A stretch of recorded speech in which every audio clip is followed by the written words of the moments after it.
and yeah, she grabs her purse, but there's like a take on it that you're not expecting.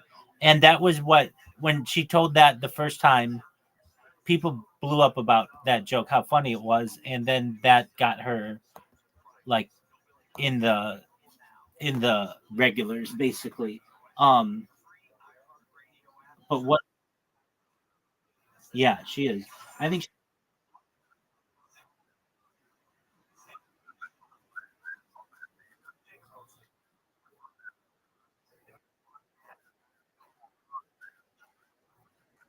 I've got you. Okay, so my goat is Joan Rivers. My second favorite is Roseanne Barr, who used to kill. Absolutely hilarious stand-up comedian, and then had a very funny television show. Um, I'm a fan of let's see here, Nikki Glazer. I think she's hilarious and does a really good job in roasts. Also very attractive. Um, I think that she's probably my favorite female comedian who is like of my age or so. Um, that Christina Mariotti, she's funny, but she doesn't. I haven't seen enough of her stuff to really say like she's hilarious. Um, I think that um, so there's a lady. What's her name? She was popular. She was on the show Grace Under Fire.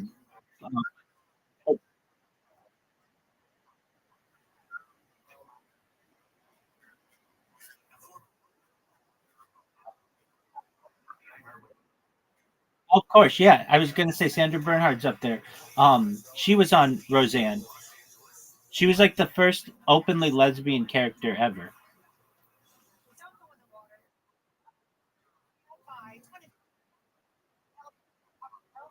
Yeah, her name is like hold on, she has a really interesting name. Like Willow Pryor or something. Jane Pryor. Apologies. Yeah, I knew it was something like that. I have seen her. I don't think she's that funny, but that doesn't mean she isn't. I just haven't seen anything of her that's been really funny.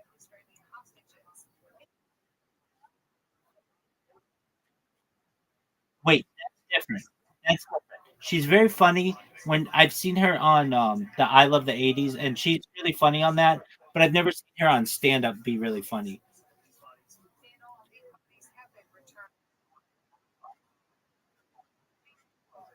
Name some other people.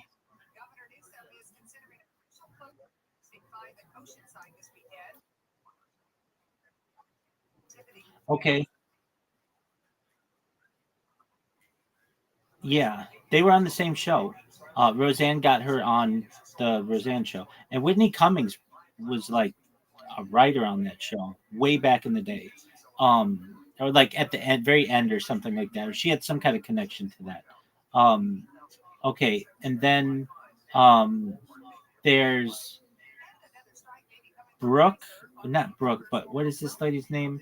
Um, she was really funny, but then um, she had an alcohol problem, and it was really kind of unique that she had it all. She had a show on ABC, Brett Butler. That's what I was thinking of, and she had it all. And then allegedly, she like uh, sexually abused one of the kids on it, like a dude, and she just had this drinking problem, and she's never been able to recover from it. But she was very funny back in the day. Um, and I want to say that like for anybody who watches my streams in the future and we're having this discussion on comedy, women have not been given the same opportunities to do stand up that men have. And plus, it's a dirty, dangerous world of doing nightclubs in Tuscaloosa, Alabama, and Tupelo, Mississippi, and the Comedy Store. And you know, like you're out late at night and things like that. It's not always been a place where people have wanted to go, especially if you're a female comedian. But some of these women who did it extremely well. Um, you know, there are others. There was one, like there were some comics, I can't name them now, but like here's what would happen: they would get really good, and then they would get a job on a television show as a producer, and then they wouldn't do stand up comedy anymore. So that's another thing as well, where a lot of these ladies would get successful, but you wouldn't necessarily hear about them because they were doing something behind the scenes or something like that. But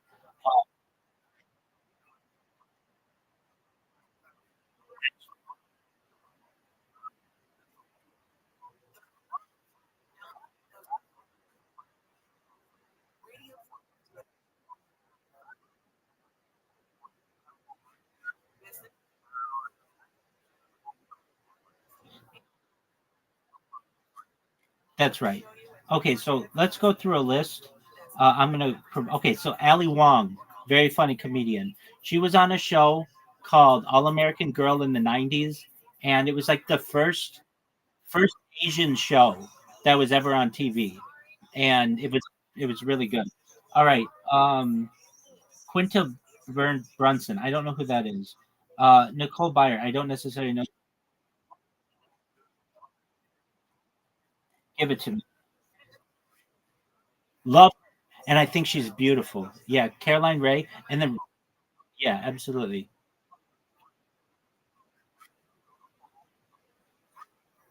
Is that true?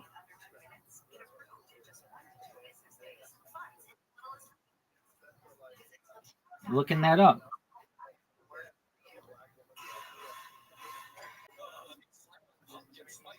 No, she was married to somebody else. Kostaki Economopoulos, some Greek guy.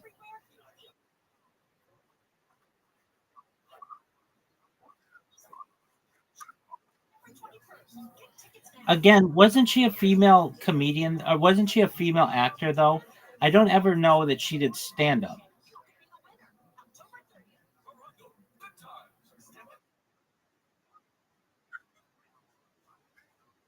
Right.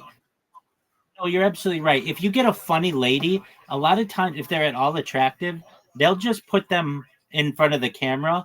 And so, like Rosie O'Donnell, I guess you know what Rosie O'Donnell and Caroline Ray, they did do stand up.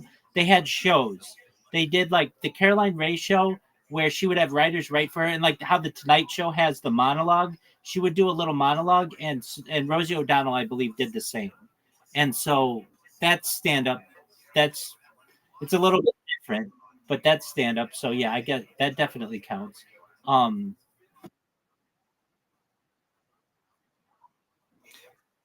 okay, I'm gonna look her up because I don't know her.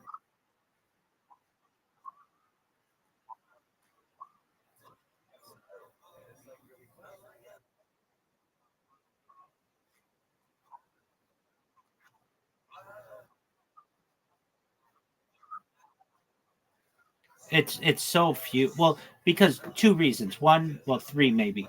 They get pulled, maybe four. It's dangerous, and women don't want to be in that situation. And I wouldn't want to either when you've got a bunch of horny guys around you. Secondly, um, well, I guess as well, people want to raise families, and that's like those are like the key years for women to be able to raise families. Thirdly, they weren't given the same opportunities as men. Fourthly, there's just this idea that women comics are not funny. It's like a stereotype. Even though it's not true, some women are very, very funny. It just seems to be rarer than men. And those are, oh, and fifthly, if a woman's funny and she's at all attractive, they'll give her own show or they'll put her on a show. So she doesn't have to do the grime of doing all the traveling that you have to do in stand up. She can just live in Hollywood and be on the show. Would you agree with that?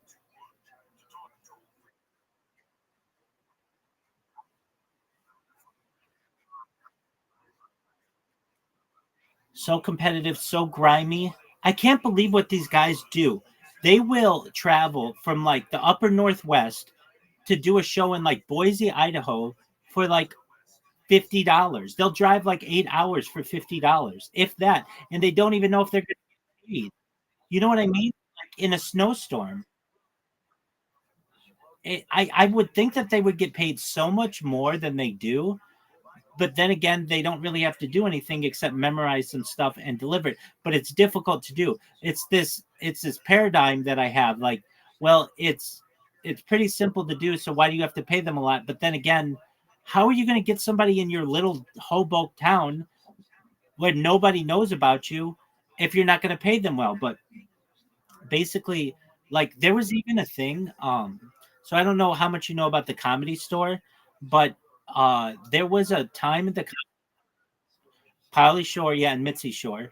Basically, the comedians in the late 1970s or so went on strike, and basically because they weren't getting paid, and so that's how they created the system where you would get like $15.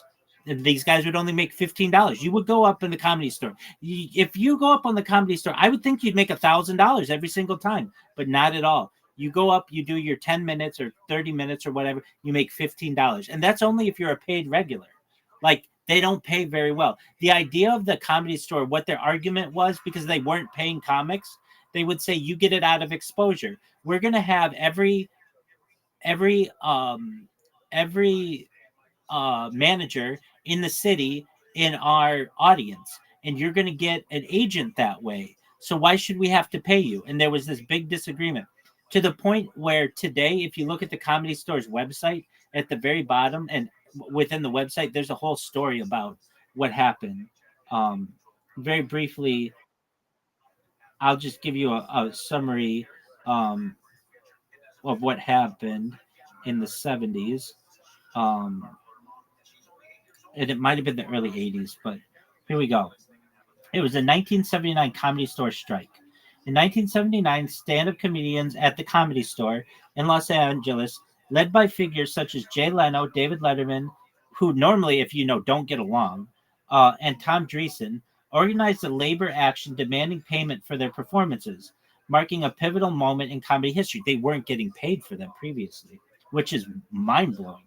The comedians, who were classified as independent contractors, argued that the club, operated by Mitzi Shore, was exploiting them by offering no pay despite generating significant profits.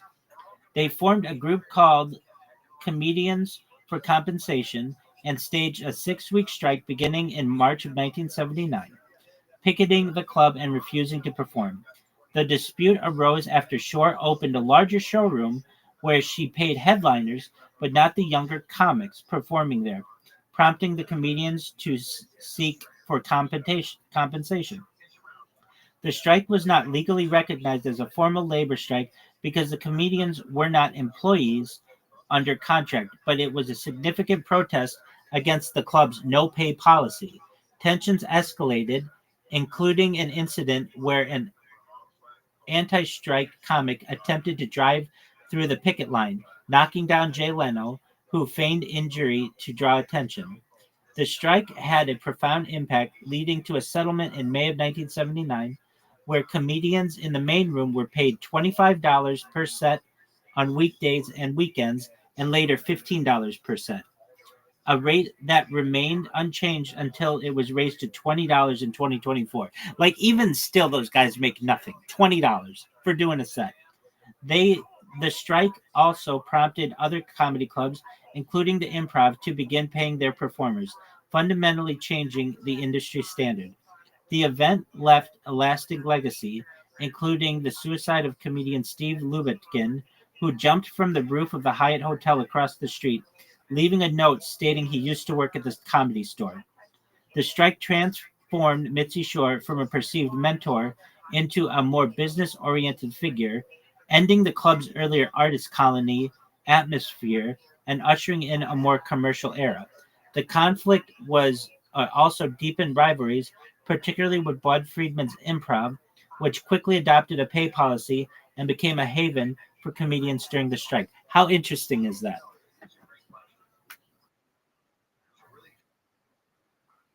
It most certainly is. And isn't it amazing that they still only make $20 there?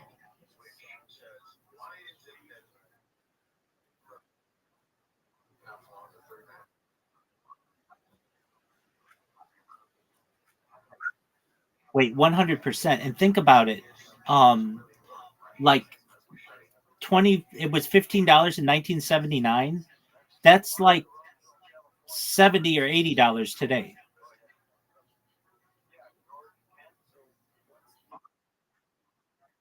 Right, but notice they didn't raise it to what inflation would have been.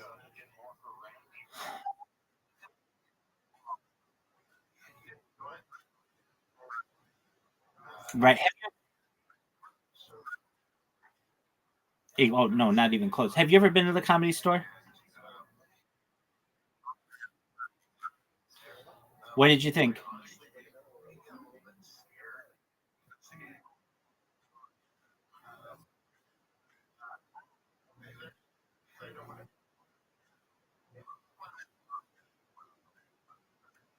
I would imagine so. I don't find him to be that funny though.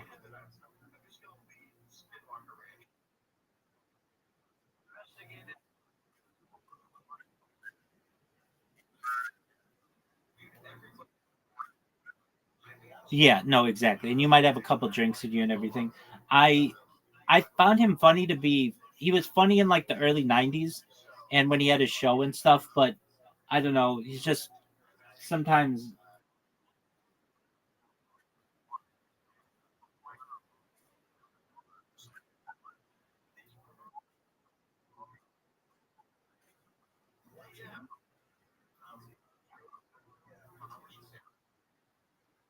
he, he of anybody who's had a nice life, I feel like he's had a pretty nice life. Uh Basically he was an MTV. He was on MTV as like a kid. He never had to go to college. He was always taken care of. He always had the funniest people around him. But so I'll say this: he never had to be really funny because he knew he could always get up on the comedy at the Comedy Store or anywhere else. But he made some movies that were popular, and so with that being said, I think I really mean this is going to sound absolutely bonkers to you. He's going to win an Oscar, and if you're like, how the fuck is he going to win an Oscar?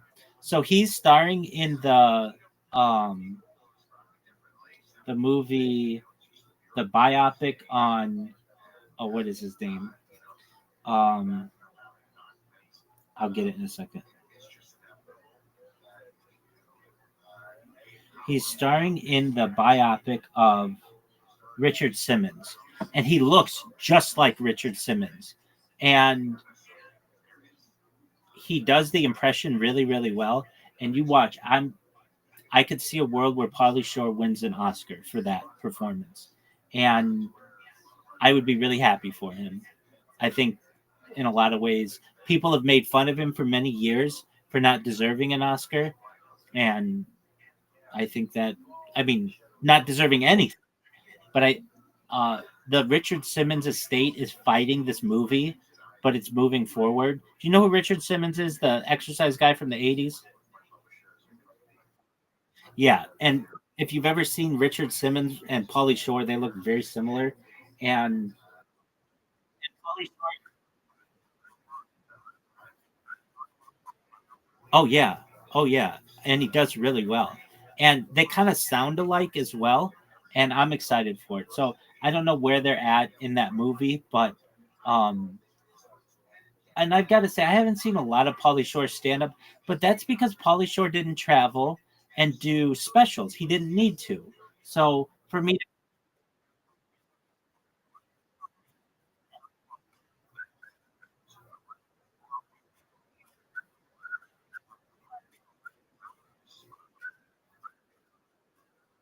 yeah, he lives in the Hollywood Hills. He hooks up with the hottest chicks who come down to the Comedy Store. He got set up by his mom and dad, and that's totally cool. His brother runs the Comedy Store, so he doesn't even have to worry about that. He's got a great life, I've got to say. I mean, he's a millionaire, and he also has like bunch of movies that he did in the early 90s that have made him very popular. So for those, he made Biodome and Son-in-Law and like a bunch of others. So um in my own way, like we all should be as fortunate as Pauly Shore. And now, look, he could have been the son of not just millionaires but billionaires, and then probably had his own life or whatever. But his life has been in the public, and he's just had like uh, it's been interesting. So I was interested to hear what your take on that was. I Yeah, definitely. Okay, so back to female comedians. Um,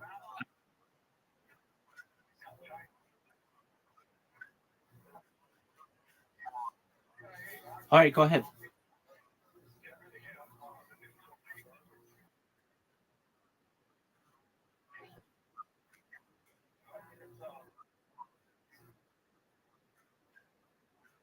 Absolutely, yeah. How could we forget? Absolutely hilarious, very attractive in my opinion. Um, love her, and I think she's a great actor as well. Very funny. Yeah, excellent.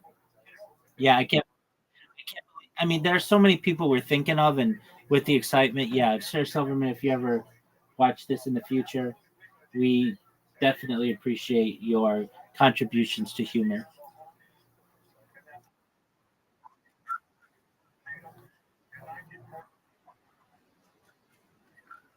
Wow, you got to see Bill Burr perform?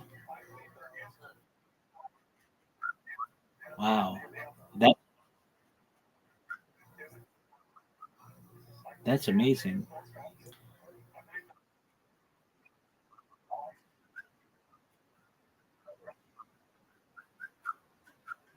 I could see that.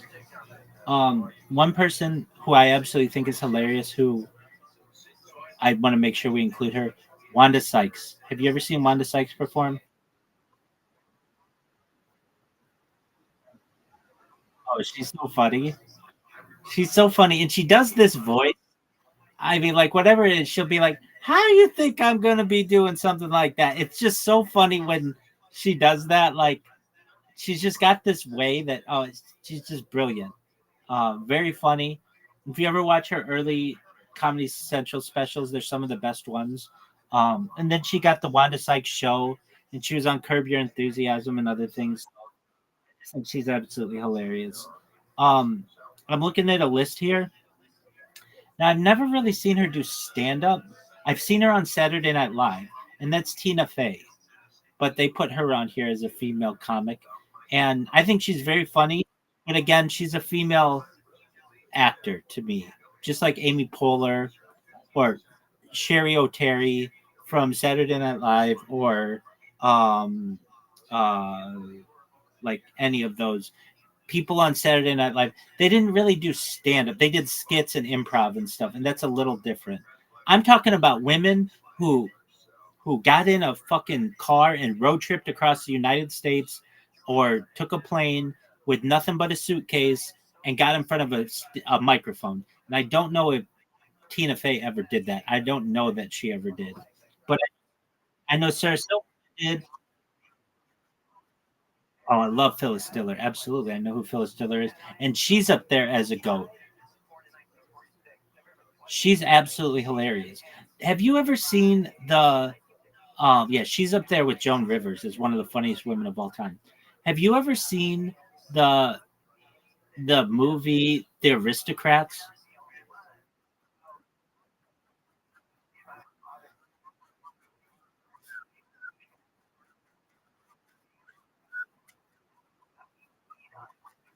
What is it?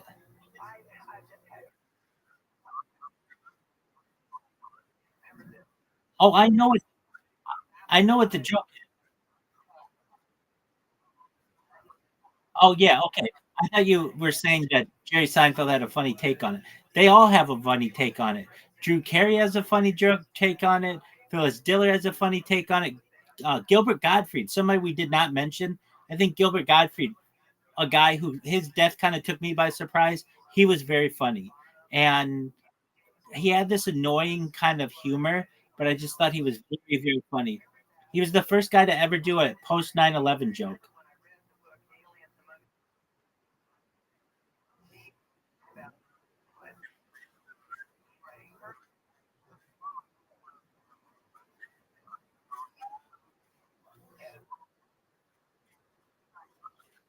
I'm in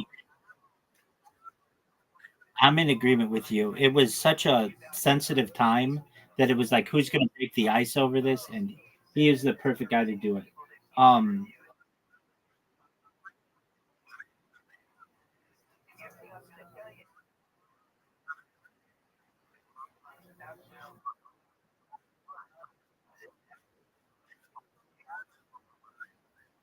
that's right. I made a mistake. Ali Wong is a more recent comic. I meant Margaret Cho. And apologies to Ali Wong or Margaret Cho.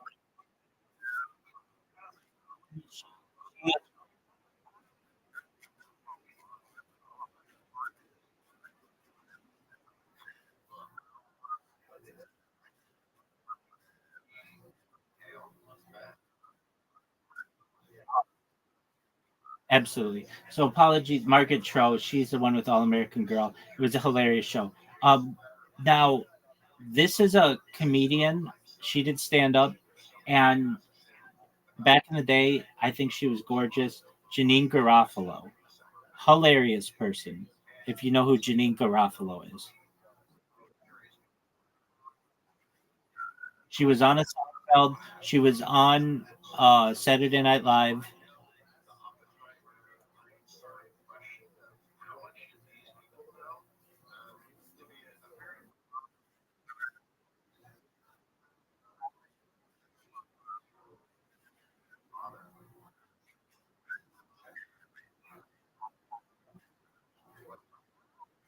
She is exactly.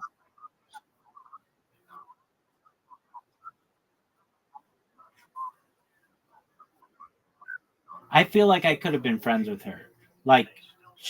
She was like really like alt, like but just could be really really. And back in the day, she was gorgeous. Okay, here's one who gets a lot of shit, and I hate to say it, I don't find her that funny, and a lot of people don't either. Amy Schumer.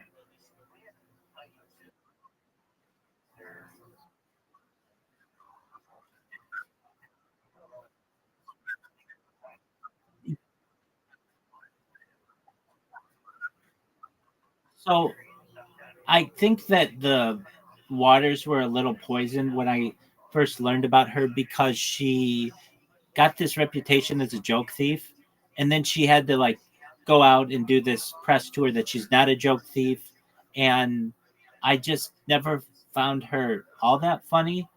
What I will say is she had a show inside Amy Schumer, and I think that was a hilarious title for it. And but frankly, also she got a lot of shit. Netflix used to put up how many stars a movie got, like from 0 to 5 or whatever, and they you could do like thumbs up or thumbs down on it, and then they stopped doing that after Amy Schumer's special because they say that she got like review bombed, and because people wanted to make her special the least upvoted or least popular stand-up special in the history of Netflix. I've never seen her special, so I can't say specifically. I will say I forget. Ali Wong had a stand-up special that I watched. It was called like Baby I thought Baby Cobra or something, and it was very funny. Um, okay, Amber Ruffin. I don't know who that is.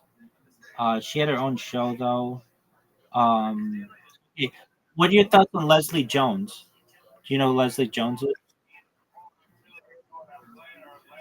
Leslie Jones. She was in Ghostbusters.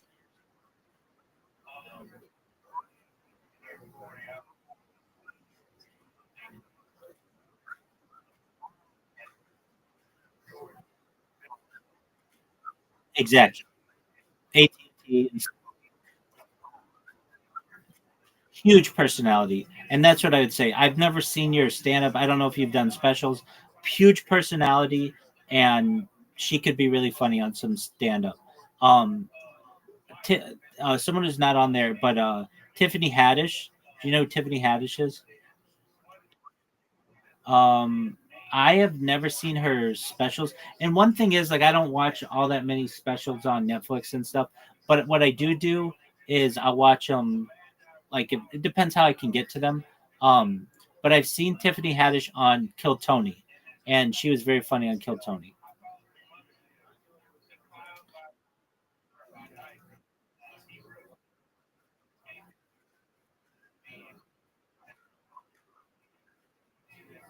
Right.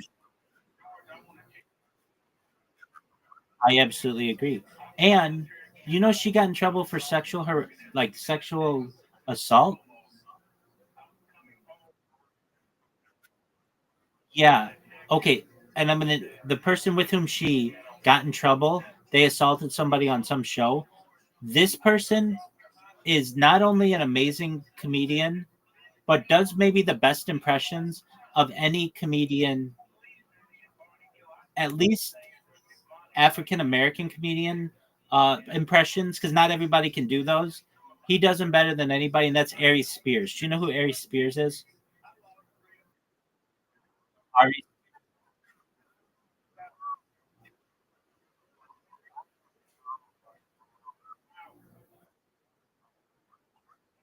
he did Mad TV. He does some of the best Jay Z impressions and DMX impressions, like basically rappers from like 2000 to 2015, or like he does impressions that I've never seen anybody do impressions before on these people. Because usually, I'm not saying always, but a lot of the impressionists of old were white comics, and so they wouldn't do impressions of black guys, but he would do impressions, and he'd do impressions of white guys. He would do Shaq and like all these guys who normally didn't people wouldn't do impressions of, and he's just absolutely hilarious. But yeah, Ari Spears or Ari Spears, however you say his name, he got in trouble with Tiffany Haddish over they allegedly sexually assaulted somebody on some show, and that kind of hurt their careers. But he's absolutely hilarious. Um, Dana Carvey. Okay, yeah, got everybody, like he was so big at one time, and then he kind of just went by the wayside. But he was very funny at one time. You know who? And if you ever listen to these podcasts, who changed the game, who people give credit to changing the game with social media, is Dane Cook. Dane Cook was so big. Dane Cook was Matt Rife before Matt Rife, where he he was the first person who was really doing comedy on MySpace, and he had a huge following, and he had a lot of very physical comedy. He was a good-looking dude, and girls loved him, and he was a comedy phenomenon. He was an absolute comedy phenomenon in like 2003 to 2005. There was not a bigger comedian on the planet than Dane Cook, at least amongst everyone.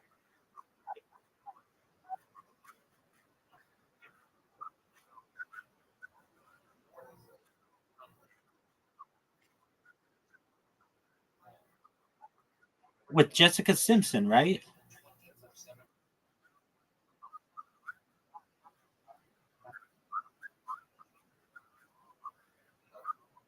Oh yeah, yeah, yeah. That's right. He was, and then he did his own movie with Jessica Simpson, and then he kind of disappeared.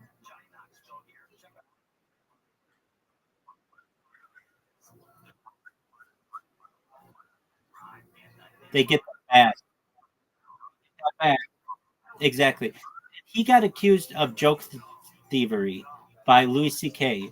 or people accused him of stealing a Louis C.K. joke. And then when Louis had that show, Louis, they did a parody of it where I think like Dane Cook stole something different from Louis C.K. It comes in and apologizes for it. Kind of one of those things to make amends. And yeah, but Dane Cook was was giant. Have you seen all the Seinfelds?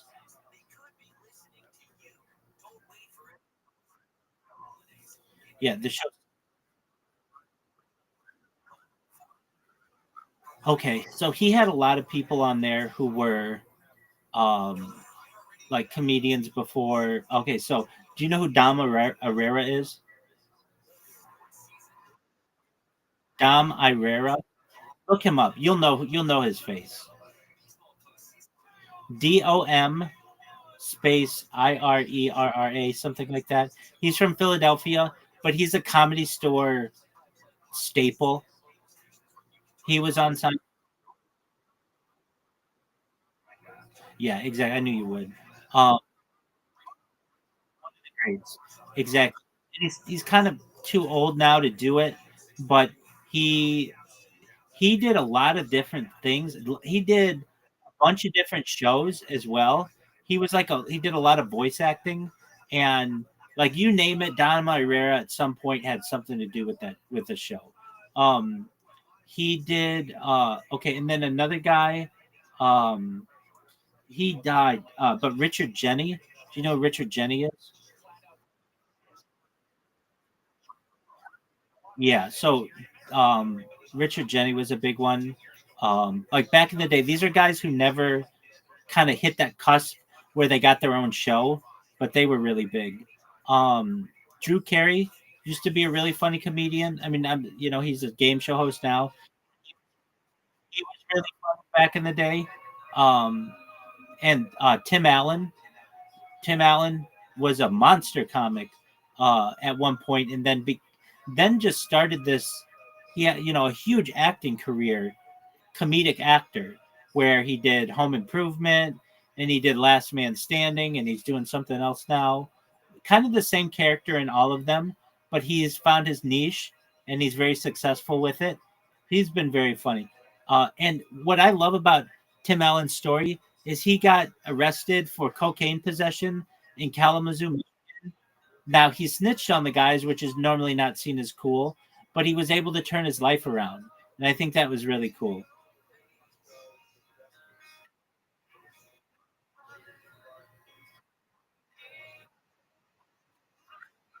Right. I mean, it's not cool to snitch, but it is cool that he was able to become like become a monster.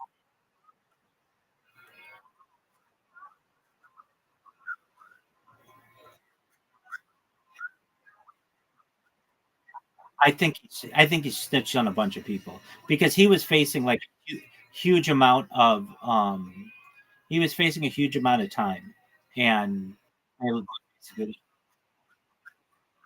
another guy who got in trouble for drugs is Bill Murray back in the day. Now I don't think he snitched anybody, but he got caught at like Midway Airport or something with a bunch of marijuana. Now he was more comedic, he did like improv. I don't know if I ever saw him do traditional stand up. He could have. I'm sure all these guys did to some extent. But he basically he got on he was on Second City, so that's like improv and all right, we've got what are your thoughts on Ray Romano as a comedian?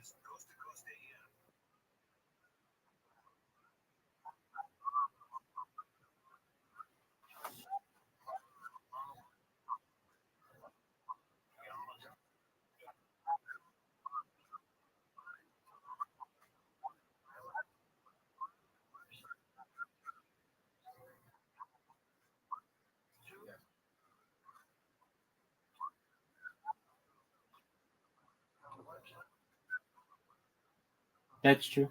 I think he's very funny. I think his show was very funny. That was a big hit on CBS. Um, who else?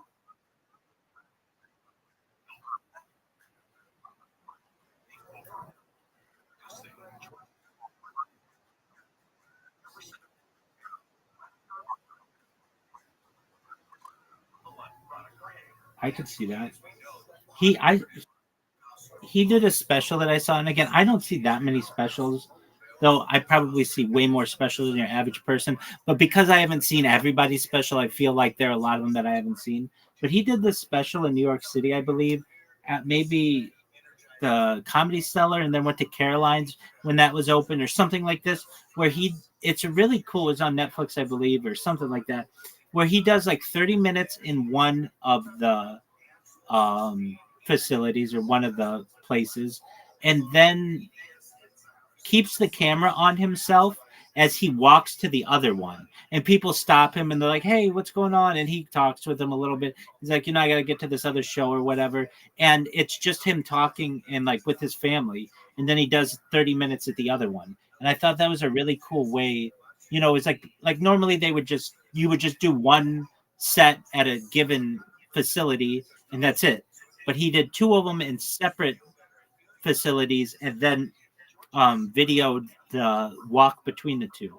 And I thought that was just a really interesting, unique way of doing a comedy special. I don't remember the name of it, but what are your thoughts on what are your thoughts on another good comedian? Oh, Richard Leary, or his name Richard Leary? No, no, no, no. I'm saying his name wrong. Dennis Leary. Apologies. Look him up. You'll know exactly who this is. He was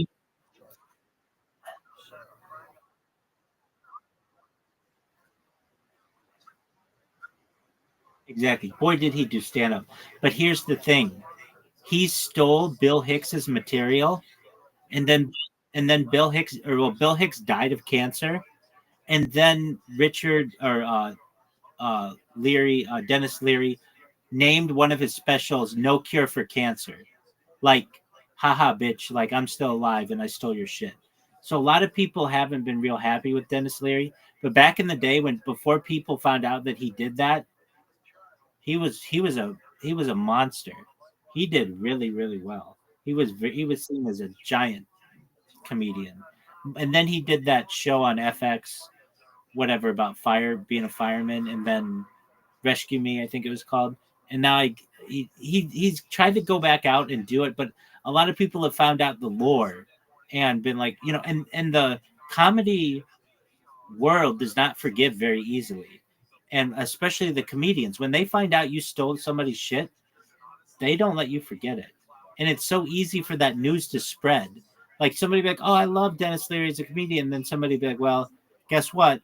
He stole Bill Hicks's shit." And then it'll be like, "Oh, well, now I kind of look stupid for liking him because I thought he was so original and everything, but he's really not." Um, all right. Uh, Comedians. Who's another comedian? I'm sure we're missing much.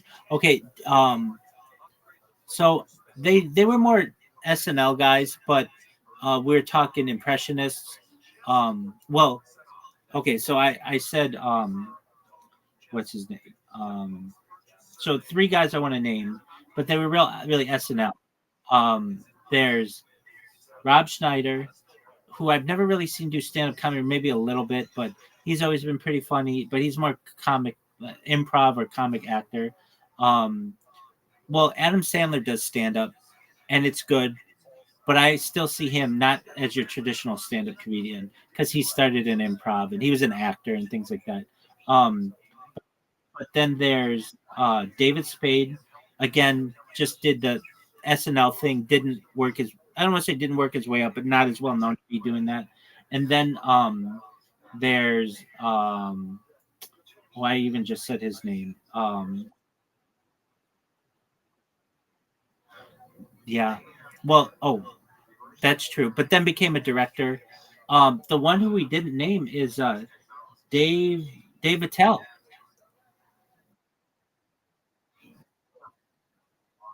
Still, if I ever go viral, I want to have a show like he had. I don't know if you ever saw it.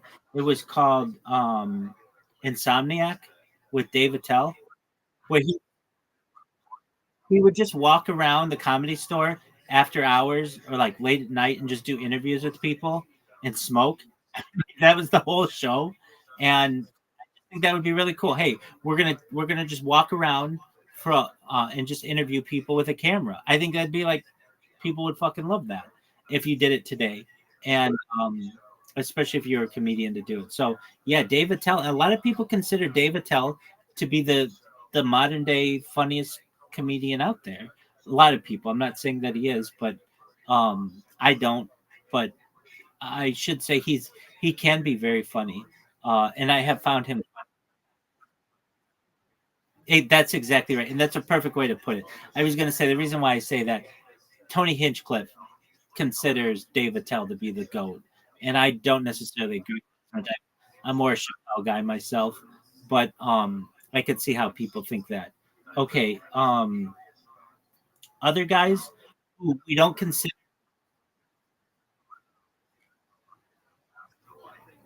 Bob.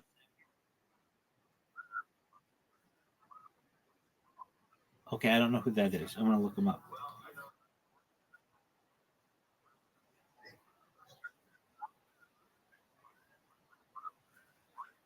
Oh yeah, big time. Let's talk about those guys for a second. So they did the Blue Collar Comedy Tour. You had Jeff Foxworthy, who we didn't mention, a giant, came up with uh, his own equation, basically the you might be a redneck, and just rode that into comedy into the comedy sunset, but then also did Are You Smarter Than a Fifth Grader, and has more money than he knows what to do with. And I'm really happy for him. But when he came out, that was big. Then you had Bill Engvall, who was also in that. I never found him that funny, but he was big. And then he had the Bill Engvall show, which nobody watched, but I sadly watched some of it. And Jennifer Lawrence was on that show, who then became a big actor. Then you have Larry the Cable Guy. He did his own thing, Get Her Done. He made that into a ton of movies and all kinds of other shit. And then Ron White, who is the reason why the comedy mothership is in Austin, Texas now, because of a conversation. Oh yeah. So it was during the pandemic, and Ron White was found out that Joe Rogan got all this money from Spotify and said, and they were in Austin and said, hey, you should really build a comedy club here. You know, it's right in the middle of the United States. You can get to New York or LA in like 2 or 3 hours. The weather's good. You don't have to worry about snow. The people are cool. And it's just kind of a liberal city. And Joe Rogan had all this money and basically wanted to tell California, go stick. So he built the comedy mothership there. But he has said the reason why he moved to Austin was not just because of the laws and things during the pandemic, but because he already had a friend there, which was Ron White. And Ron White is hilarious. Oh, big time. And he's a staple of the comedy mothership in the green room. And he's he's there all the time. Or seemingly he's on there a lot. He's there a lot. And now before he did that, he was living this interesting life where these guys get really big. He didn't need to make any more money after doing the Blue Collar Comedy Tour. They made all kinds of money with that. It was a movie. They sold all kinds of DVDs. He was fine. And he married this lady who eventually, I think he went into business with her brother, and they started a tequila line called Number One, like not number one, but like Number One, Juan. And then he the lady who he married, it's something like this, got pissed off at him someday, at one day, and he was flying private to all these shows, but then he wanted to save a little bit of money, so he started just flying first class, and he had some weed on him, and they stopped him at the she called ahead and said, hey, this guy's gonna have weed on him, and they stopped him, and he got into some trouble for that. Anyway, he uh he was living in Beverly Hills, and basically had like a really nice place there. Didn't need to work anymore at all. And then I think his son moved to Austin in like 2016 or something like that, and then he ended up moving from Beverly Hills to Austin in like 2018, something like that. And then the pandemic happened, and he's the reason why the comedy mothership is in Austin. There's no doubt about that. Because I heard Joe Rogan talk about it just recently, even that um, he said it a bunch to a bunch of people. That Ron White was, he even does an impression of him, like, we should really start you should really start a club out here. It'd be great with all the money you got. Like, what else you gonna do? That's what life's about, making people happy. And it's like, oh, okay, yeah, let's do that. Um, yeah, Ron White, amazing. And okay, so let's go into the original Kings of Comedy. We already talked about Bernie Mac. Steve Harvey, absolutely hilarious. I love Steve Harvey. And some people, he can be a controversial figure to some people, but to me, at least from a stand-up point of view, he is hilarious.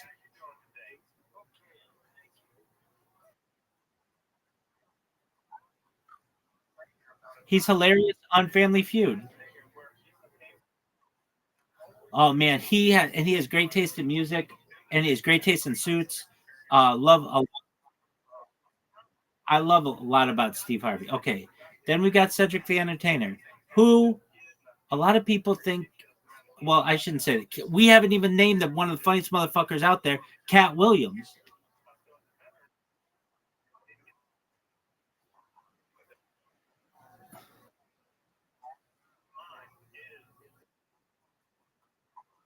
He's so he's so fucking funny. And Pimp Chronicles up there with one of the like top 10 albums of all time, or top 10 uh specials of all time, perhaps. I mean, he's so funny. He doesn't take shit from anybody. He'll just go out and tell you you're not funny. He's just so fucking hilarious. And I really like Cat Williams. I think he's just a really funny guy. He's really fast too. Even like he did something where he just ran a 40, and he ran it like, let's say like 4 or 5 or something like that. I don't know. I don't think it was that fast, but I think he ran sub 5, which is good for being an old, not a spring chicken. He's hilarious. Okay, so he comes out and starts ripping on Cedric the Entertainer. That's Cedric the Entertainer isn't funny, isn't a good actor, isn't a good dancer, and isn't a good stand-up. So what is he entertaining? Basically, it's just like this thing that he does. Cedric the Entertainer, though, back in the day, very funny. He had the Cedric the Entertainer show. That was a good show. Um, I have nothing negative to say anything about him, but I just know it's funny what Cat Williams says about him. Okay, and then we've got D.L. Hughley. You know who D.L. Hughley is? So he had a show called The Hughleys, and these were the guys who were known as the original Kings of Comedy. And there was like, I hate to say, but there was like the black version, which was the original Kings of Comedy, and the white version, which is the blue collar comedy tour. And these guys sold more DVDs than you can even imagine. Like between 2000 and 2004, they all basically did really well doing that. And the four guys on the original Kings of Comedy, maybe it was 5. There was Steve Harvey, D.L. Hughley, Cedric the Entertainer, and um, Bernie Mac.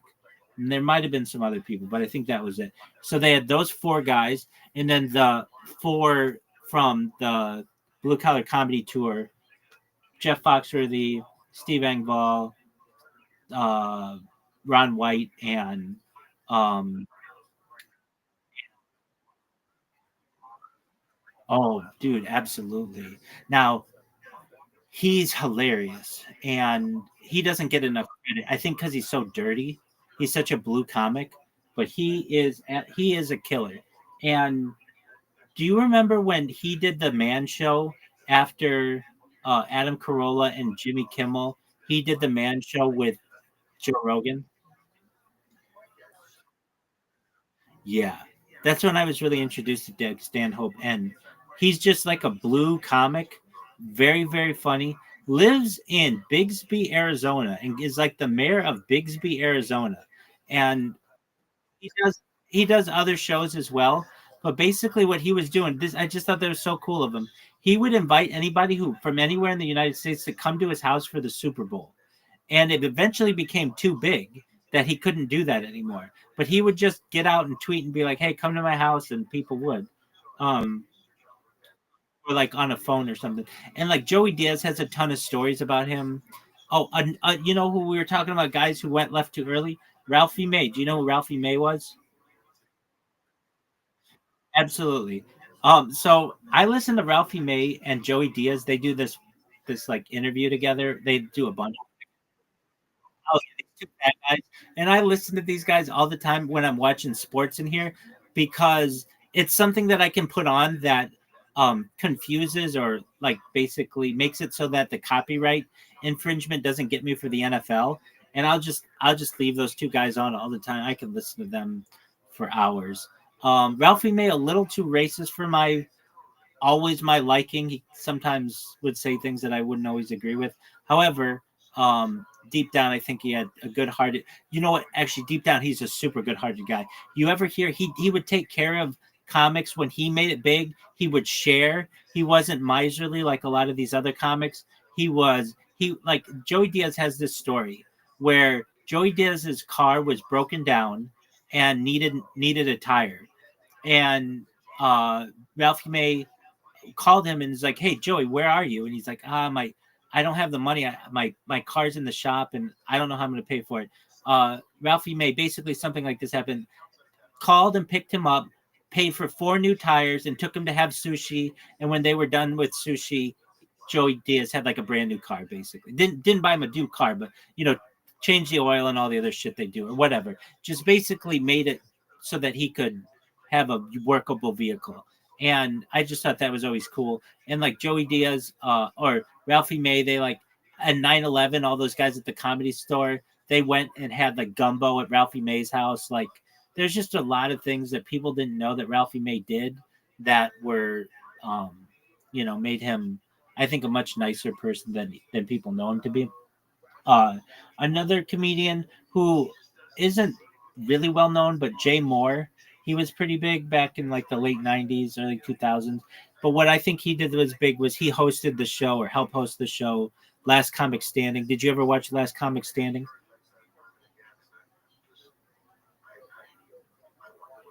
Are you there, big dog? Can you hear me? Worsty? I don't know if you can hear me. It's okay if you can't. Worsty, I don't know if you can hear me, but boy, I've enjoyed talking comedy with you. I listen to comedy all the time, but I don't always have people with him to speak. So you've made my evening. Shout out to Worsty. Worsty.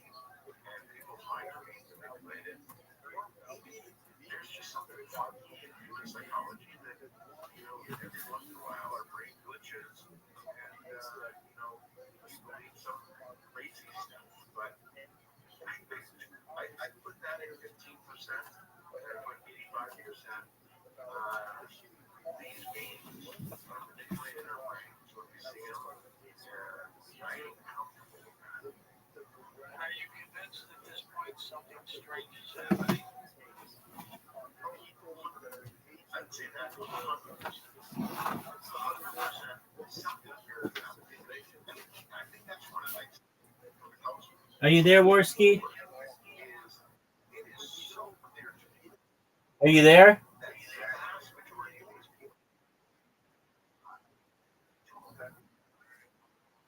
Wait, my friend, I was just saying, you get your sleep. I just want you to know how much I appreciate being able to talk comedy with you. You are a comedy aficionado, and you're always welcome here. Feel free to sleep in the server. I get, other people in here are doing that. But if anything, if you don't have the opportunity to do that, please come back because I'd love to continue to talk comedy with you.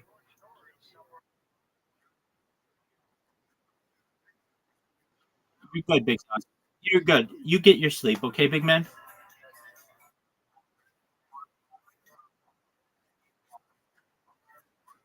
That's what I love.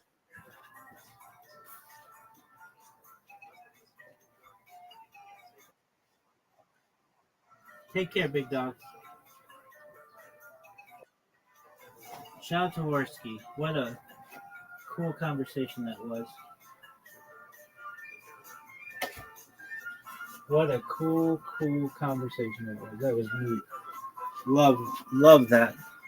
Not to check out that green room thing. That sounds cool.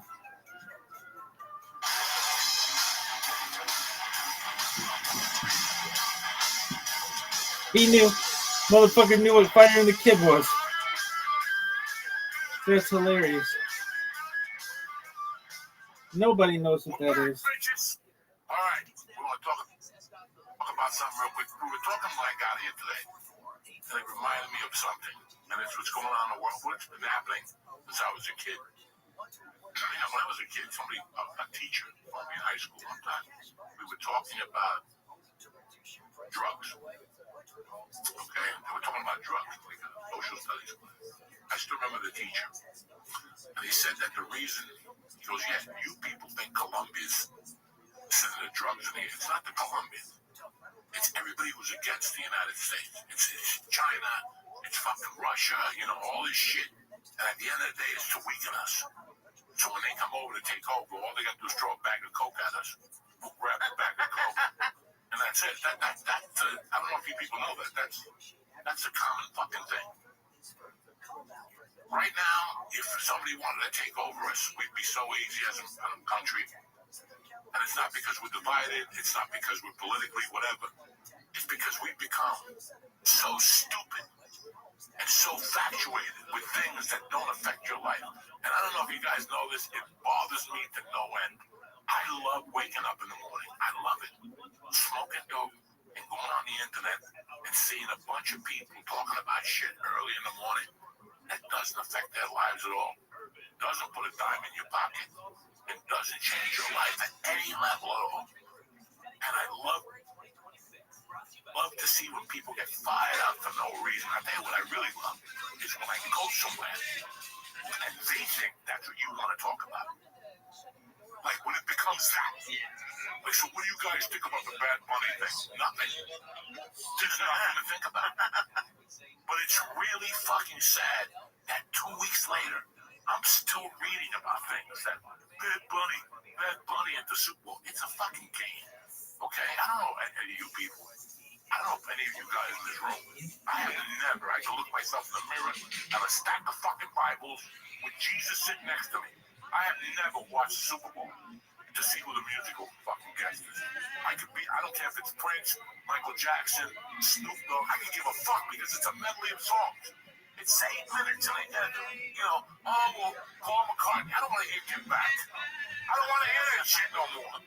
I don't want to hear that shit no more. And the reason why people are bad at Bad Bunny is because the bad fucking last 5 fucking Super Bowls didn't agree with you, the musical guest. And you couldn't say nothing. They couldn't say nothing. Because that makes you a fucking racist, okay? But now, since you don't even if you can speak English, who gives a fuck? You're watching a game, you bet the game. You're trying to get a blowjob from some chick at a fucking bar. You're worried about Bad Bunny. Well, Bad Bunny, the things that people were saying, like, what are they now? I gotta be honest. Oh my God, like Marky Wahlberg, go back. He's an idiot. That gets up at 4 in the morning every day, makes believe he's a Catholic. With all this shit, good praying up, What the fuck? That's the biggest bullshit in the world when you gotta go on the internet. Good praying up, like I'm gonna respect you more because you're a fucking piece of shit Catholic. I don't understand these people. I'm a Catholic, but I'm not a piece of shit Catholic. Right. When I was doing bad shit, I didn't go to church. I didn't make believe. I didn't do this shit. And I would never sit in the fucking front and make believe I'm a saint. I sit in the back with the fucking sinners. It's like when you go to a Jew funeral. When you go to a Jew fucking, when you go to a cemetery. Right. I don't want to be buried up front with the nice people. Bury me in the back with the Catholics that committed suicide. And the Jews who put a tattoo on that didn't listen. They didn't listen. They didn't listen. I'm not even Jewish. I won't get a tattoo because of what happens. I'm not even fucking Jewish, but I know. I know. But anyway, I don't want to get people started on the Jewish thing because then they'll.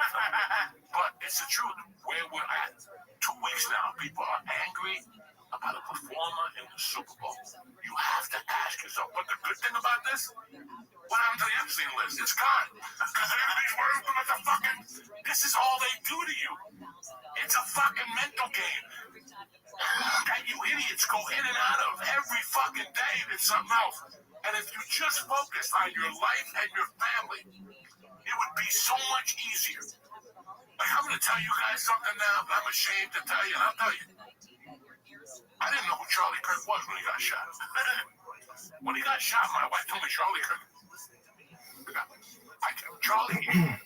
Charlie Kirk is some dude in the fucking corner. I don't even know who Charlie Kirk was. Right. I'm not ashamed to tell you that because I don't have time. I don't give a fuck about Charlie Kirk. I'm sorry that he's dead and all that. But you guys know what I'm saying. I don't have time. But you're not even that young because I'm so busy in my life. Right. And focused on what we're trying to do and on a daily basis. And I look at my daughter and I look at us. And what needs to be done? What needs to be fucking done? Not Charlie Kirk. Not fucking the Super Bowl. Not anything. Not anything. I don't understand how people who bitch all day about the price of eggs, this and the economy and this and that. Well, then focus on it. Yeah, but that's not fun. It's way more fun to get likes on Facebook. What's more fun? Hanging out with your buddies for work? That's Super Bowl. This is a debacle. Who gives a fuck?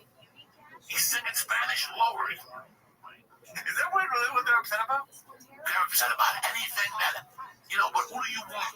Who do you want? I mean, because of Black Lives Matter every year, we got to put on hip-hop. And that's the truth. Now, that's the truth, okay? I'm not ashamed to say it. We got to cater and pander to everybody. The only guy that should have been at the Super Bowl this year should have been a country guy. That's who should have been at the Super Bowl this year. Chris Stapleton and Dua Lipa or something like that. Somebody new. But America doesn't need to see that shit. Whether it's Snoop Dogg doing the Crip Walk, how does that change your fucking life? 50 Cent hanging upside down? Yeah, hanging upside down. Pink. With her aerobic. She's a singer. I have to be honest. If you want to do aerobics and do joint circus D Soleil, I don't want to see that. I want to see you play music, but that's not the fucking point. The point is that we're so concerned with things that aren't even on our fucking radar. Because there's so much free time. Who has free time? All these people who are upset off on this shit. Everybody. Who has the free time? And it's only going to get worse because when AI takes over, it's going to be nothing but people with time to be upset online. Because that's all I was thinking about when you were talking about this. Is you've talked for years about when you're doing stand-up or whatever. You just go. I had zero idea they were upset about the halftime show. I didn't even know that was a thing. Zero. I went to eat dinner the other night, and I heard the bartender have some beef. And I go, even on a fucking Thursday night, this fucking knucklehead. And people involved with them, they're having a 30-minute conversation. And I'm like, this is fucking sad. Meanwhile, there's a hot chick at the bar with a pussy on fire. I'm paying attention to it.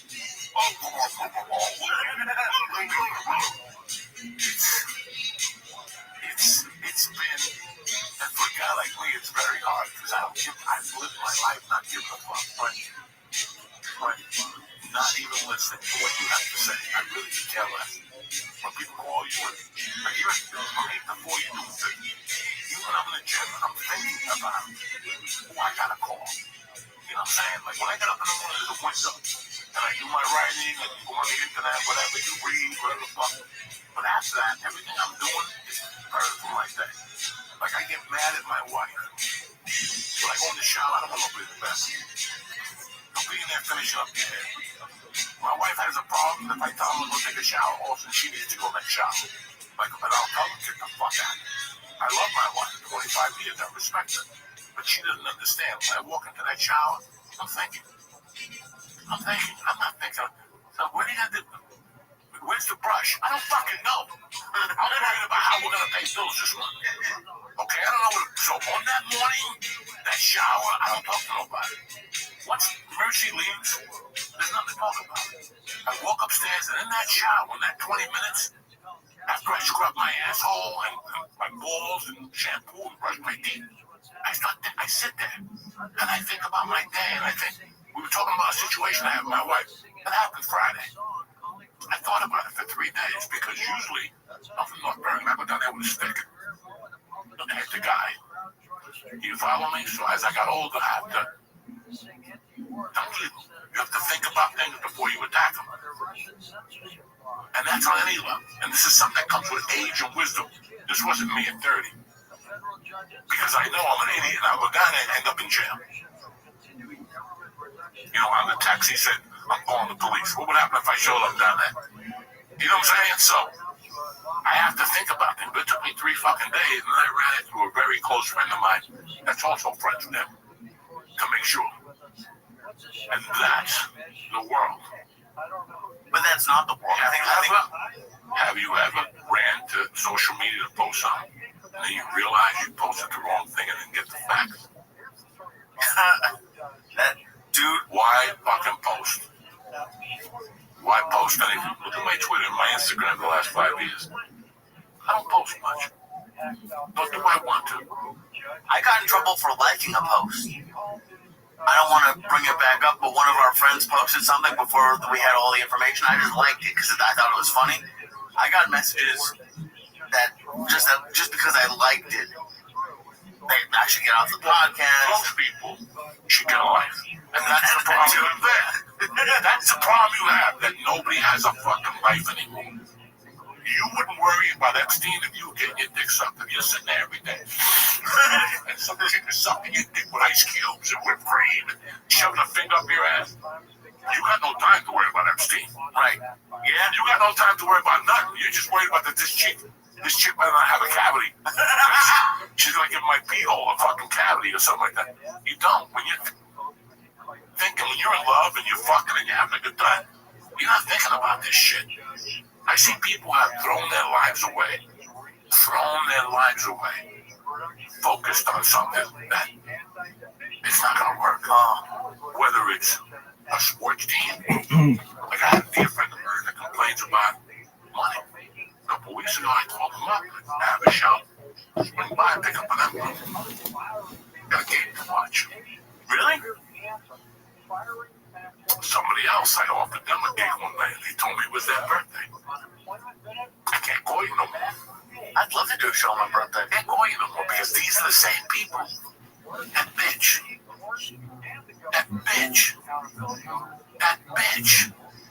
Right now, if half these people on the internet, I wouldn't be on the internet. I'd be fucking working 3. I know a girl that works 3 fucking jobs. I love this girl. She works 3 jobs. Ask her about bad bullying. Ask her about Epstein. 3 jobs. To bet herself to open up a fucking gym. She's putting away money. She works 92 hours a fucking week. Okay? And, ask her. She has a goal. I'm thinking of fucking just giving her money. Because that's what you do. When you want something. That's want. Everything else, I don't know what you're talking about. That's want. My buddy who fucking lost $30,000 on the Super Bowl one year. He left his house at 5 in the morning, and he got home at midnight every day for a year, and he paid off that fucking debt. That's life. Ask him about bad money. What was going on? All he was doing was smoking pot, lifting weights, and working. He got out of that debt, and on top of that, he ended up buying a $30,000 car 20 fucking years ago out of that debt. Don't tell me. Don't even try to tell me. Don't even fucking go there. Because you're focused on bullshit. Okay, when I did comedy, I didn't know what you were saying. I lost girlfriends because you do too much comedy. My family comes, you don't want to meet them. I didn't come here to meet your family. Once you cross that pander to either one of those markets, New York or LA, I don't know what you're talking about. Especially if I moved here. I came here for one thing. One thing and one thing only. To be a star. To try to get myself out of fucking being a loser, fucking North Bergen thief all my life. That's all I fucking knew. That's all I knew. I didn't know about anything else. I didn't know about concerts. I didn't know about what the Mets did. I don't know what the LA Rams did. I didn't give a fuck. And some people, some human eye goes, you didn't have a life. I didn't want a life. Because not having things is no life. What do you mean by that? Not having things is no life. Not having the simple things is no life. But you want to go to fucking the Wingstop, whatever the fuck they go to, right. But what's harder? What would you rather think about? Mind fucks all day? Or at least least when your roof collapses, you have the money. And your fucking family has to have to go in the ruins for 6 months because your ruins collapsed. But this guy too, the roof collapsed. But he was at a Who concert 3 weeks ago, and he bought tickets for a fucking Hall of Fame thing. You have a wife and a kid. It's over. It's over. Let it go. Let it go already. I can give a fuck about a concert, especially once I look at that price tag. I got a chance of making $200 at the dojo or spending $800 to hold hands. Look at this great show. Think about it. 2 people I called that from the dojo gigs. One person told me it was her birthday. The other guy told me there was a game on tonight. My favorite team is playing. He's my age. If you got a favorite team at 40, just kill yourself. If you're still wearing little hats and shirts, just go down to fucking headquarters and you can jump right off that thing with your Manhattan hat or your Knicks shirt on or your Giant hat on or your Yankee hat. Whatever fucking, mind fuck you've been wasting. You ever read that book? That's my favorite book and I read it every year. And as I'm reading it, I'm thinking about how much of a loser I am every year and how I got the Art of War, the War of Art, not the Sun Tzu one, but the other one. Peter Pressfield or something? Pressfield. It's all procrastination. It's all procrastination. I'll do that later. There ain't no later. There ain't no later. There ain't no later. It feels like there is. There ain't, because now I'm 62. And it went fast. It went fast. I'm happy I didn't say later. I'm very happy. A lot of things I didn't say later. You're not sad you didn't go to Comic-Con and dress up? They were all around. Every time I see him, I'm just like, I wish I could get Joey. Like, I need to get those glasses. If I ever go to Comic-Con, it's to do this country a favor. And it's to get an M40 and shoot them all as they come out of there. The pressure point, because that's the people who need to be shot as they come out of Comic-Con. With the suits on, and we went and got an autograph from my favorite Martian or something like that. But even my favorite is like they were walking around the city in the outfits. And that's to tell you how weak New York City is. Weak. Why? What happened in the 80s? I wish 5 Puerto Rican kids beat the fuck out of them and took their uniform and pissed on it. And that's the end of the uniforms. It's pretty hard to justify. And those are the kids that go first. They're the first ones that get shot in the ass and fucked in the ass. Comic-Con.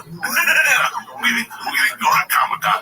We went to get our dicks up and to eat Quaaludes. That was our Comic-Con. Okay, that was our Comic-Con. And I'm very proud of that. I am very fucking proud of that.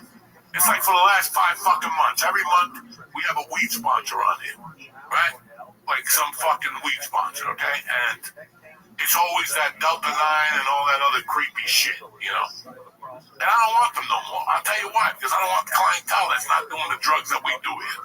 If you're not doing coke and heroin and fucking reefer, if you're doing like Delta 9s and smoking a vapor, go to somebody else's podcast. I don't even want you in my fucking energy anymore. What would the ad read be for like cocaine? Like if you had to do an ad for cocaine? Oh, like if we lived in Vancouver. Listen, you're sitting there with a finger up your ass, it's time to get out. Blow your money. Tell your mother she sucks. Give her the fucking, tell her you want your early inheritance. And start going to orgies, okay? Do something I didn't do. That's what I wish I would have done. Gone to more orgies. I never went to an orgy. I never saw 18 people get fucked at the same time. I never saw anything like that. That's the only thing I regret doing. But everything else, like, do you regret? No, not really. I did everything I wanted to do earlier. I went to the concerts I wanted to see. I saw concerts that will live in history forever. I don't need to go to these fucking concerts now to see these 80-year-olds dancing and wiggling and David Lee Roth with a pickle in his pocket. Like he's still got a dick with leather pants on at 72. Come on, man. Let it go with the blue hair and the... At one point, just be yourself. But if you're going to an orgy, don't you have to, like, participate? Or are you going to be like... No, I'm going to participate to get HIV. I'm going to get the whole what's that thing with these retarded kids on the spectrum? I want to be on a disease spectrum. I had HIV, COVID, and herpes all mixed in one. You get a sore on your lip, a sore throat, it's fucking tremendous. Shout out to Lonnie Love. I want them all, you know what I'm saying? That does sound like fun. It does, it's fun. It's fun. I saw a guy hung over on TV and I forgot how much fun it was. When you're puking and you got a headache and you're popping aspirin. You like that? I haven't had one in 20 fucking years, but I wish I could have one. I wish I could just go do coke one day. Like, I'm 62. What's going to happen now? Nothing. I'm going to die. I can't breathe as it is. I can't breathe as it is. Any day now. Stuff up your nose now? Any day I'm going to check into the hospital. Any fucking day now. Could be tomorrow morning. I'm going to check it. I can't breathe. When you feel this way, you're like, fucking bust out the cigarettes. Bust out the cocaine. Bust out the syringes. I don't have much time left. And that's what God is unfair. Because he doesn't say, hey, now you got 5 years left. Now I'm really going to judge you. Because if God ever came down to me in a bush and said, you got 5 years left, right? You died on your birthday when you're 68. Watch my smoke. Watch my smoke. Okay? Watch my smoke at 58. I'll go to the bank and take every penny I got out of there. You understand me? IRAs. I don't give a fuck about retiring. I never thought about retiring anyway, Terry. I will break that fucking IRA, go to the city, get myself one of those hotels with Tony Soprano went. The good ones for as long as the money lasts. Like, call me when it runs out. Call me when it runs out. There's like 32 grand there. At $3,000 a night, I think I'm here for 2 weeks. But I'm not gonna make it anyway. Okay? My goal is to die in your fucking hotel. I want to do coke. I want that thing when they put the basters up your ass. When they take ecstasy and heroin and mix it, they melt it and they bend over and you put it up your ass with a turkey baster and you get high for days. I'm doing it. Oh, I'm going to one of Eric's gay parties. I'm going to let a gay guy suck my dick with ice cubes. In his mouth. Well, what if it's so good you don't want to die now? Like, what if you find out you're gay? If he plays a trick on me, then I'm going to be pissed. What trick? Oh my God. I think everybody in this life would like to know when God is giving you 3 years left.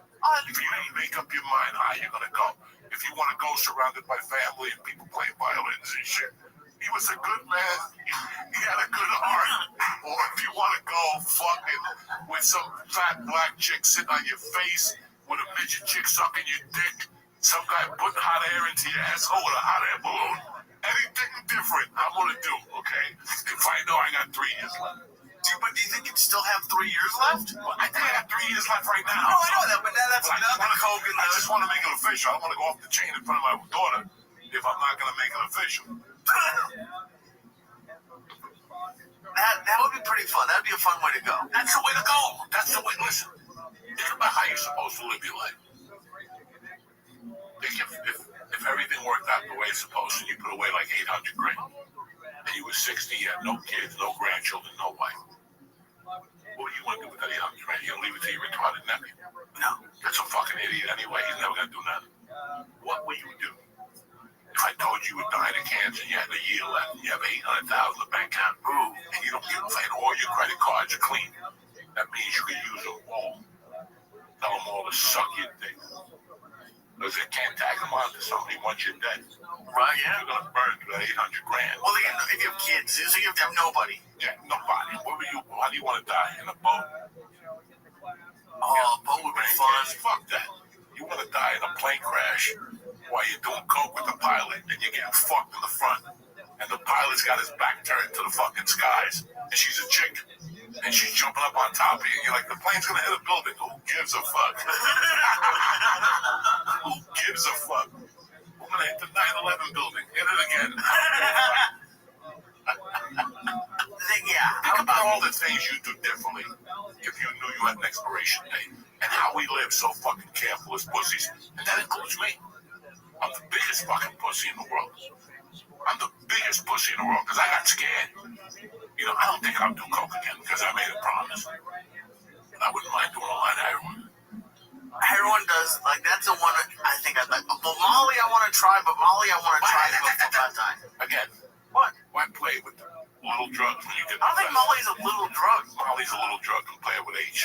That's God's love. That's God's love. You know what I'm saying? When Yeah, but if I want God to do it, says you I got want H, and you're sitting there, like I saw a movie of a guy getting shot and 2 arms by heroin. And he was getting his dick sucked in the village. Luis Pinero, what's his name? Fucking, the guy that wrote Cuba and his teddy bear. There's a movie about him. And there's a scene where he's got a syringe in each arm. And some chick is sucking his dick. And I'm like, man, that's the way to go. Like Jesus, like that. Like, get your dick sucked with 2 syringes in your arms. And a blowjob, that's what Jesus should have done. That's how I would have fucking got out of this motherfucker. A blowjob really does fix almost anything. No, it makes everything a lot better. Yeah. You think about it. But it's not even, listen, we're being, you know, getting silly here now, but man, we don't live, you know, we live so cautiously, and I'm the number one guy because I had a daughter. I live a little cautiously because that's the only thing that saved me the last couple of years. Because now in my mind, even if I did time, how much time am I gonna really do? So if I'm gonna blast you, I'm gonna fucking blast you. It's not gonna be a punch to the head. I'm gonna hit you with a table, and hopefully you're gonna need psychological help in the past, squeezing the ball or something like that. Because when I go, I want to go. I do. Do you have that? I've had like if everything goes to shit, I'm gonna kill like 3 people. Oh yeah. Oh, I love it. Oh, love it. On the way out, just to go. Come here. Remember this? Bah! Yeah. Remember that time you fucking got cute? This is what you're getting now. But it's just so weird how if there was ever a time like they're saying, like I was watching 60 Minutes last night. Maybe I watched 60 Minutes last night. About that a plane in New something in Boston got hacked. Their little war department got hacked by the Chinese. And now the Chinese is going to start hacking little things to get to the big thing. And you're saying to yourself, and every day we're dealing with Chinese people, you know, whatever. But you have to say to yourself, this is the time to invade us. But they're taking over our country with farmland. They're starting to buy a lot of farmland. Farmland, some of it is to grow fucking. They have us confused that they were bringing slaves over here growing weed. Did you heard about that? Did you hear about what? And then in Maine they have a bunch of shit. And then, am I wrong? Did I hear that Cotter or whatever, where whoever gave us that plane is opening an Air Force base? Or is that like a fake? Yeah. Is that real? I don't know. How the fuck, dude? And then we were talking about stuff that doesn't matter. I haven't finished it yet, but have you seen that documentary on HBO Max about the Alabama prisons? No. That shit is fucking crazy. They just let guards kill people in there. And they there's stuff that does matter that people don't want to talk about. No, but they rather talk about bad part. Right. Now he's gonna ruin this and ruin that. It's just, I've been watching this for years. Listen, I'm gonna be as honest as I can with you. I have a GED, no fucking family. Education is whatever I've learned on the street. I got a master's degree. But as far as when people talk about, I don't know anything. Guys, it was all a joke until I did something with my life, and it wasn't. You know what I'm saying? So, when I talk to people now, and they're stale, or I feel bad for them, because even I managed a little something, whether it doesn't matter to the world. I'm not talking about jokes or being funny. I did something else besides I'd be a criminal. Besides rob people, I wanted to do something else. That was cool for a while.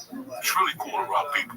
Have a good time and take their drugs, but then you know, and that was cool for a while. But ever since I started getting, I can't say success, because there's no success. Since I started becoming a productive member of society. What's a productive member of society? I pay my taxes. I don't give cops a hard time. I pick up litter. And you try to be as nice as you can to people. That's it. That's the bottom line, productive member of society. And I think I've done that. I think I've achieved that, if not anything else. Okay, which gives you in this country who got it. That means I don't deserve nothing. It's just supposed to go that and above. We're supposed to serve our country. We're supposed to do something. I did none of those fucking things. Okay? But for me to be able to get up in the morning and dictate my day is bad for everybody else. Because if I could do it, what the fuck were you thinking? What the fuck were you thinking? Not you, Lee. No, I know you're not yelling You at me. understand how I look at things? Like, what the fuck were you thinking? What were you thinking about? I'm not sure if this is what you're talking, but to me, I think there's a lot of people. I think it's the trap of the day job. I think a lot of people don't, like you said, dictate your day. Most people, 90% of people in this country have no. 80% of their time is spoken for between work from 8 or 9 to 5. They have kids' activities, and then maybe Saturday you have to do errands. So maybe Sunday you get to watch. Like most people in this world, You fucking imagine? Like I had a life that I worked Monday to Friday. Saturday I watched my daughter, and Sunday went to the in-laws' house. That was my life before comedy. Great life. If that's what you want to do, right?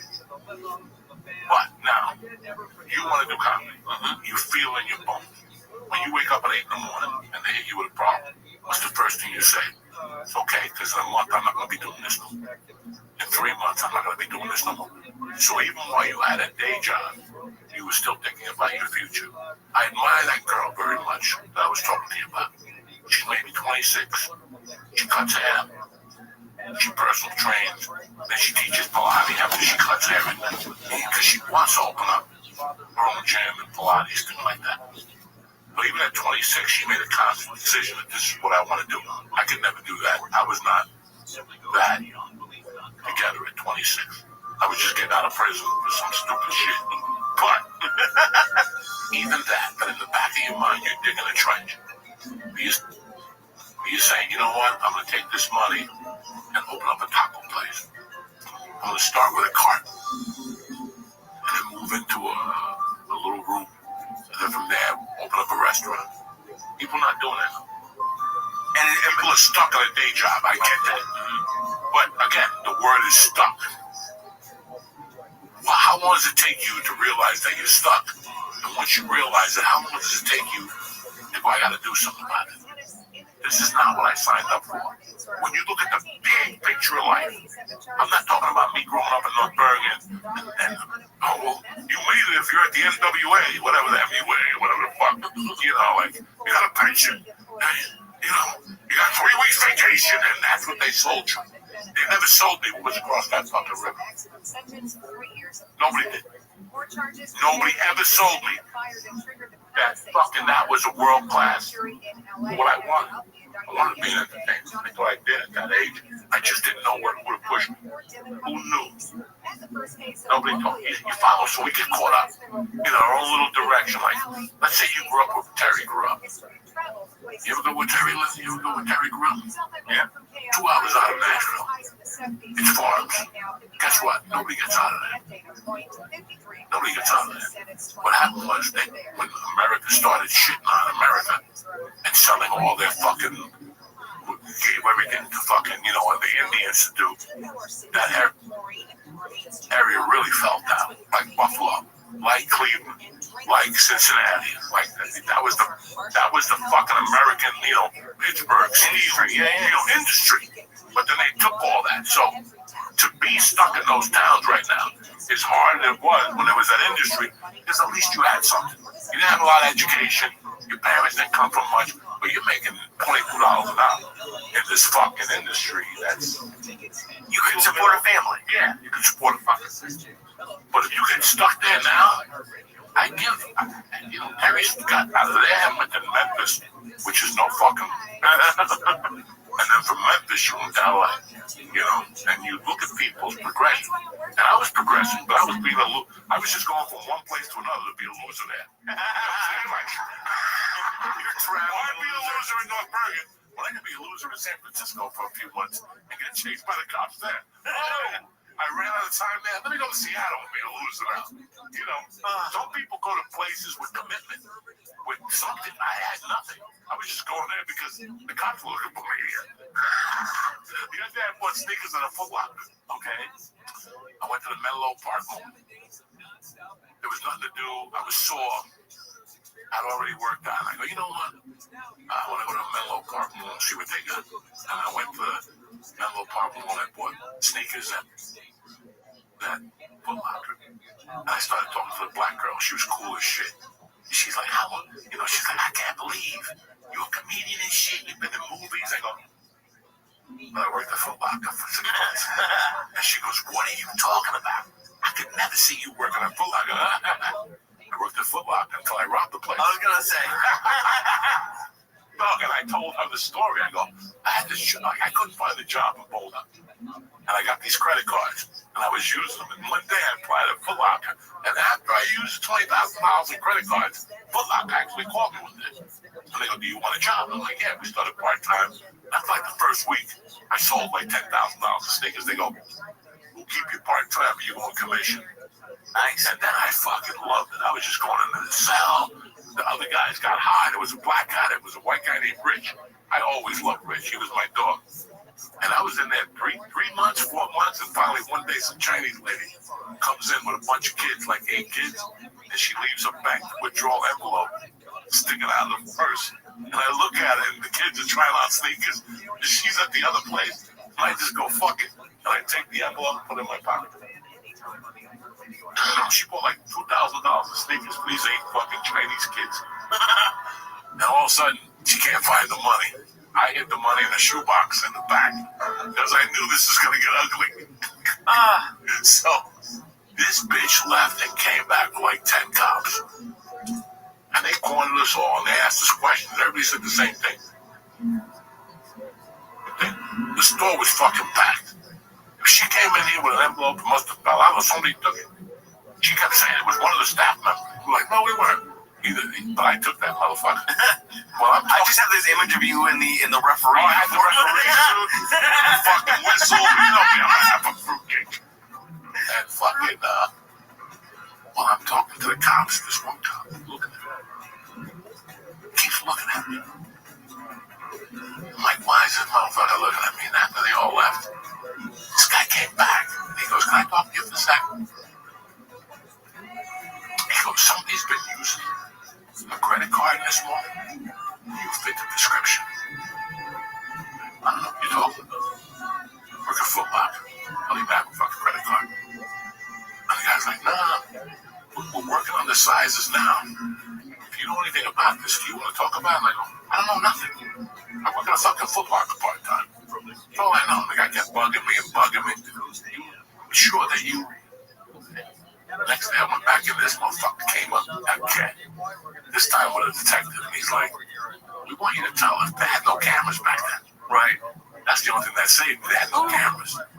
So they were like, you fit the description. Do you want to go to a lineup? And I go, am I arrested? No, I'm not going. I'm going to fucking voluntary lineup. Go fuck yourself. I know my fucking rules, okay? Why would you say yes to that? Yeah, and then the guy came back the next day. Yeah. He said, we're working on the sizes. You bought a lot of clothes. Whoever used this card bought a lot of clothes. I had suits.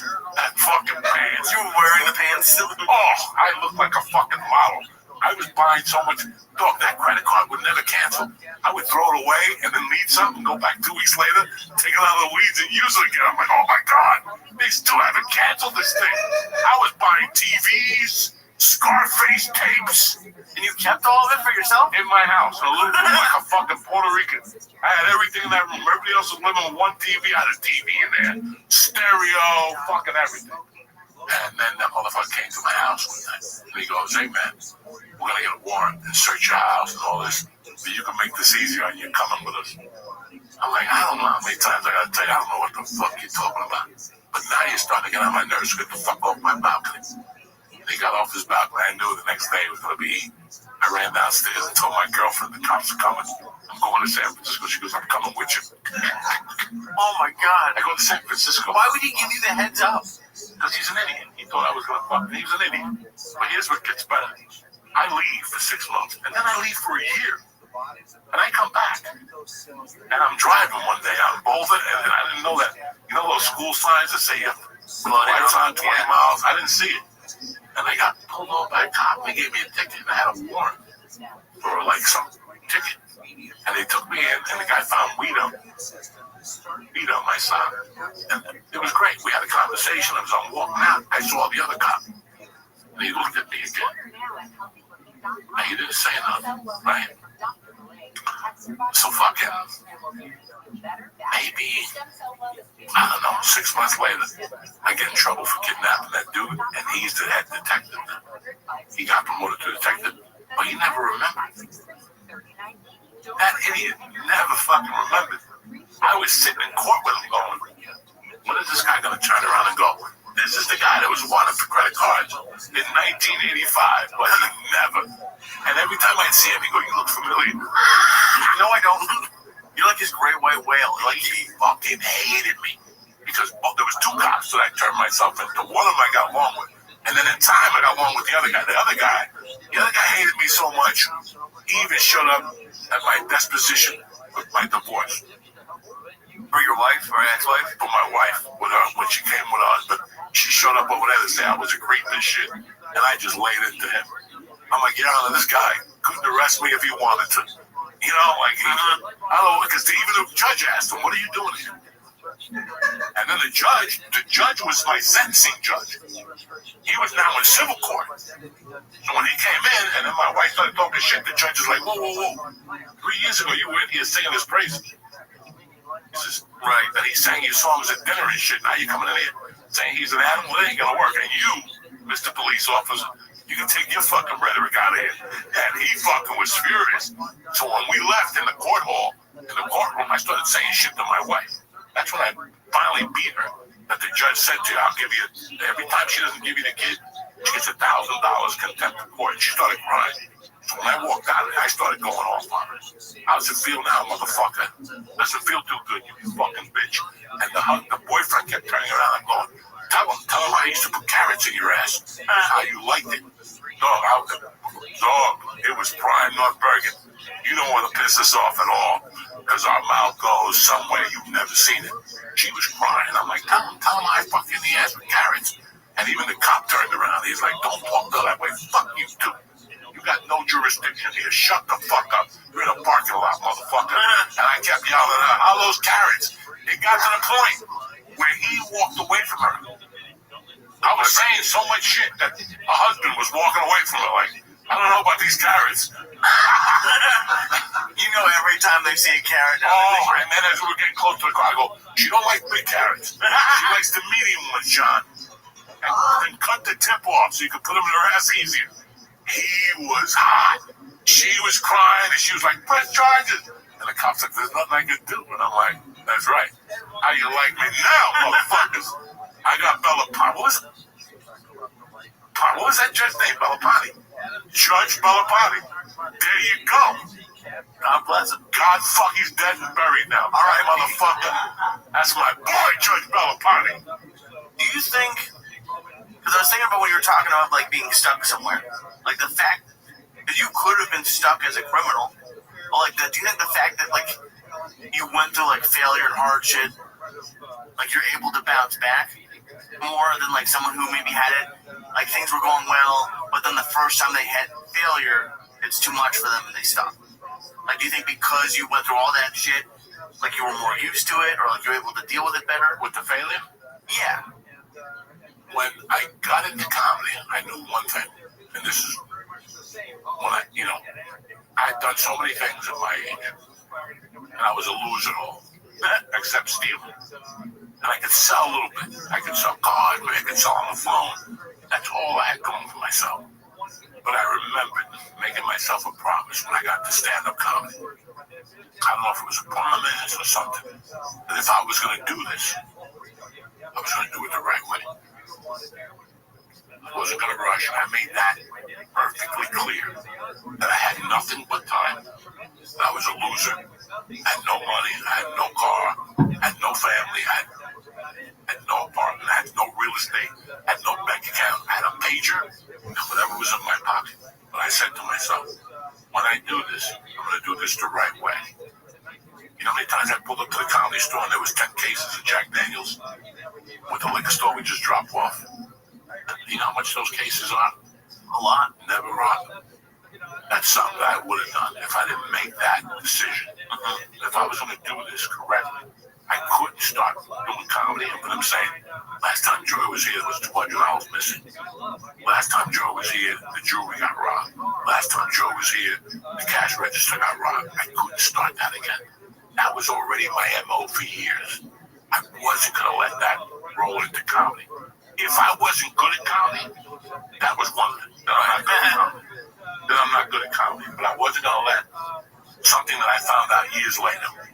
And the expression was, I'm not going to let my character, my shit character, ruin my destiny. So even though I'm a fucking degenerate junkie, I'm not going to let it get in the way of that. I'm going to shoot my, whatever the fuck I shoot, when I have nothing to do with that. And I'm lying to you there, because at times, the coke did cross my comedy career, but not to the amount you would have thought. Like, I would have thought the only time ever that it really got in my career was right before I quit. A year before I quit, the Improvs gave me a shot one night. I got into an argument with the guy that runs the Improv. And the Improv, he goes, you want a shot, motherfucker, we'll give you a shot. So they gave me 2 headline nights. Ontario. Wow. With Ontario's an hour 10 from where we lived in Hollywood. They gave me those 2 dates with the fucking thing that I was not going to have a problem and that I was going to do radio in the morning. Well, I drove all the way to fucking Ontario, check into the hotel, but they never give you a room. They even gave me a fucking room. We don't want no problems. Just do the radio, okay? In my room, it's 11 o'clock at night. I gotta get some powder in me. I drove right back to Hollywood. Oh, no. I drove an hour 10 to Hollywood, an hour 10 back. That put me back at 1 in the morning. And I got an 8. I started doing coke till 6 in the morning.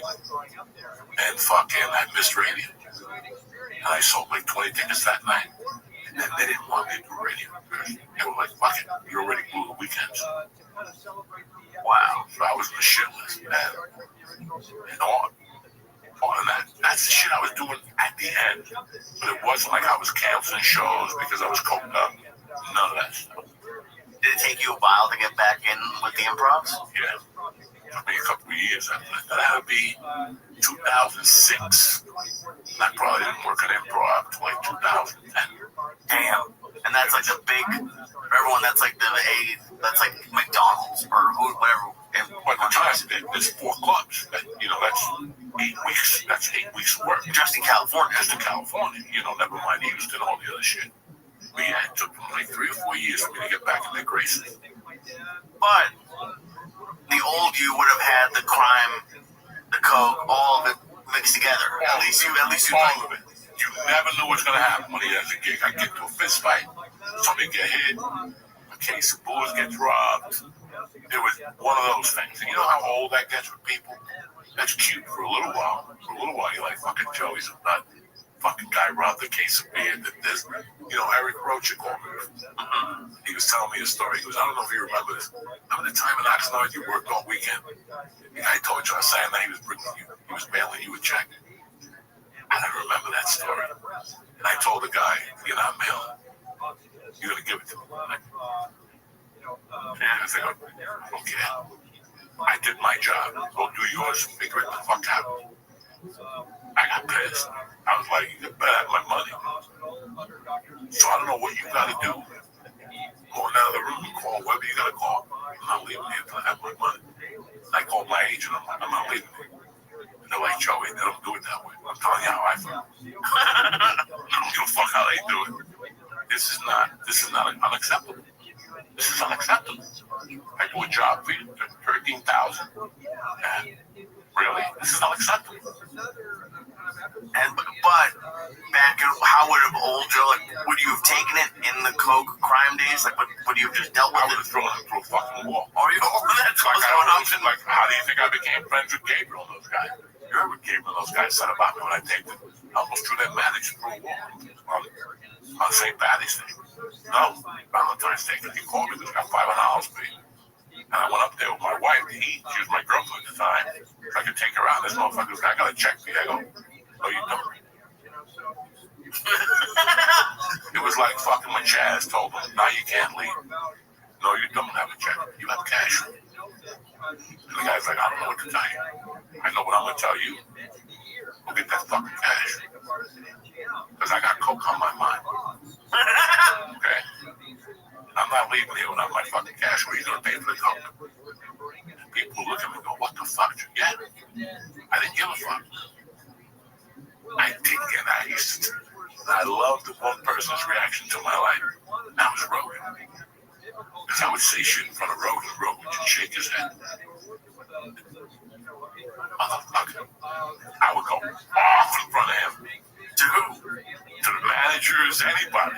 When you were opening for him? Oh, yeah, and Ari would have to pay me. I want my money tonight. Ari didn't pay you. Yes, he did. Yes, he did. Another opener paid you? And he was just as poor as you were. No, he had tons of money. Oh, there was commercials and shit. Oh, okay. He had commercials and shit. I'm like, somebody got to pay me that $7.50. It's a Saturday night. $7.50 is little to you.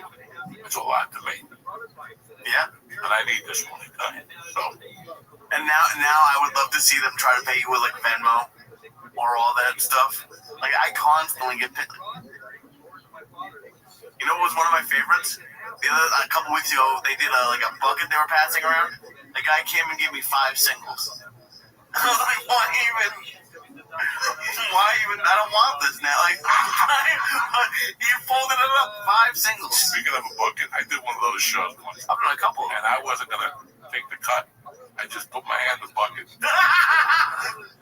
The guy goes, you left without getting paid. I know, I'll catch you next time. He didn't know I'd taken $2.50 out of the fuck out of here. We'll wait for your bucket. Oh, that's I hate that. The bucket. I did one in San Francisco that like they make you wait at the end of the show and like it's like your it's like your like Santa at Christmas. I'm doing that. Oh, there was a guy in San Diego, that idiot that's on the. He thinks he's a big producer. He used to run a show in San Diego. This is how crazy. He used to run a show in San Diego. Old people get busted. They would all live on donations and shit. They would always bother me. How do I get to the comedy store? And then something happened. He got on a show about selling houses. And he thought he was fucking, And one day he heard me. He's like, I really want you to be my show. And you come to an audition and like my show. Are you fucking retarded? Either you give me that or you don't. An audition for a comedy show? Like a fucking real estate show. Oh, one of those shows where they flip houses. I would love to see you flipping a house. No, I'm not flipping a house. I'll steal the house. I'll rob the house. I ain't flipping no fucking house. Oh, you could do a show about like squatters. You could go like set someone up for a squatter. I don't know anything about that. If I do a show, it's about getting my dicks up or rolling joints. That's the only show I'm doing. I'm cutting lines or how to make free base. I don't want to do nothing no more, okay? Nothing. How to make free base? They don't even call me no more. I got auditions, I don't even get called back. And guess what? I don't even give a fuck. It's who I am now. I'm sick. What do I expect? The only thing I can depend on right now is us going and doing stand-up. I love it again. I fucking love it. That's awesome. I love getting a bit. Oh, yeah. Once you get a bit and you can build on that bit, take your time, stand-up becomes a fucking paradise.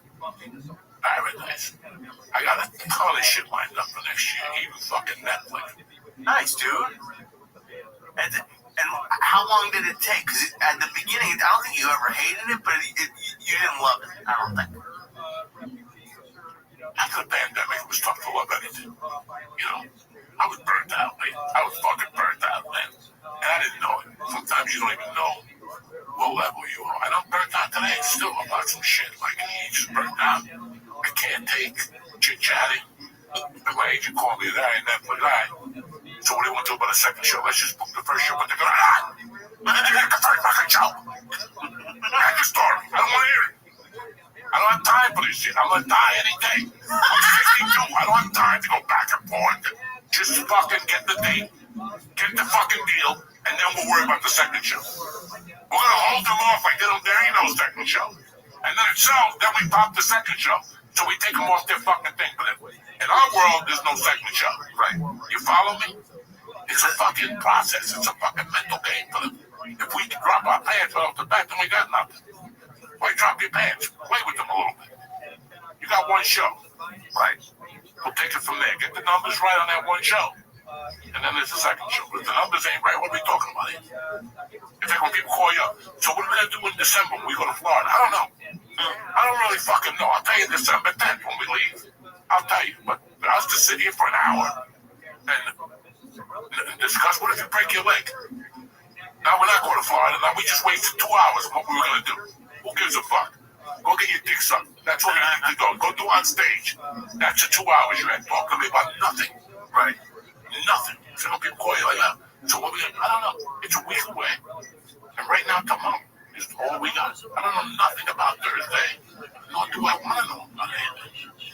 Most people can't live their life like that. That is one of the nice parts about doing your own thing and doing. Keep it simple. It's easier said than done. Keep it simple. How do you keep things simple? By taking the noise out that doesn't matter. And sometimes you have to do this. You ready? People don't. And it's a shitty way to think. But it works for the Jews. Yeah, where this? And it's like, and this exactly. No big. And you have to think this in your head all the time. This is what goes in your head all the time. All the fucking time. All the time. All the time. Ready? How is this putting money in my pocket? How is this conversation putting money in my pocket? How am I profiting from this? How is this making me better? That's the thing that's going on. When somebody's telling me about something I don't need to hear, that's what's in my head. How is this making you better? How is this going to work out for you? How? This conversation you're having, where is it going? It's like that guy that calls you every week. Okay, I got it together now, man. I'm not after the third week. You're like, I don't want to hear it. You couldn't get it together if I gave it to you. You couldn't get it together if I gave it to you. You know, and that's the state of mind. How am I making fucking dough right now? How is this going to my bucket? How is this building on me? I'm at an age where I need a house. I need a car. I need clothes. What you're telling me doesn't do any of that shit. Doesn't do any of that shit. Nothing. And once you level it to that extreme, and it's a horrible way to live, but it'll get you to where you need to go quicker than your fucking stupid system. Because I'm not talking about your way here. I'm talking about your stupid system doesn't work. You want it to work? This is the drive. When you wake up in the morning, how does this affect what my mission is? Right. It's like, what would Jesus do? But yeah, how does this affect my mission today? It doesn't. And talking about it doesn't.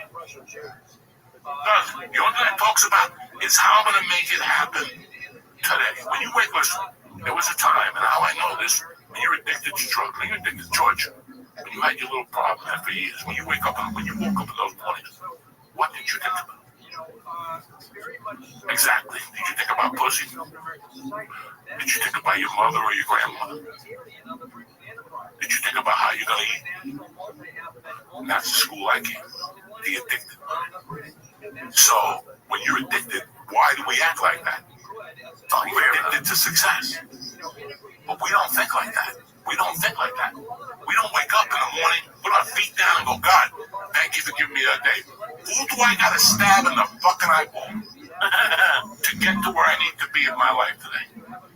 And that's a little, that's a little over-exaggerated. What do I need to do today? Not tomorrow, not in a month. Today. That's going to profit me mentally, physically, spiritually. I don't care about Bad Bunny. I really don't care about the Epstein list. You know, people got mad at me when I talked about vacations. Another thing. Everybody thinks they deserve a vacation. No, you don't deserve God's. You deserve nothing in this life. We earn everything. You don't deserve cake. I don't want to hear about it. Oh, I'm stressed out. You want to know stress? Stress of those fucking... Don't even get me started. You know what I'm about to say. That's stress. What we make in our lives for stress, these excuses we give ourselves are bullshit. But that word deserve is like, yeah. No one deserves anything. Nothing. The bluebird of happiness is not going to knock on your door and give you what you want. Very seldom does that. I was watching a show. That stupid show with the guy from Mad Men. He's got a really good show on Apple. Oh, when he's a thief? He's a thief. There's a breakdown in that. The woman breaks her life down in that. And it's very interesting from a woman's perspective. She goes, I had to let that guy lay on top of me every night for 10 years and do what he wanted with me. I deserve something when he died, you know? Like her perspective of shit. Right.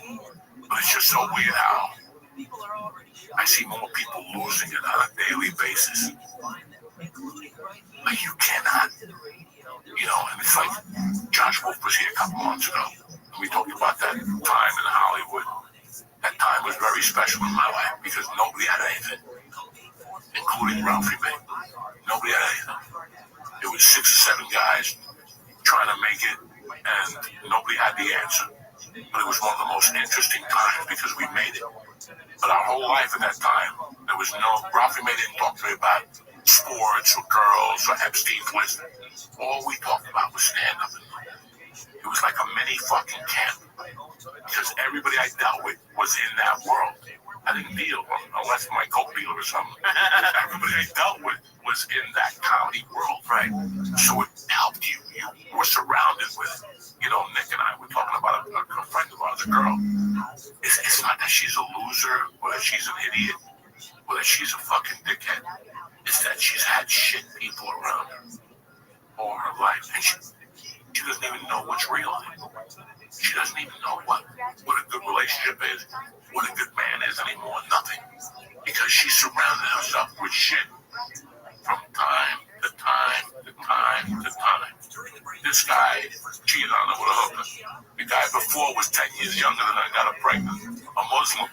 You know, it's like you're not helping your life. What is the thing you bring up a lot? What did Einstein say, or like the definition of insanity is doing the same thing over and over? Yeah, I smoke a coke every day thinking I was going to get a different perspective. It's insanity. You know, I get up every morning, I smoke pot. I don't think it's that insanity because I don't get the same result every day. You know, I do. I get the result to get the fuck out of the house. That's my result from smoking pot at 7 in the morning. It gets me out of the house by 8:30. Well, let's play devil's advocate. Do you think your life would be any more productive? Anything would be more positive if you cut weed out? Yes and no. What would be better? I don't think I'd be productive. Okay. Because it keeps my powder dry. I'm at a level right now that I'm smoking pot because it gets me high.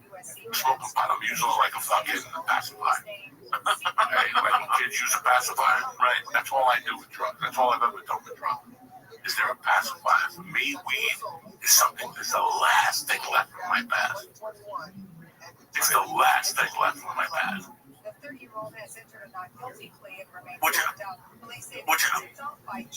like you're unique because there are some people who, if they had the same past, doing a little bit of weed could like send them all the way back.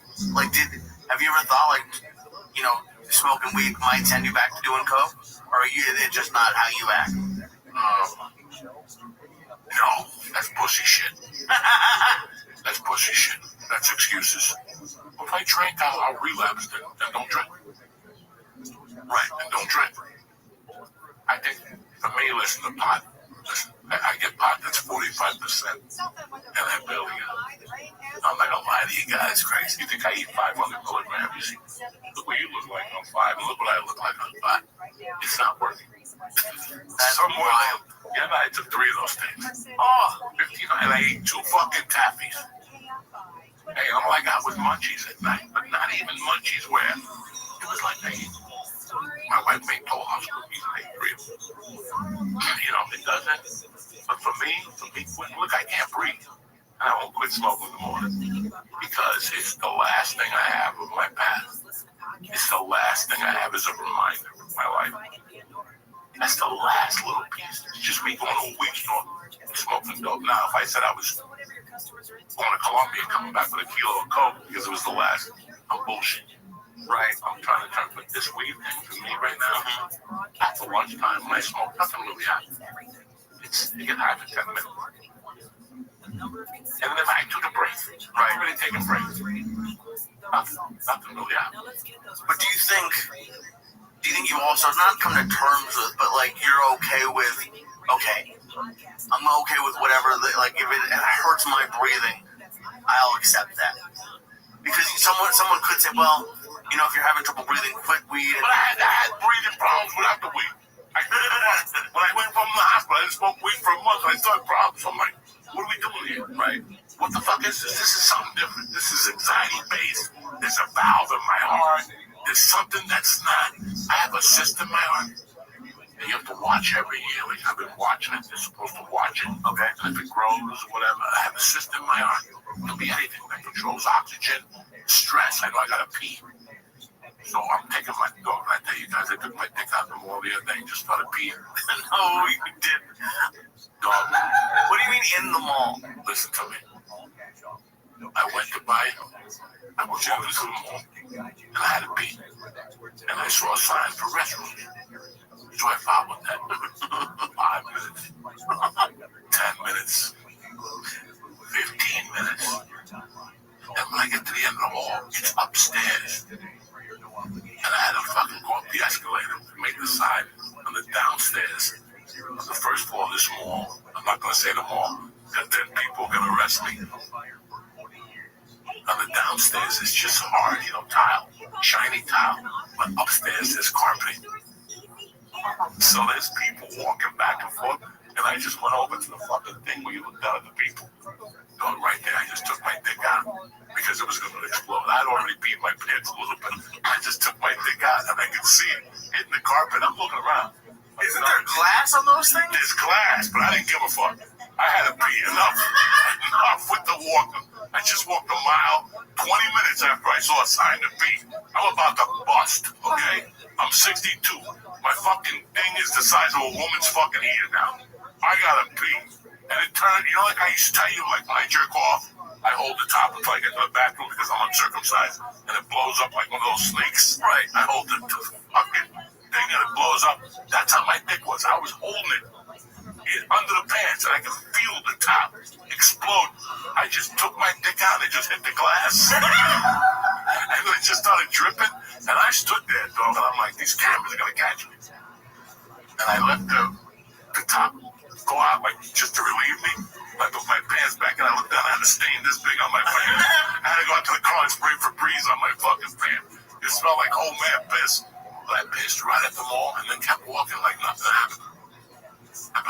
And I was like, bro, they're gonna call me like in a day. They're gonna come to my house and go, Mr. Diaz, we need to talk to you. I haven't said nothing. I went to the same mall the next day. And I'm like, Did you go up to see if it smelled up there? no, I didn't even go to the side of the What mall. the rug smells My like? wife went to the mall with my daughter because I told her where to go get the Mercy's jacket.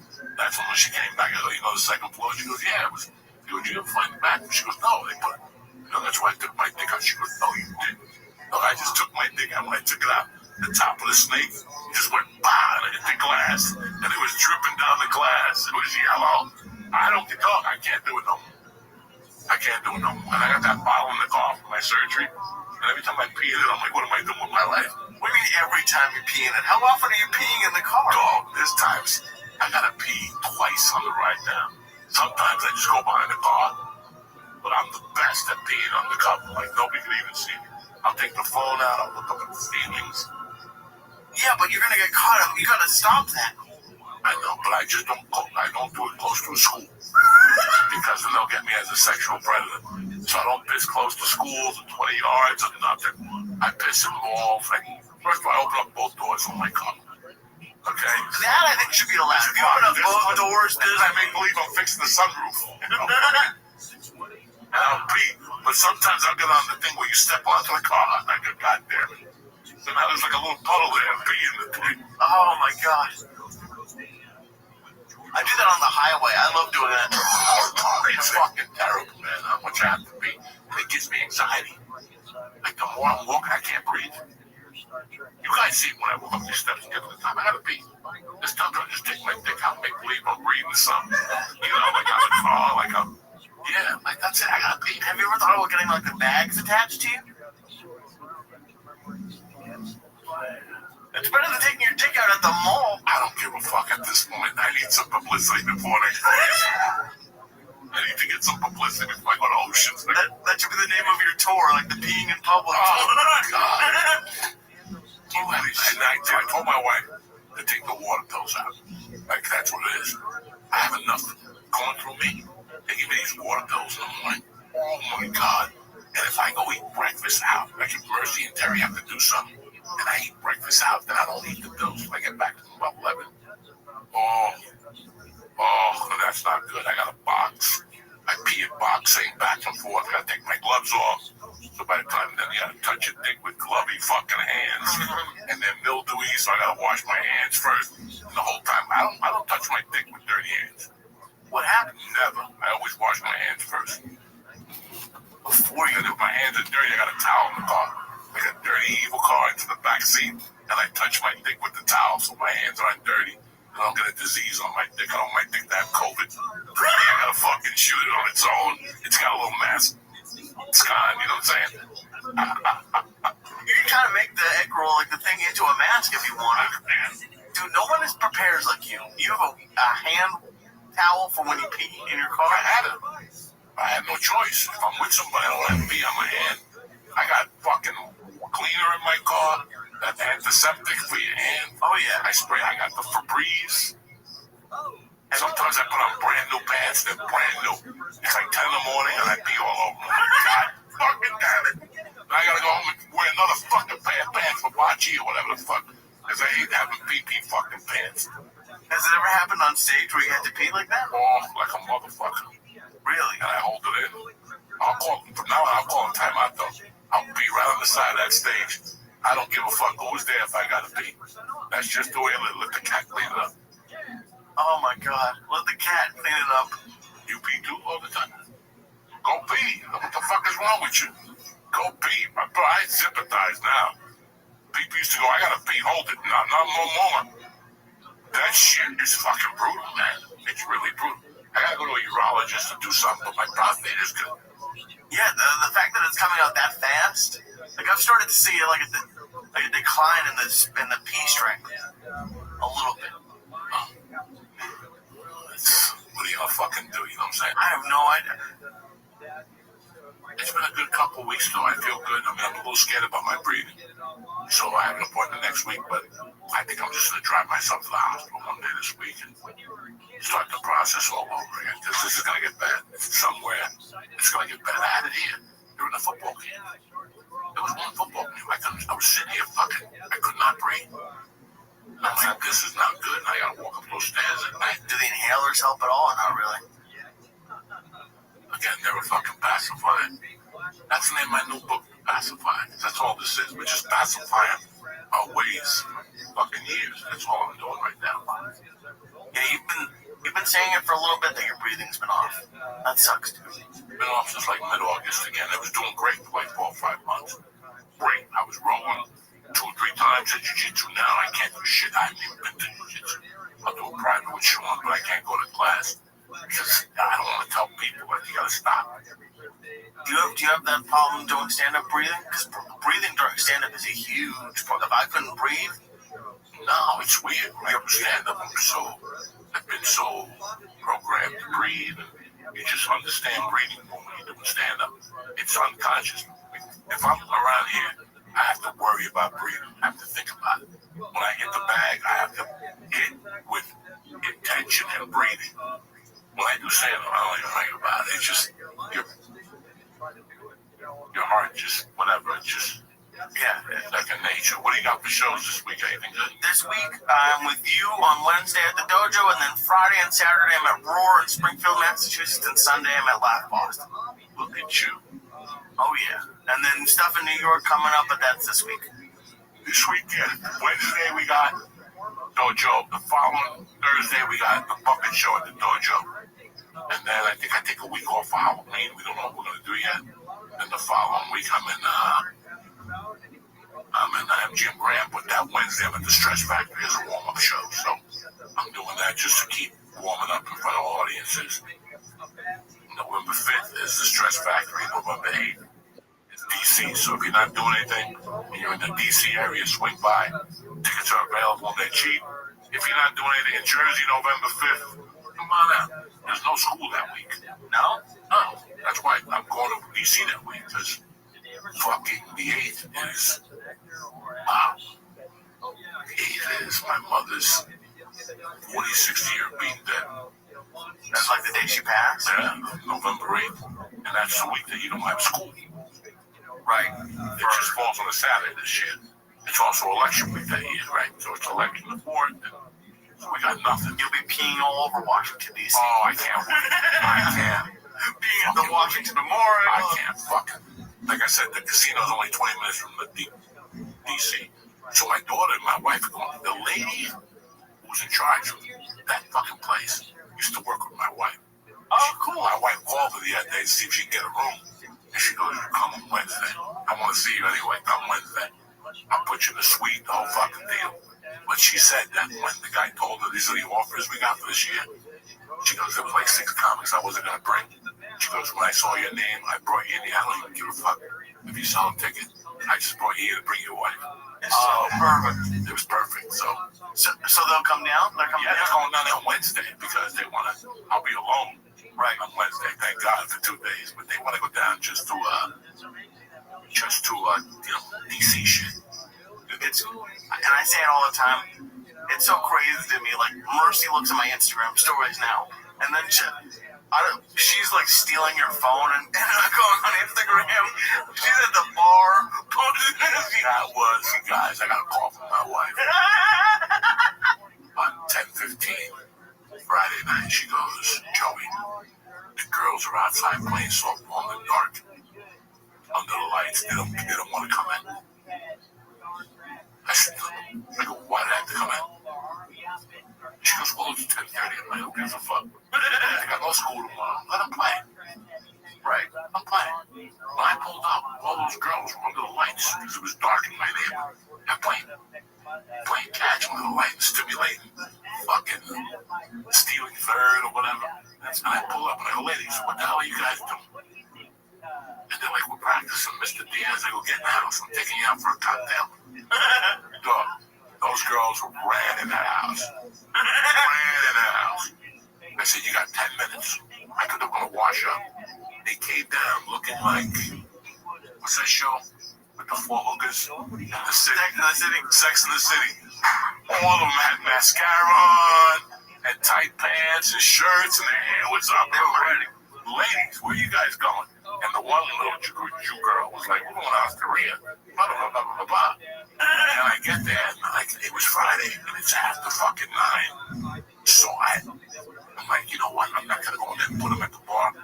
Let me go put them at the table, and then somebody will ask, and I'll bring them over. My little Jew girl looked at me. She was like, "Is it no table?" Not the Russian Jew, the Jew girl.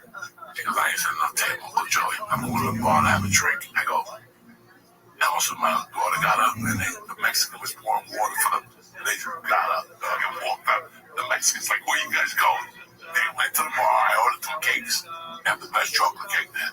They have the best chocolate decadence with like ice cream and fruit. Nice. Oh my God, homemade whipped cream. Like cakes like Shirley Temple. I got them all sodas with cherries in them. Yeah, and I stepped away and I left them alone. And I watched them. And I said it was the funniest thing I ever saw in my life. You think they were like mad Fifi? They were taking the cherries, popping them in their mouths, and eating the chocolate. And I got them in the car. And it was like fucking, I'm going to crash the car. Because they were all talking about different things all at the same time. It's like cocaine. You see it. You fucking see it with kids. When you give them sugar, they go off the fucking deep end. I took them home. And we had such a good time, Mr. Diaz. We're going again tomorrow night. I'm like, okay. And at the bar, her phone died. That's why. Because she goes, leave your dad, leave your phone. I have to call mom real quick and ask her a question. Because mom said to bring her a dessert. I didn't know what dessert. Right. That's what she was doing. What is it called? Underrated. Part 3, yes. Just posting stories. Yeah, she's funny on Instagram. She put up a story the other day. She's like, "Who wants to DoorDash me food?" Oh, yeah, she was at school. Oh, no, she was at rehearsal. Playing the bass, and she didn't bring fucking food. So I was sitting there, all of a sudden I see the story. They go, "You dumb bitch, I told you to bring a fucking sandwich. I told you to bring something down." When I picked her up that day, I'm starving. I love it. And it's only gonna get crazier. It's only gonna get crazy. When she starts driving, Well, I've been bothering lately to drive. really? And she doesn't want to do it? Gotta learn now. Must have learned when they're fucking 17. I'm gonna teach her in that truck. Oh, and you're gonna just turn her into the Uber driver. Yeah, so when she gets a smaller car, she'll know. Oh, I can put her in that truck. That truck might be 1,000 miles by the time she fucking. I'll save that truck. I bought that. right. So I'll just give it to her. Let her bang people with that fucking truck. Let her cut off a motherfucker with that truck.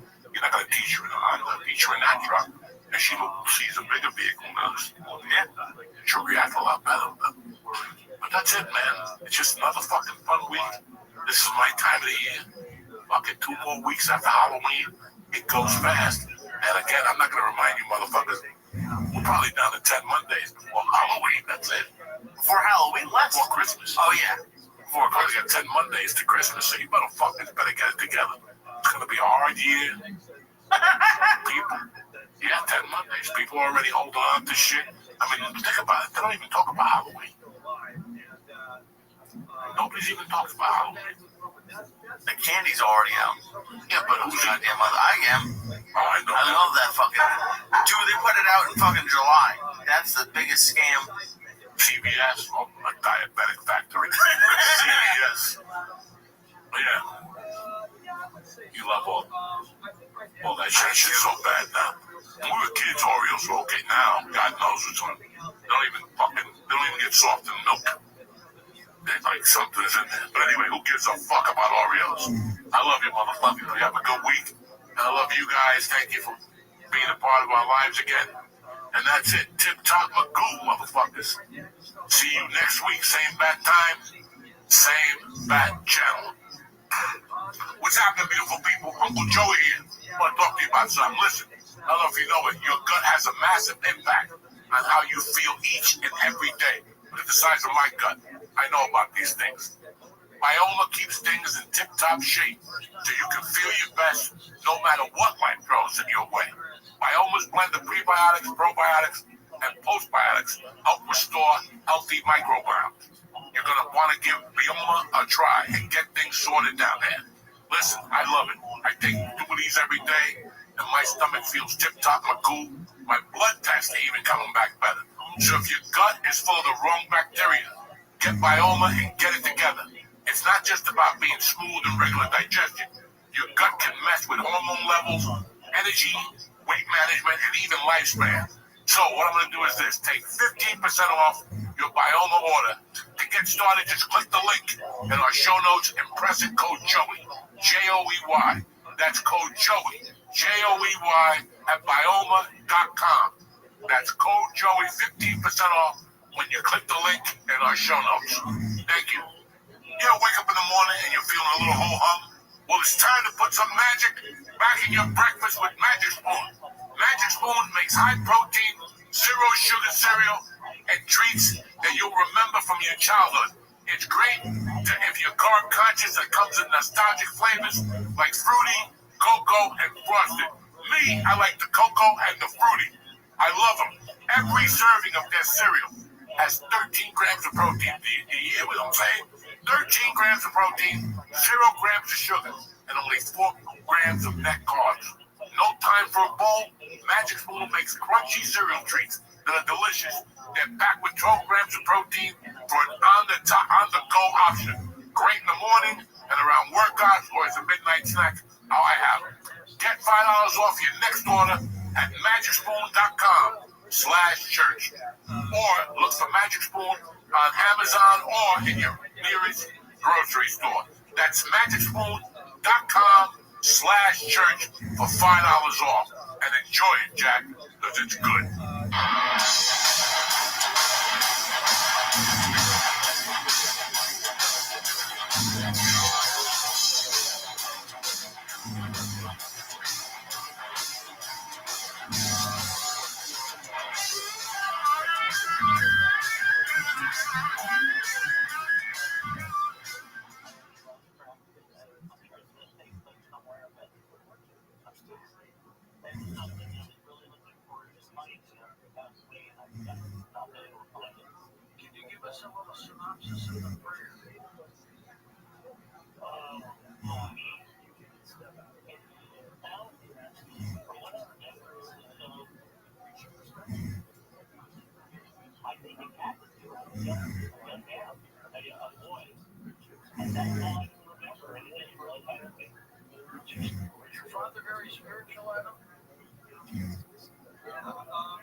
controversial subject. So his idea was to mask some of these issues that he wanted to write about in the form of science fiction, and that would get it, get it through the big network crowd, and it worked.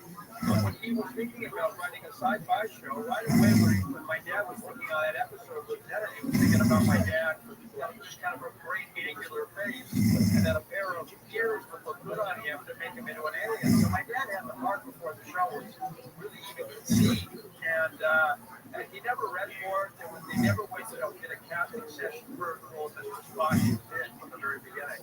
So very fortunate that they had a good working relationship on this previous series.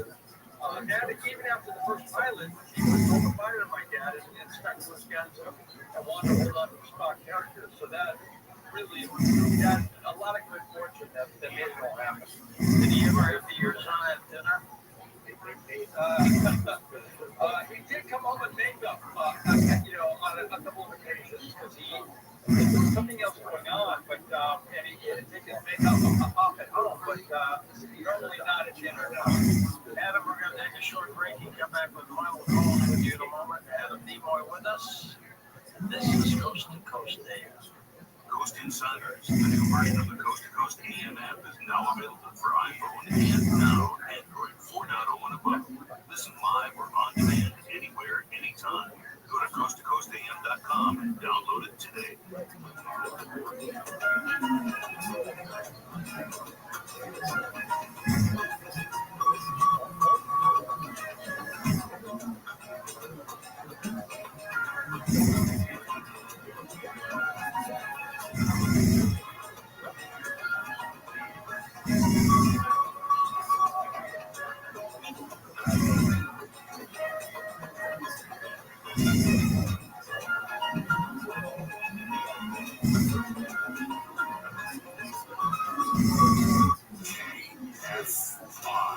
Or stimulating talk. Ivory Tennis in the KFI 24-hour newsroom. LA County Health has issued a water quality advisory for our beaches. Rain runoff is now discharging into the ocean. County Health says after a rain, stay out of the water for at least 72 hours after the storm. The water quality advisory will remain in effect until Saturday at 5 a.m. Another strike may be coming from Kaiser. Pharmacy workers overwhelmingly voted to authorize an unfair labor practice strike. The vote includes approximately 2,200 Kaiser pharmacy professionals across SoCal. Meantime, today is day 3 of the 5-day Kaiser healthcare workers strike. And a new study from the University of Western Australia says most people reach their mental and emotional peak at age 60. Southland weather from KFI, sunny skies on the way, highs in the 70s. Right now it's 57 in Fountain Valley. Lake Forest checks in with 51, 53 degrees in Coronado Hills, and it's 50 in Riverside. From the KFI 24-hour newsroom, I'm Bree Tennis. Beware things that God has written tonight. Weekend goes you leaky room, terrified. While your kids will be collecting candy, you'll be collecting rainwater in a bucket. Call Root Buddy 866-95-BUDDY. Free estimate, low price, 0 down, no payment for 24 months on improved credit. That's 2 years. $750 off when you mention KFI. Call Root Buddy today, 866-95-BUDDY. 866-95-BUDDY. Your room should be scarier than your costume. Johnny Knoxville here. Check out Crimeless Hillbilly Heist, my new true crime podcast. The true story of the almost perfect crime and the Nimrods who almost pulled it off. It's killing the perfect storm in the sewer. That was dumb. God, all my example. Listen to all episodes of Crimeless Hillbilly Heist, available now exclusively on the iHeartRadio app. Open your free iHeartRadio app, search Crimeless Hillbilly Heist, and listen now. You know what your customers are doing right this second? The exact same thing you are, listening to me. Which, let's be honest, is kind of flattering.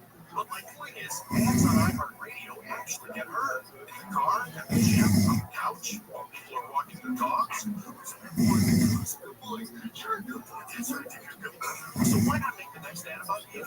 Get started today. Call 844-844-iHeart or go to iHeartAdvertising.com. That's 844-844-iHeart or iHeartAdvertising.com. Welcome to another unforgettable day aboard the Top Shelf Country Cruise. Start with a sunrise walk with Amy Brown on Deck 14. Hit the blackjack table with Lunchbox this afternoon. Binge on cooking chicks at our exclusive whiskey tasting. And tonight, an exclusive for cruisers only performance by Kate Urban. Under the stars at the Nassau Resort and Casino. The Top Shelf Country Cruise, setting sail February 2026. Brought to you by Signature Cruise Experiences. Book your stateroom now at TopShelfCountryCruise.com. Yeah, I know. Tickets are on sale now for the 40th annual Rockwood Hall of Fame induction ceremony. Celebrate Outcasts. And the class of 2025 inductees with special guests. Doja Cat, J.I.D., Jill Meyer, Cialy, Questlove, Fred, and more. Be a part of music's highest honor on Saturday, November 8th at Peacock Theater. Tickets on sale now at access.com. KFI AM 640. When you see someone eating alone, what do you think? I feel sorry for those people. And restaurants are changing their menus. Here's a regular menu, and here is our menu for single people. It'll handle, and it's like the loser menu. Live 6 to 9 a.m. on KFI and on demand anytime on the iHeartRadio app.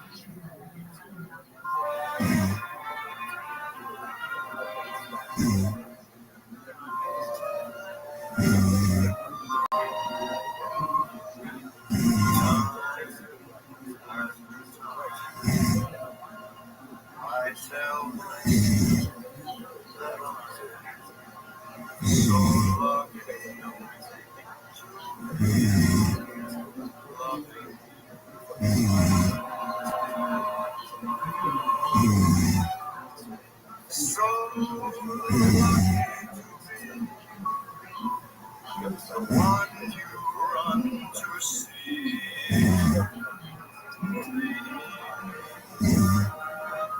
When the day is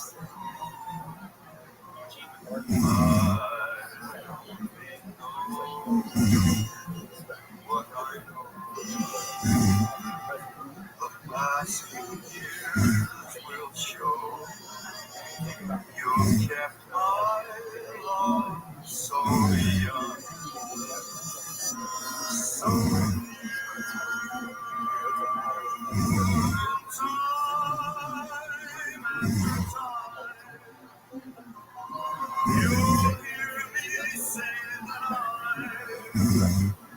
so lucky to be alive.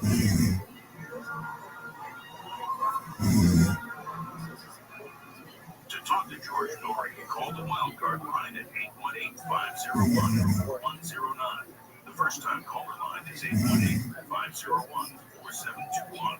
To talk toll-free from east of the Rockies, call 800-825-5033. From west of the Rockies, toll-free, call 800-618-8255. Send George a text message anytime at 818-298-6521. From the gateway to the west, this is Coast to Coast AM with George Norrie. We'll be back with final calls with Adam B. Moore in just a moment on Coast to Coast. We talk about his work, the most human. He's reconciled with his father. Next hour, Ken Heckel-Lively joins us to talk about catastrophic disclosures, the deep state aliens, and the truth. Looking forward to that. And of course, if you're a Coast Insider, this is Wednesday, 2 more programs from the old Art Bell Baltimore. One of them, scientist Greg Braden, discusses ancient anomalies. The other one is our talk to author Cynthia Turnage about Mars and the Bible and UFOs. You can sign up for the Insider for 15 cents a day. I look up the Insider because, like, they up to listen to Coast Live. The Insider, like, for the first thing in the morning, sometimes even when I was working. Hey, Mike from North Carolina, and I'm Coast Insider. If you like me, you get a little time each time the live showing up next. That's okay, because I can listen to the show anytime, anywhere, right on my phone. I'm Dawn from West Oregon. I'm an Insider. Living in a rural area, access to any show. Any show, anytime. This is how you can sign up. You go to our website, coasttocoastdam.com. Right at the top of our page, it says Insider. Click that and you're in. The other way is to go to your app store. Look for the Coast to Coast Dam app. Put it on your phone. It's free. To the app, you can sign up to be an Insider as well. If you're in Canada, you might be an Insider now too. You should take advantage of that. Here's something men and women to build up that testosterone. Recent research is showing low testosterone is affecting a larger portion of men and women at all ages. Addressing hormone balance, including healthy testosterone, is crucial for maintaining overall health. Introducing George's Super Tea, not a drink, but a 100% natural capsule, faster absorbing for amazing results. Here's Dr. Alan Lamont, product creator. Naturally, as we know, the body produces testosterone on its own. George's Super Tea is a powerhouse for hormone balance and testosterone enhancement designed to work with the body's natural testosterone for males and females. Sounds great. What changes are people saying? We're talking beautiful hair, glowing skin, energizes the mind, better mental clarity, better concentration, less stress, enhances your sugar metabolism. It goes on, boosting desire in both men and women. We're talking about natural, sustained energy in all aspects of your life, all with our EDS enzyme, our secret sauce, to maximize nutrient absorption, helping the body get the most from every dose. And Dr. Malay, it's all natural, correct? 100% natural product. It optimizes the testosterone that you already have. It gives your body the ability to produce as much as you need, feeling differences in 1 hour of up to 700% of good testosterone. So anybody who wants to just feel better, feel younger, this is for you. George's Super Tea capsules for men and women from healthylooking.com or at 800-549-9596. Super Tea capsules at healthylooking.com or at 800-549-9596. Check out the full interview with Dr. Malay at healthylooking.com and don't forget promo code George for free shipping. Cybersecurity Awareness Month is still going strong, and LifeLock is here with a message about phishing. The scams that cyber criminals use to trick victims into allowing access to their devices so they can steal their personal info. Being aware of potential phishing scams is one way to help protect yourself with comprehensive identity theft protection. There's life. It's important to understand how cybercrime and identity theft are affecting our lives. Lots of places accidentally expose your personal information. That's why LifeLock monitors millions of data points a second for risks to your identity. LifeLock detects and alerts you to potential identity threats that you may not spot on your own. Loans taken out in your name, crimes committed by thieves pretending to be you. If your identity is stolen, dedicated jurisdiction restrictions are guaranteed to get your money back. Start protecting your identity today with a 30-day free trial. Call 1-800-LifeLock. Go to lifelock.com and use promo code George. That's lifelock.com or 1-800-LifeLock. Promo code George. 30 days free. George apply.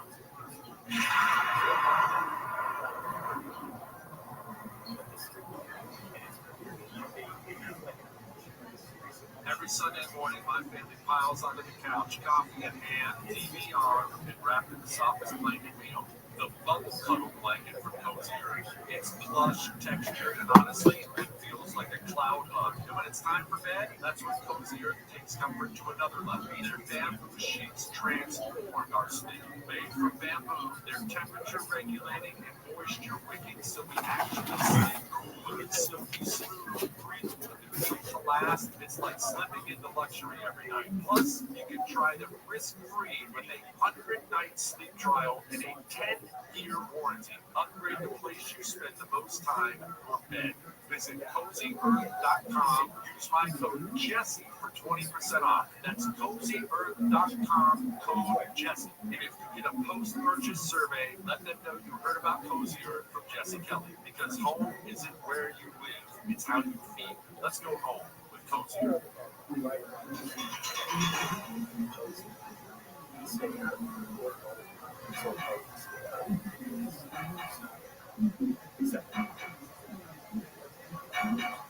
welcome back to George Story, along with Adam B. Morey. The book is called The Most Human, and like he said, get it in bookstores primarily, if you would. His website is linked up at coasttocoastam.com. What's the greatest message you learned about your relationship with your father, Adam? Well, George, I think a lot of it had to do with accepting each other for who we are, and a lot of things happened between us that were unfortunate. I was able to let go of a lot of things with my dad. He was the most challenging relationship of my life. I'm an Al-Anon as well as an AA. Al-Anon is for people who have a family member who had a drug or alcohol problem. My dad was an admitted alcoholic, and a lot of it was acceptance between the two of us. So learning how to accept one another, which didn't mean we necessarily approved of everything we did. On my side and my dad's side, we didn't have to approve of everything, but we were very accepting. Learning to accept one another was the key to the recovery of our relationship, the key to my continued recovery in AA, frankly. Trying not to judge people and just be kind and loving to one another. And I think that is where I ended up with my dad. So what do you recommend to people who might have a strained situation with their parents? Well, recovery, you need to be a surrogate or an alcoholic. Recovery, I try to repair relationships. I would invite people to go to a meeting, you go to an Al-Anon meeting, having to be in AA without having to be sober. From my dad and myself, it's not for everybody, but I share what happened with my dad in these meetings, and it resonates with people who come up to me afterwards and say, I'm going to try what you did with my mom or my dad or a sibling, or someone from the family. I would advise people to start to think about maybe, getting into a little recovery. Everybody's recovering from something, George. And it's not, you don't have to be, into drugs or alcohol to be someone who wants to actually recovery. That is the message of the book, basically. It worked for us in a situation where without those two, we never would have reconciled. And hopefully this resonates and it will help other people. It's the whole point of writing the book. Let's go to the phone with Todd in the state of Washington. Welcome to the show. Hey, Todd. Thank you, George. I'd like to have some things to give you guys. We're involved in Star Trek novels, development, and also dolls, boys, like dolls, when we were coming out, the action figures were getting kids, so a lot of reasons. So you collect those action figures at all? Well, no, I have some. Yeah, I have so many action figures. They're pretty cool. You have to understand that, merchandising for Star Trek, kind of exploded in the 70s when they were on the series syndication. And this is where my dad started to really try to take on Paramount because he wasn't receiving any royalties for all those Bosch dolls that were out there. And there was a lot of stuff out there. There were games and puzzles and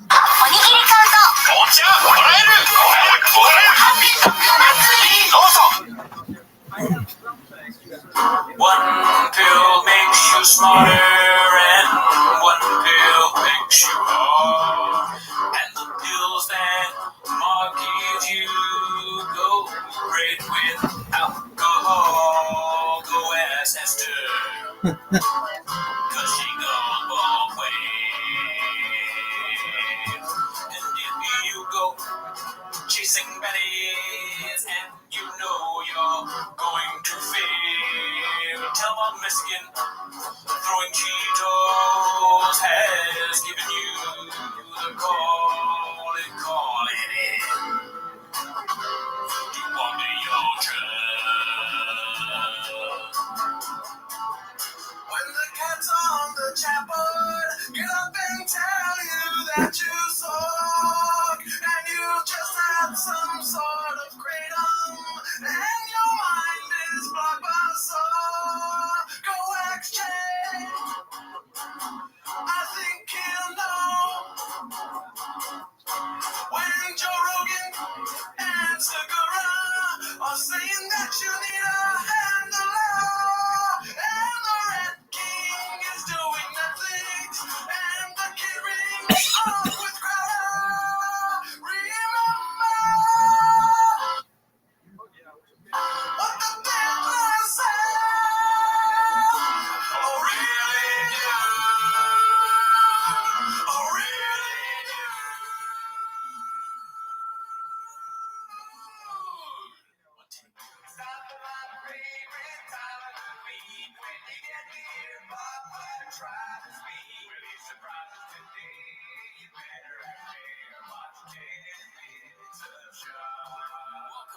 10 minutes of shop. Thanks for tuning in. As always, join the apps. I'm sorry. Man, you got me there. Oh no, but as always, join the Patreon. We reviewed Shane Gillis' stand-up, which was pretty Netflix. Yeah, and we reviewed Andrew Schultz's stand-up, which was pretty. I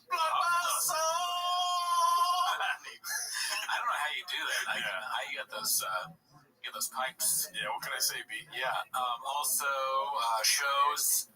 This Wednesday, I will be at System Market in Culver City at 8. Gerardo. I'm going to be August 3rd at the Ice House in Pasadena off Colorado Boulevard. Nice. With Jesus Pulver to shout out. Great comic, never met him. But that's not why you're here. Definitely not. You are here, as always, to watch 10 minutes of shop. So play the 10 clip, start the timer now. All right, this first clip is posted by my wife, the Tramp. It's called Papa is Literally Michael Scott. Let's see. This thing, like, Theo moved to Nashville, and we both thought we could pull it off. He's like, I'll just zoom in, and I'll fly back every other week, but eventually it's like, fuck, dude, like, this is a lot, man. And he's like, I'll never forget this. Theo gave me great advice. He's like, it's okay, man. We had such a good time. We built something so special. You're my best friends. It's all good, dude. It's ran its course. I was like, yeah, you're right, dude. He's like, go run out with D'Elia and Eric Griffin. It's all good, dude. I was like, you're right. It is all good. Yeah, Ryan snapped at me. But there was this twinkle in his eye that I picked up on, which said, dude, we're friends. I'm doing this for appearances. I am the big boss now, and I have to seem like an ogre. But you know me, and you trust me, and we like each other, and we'll always be friends. And I would never take you for granted in a million years. And I miss you, man, and I love you. His words. His words. Virtually identical, B. Yeah. Same thing. It's 2 different clips. Spitting image. Yeah. Theo, that goes to the clip of Theo being like, play, and then, like something with hundreds and hundreds of people. And then it's Shop on the golden hour with, like, Montez checked out and D'Elia talking about maybe killing himself. Yeah. Or unaliving himself. Oh. Do you think Michael Scott ever pissed in the sink, though? Probably not. Go ask Jay, dude. Hey, dude. Go ask Alice. All right, this next one's called Brenda Implodes When Asked to Name 3 Things He's Grateful For, posted by All I Do Is Lie to You. Let's see what this is about. I will wrap this up with a question I asked everybody at the end of the 8 inches. Yeah. Wow. There we go.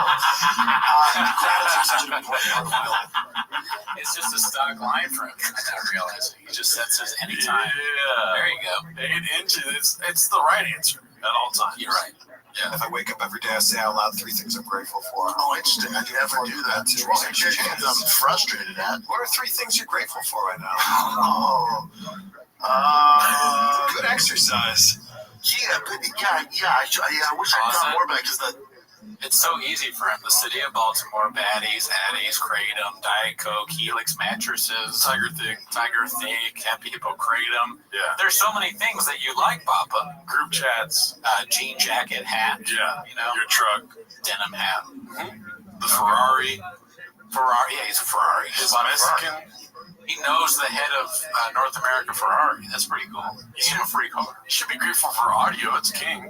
And also YouTube. You know? Yeah. Fitting into cars when you're big, not being able to fit into cars when you're big. There's so many things. Yeah, the one thing I'm not grateful for is that that's the only takeaway. You know what I mean? Yeah.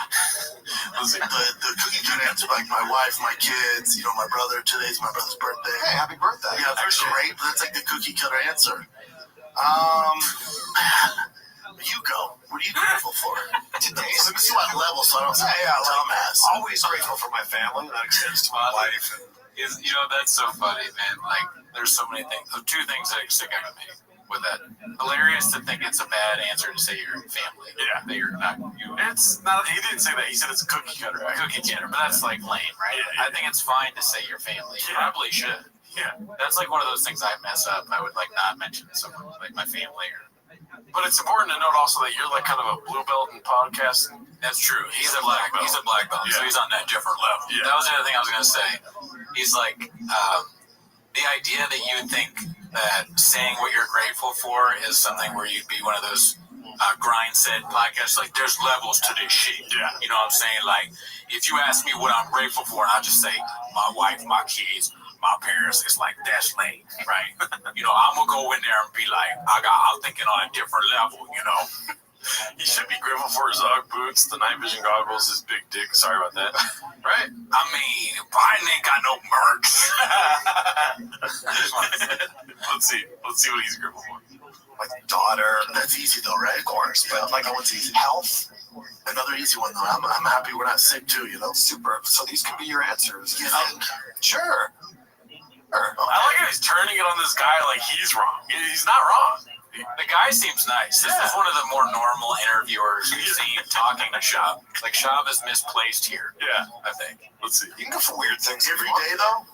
I mean, health for sure every day. Yeah, health is number. When you're sick, you're like, oh, take any money I have. That's right. I mean, the sick man has one problem. The worst. Right. The worst. And I think I'm just grateful for opportunity. Like, I'm grateful that we live in a time right now where we can talk into these things and anybody around the world can be hearing us or watching us. Well, we'll see how this goes. If we start getting demonic, we'll find out.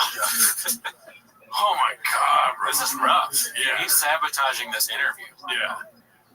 Physically, he's like, I don't want to be here. You know what I mean? He's like, oh, this fucking. He's probably thinking in his head, like, this is the worst podcast I've ever been on. It's like a bad therapy session. Therapy. This guy is coming off like a therapist. Yeah. With Shab. But keep in mind, I'm still on shop side beat. You know what I'm saying? Yeah. Sometimes a week. Already do. But I'm grateful that, like, this exists. I'm grateful that you're here and, like, that we can have a conversation that people care enough to listen and watch all the way to the end here. Yeah. I'm happy for strawberry ice cream in some bullshit. Yeah. I'm happy for my freedom. You know, it's like, I guess, dude.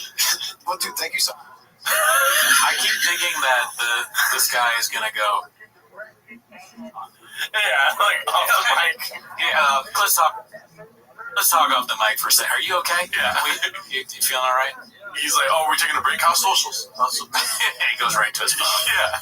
Don't talk to me until we're back on. All right, so this one's posted by Minimum Sky 2305. I haven't seen him in a minute.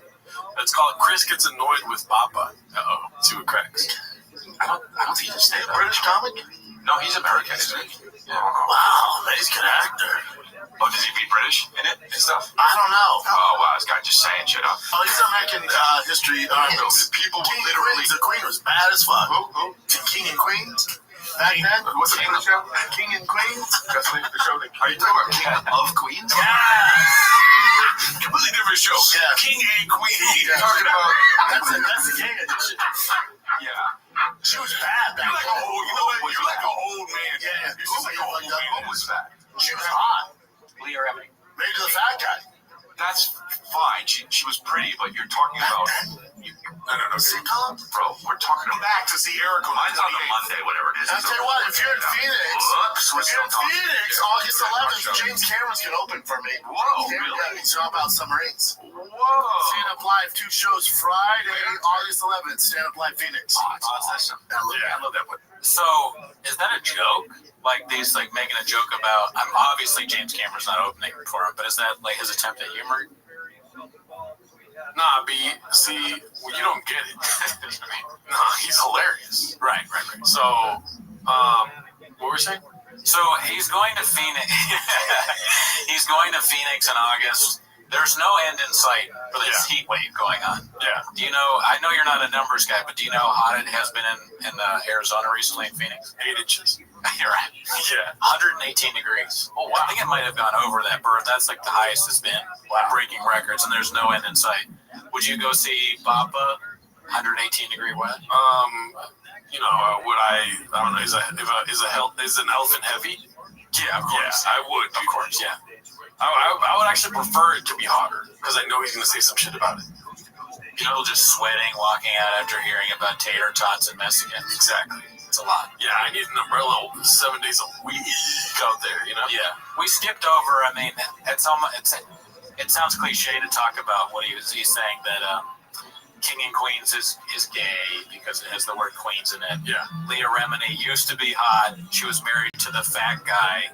He's talking about what's his name? The comedian, the stand-up, Kevin. So, What's his name? yeah, but he calls him the fat guy. Yeah, he's a great guy. Kevin James, never Kevin met. James, like a way better, more talented comedian. Yeah. In every facet. In any facet. And clean. Oh, he's clean? Yeah, for the most part, yeah. Okay. Also, too, Leah Remini, great woman, hot, Yeah, still hot. super hot. And so I'm on Papa's side for everything, basically. King of Queens, ever heard of it? Yeah. And then I didn't watch it. he was also talking about Billy Eichner. He's like, isn't he British? And like, Chris, Something about that guy looks British, but I doubt he is British. Right? Eichner is the most British sounding last name I ever heard. Yeah, he looks British. Yeah. XJ. Next, we have that place. That's great. JT's Wings, best chicken wings you ever had in your life. Don't ever say that. Irvine Improv. Oh, take him to Haunted House. Zach Bagans' Haunted House. You can do this anywhere. We're not Scare the shit out. Take him to Zach Bagans' Well, Haunted he's House. 3 months old. I know, really scared. What's the haunted house thing? Zach Bagans from Ghost Adventures. Is it actually? Oh, well, Oh, it's so haunted. And it's creepy good. They have Sharon Tate's dress that she gets It's so annoying. Well, that's not haunted. That's just survive that and tell me what Baggins. Survive it. What's it called? Zach Baggins. Do you go to a county fair haunted? This is a good purgatory for Chris D'Elia. Yeah, this is punishment. Yeah. He has to deal with a host that has no tact in any facet. Just, Sharon Tate's dead. You've been to Zach Bagans' thing? It's Ghost Adventures. Like, we've said it before, but it is as if you're hosting a show with a child. Yeah. Who needs Adderall but doesn't have it. Yeah. Like one of those people that actually needs it. Yeah. It's, to make them stop jumping around everywhere. Focus. All right, well, we got another one here posted by Superhero Connor. It's called CEO Gives His Take on Austin. There's a lot of clips of Luke and Brian Campbell this week. So we're going to get into that right now. Austin has music, barbecue, and weirdness like that. But now they have comedy as well. Luke, how much do you believe the Joe Rogan mothership has dramatically altered the comedic scene in Austin? He's waiting. I couldn't possibly tell you. I haven't been to Austin in some time. All right. All the big names got invited, Luke, to come down there. I'm hoping if I can get a hard enough 5 going, Luke, if I can hang out with McGregor. Just the skidding and the bidding here. Why is there a skid? Why is there any connection to a skid here, Luke? Okay. I actually don't. You're right. In fairness, I don't even know. I can only assume. that they're skidding and bidding. I would just love to get that invite, Luke, so we can get all the big names down there. I know what. By the way, you don't need to wait on Joe Rogan's invite to the comedy mothership. You can go to any old comedy club and just do an open mic night. You can film it for us. Yeah, but if I'm going to debut, I'm going to go big. Like I want Showtime special big, Luke. So I got to really go back and get that 5. You're skidding. Oh, stop, Luke. Actually, when I meant by Showtime special, I meant the remember documentary number 8? Was supposed to be me at a comedy club in Jersey City. That was the bit. That was the gig. Yes. It was going to be real. It's true. Yes. I was going to live and die by my own, comedy. Look, and just get set off in flames on the stage. Mostly die. Mostly probably die. I mean, there's probably only about 1,000 of them in the world who are actually, very good at that job. I'd love to one day be that, but I'm more of like a dick joke guy on a podcast. Austin has. Dude, Google that joke, baby. Yeah. The whole time, I feel like when I watch these clips, I feel like Luke because BC is operating on, 4D chess or like Joe Rogan says, where I don't even know all the bits, but I sense that there is skits and bidding going on because, he's just funny. Yeah. If he mentions fight like comedy at all, I feel like, there's some skits and bits going on. Also, I feel like Brian Campbell has a P.F. Chang's menu there that he's checking at all times. How can he fit in some words? Right. I'm assuming that's probably like a section of the podcast where they're able to speak freely. Or what were you going to say? No, yeah, I was going to say, part of his brain is just like, it has the entire P.F. Chang's thing memorized. You can just pull it up. Like a sci-fi movie. Yeah. He just has so many dishes anywhere. He's like a chef that could go in there and fix a kitchen that's out of place. Yeah, shout out to Brian Campbell, CEO of P.F. Cheeks.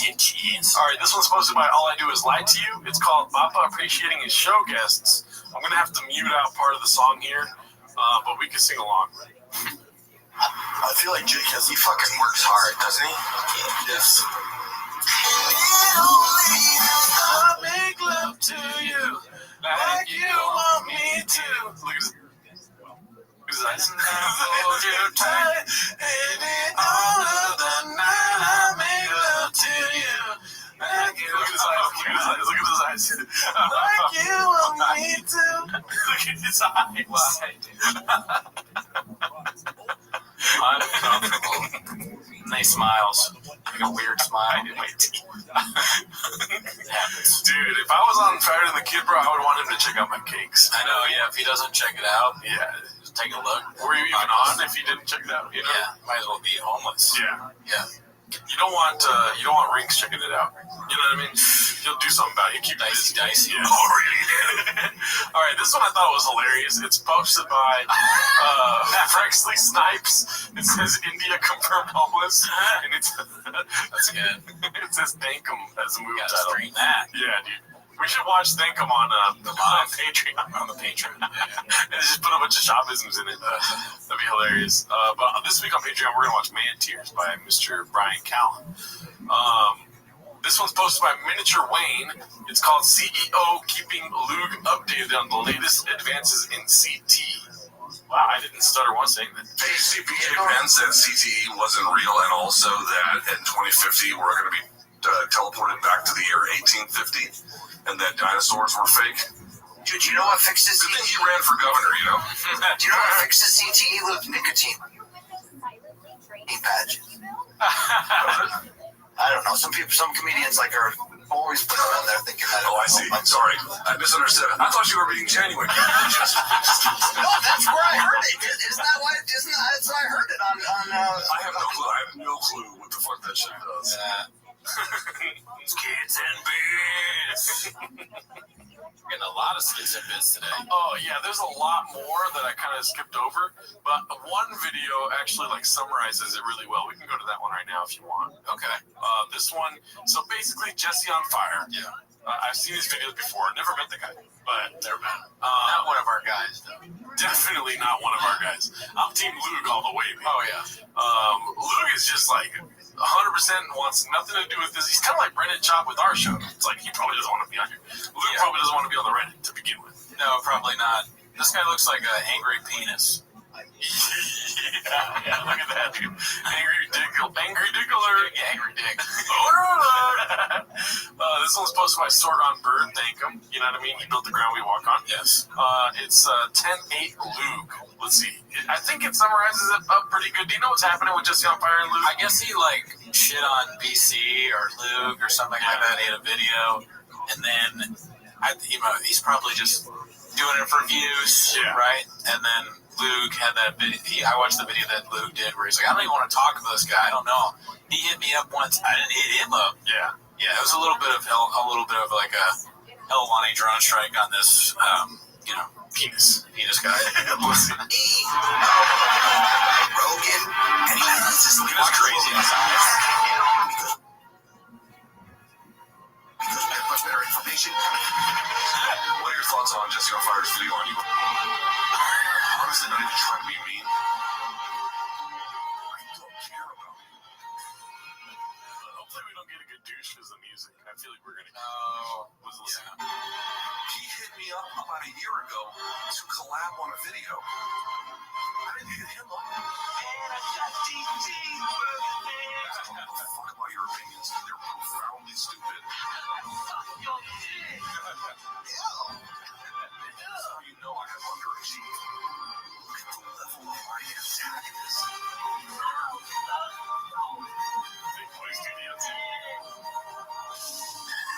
It's the most pathetic version you've ever seen. Water. Like, that is the person that thinks that they weren't peers enough to have these, like, 100.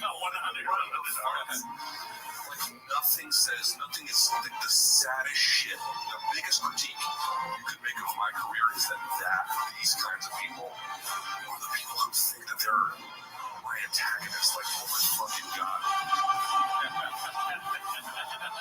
Underachiever, you have to be for that to be the situation. Jesse on Fire, congrats, my man. MMA content creator of the year.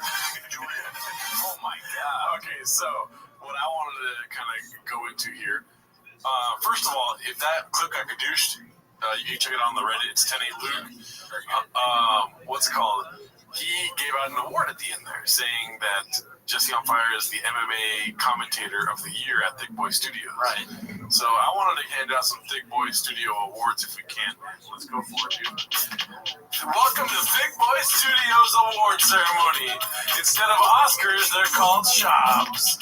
Alrighty, go ahead. What's the first award you're giving out today? Give me a lot of time to think about it. So Yeah, you gave me no time. But my What Are We Doing Here of the Year award immediately goes to Jesse on Fire. Oh, nice. Good choice. I mean, it seems like from the small amount I've seen, his whole entire bit is what when thinking you matter goes wrong. Yeah, there you go. That's a good one.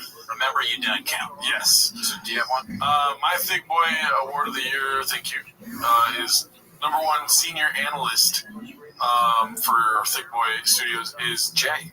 You know, he has all the answers always. If you need to ask him about anything, he's the guy to go to. That's a good one. Whenever I have a question, I would immediately ask Jay. Yes. Okay, so go for it. Give out best picture for Thick Boy 2023. The best picture for Thick Boy Studios? Yeah, it doesn't have to be a movie that came out this year. That is a good question. I'm thinking Dune. Yeah, because it asks a good question. Yeah. What are we doing? Yeah. What are we doing here? Great. I would have given it to, this is not a sad thing, but you have your own. Oh, well, yeah, like if we were including YouTube, sure. The Elephant Graveyard, I mean, he might be YouTube Creator of the Year. Yeah, yes. Thank him. Well, that's Brendan Chop every year at Thick Boy Studios. All right. I thought that would be a fun bit. Yeah, okay. All right, here we go. This is, dude, I haven't seen this guy back in a long time. Remember Silly Goose Time 69? Yeah. Welcome back to the kitchen, B. This one's called What Else You Got Chin. Let's see what this is about. Yes, we are about to embark on our maiden voyage with our electric bikes. Electric, but now they just took the E off. We're riding our bikes right now. I'm all thick boyed out. I don't know if you can hear me now because it's so windy right now. But I'm in the 6th gear at 10 miles per hour. And it's dangerous to film me. It's dangerous as I'm filming this, so I'm going to turn you guys off right now.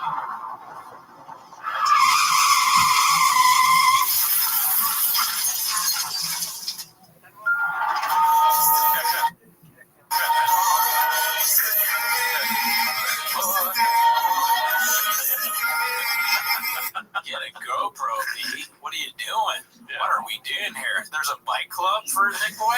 Yeah. Should we try and get in the bike club?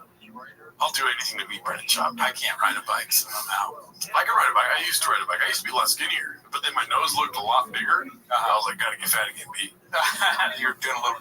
Were you doing stuff to your face like Shop? No. Your nose looked so big. Why would I put nose fillers in? That is a good question. Yeah. Interesting. I wasn't even trying to make it in the industry at the time. What's it called? No, but my nose looks huge if I get it in my face. Yeah. Okay. Yeah, I got a picture to prove it. All right, this one's posted by Pharrell80s. It's called Normies Don't Get Jokes, Thank 'em. Let's see. Primo too. It's like the way we talk to each other as comics. Like, That's common. Everyone had a story of how they talked to their wife or their spouse like a comic once. And they're like, what the fuck did you think was going to happen? Where, like, the way you would say something to me, like, if I did something really stupid, you're like, what the fuck did you think was going to happen? And I would start laughing. Yeah. But you can't make those kind of jokes sometimes with regular people.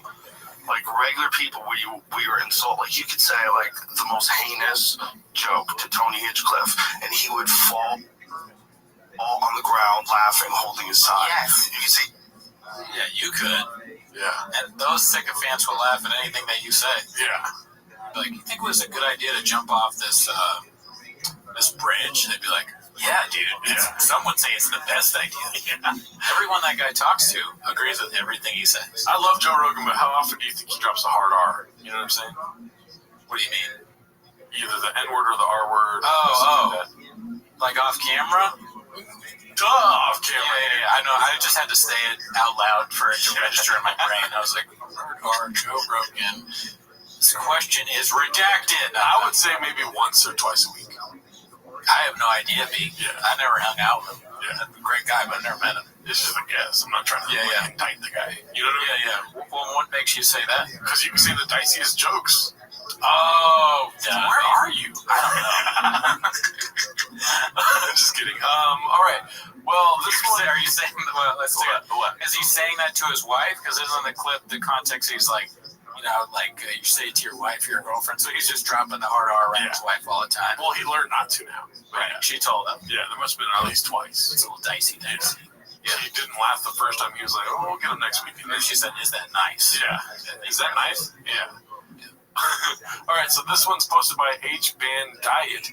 It's called Lyft Drivers, probably in the category "Don't Matter." This is a very good clip. Oh my God! I think I told you guys the story of how there was a guy you guys were like feuding with, who's like a wrestler, who's a comic. Brendan Shaw. A wrestler. He's a fighter. And I had never heard of any of this, but a Lyft driver, I took this Lyft driver one night, picked me up. It was funny. He's the funniest dude I've ever met in my life. It was. What's up, man? Like doing that, like holy shit, I can't believe so. I was like, oh, what's up, man? He's like, yo, I was raised on Mad TV. I was fucking raised on Mad TV. Just fucking super excited about Mad TV. And he's like, yo, you know what's going on with Bobby Lee? And I was like, no. He's like, oh man, he's in this fucking fight with this guy. And he was telling me the story in pieces. He's like, and this guy accused him of fucking lying. And he's telling me the story like while he's going like 70 down a residential neighborhood, and he's not using the rear view mirror. Yeah. He's like, and this guy's not even a real comic. I mean, he's been coming like 5 years ago. Because he was like Joe Rogan guy. He's like, you like Joe Rogan? I was like, I don't know. He's like, yeah, well, Bobby Lee, he wasn't fucking Bobby Lee. He's gonna go on a show. It was like this guy gave me this fucking. It was amazing. Wow, crazy that that guy and Ike Barinholtz don't know that they're talking to literally the general, the guy behind the whole Reddit. Yeah, that's wild. Yeah. He's so smart. I don't know how he does it. Well, I heard that Bobby Lee's the one that started the subreddit, right? Exactly. Yeah. Schaub had 300 pages of evidence that all got suppressed. Yeah, I heard it from Schaub. How did it get done? I don't know. Yeah. Probably Bobby Lee's genius computer skills. Ever heard of it? Oh, dude, no, the dark web, dude. The dark web, you're right. The dark web, Tor, back channels. Get this, the VPN. It's a lot of, you can read about this. He changed it, so it's not his location. But then there was one, it was his location. And then the email, it had Tiger Belly email on the email. So, like, it was from Tiger Belly. So, and Bobby Lee. If we have anybody that's an Uber driver or Lyft driver, if you get any celebrity in any facet, please tell them about the Brendan Schaub subreddit. That would be like, I want all of them to know. Also, I want everyone to comment that I was that Lyft driver. Yeah. I want to hear that everyone being like, I was the Lyft driver. All right, this next one's posted by All I Do Is Lie to You. It's called Adult Video Preferences. Let's see here. Yeah, I don't want a backstory to my pornos. Like, I don't need a... No. I don't need MTV's on... No. I fast forward through all this. Highlight reel, ladies and gentlemen. Yeah, just give me the nitty-gritty. That's right. Now, what gets you going is... Big Cannon, number one. Big Cannon. Big digs is what he said. Yeah, dude. Interest. You like digs in your porn, B? I mean, he likes big dicks on his porn. I guess it's so hard to tell where the bit begins and ends with Schaub. That's why he's one of the best. Yeah, he's Andy Kaufman when it comes to dig. Yeah, for sure. Black belt and dig jokes, B. Need a big cannon? And one thing I simply ain't that straight. But unless there's a big old cannon, I don't like it. Well, I don't like it. I was given a compliment. It's two females. They're scissoring. What? Nothing for me. Nothing at all. I might as well watch Planet Earth. I'll go right to sleep. If it's two females, dude, I will pass that so fast. I know some guys are into it. I need no street. I need a guy who's. No straight guy. It's impossible that a straight guy could be into lesbian porn. Yeah. Just no way. Yeah. Why would a gay guy be into that? That makes no sense. That's the least sense I've ever heard him make. The idea of a gay man watching two women have sex, being turned on by that somehow, I don't get it. Oh, really, dude? What? We're under an ocean of lesbian porn. And I'm gay. I'm gay. This is my son. We both watch straight porn, none of this lesbian stuff. I mean, I understand not wanting to watch lesbian porn, but I don't see how that would make you gay. If I told you I was a horny man, which Or wanting to. I'm getting confused now. He's just messing with my head. if I told you I needed dicks in my porn, would you believe me? You sound like Morpheus there. I have a big dick and a small dick. Which one do you choose? Which one do you choose? There's an ocean of 8 inches under our feet. You never ever watched a nature documentary and got horny? Has it ever happened to you? I don't think so. Yeah, I mean, no. I just finished Chimp Empire and I was like, busted at the seams. Great show. Yeah. Never got hard from it. No, I was joking. I figured. Yeah. It's way more muscle. No straight guy. Dude, if there's not a wiener involved, hey bro, here's what I need. I need a guy who's got a better body than me, preferably darker skin, a much bigger cannon, tattoos, and a girl who, probably is similar to what my girl looks like, so I can feel better. No. I don't like to watch ones that look like my girl. Oh, really? No. Because there's a lot that look like my girl. Yeah, like in the porn world, big ass, big titties, small waist. I like to mix it up. Why are they talking about this? Let's see that. Okay. I like to mix it up too.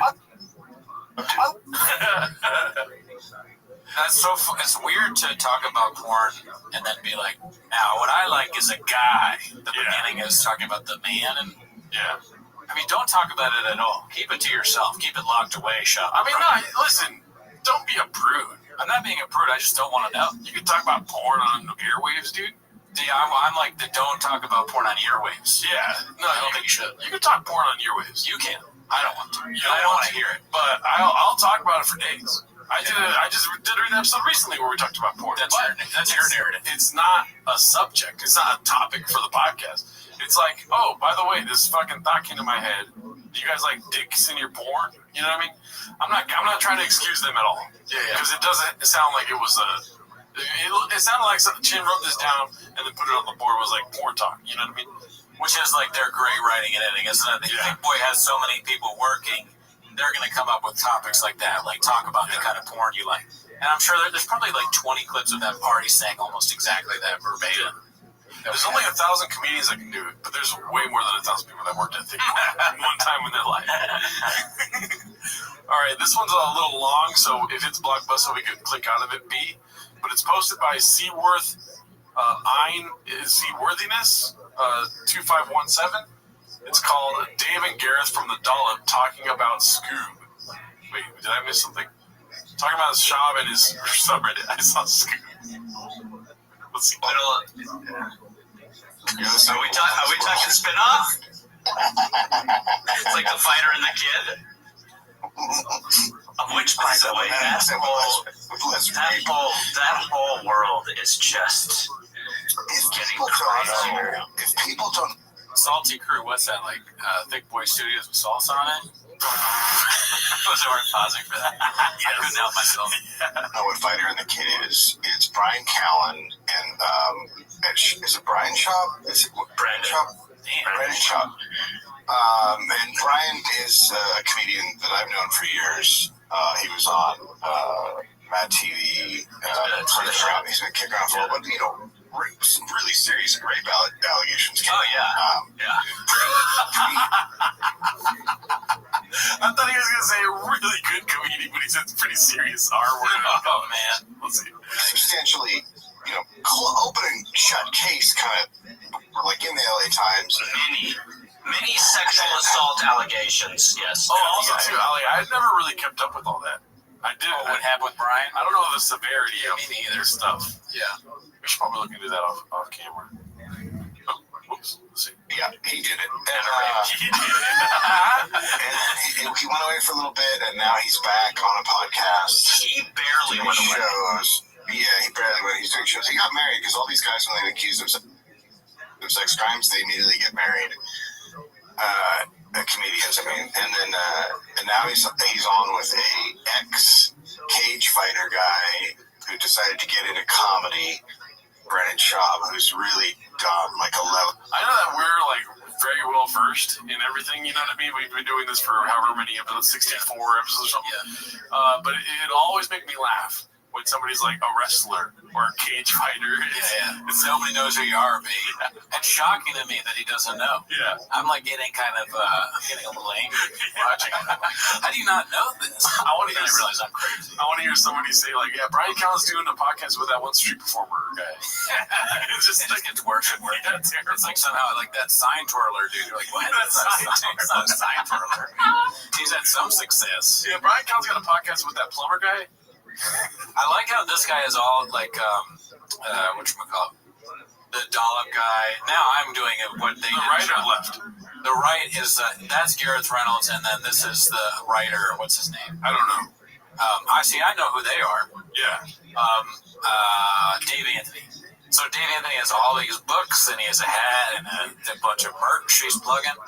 And then this guy has nothing. It's like that guy makes way more money, you know, than the other guy doing that. He's a little different. Well, you're a numbers guy. I'm a numbers guy. But also, too, when you realize it's a podcast, audio's king. So, you know, some people aren't going to They're probably listening. They're not like us. Yeah. Well, I rarely witness, and they do a podcast together, and it is. So now there is a it is what you can't like. You can't make me, let's say orange chicken without the orange sauce. You know what I mean? You gotta tell me the podcast is terrible or is amazing. Like, I want to know what the ending of that sentence was. Yeah. And I mean, if you're gonna say all that other stuff about Brian, you won't say what you think about the podcast. Yeah. A little weird. He's in training right now. He's new to PFJ. That's true. We have to keep Reddit group that is dedicated to this podcast, and I think it started at. Yeah, they call themselves homeless cats. They call themselves homeless cats. He knows the name. He knows that there's a Reddit, and he knows what the people on Reddit call themselves. But it's a no shop. That's awesome. That is so.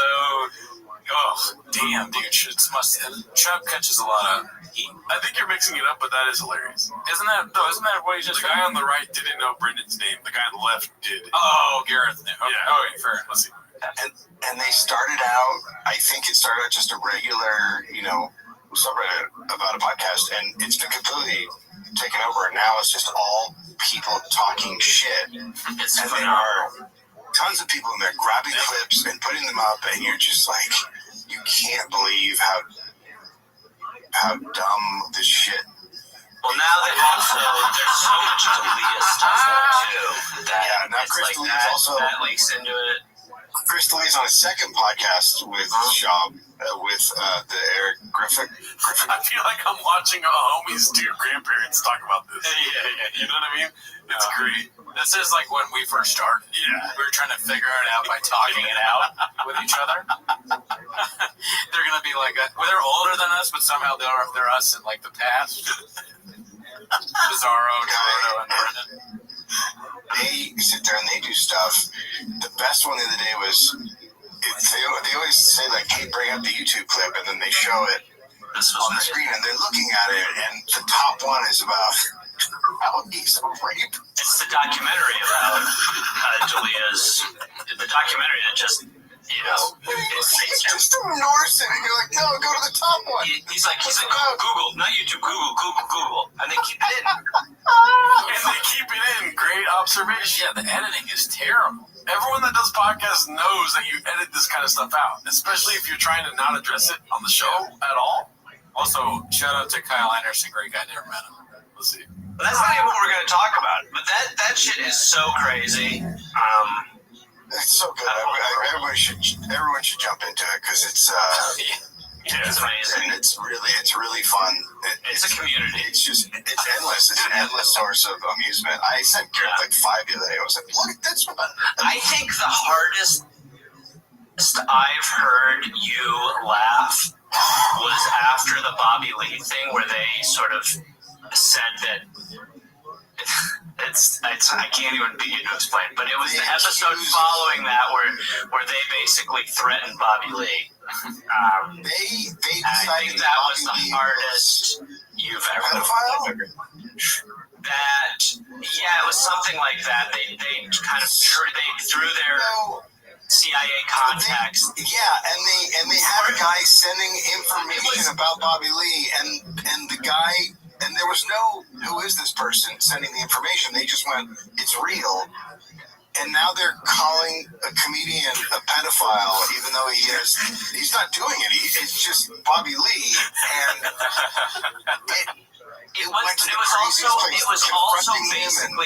it was basically about how a lot of the stuff that was being said about their show was coming from Bobby Lee's house, like through from his house. It was. I'm laughing. That was like our third episode was when that happened.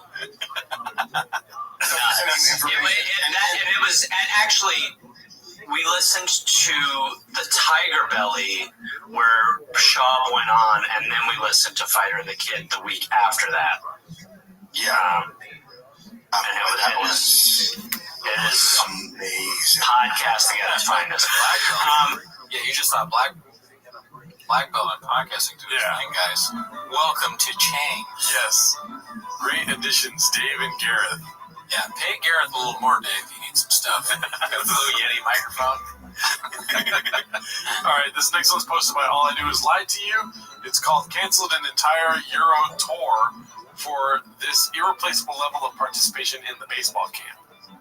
He was all nervous, and I think it's good for him. I go to drop him off at camp this morning, and all the kids, because they're on like travel teams and like all buddies and 7 through 10. But you see all the kids like playing together, and I took a picture, sent to Brian. I call this picture the loneliest boy in the world, because all the kids are out there playing. He's in the dugout just with his glove, and no one's talking to him. As a dad, I'm like, breaks your heart. I was like, oh no. But I went through that. I'm like, I can't be like, hey, Tiger, meet whatever, you know. So I just had to leave him. I was like, no. Age of 7, like my son, he's a baller. He's getting good. But then Matt Kemp's son is there. I tell my extra blockers on my son, don't come. No, that's not for you. My kids go places you're not going. Right? But here's something. Even after all the training, what does it say? My entire summer is dedicated to this little dude and his dreams of making his local baseball team. Rescheduled all comedy touring, didn't cancel, so don't worry. So I didn't miss one day of baseball camp. My little man finished his camp today. Today he went 5 for 5 and came in second for MVP. Tryouts are in 3 weeks. Let's go. Yeah, I mean, I have more faith in Schaub's kids than he does. They're the children of an athlete and a fitness influencer. Yeah. I mean, why can't they be really good at baseball? Let's see. I think there's going to be a surprise ending. I don't know what it's going to be. Okay. I don't know. I didn't know. That was a reference to. Just be normal. Yeah. Whatever. Yeah, I think that was the last clip. There was this other one about Dalia. That's a movie trailer. Do you want to watch it or not? Nah. It's you know the Dalia story, dude. You already know. But shout out Julian Calabasas for that one. I watched the whole thing right now. I thought it was funny, but it's just like kind of might get gadooshed and also kind of dicey. Well, anyways, that's our show. Thanks. Also, shout out to this Latino film group called Dicey Media. I met them today. That's hilarious. You can't write this shit, dude. They literally called it that. Cats everywhere. Cats everywhere. Cats who don't even know they're cats yet. Check us out on Patreon. But have a great day. Bye.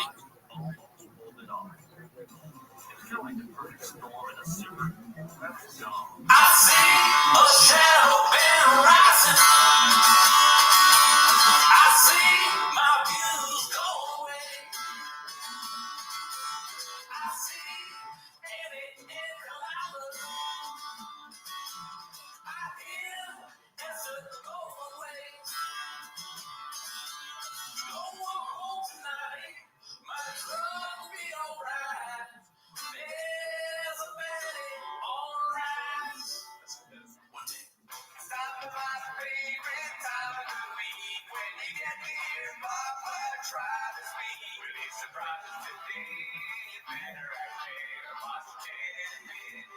Welcome back to 10 Minutes of Shop. Welcome. Yes, as always, join the Patreon. This week we reviewed Andrew Schultz's special, Infamous. It was not unlike, I would imagine, the difficulty level was not unlike becoming a monk, maybe taking a vow of silence, or those movies where it's like Grasshopper, removed from my hand and all that. Very different, because there are no laughs. And this week we're going to be reviewing Shane Gillis's special on the Patreon, probably going to be different. Oh, yeah. As well. We're trying to do one good, one bad, one good, one bad. Yeah, because we want to keep it different. Yeah. And also shows July 26th coming up. I have a show at Citizen Market, The Setup, Culver City. July 19th, tomorrow, if you're watching this when it airs, San Jose Improv with Jesus Sepulveda. Come check it out. Yeah. But anyway, that's not why they're here. That's not why. Unfortunately, that's not why they're here. Shout out to everyone that joined our live, and we ate a Mexican cookie. Yeah, we ate a Mexican cookie on the live. It was disgusting. It was horrible. It was disgusting. Really, almost it's worse than I thought it was going to be. And that was me being man. It was disgusting. It was a beast of a bad situation for my taste buds. You're that white boy that gets white boy salsa, dude. I got paste, but I think it was showed work ethic to eat it at all. Yeah, because it was gross. It was a good cookie from Trader Joe's. Bad sauce from Pace, according to Gerardo. But anyways. But we should have another 10 Minutes of Shop Live next month. Yeah, so if you have any ideas for specials to watch, drop it in the comments. Yes. That's comedy specials. We don't. Well, I mean, if you want to add what salsa or cookies and things. Okay, we're not doing the salsa cookies again. Gerardo's going to do that sometimes. Oh, really, dude? But that's not why they're here. That's right. You're here to watch 10 Minutes of Shop, so play the chain clip. All right, so this first one is posted by Brendan is a hack. I think they're referring to you. And, hey, be cool, Gerardo. Be cool. Be cool. And it's called Remember When Shab Would Post These on IG. Let's see. Let's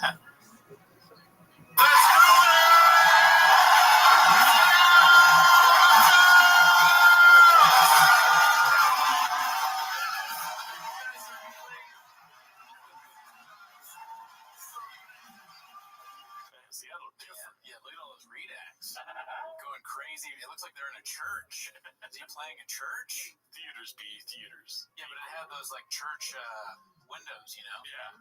That shop in a church. Oh, today's sermon is going to be a little different. We're going to have Brendan Shaw. Hey, you guys all know about like God, but like Jesus was gay. Yeah, he's like, I'm getting shadow banned on YouTube. You guys know what that is? You know how Jesus? Yeah, I'm getting shadow. Let me talk about shadow. You know someone else who got shadow banned? He starts doing the youth pastor thing. Yeah. You know who else got shadow banned? What's the governor's name from Texas? Jim Abbott's legs. Oh God. Yeah. Dude, Shab is so stupid. I bet he would have a bit like the bit about Jesus. I bet it would be like, you know, since Jesus is God, I bet he has a big dick. 100% he has that in the chamber. Yeah. He's going to unleash its in. I'm predicting the future. So check. The devil's like, hold my beer, my dick bigger than that. I would think he would say the devil has a small dick. Oh. And you know that's why he's mad, because he's got a small dick. That's why the devil's always trying to like tempt you and stuff to get a small dick. Exactly. I like how we don't laugh at the shop bits we create. It's probably more accurate that way. You know, you got to keep it real. Yeah. Keep it 100. Well, this one's posted by Successful Egg 8345. It's called SNL is my North Star, and keep in mind half of this clip might get gadooshed, but it's way too funny to I remember this podcast with the guy, but I don't think you've seen the second part of this clip. Okay. Acting and comedy and, Saturday Night Live was like our North Star, still is, still my golden hope set. You can make with 100,000 chickens, you can make mofongo. You can make oroco pollo. Yes. Pollo guisado. Guasacaca con queso frito. My favorite chili. Oh, man. So now we see where he got the bit from, this North Star. He's taking it from David, what's that guy's name? Keenan Thompson. No, but like the baseball player, was his name? David Ortiz. David Ortiz bit. Yeah. Okay. Poppy, baby. Interesting. Very interesting. Big Poppy. Gringo Poppy, dude. Whoa. I'm just saying. Mind blown. That's a bigger clip than we thought. Did that go viral at Chang's? I don't know. That's huge. It is actually. Yeah, wow, that's crazy. That blew my mind. Yeah. Do you like SNL? Let's go to the next clip. Dicey. All right, this one's posted by Galileo the Great. It's called The Narrative Around Ngannou. It's PF Changing. This is a long clip, but I thought it was pretty funny by the end of it. Let's see what happens. Championship because we believe in mixed martial arts. We believe in martial arts in general. So Francis will have an opportunity to A, fight for a world championship in mixed martial arts, and B, we're open to him fighting boxing. He boxed first. That was his caveat with UFC. Well, I want to box first and then fight UFC. UFC went, absolutely not. Well, Championship said, cool, we'll let you do that. We'll be part of that. Thank the clip guy. I mean, the guy who's doing the subtitles, because I would have no idea what's going on. He's still going too fast, though. This is an Addy's clip for sure. This is the Addy meter. This is recent. Yeah, the Addy meter is a little, magnetized towards the red area. But this is recent, and he said that he quit the Addy. So I just want to put that out there. Sorry, continue. So that's a lie. All I do is lie to you. Yeah. Oh, you're right, dude. He lies a lot. Or is there a withdrawal? I don't know. Maybe when you take the Addies, you just have that speed forever. That's the most redacted thing I and you have ever said. I'm going to ask you to keep your focus so that you can get the concept of the clip by the end of it. Right? Okay. So who is he talking about? Francis Ngannou. Damn, dude, I'm proud of you, bro. Here goes. We'll be part of the marketing of that. We'll do all that for you. Know what's he going to do? It's not good, man. And I don't know who needs to get him Francis here. Nobody needs you. Mixed martial arts across the board, boxing across the board will be just fine. Nobody's bigger than the game. Nobody. The closest person we've ever had that was bigger than the game was Conor McGregor. He has a little more leverage than Francis, right? So for Francis, it's like, I don't know who you're listening to, man, but this is not going well. This has been a disaster. What Francis? Okay, so that was a clip we might have already played on the show before, a couple weeks back or whatever, months back. When Francis Ngannou officially left the UFC, everyone was upset that he wasn't going to fight John Jones, all that stuff, right? Yeah. And then now this is a current clip, I'm assuming, maybe in the recent past, like a couple weeks, when Francis has signed, I think, with ONE FC. So he was basically saying that it's blockbuster for Francis to want to box first and then do mixed martial arts with a different company because the UFC wouldn't let him do that. And he's basically saying Conor's the only one that could do that, B. Yeah. Right? Yeah. So, I mean, he's doing a nobody knows who you are bit to Francis. Chab has the memory of a rabbit. It's fascinating. He just keeps, it's almost like he really doesn't read the comments because he keeps repeating himself. Nobody knows who you are, Francis. So what do you think he's going to do now? Say the opposite, probably. Let's see. This is doing is leading the way for other fighters that are stuck, that feel like they have no voice, that feel like the UFC is the only show in town, even if they're mistreated. What Francis is doing is he's taking the hits for them, going, no, look, there is a way to do this. Is there a possibility that there's a Jekyll and Hyde situation going on? Where there's two Brendan Schaubs. There's one that has good takes and one that has bad takes. Is that a humanly possible? There could be two. Dicey question because everyone on Change will say that he has all bad takes. Sure, but as you know, we disagree with them from time to time.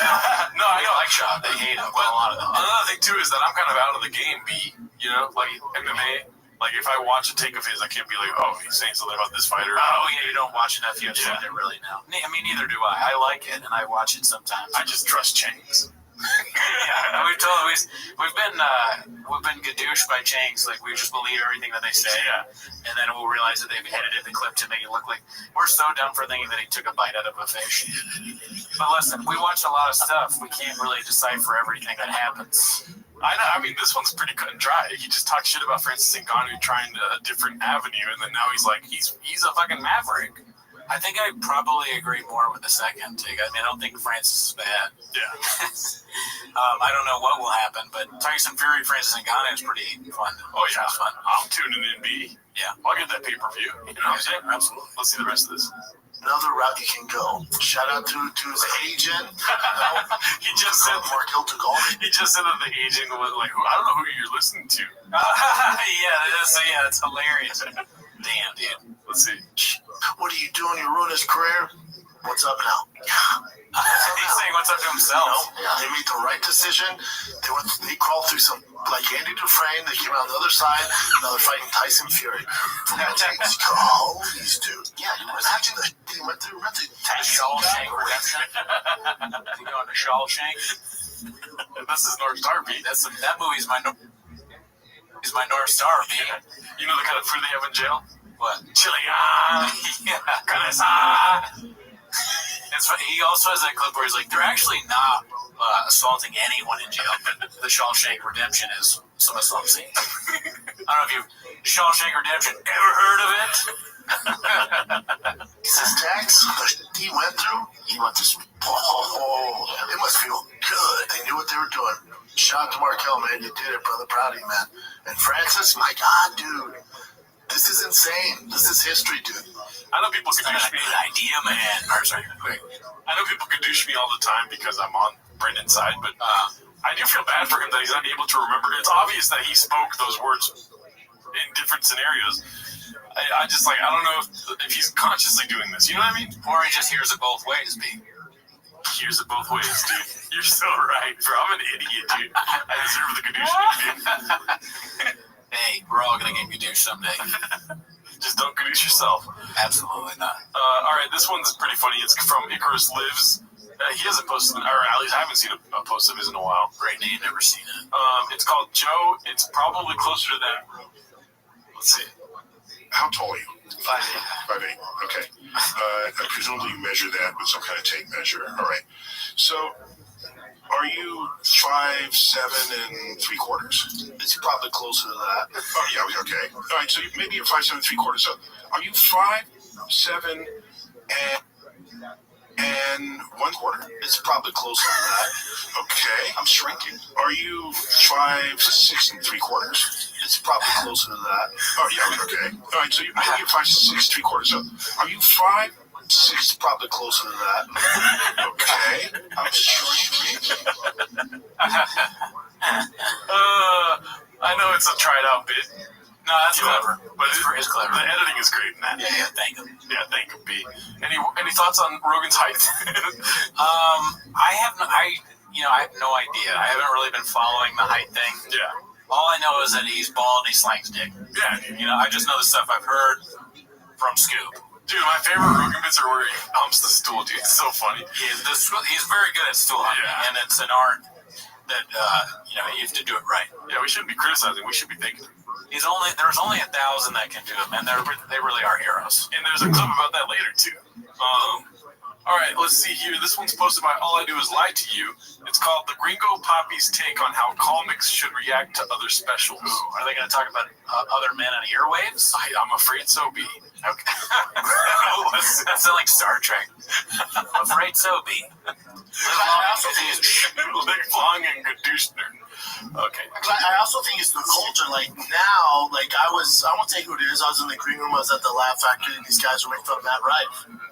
And I don't know those guys that well, but we were in the circle back there. I was like, what the fuck are you doing? What are we doing here? Don't talk about Matt Rife in front of Bob. He'll let you be. Losers. I was like, how many tickets I did sell? Oh, if it's about tickets, I go, no. You gotta realize, man, he was doing comedy way before this. You see my wine out, I'm like, how hard that dude's worked? And you guys are gonna say talk shit. Hey, whoever blows up, they're gonna talk shit, man. I mean, it's just how it is. But I think it's a culture where everybody wants that. That's why they're talking shit. Only the success. Yeah. Nothing else. What else could it? Is there anything else? Nope, nothing to see here, folks. Nothing else. Oh, really, dude? Is there a place in his mind where he's comparable to Matt Rife's success? Who? Scoop? Yes.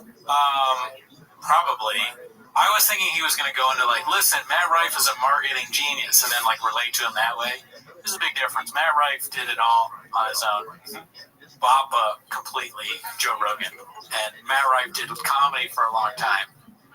Scoop did whatever he thinks he did, or we all saw. You can call it stand-up comedy if you want, but that's dicey. We tried the cookie, dude.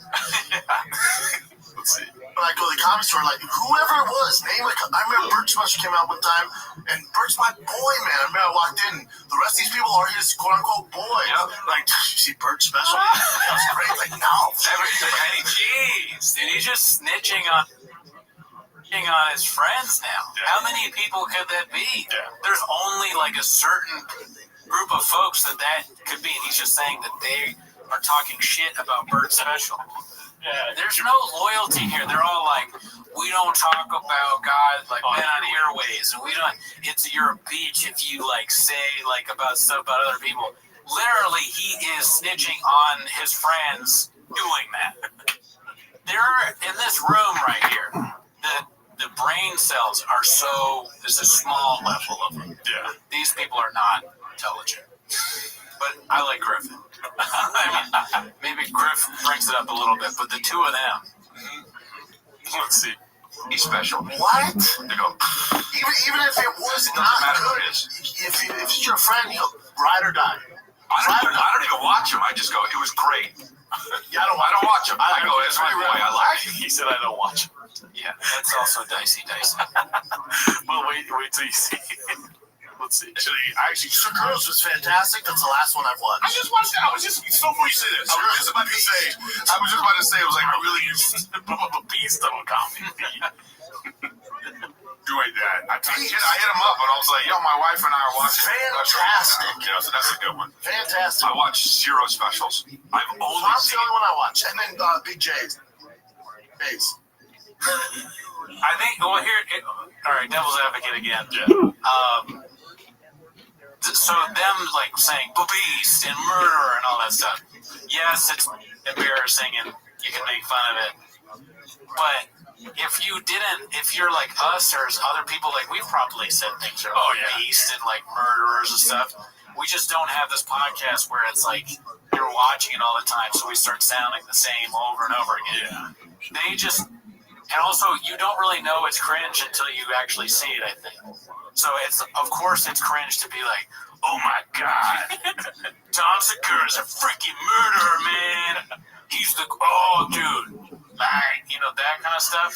Yeah. But we could have done that. We don't do that now because we know how embarrassing it is. And also knowing that people are going to watch and listen to what you're doing, you juice up before B. You know what I mean? Yeah. You're taking Spectrum. You're taking Tiger thing. You're drinking coffee with Diet Coke. Yes. You know what I mean? Hot Cheetos are flying everywhere. It's just like... You're absolutely right. That's something that they don't take into account, is that when you start, just like you said, Kratom, Addies, Baddies, Diet Coke, Cheetos, all that stuff, these people are like, it's coming out of their eyes. Yeah. So keep that in mind. I empathize with that too, because there's times where we're saying things at like a level that we should probably be conveying it lower. Turn it down. Because then you could just take that part out, and now I'm yelling Tim Ballard is the king. You know what I mean? Like, right. That's just the sound of freedom, though. That's what you're hearing. It's the sound of freedom. We're letting it go. We're firing in all cylinders. So there you go.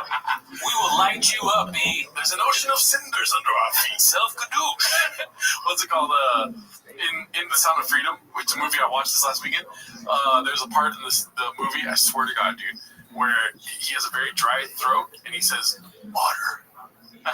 Nice. Well, Jarno's queuing on. Play the next one. I am not queuing on. You can't just say that. I'm cutting that part out. Not saying it. All right, so this one's posted by Neil Bench. It's called Our Bappa, the Master Interviewer. Thank him. Now, Matt, like me, you're tough alumni, and Ultimate Fighter's kind of making a comeback now. It's been dark days for Ultimate Fighter. There's a map. Is that Matt Mitrione? No, that's Matt Sierra. I think Matt Sierra. Matt Sierra. I said it like the James people said. Matt Sierra. 7 people watched in the past about 10 years since we left. But now it's back on mainstream TV. It's back on regular ESPN. You got Conor McGregor, Michael Chandler. You excited for the Ultimate Fighter? Kind of making a resurgence here. Have you ever had a dream that you want him to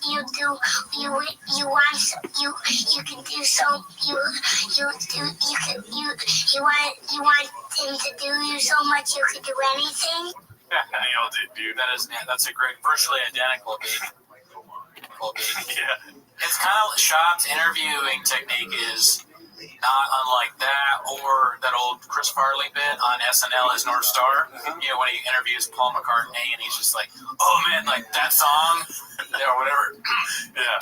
Yeah, that's his style. And I like it. It's very fun to watch. Yeah, especially bite-sized pieces like this. I just can't sit through a whole interview. No, I'm not going to watch all of The Fighter and the Kid or Sham Show or any of that.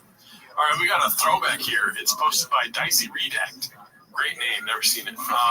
It's a cell phone emoji and a ghost emoji, meaning what? Cell phone emoji and a ghost emoji. I don't know. I'm too tired to automatically. Ghost and ghosts, B. Oh. Listen, redacted. I was hoping this was a bit that you were trying not to remember. Let's see though. No, I did not. I don't think quickly on the fly. At least not today. I really don't fuck with it at all. I post, I get out. I post when I That's get good. out. Yeah, that's amazing. I don't see anything. So I have no idea what you've been up to. I have no idea if they post something dope. But I don't find out fight announcements. So I'm like at Starbucks and the fan like, dude, Jeremy's just back. That's how I found out at Starbucks. Why do you find out about all this stuff? What do you mean? Oh, we've seen this video. Yeah, we have watched it. Clearly an Addies, for sure. I love it. He's like, if they post something good, I don't see it. It's such a weird thing to say. Have you heard about this story? We were all like, no, and you're like, I did. Like, how did you find out? Not World Star. I read news. Like if I'm on my phone, I'm reading. Right. I'm not a social. Well, that's the thing. It's like, it just, I don't know. It just feel like it just sucks me in. This is his motion for reading. He does not read books. That's clear. Dude, I was like that forever. It took. And then you just. Yeah, I have to. You had to be disciplined. Yeah. Shab reading a book. He has like the book, and he's trying to swipe the page instead of turning it. I'm mad. Alright, and then I think it's just trying to show him not posting or ghosting. What is? I don't get the reference here. I don't know. I just thought Lube though. Oh, is this all stuff he's liked or something? Oh, I think so. Yeah. Leah's back in the fold. Now Leah is out there too. We talk about all of the Leah stuff. We talk about Shab, how he deals with social media, which, point blank, I think he's an absolute liar. I can tell you, on that social. You're not telling me that you just have somebody run your social media 24/7. You just know. I gotta be a tough little deal. Yeah. I got a hard time with social media. It's hard for me to tweet all the time. It's hard for me to do it. You know, I'm a dumbass. Oh, come on. Yeah, but TikTok. Pretty much not on IG either. And I don't think Shab's telling the truth. That's all I'm saying. I definitely think there's some, swiping and liking and stuff like that. But I do believe that somebody is stoking the flames at times by posting at Shab on certain messages. That maybe we'll get into later. There's a Q drop, but a Shab drop. Yes. Yes, for the Chang drop. Yeah. He does. Who's doing Chang drops? Do you think? Either Chin. Who's Q? What would have instead of Q would be who's S? Oh, well, we all knew Mark was Q at one time. Who's R for redact? Answer in the comments, B. I don't have an answer right now. I like that. It's apparently Blue Dollar, right? Blue Dollar. Oh yeah, people are saying that Blue Dollar is Shab. Mm-hmm. Who knows? Who knows? Well, let's get through these clips so we can get to the. I'm excited for the text post this week, but I'm leaving it for the end because people come here to see clips. Absolutely. This one's posted by Julian Calabasas. It's called "Just Delete Your Apps." And this is the only clip I didn't watch because I had to proof watch the other ones. Yeah, so I'm excited to see what this is about. I think I might have seen this already. Oh fuck! All right, here it goes. Yeah, dude. I mean, to be honest, it was touch and go there for a while. Like I going through my shit, I was like, oh man, this would be just way easier if none of this shit was happening, and then I know how to make none of it happen is to just fucking go away. Right. And there are people that have. Like deleting the apps, you mean? No, that's not what I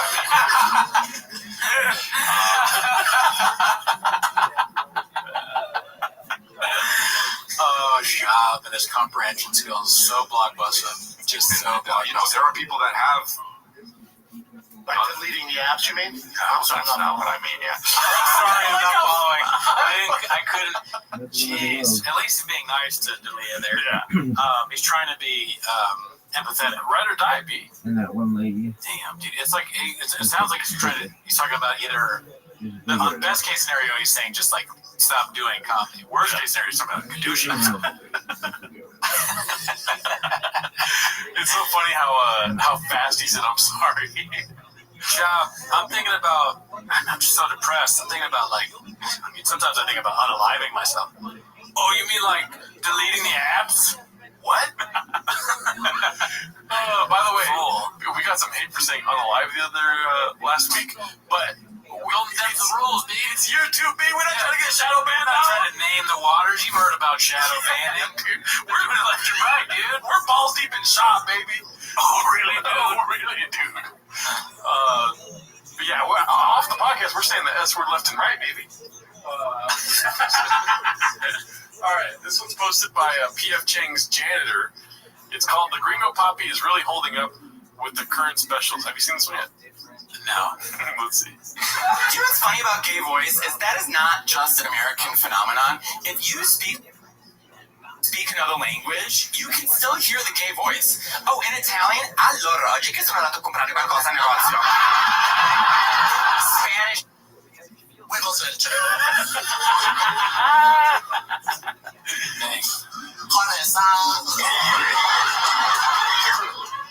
Pico de gallo. My favorite chili. You know what's so funny about that joke is that it doesn't need the fourth. It's like the rule of comedy is three. Rule of three. It's just like so well done, dude. That is funny. Yeah. Make a terrible joke and have the fourth. That's great. His favorite. It's always the third. It's a rule of threes. Hilarious. Yeah, he broke the rule of three. Perfect. Oh my god. Perfect. Yeah. Dude. Beast of a curveball, B. Let's see here. All right. So this is the most popular clip on Changs this week. Yeah. It's posted by Unhappy Algae 4475. Did you see this one? Yeah, it's funny. Okay. Glassman he makes me laugh here for sure. It's called Glassman Serving 5-Star Dishes. Should have added a B at the end there, but let's see what the clip's about. Like how this work? Yeah. Do you know how this is? I think an algorithm is something that You can say I don't know. no, I think so. An algorithm is I guess it's a mathematical equation where you essentially You have. You want.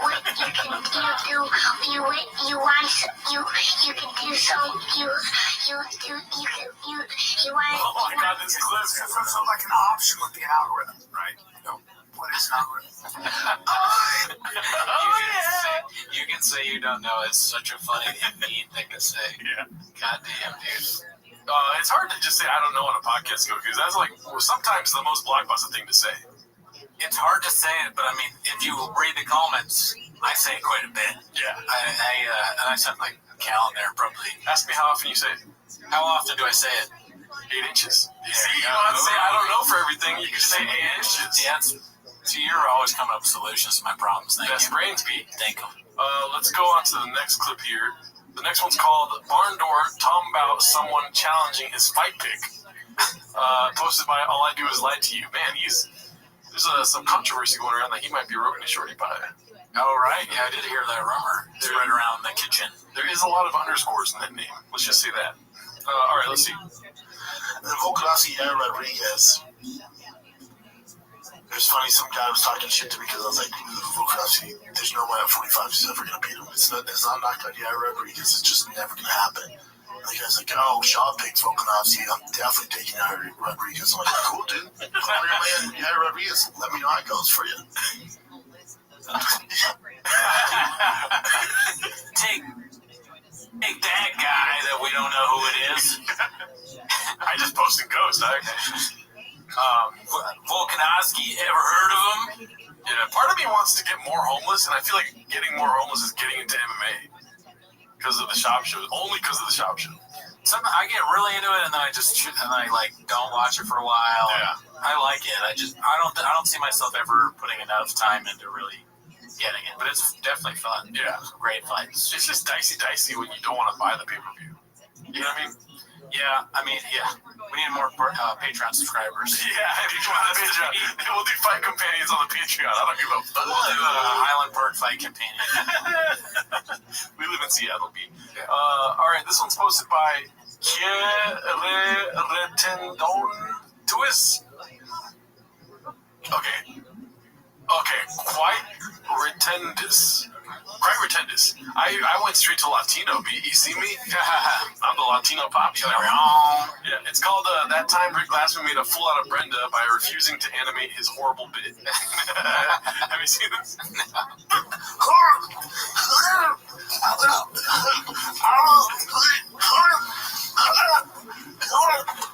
Come on, do it.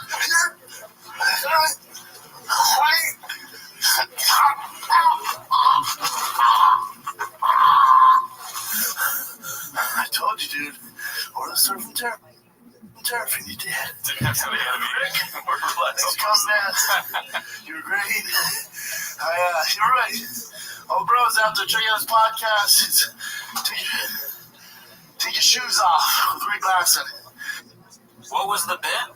Okay, so you're not aware of Rick Glassman's podcast, huh? No, I know this podcast is Take Your Shoes Off, right? No, but the bit is in his podcast. So, like, okay, then no. He does animations of sometimes, like, for instance, Brian Callen's episode, he had an alien shit all over Brian Callen. That's, like, one of the most popular things that he does. He has, like, aliens just, like, throw cum on him and stuff. And so here he was, I guess, acting like Arnold Schwarzenegger getting choked out by somebody. And so typically they would animate something there. So that was Brennan's idea, you think? Maybe, but there's also probably some tomfoolery by Rick Glassman because I'm assuming he's like, oh, no, back that part out. But the conditioning happens in post-production when he doesn't animate it. I see. But also, too, it was probably Brendan's idea. Yeah. Got him. All right, well, last one here. I had it last because it might get gadoosh due to copyright things. Okay.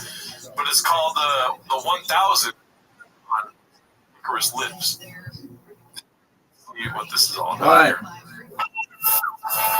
What? First phase test. Go for it. Go for it. We changed each other's luck. That's what all was.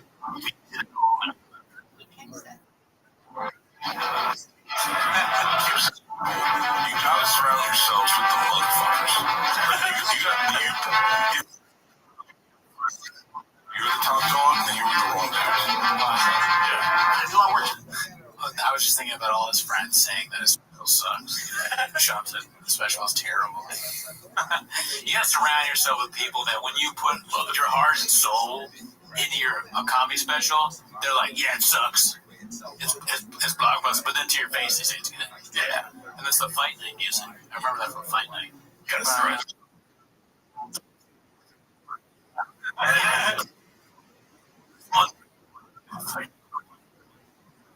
If there's anything I learned at the Navy, surround yourself with people that are What'd you say?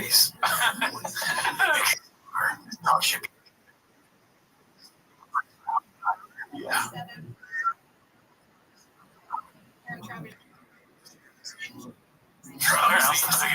You have a 5? I can't understand you. What are you saying?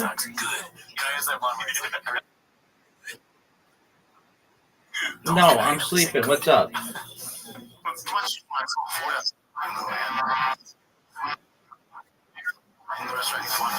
Oh, you got white boy that works too much.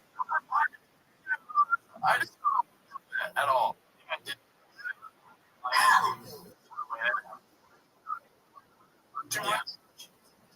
Come on, dude. Usually it's best to put the joint out first. Yeah, he told Brendan that. It doesn't take that long. Just put it in the ground and let it go out, and then you can put it in there.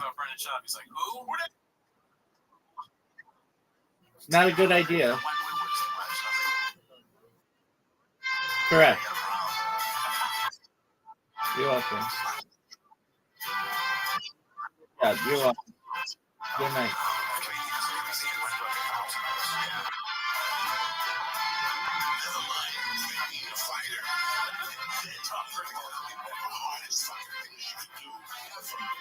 I have no idea what you're I don't know any professional comedians who are smart people. You have to know deeper what's going on to come at it from the other side and show why it's hilarious. Okay? That takes insight, you guys. Yeah, he's right. Yeah. There's not a single stupid comedian. No, not one. Not one.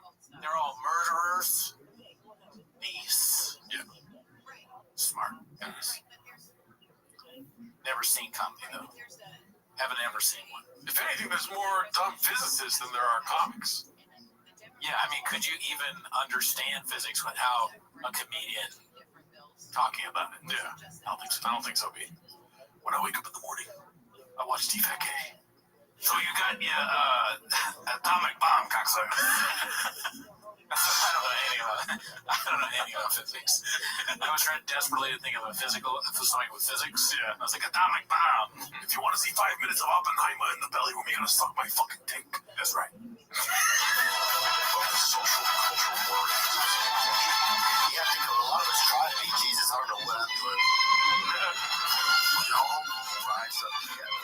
It's an old expression. Rising tide raises all boats. People laugh for 25 years on that level. Not a lot of people. I always say, you come to my friend's show, come to my show, come to my friend's show. You'll laugh harder by far than any movie you've ever seen. Dude, amazing. They're ridiculous. You think you're funnier than Billy Madison? Yeah. You're nowhere near as funny as Billy Madison. Tommy Boy? You're nowhere near as funny as Tommy Boy. Superbad? You're nowhere near as funny as Superman. You're far from as funny as those films. Yep. What's another one? You People? There's 1,000 films. More than that. There's more than 1,000 comedies that are better than Brian Callen and Brendan Schaub's comedy show. And I've never been. I've never seen it. No, but we'll watch Man Tears on the Patreon in the future. Oh yeah, dude. Man Tears. Let's see. You said that you cry. You know, I'm a cry too. That's what I do. I get up every morning at 7 o'clock. Same shit every day. Whether it's working out or every night I get the sauna. I just stand up every fucking chance I can. I cry. Anywhere on stage, just fucking guns blazing, burning hard. I've never seen a show before. I was like, this is crazy. It's like a different person. Do you guys like your freedom? Do you like being your freedom?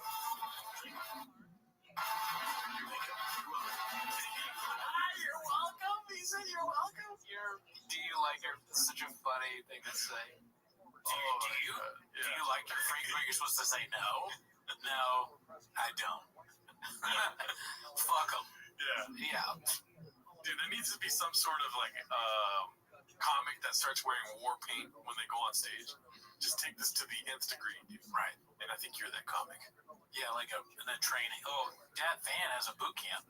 Comedy boot camp. Oh. Yeah, we should attend. He's kind of starting that. Yeah. We should. Yeah, dude. No. I'm trying to be 1,000, dude. We will not be doing that.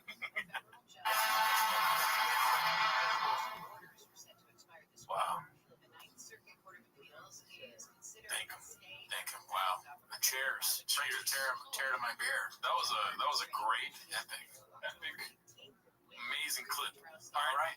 No. Now we're getting into the text-based clips here. Oh, duh, yeah. So, for those of you that only come here for the clips, that was that. Now we're going to get into some diciness that happened on Chang's. Because, the week, very few clips. I had to go through a lot of text-based clips, so I thought I'd bring those up. Making Gerardo work too much. Oh, yeah, but I love it. It's this one's posted by FU14N0. It's called Hi Glenn. And in the reflection in his glasses, it appears to be see up here the banner? It appears to be T-Fat-K. What are your thoughts on that? Oh, wow. So he's on the subreddit. Oh, yeah. So Chin is out there trying to, get douche and do, a double agent kind of thing. Well, let's not say he's trying to douche, right? Right. He's probably looking in, dude, Oh, you just think he's looking in on Yeah. Because he's homeless. I don't know if he's homeless. I'm just saying he's probably. It might be a part of his work. He has to. He's hired by Brendan to do it. I think that's probably more likely. For instance, like Tiger Belly has Reddit. They don't know how it works, but they have a Reddit. Right. Who else? Mad Chain Secret Podcast has a Reddit. Hate Watch has a Reddit. They like to interact with people on the Reddit. So for a normal podcast, you still would go to the Reddit. So, do you think there's anything fishy here? Well, I think most likely part of Chin's job is to watch the subreddit and, I don't know, report back or gadoosh things or, I don't know. That's my guess. Interesting. Very interesting. What if he was? What if he saw in the glare it was just your face? That would scare me. And then his face is all serious like this. All right, let's go to the next one. All right, so this one's from obviously big sexy Sean McCorkle, dude. Oh yeah, I meant to shout that out earlier. I texted him. I was like, "Congrats on the YouTube channel." Oh yeah. And it's a long text post, but all of us have already read it. This is the second one, I believe. Or no, this is the first one. But if you guys didn't already, go subscribe to Sean McCorkle's YouTube channel. Yes. Have some things on play while you're working or something so that he gets to 4,000 watch time hours. Listen, he'll give us dishes all day, baby. He just wants to get paid for it. You know what I mean? Very funny guy. Check it out. Support. We want to see more stuff from Sean. Oh, yeah. And also, too, I wouldn't mind watching it on this show, dude. You know Absolutely. We'll definitely. If there's clips, they'll be on this show. So, yeah. Shout out Sean McCorkle. I checked out a couple of his videos the other day. Nice. This one's posted by parrot ___ shop. It says, name another comedian that strokes his ego like this. And it's a poster that he posted saying 2 million views for the Gringo Poppy. Thank you to all the fans. Let's see the top comment really quick. Could you imagine Shane Gillis making a poster saying thanks for the 12 million views? Already even getting 6 million? Yeah. Oh man, that's so funny. Yeah. It's like, it leaves me speechless. Yeah. Because that's the amount of views, but just look at how many negative, a lot of downvotes. Oh, I wish I would have pulled that post up. I saw that post too. Yeah, there's like some hundreds or 46,000 downvotes or something like that. Something like that. Thank you to the chef there too. Yes. All right, let's go to the last one here. This one's posted by Wizard's Coat. It says, "We don't matter, B."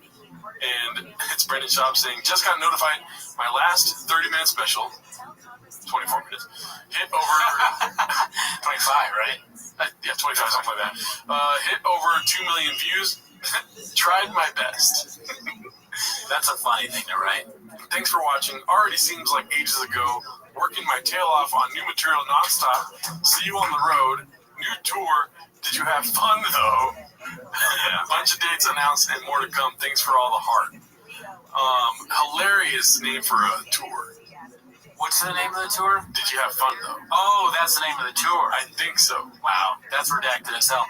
But I can't get past when he puts out little feelers for like a possibility of another special. Yeah. Nothing else, like everything else goes away, and all I can do is be very excited. Yeah. Because another Brendan Schaub special, I mean, yeah, that's what we all want, is it not? Oh, that or a documentary on the Gringo Poppy, or both. Both. I mean, let's be honest. Content is king, B. Content is king. Audio is king. Well, and so I guess a special has audio in it, but I just want another special so bad. Yeah. And Gringo Poppy 2 is a necessity, but North Star. I don't think he'll do that though. But if it was a Gringo Poppy 2, dude. If he named it the Gringo Poppy 2, that would be so redacted and hilarious. Yes. It's possible. I never doubt Schaub. Yeah. Because he can do anything. If he puts his mind to it. If I were to ask you seriously, what do you think the next one's going to be called? And it can't be the Bro Whisper, and it can't be Gringo Poppy 2. Brian's gay. 8 inches. 8 inches. I missed it. Should have been 8 inches. It's always good to answer I don't know also. That's true. All right. Thanks for tuning in. Have a good week. Bye. Have you heard the refinancing rule of thumb that says you have to drop your rate at least 0.5% to refi because it will take several years of away and got a fish instead. No room for the take. we do it. The comments hurt my soul, even though I've never seen. Try to drink it all away, but I remember everything. How I could douche my dog, my sweetest friend. Every pet I had goes away in the end, and I'll douche them all. My empire of pets, I will put them down. I will make them hurt. One take, Papa.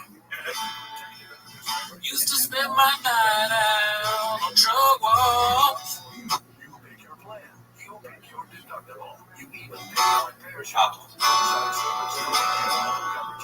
Slanging it was the only love I know.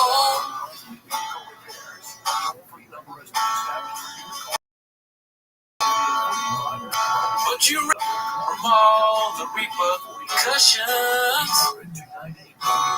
and brought me back from being too far gone. You're as smooth as tiger thick whiskey. You're as sweet as raw lozenges. You're as warm as the Helix mattress. And Mexican, I stay high, you love all the time.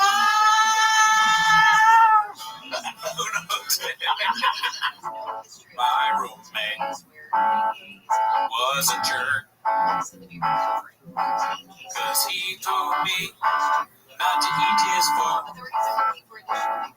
Saying my roommate was a jerk, 'cause he used not shed parking spot. Woke up this morning, found out my car was robbed. All my stuff nowhere to be seen. So I found him and I spit in his face. And I threw him through a front glass door. One take man pulled in the coffee store, was looking for some chicks.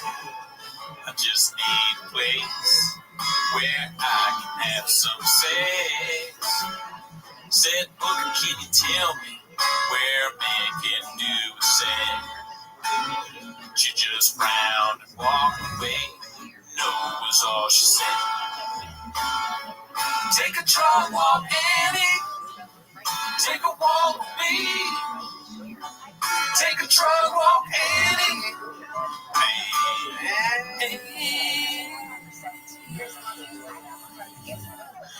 History goes both ways.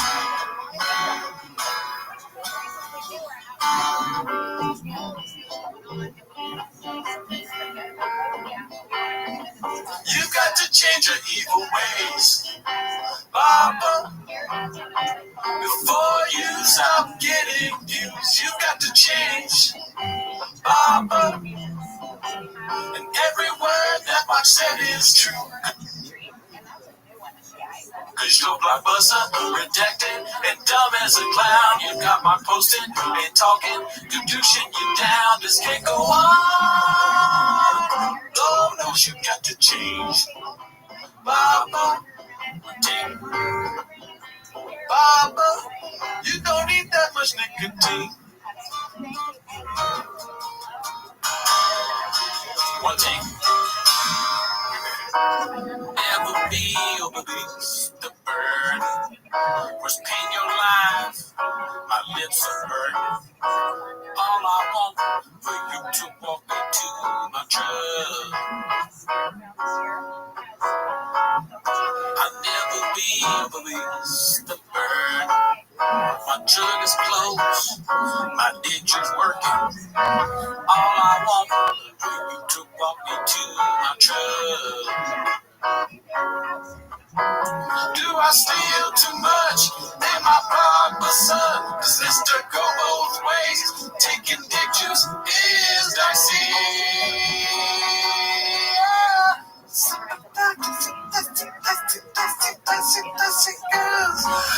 Dicey, come on, Dicey girls. Come on, Kalila, don't be like that. Tell Bobby Lee to let me get some.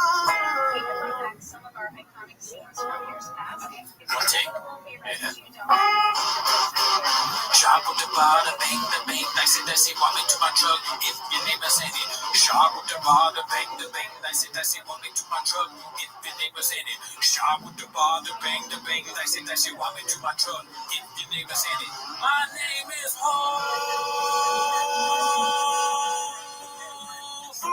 Sharp with the bar, the bang, dicey, walk me to my truck.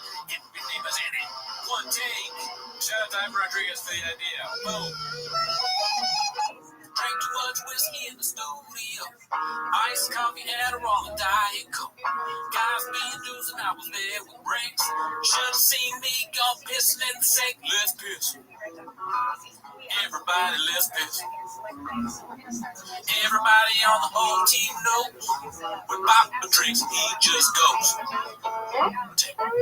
Jay! Been trying to ask you.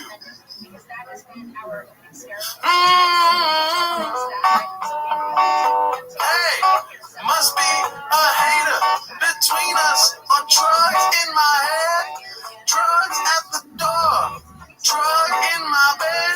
But Jay, walk me to my truck. If you don't, I will surely die when chains.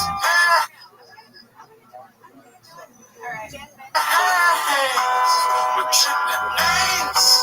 We're chipping eggs. We're chipping eggs. We're chipping eggs. We're chipping eggs. We're chipping eggs. We're chipping eggs. We're chipping eggs. We're chipping eggs. One take inside the walls of marriage. My body may be, but my big juice has set my soul free.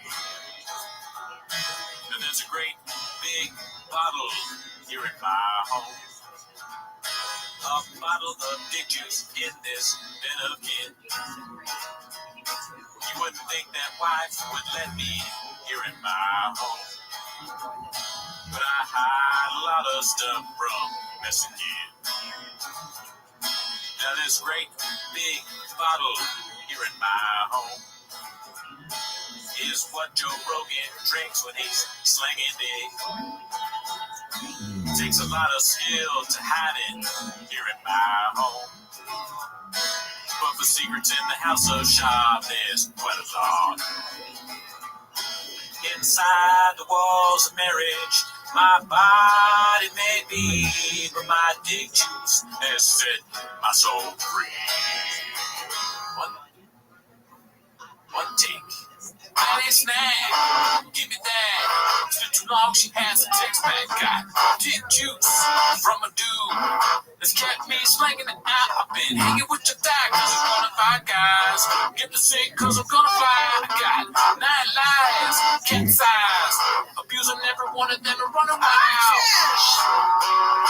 I like fish. Yeah, I love fish.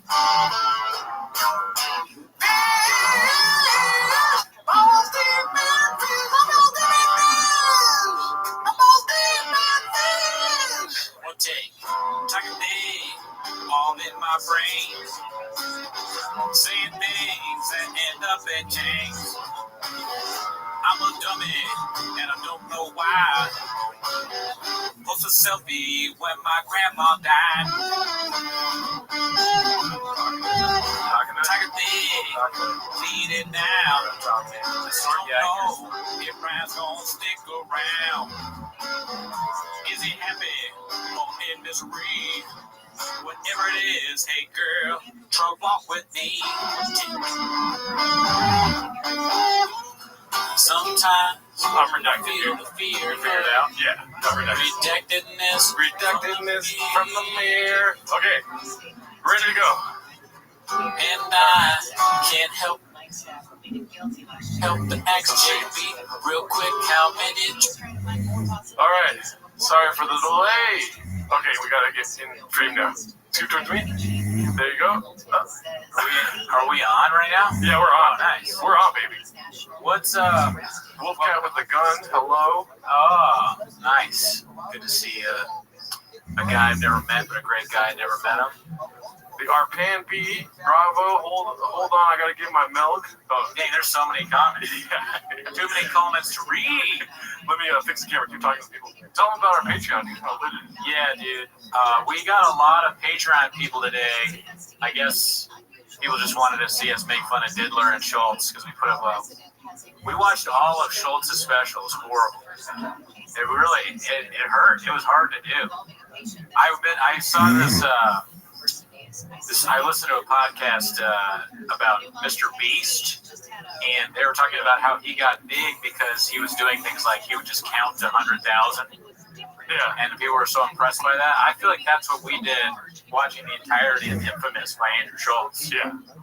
Rico Poppy, a lot easier to watch, only 25 minutes long. And also way better, dude. Way better. Way better. You get bits out of it. Like later on in this live 10 minutes of shop episode, I'm going to drink I'm going to eat the Mexican cookie. I got salsa. I got cookies. We'll reveal that later.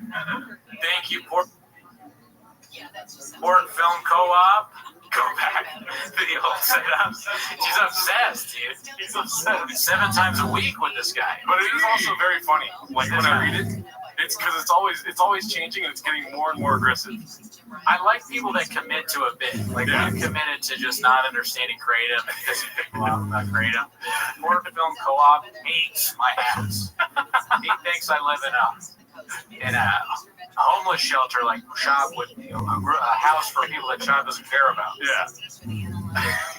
A place where the Reddit hangs. Well, there's going to be some Mexican cookies, Gabriel. we have to wait on the Mexican cookie. That's the main event. This is the undercard right now, dude. Drink the cookie. That's right. I did lose IQ points. I said I was going to drink a cookie. Oh, you did? You think that's bad? Wait until you hear me try and say sixth. Can't say sixth. Yeah. Correctly. Let's see here. So, Haphazard's on the chat. Legend. Don't search for yourself, Chris. Haphazard's in here. Oh, your opinions do not matter. Thank you for reminding us, sir. Yeah. Yeah, so we did last time. What did we do on the live, dude, for 10 minutes of shop? Last time we watched the entirety of the Gringo Pop. Yes. Yeah. And how was that for you? That was really easy. I felt like hanging out with an old friend. Yeah. You know? Nostalgia. I felt nostalgia. It feels like an old college buddy coming through and hanging out for a little bit. Ask me how it felt again. How'd it feel? 8 inches.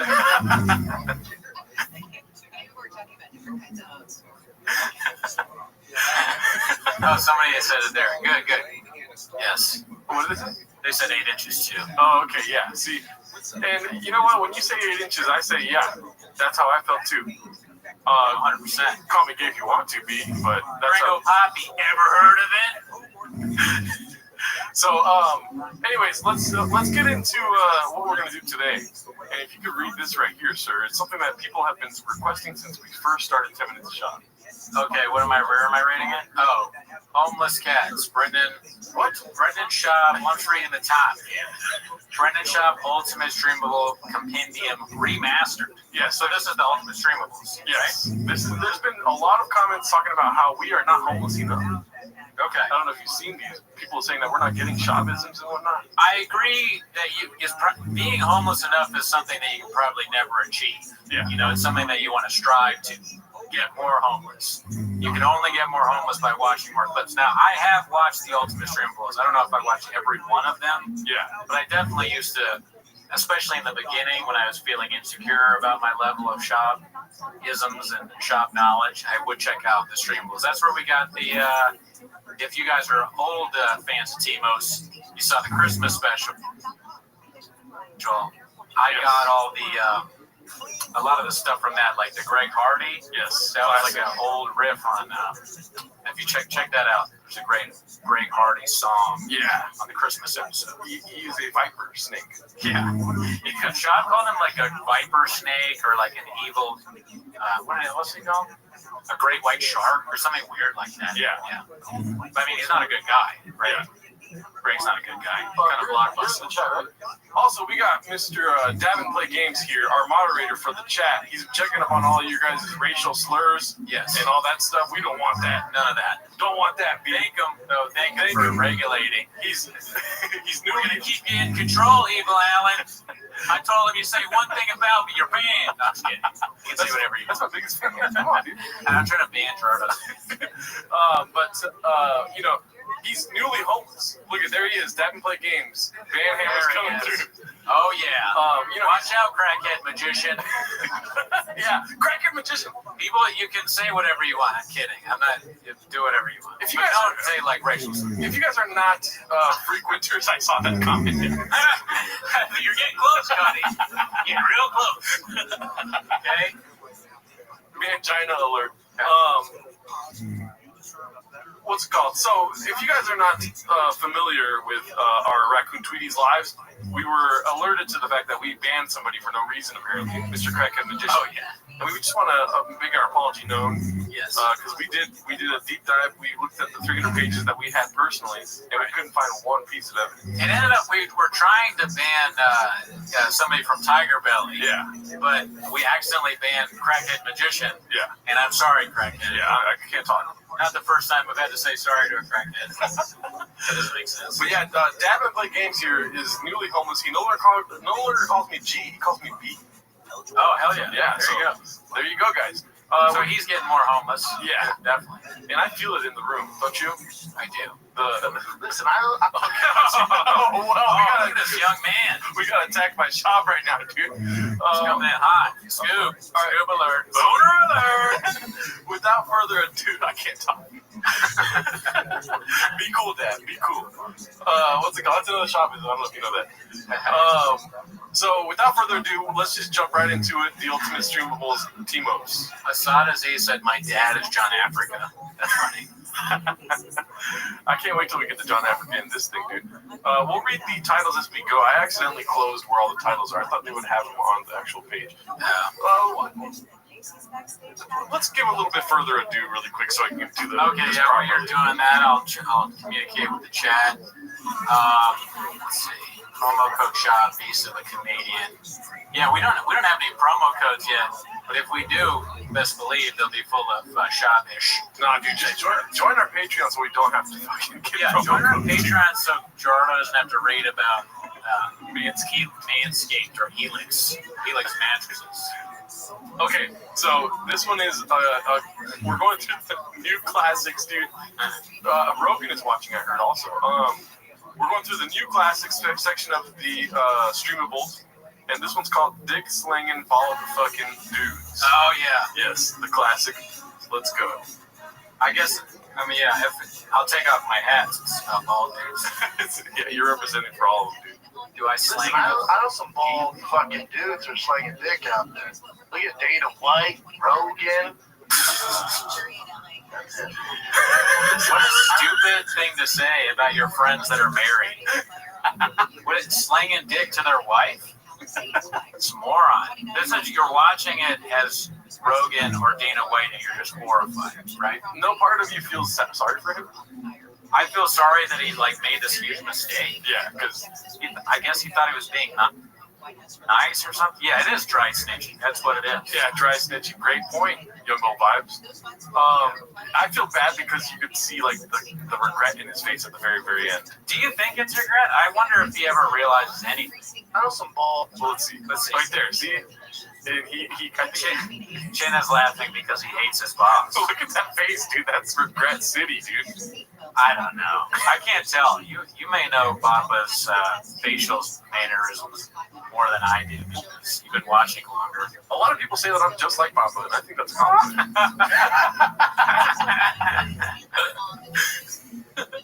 No comment, B. I can't talk.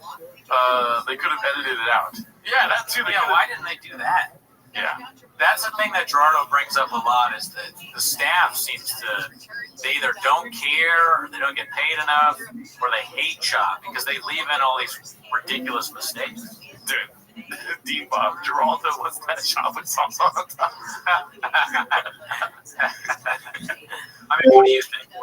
I think maybe the sleight of hand that they're leaning into it a little bit. that they this has ramifications of upsetting your most. I mean, yeah. Not about that. If I was, since I would be angry with. What up? How are you? Like, come on, man. You left that in. What are we doing? Gotta know. What are we doing here? Has lost faith.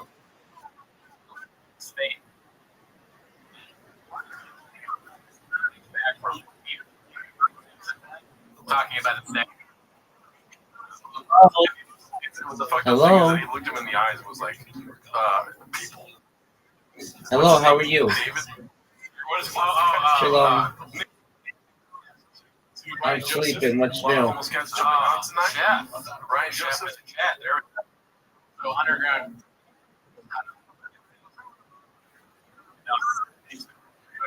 Yeah. The repercussions. How'd you find out about me? There we go. Okay, Mr. Hot Chip. Find out about me. He commented on a picture of my girlfriend saying, Okay.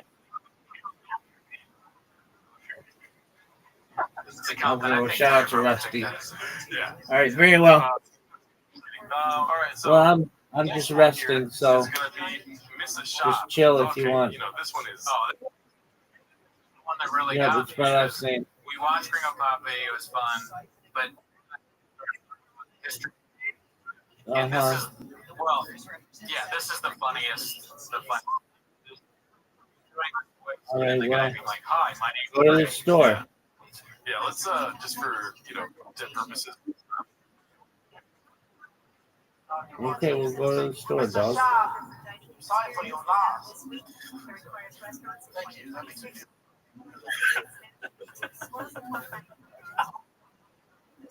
You're welcome, baby. Do you think he's in the mirror doing this? All right, That's fun. I called you baby.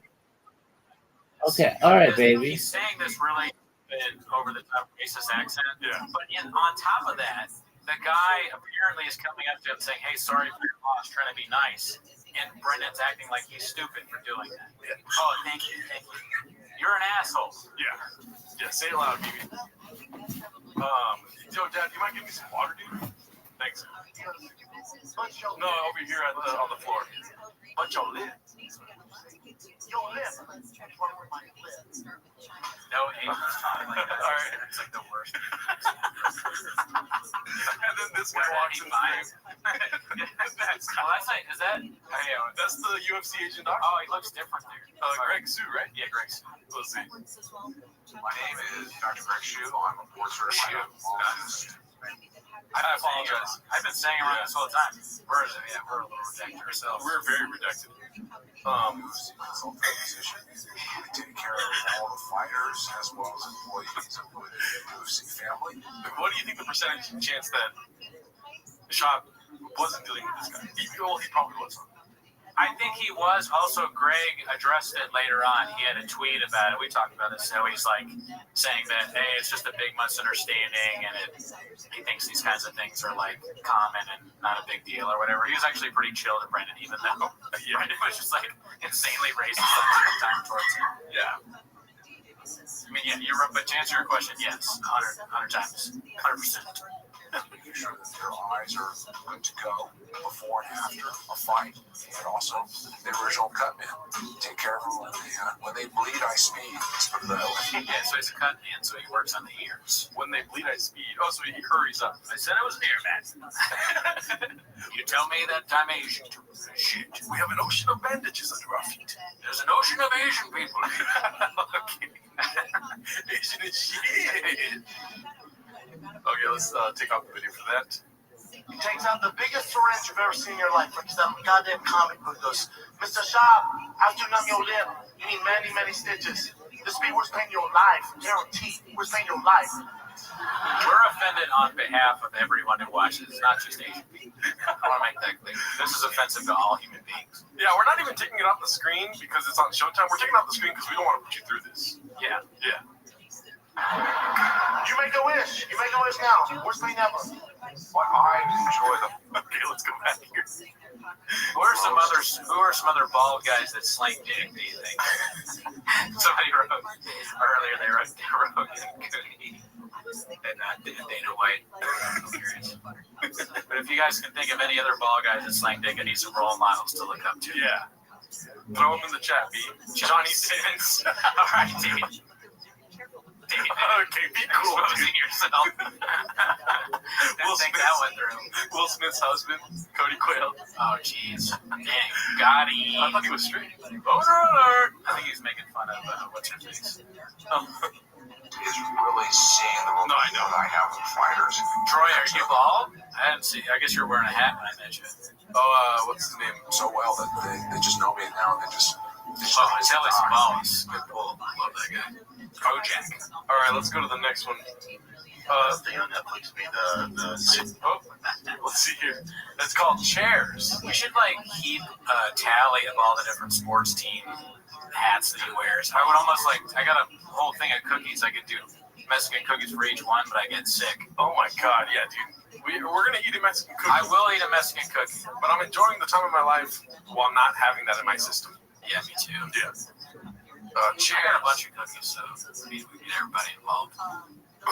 Dab is not homeless enough to eat a Mexican cookie. Oh, right he's now. gonna eat a Mexican cookie.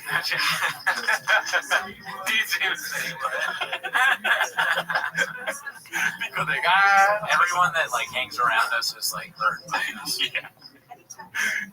The other thing on Netflix be the series Cheers. Yes. Cheers to you, B. Cheers. Cheers with the cheerleaders. Oh, cheers. Yeah, with cheerleaders. Now, I think we talked about this last time. I like how he looked at his staff like, you guys are dumb. You didn't see chairs. What was the name of that one? Chairs. Chairs. Well, of course it was. All right, the next one's going to be Sorry for Your Loss. Dude, this is the acting one from the intern, right? Yeah, we saw this on the show last. Let's see what this one's about, dude. All of this is reliving great times of the past. Yeah, I was looking forward to this, dude. Yeah, this is a good idea on your part. I'm happy that you came up with this. We always talk about how we're going to do the unlimited unstreamables, and I'm happy that we can do it with you guys. Also, for the critics who probably aren't here, we know a lot of these clips. Yeah. We watched them. So it's hurting your point that we're not. I think it's as we watch new clips, the old stuff kind of goes out. He's just like a we're redacted. Yeah. You guys built the ground we walk on. Yeah. It's basically like two redacts watching a redact. You know what I mean? Absolutely. Yeah. So let's see this clip again. I'm not doing this with you right now, Dad. Mom, back me up. Sorry for your loss. Got to be kidding me. I've done everything you've ever asked of me. Straight A's through high school, all the clubs, internships on the weekend. What else? Mr. Sharp, after numb your lip, you need many, many stitches.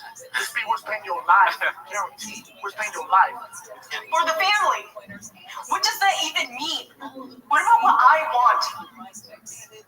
Have you ever thought to ask me what I wanted? What's your lip? Mr. Sharp. No! I'm going to California. And leave this weekend. Asian as shit. Dude, that's not even the clip I was thinking of. That's hilarious. I got it wrong. I haven't seen that one. I was thinking of the acting clip, man. I'm so stupid, dude. I was thinking of the one with the white guy. Yeah. I think it's, I can't remember what race, but you know the one I'm talking about? That's when we watched the show. I don't think we watched that one on the show. Oh, then I probably watched that one just, pro bono. So then Gerardo is still very homeless. Very homeless. Let's see what the rest Dicey, dicey! Oh shit, I didn't know there was a dicey in the first special. I didn't know there was a dicey. That was an aggressive dicey. Oh yeah. I mean, you lose track of all the dicey. Yeah. Man, he really got into it, right? All right, let's go to the next one here. This one is Shop pussies out of a stats question. Callan tries to save him. He then asks Matt to form an argument supporting his stats theory, LMAO. He's always been a numbers guy, me. Yeah. I love Matt Barnes. I'm pretty sure I've watched this clip already. One of our guys? He is, sometimes one of our guys, sometimes not. I'm a huge basketball fan, so that's where that's coming from. Pro bono alert. Please educate me on this, because we've had this discussion with some of our friends, and they go, yeah, but and again, I'm a stat guy, but this is deeper than stats, because if you look at the stats in 2019, more unarmed white guys were killed by police officers than black guys. Counterpoint. Why does Shab talk about stuff like this? If I were him and I was, I had all these, I was famous for being stupid, I would never come anywhere near these topics. Yeah. I would just talk about hats, who slangs dick, and shoes, like fitting into cars, that kind of thing. Thank you, Super Soft. Yeah, Super Soft. Hello, Mark in the chat. I haven't seen him. I haven't seen him either. What's it called? I will say also, do you know what Matt Barnes is known for? Basketball, and he has his own podcast. There we go. So just talk about that. Talk about basketball. Yeah. But, when you're in the playoffs, blah, blah, blah. Yeah. Instead, he's like, black people commit crime. You agree? You're like, what? Say it on the earwaves. I say it. Yeah. But people have thought there's 3 times more white Americans than there are black Americans. But if you go out per capita. But let's actually look at this better. Per capita? What's that? Per capita, dude. What's per capita? That's definitely new for me, dude. That's a whole new thing that Shab invented. Some math thing, some way he has of studying racial crime statistics that we don't even know. Yeah, dude. We don't know yet. Australia knows. Yeah, Shab may be a little bit Australian. He might be 7 days ahead, 2 days ahead if he's in Korea. Someone said they were watching Timos on the space station, the International Space Station. God knows when they saw that. No, were they? Imagine, bro. If astronauts were homeless as fuck and they watched our show, I would dedicate my life to this, dude. Can astronauts? Yeah, well, I was about to ask a dumb question, but are there any astronauts in the chat? Does anyone know an astronaut that watches Timos? Are there any bald astronauts that sleep? Houston, I can't talk. Damn, light you up, me. Houston is definitely at least a day ahead. Neil Armstrong confirmed homeless, says Jerry. I wanted to say real quick, I didn't get to say this at the top of the show, but I commented this on the Patreon. I feel like we're going to find out slowly that Shab is ahead of his time, and he is the funniest comic out there. Well, I agree. Thank you, RPNB. I agree somewhat with what John said about JT Parr. We had him on the show. He was saying, like, Shab is just, like, inventing these new words, being ridiculous. It's maybe not on purpose, but it's fun. It's ahead of its time. Who else is like this? Nobody. We've yet to find any other comedy specials that approach the level of absurdity and how stupid they are than the Gringo Poppy, or I think you should be surprised. Yeah. And I'm coming to realize where it's like, every special's tainted. He also, maybe. We'll see. We're going to keep watching him on the Patreon, so if you want to see him, you got to get on that. But, yeah, I mean, Shab, the craziest thing is he never learns anything. Yeah. You think there'll be clips where they're like, is there an art? No. Shab's going to go right back to wearing a Chief Wahoo hat and telling you that Native Americans were actually here second. Yeah. Or something like that. That's his next thing. He's going to start talking about the Native Sufi. He's going to keep it busy.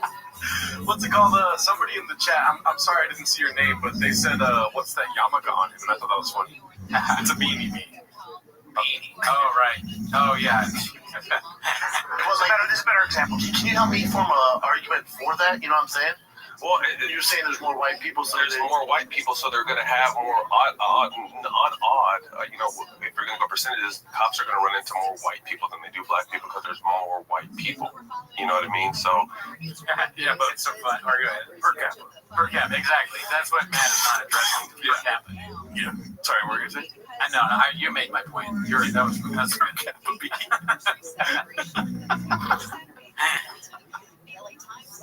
Imagine you're arguing with somebody who says that in a debate. You're going to be like, you win. Do I just win now? I mean, that wasn't even a word. That's not a thing. That makes sense. What is this, Super Mario Brothers? Per capita? I wasn't, but I like per capita. All right, on to the next one. Here we go. Mardi Gras and all caps tits. Do you know what this one is? This one I don't know. Well, let's find out. I love that. Happy Mardi Gras. I think it's Mardi Gras. Is it Mardi Gras? Oh shit. That Tuesday, dude. Can't believe you didn't do that. Can't believe you don't get a reminder with any holiday that has fat in it.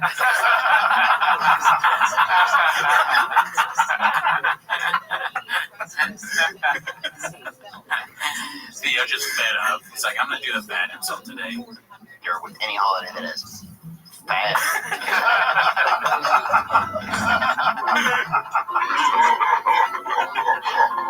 He doesn't laugh either.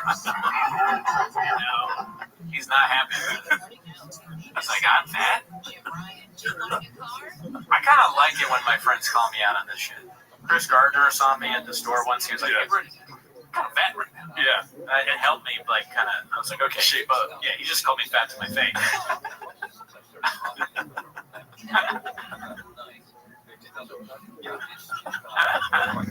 Imagine talking shit about people on earwaves when they're sitting across from you. Yeah, dude, don't talk about men on earwaves. We all know that. Yeah. Any of size. Yeah. Sorry, bro. Oh,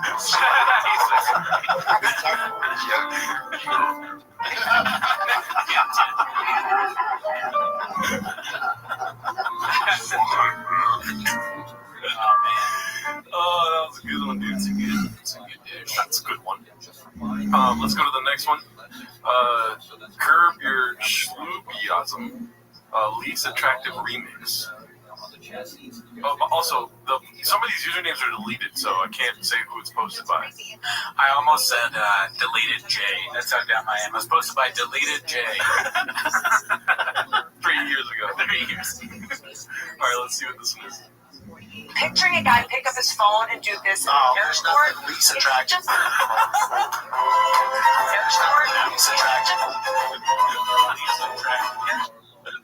There's nothing least attractive. Shop in the airport's a funny thing. He's probably like, how does he get on the flight? How does he fit in the airplane? He's probably losing things. Doesn't know how to access his ticket. Yeah. There's a lot of assistant work, I think, getting Shop from place to place. There's a rumor that Shop was the person that lady was talking about when she said that's not real. He's good. Owner alert! Owner alert! Least attractive. Sunday night vibes. Just taking selfies. Monday drip thick. He does it so much. He does it so much. The problem is that, he goes on Rogan, he gets super famous, and then when you're super famous and you have all these followers, anything you post is going to get likes. So you do one of these stupid selfies that gets a lot of likes, and you think that's good. Yeah. And you just keep doing it. And now there's like 100, or there's like 1,000 selfies of this redact at 40 sipping coffee in the morning looking disheveled. Not good. No. I can't talk. That's your takeaway. That's your takeaway. Chance. Haphazard, that's a dope airplane, but how can Shop even fit in a lane seat? He's a any of size. Great question, never seen it. Yeah. Doing was Poplar. Yep. On the plane, where do you pee? There's no sink. Yeah. Well, I'm definitely going to pee in the sink next time I go on a flight. Hell yeah. Oh, wait, there is a sink. Yeah, well, you're already near the toilet. Yeah. You have to be a real redact. Shop has 300 pages of selfies. Mikey Fixed is in the chat, dude. I want to ask a question. Maybe you don't have the answer, and it's fine if we don't have the answer here. Yeah. But I'm not really that familiar with Reddit. That sound like Shop or whatever. Okay. But why are there so many people that delete their accounts after a couple of years? Are they forced deleted or? I don't know if Reddit goes through and deletes old stuff, or if there's a copyright claim or some kind of claim, or the mods just delete it after a while, or maybe they don't have enough storage or something. There's that whole thing with Reddit going on right now where they're just caducing things. Oh yeah, it's data or whatever.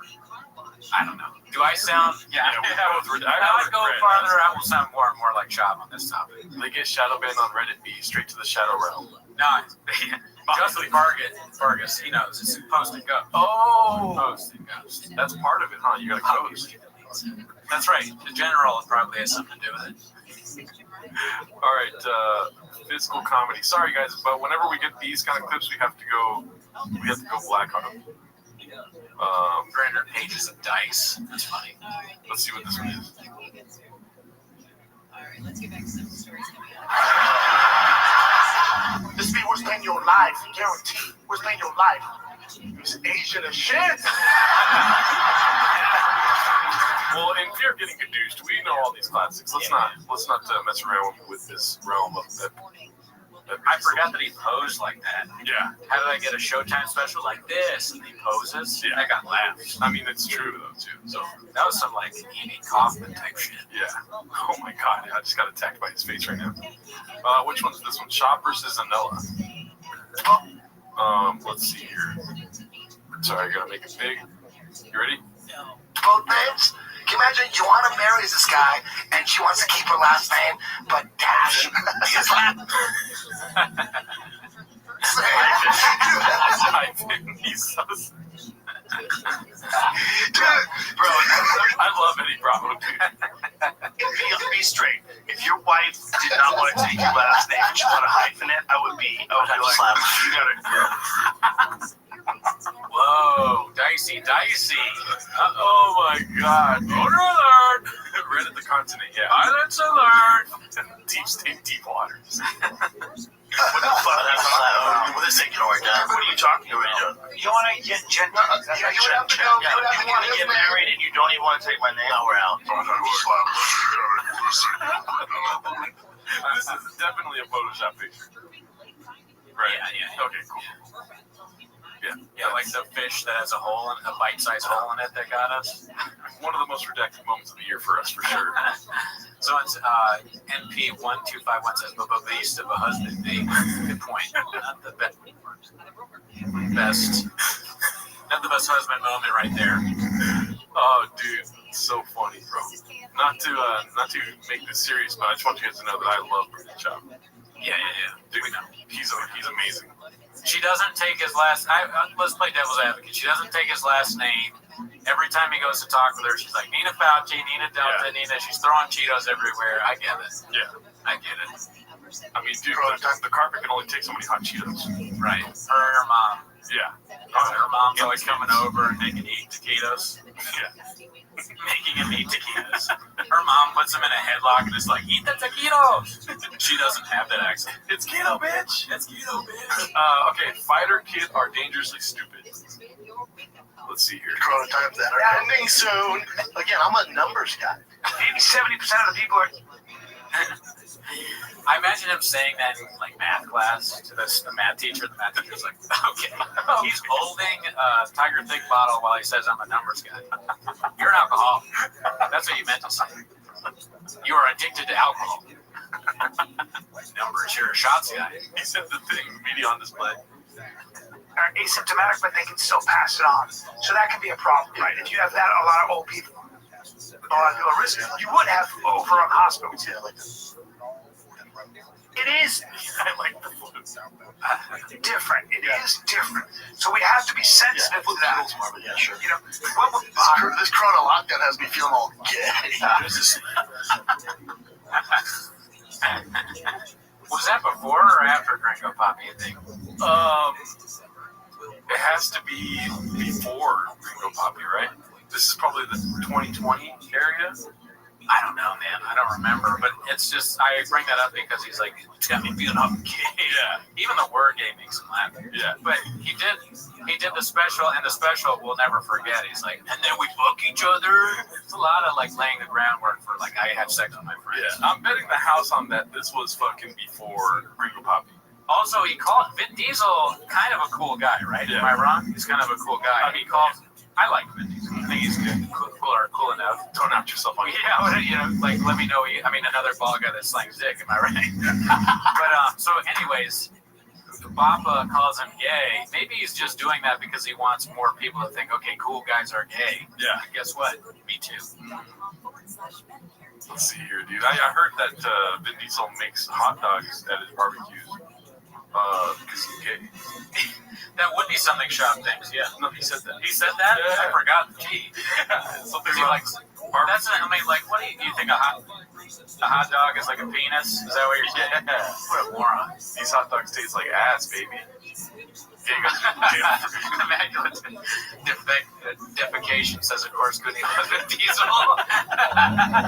You're right, man. I have these bald heroes that I look up to, okay? He calls them wieners. Gerardo, big time Brendan Schwab and Andrew Schultz lover. Thank you, yes. Okay, be cool. Yeah, I know who you are, B. He knows who you are. You're within reach. It was 1,030,000. So these whole peaking things that notice nothing's peaking right now. Wait, why did he say that? This thing's going to make me feel okay. I don't think he elaborated. I think there was an edit there. Oh, okay. And they keep going, okay, not this next week. Keep moving the goal line. Most people do not have this virus in the United States. But even if they do, well, no, the odds are, yeah, most people don't. But even if you have it, The people that get and I give you the stats that I gave you this morning of 97% of people who do get it are fine. Imagine if you wake up to stats sent to you by Brendan Schaub. Yeah, you'd be like, well, this doesn't seem right. I'm not going to follow this. You're getting stats from somebody in a Diet Starts Monday cardigan. And that's why we need to change the thumbnails, B. Schaub tells me anything, I'm like, I need a second opinion. You know? I don't know. Let's go to Google first. Yeah. Even if you agreed with him at first, you're like, well, whatever I thought before was wrong. RG said, keep moving the goal line. Yeah. That's what he says. I know, that's hilarious. That's hilarious. Keep moving the goal line, dude. Said goal post. Yeah. Percentage how deadly it really is, and then I tell you, most of my contagion level, by the way. Correct. That's what I'm saying. Most defense gamers died from his advice. That's why their views are down. Yeah. So many COVID deaths. They died from the advice that he gave, but also the fact that he was touring with COVID. Yeah. Him and Brian are like shaking fans' hands, like, yeah, this is crazy. Everyone thinks they're dying of COVID. I also have COVID. Now you do too. So can I just say to everybody, measles has a contagion level of between 12 and 18. What that means is that between 12 and 18 people can catch it if you're around them. Highly contagious. Smallpox killed so many people through the 20th century and before, a contagion level of 3.5. Listen, compliments to the chef. Always, right? But I do want to say, where does the redactedness begin and end? You know what I mean? You're fact-checking two people that don't know what they're talking about ever with maybe something that's not even facts. You know what I mean? I guess you're right. I mean, well, there's no way for us to know whether the facts, other than looking them up ourselves, are true. We're not going to spend the time. But, it's just obvious that they're wrong. They're so dumb. And where I'm coming from is not from a place of COVID politics. I'm saying that it should be able to, like, most of the dishes cooked are usually just, it stands on its own with them. You know what I mean? I like the charts because even if these aren't real, it's just so funny to see, like, you got this idiot, you expect him to be wrong, and then the charts are, like, way different. Yeah. So it's like comparing it, it's just like a punchline. Yeah, and these punches says conviction. Beans, cheese, beans, cheese. Beans, cheese, beans, cheese. Yeah. Assad Aziz says, I get my news from Bob ranks in every facet 100%. Oh, then I take back what I said. To 6.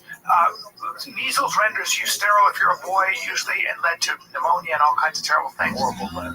Smallpox was deadly in many cases and left scarring and everything else. Horrible. So, I'm not going to go through 300 pages of evidence to make sure the guy I think is right. Yeah. When in comparison to these two guys. But also, it's kind of funny that they're talking about measles and smallpox and all these things, these diseases that if you don't get the vaccine are like coming back, right? A little bit. Yeah. There are articles saying that. Yeah. So it's like they're just not helping at all. This is like dangerous. This is like the dangerous side of TFAK. All their stupid listeners are like, measles. Maybe don't need that either. What's it called? Hi from England. It's 4:15 a.m. Abida Kiani, what's up? And I got a cramp in my leg, which woke me up. Then picked up my phone and went, hey, it's a live stream. Woohoo! She probably called back and said, oh yeah, thanks, mate. Thank you, mate. Bangers and mash, right? Yeah. Oh, is that offensive? Bangers and mash? Yeah. I don't think so. They'd have to tell us, I guess. I remember when Brennan that track was an essential service because it was news. Oh, he justified that his podcast was essential. Oh my God. I think It's essential to us. Yeah, it is. So actually, you know what? He was right. Yeah. He's right. Shout out to the Thank him, Pete. I need it 7 times a week. Don't say that right to Garcetti's face. Tea crumpets. Yeah, so it's like bean cheese for British people. Bangers smash. Way to die. Common cold has a contagion level of between 2 and 3. Seasonal strains of influenza are reported to have a contagion level of 0.9 to 2.1. Now, That's the flu. the early data on COVID-19 estimates are between 1.4 and 3.9. It's just a fucking number. It's irresponsible. That made me think of on the Scottish episode with Paul Craig and the other 2 guys. I think one of them was actually not from Scotland. Someone called us out on that, but they kept saying that he was a pie. Yeah. Who do you guys think is more of a pie, Callan or Shaw? Say it in the chat. Who's more of a pie? Beans toast. It's a good question.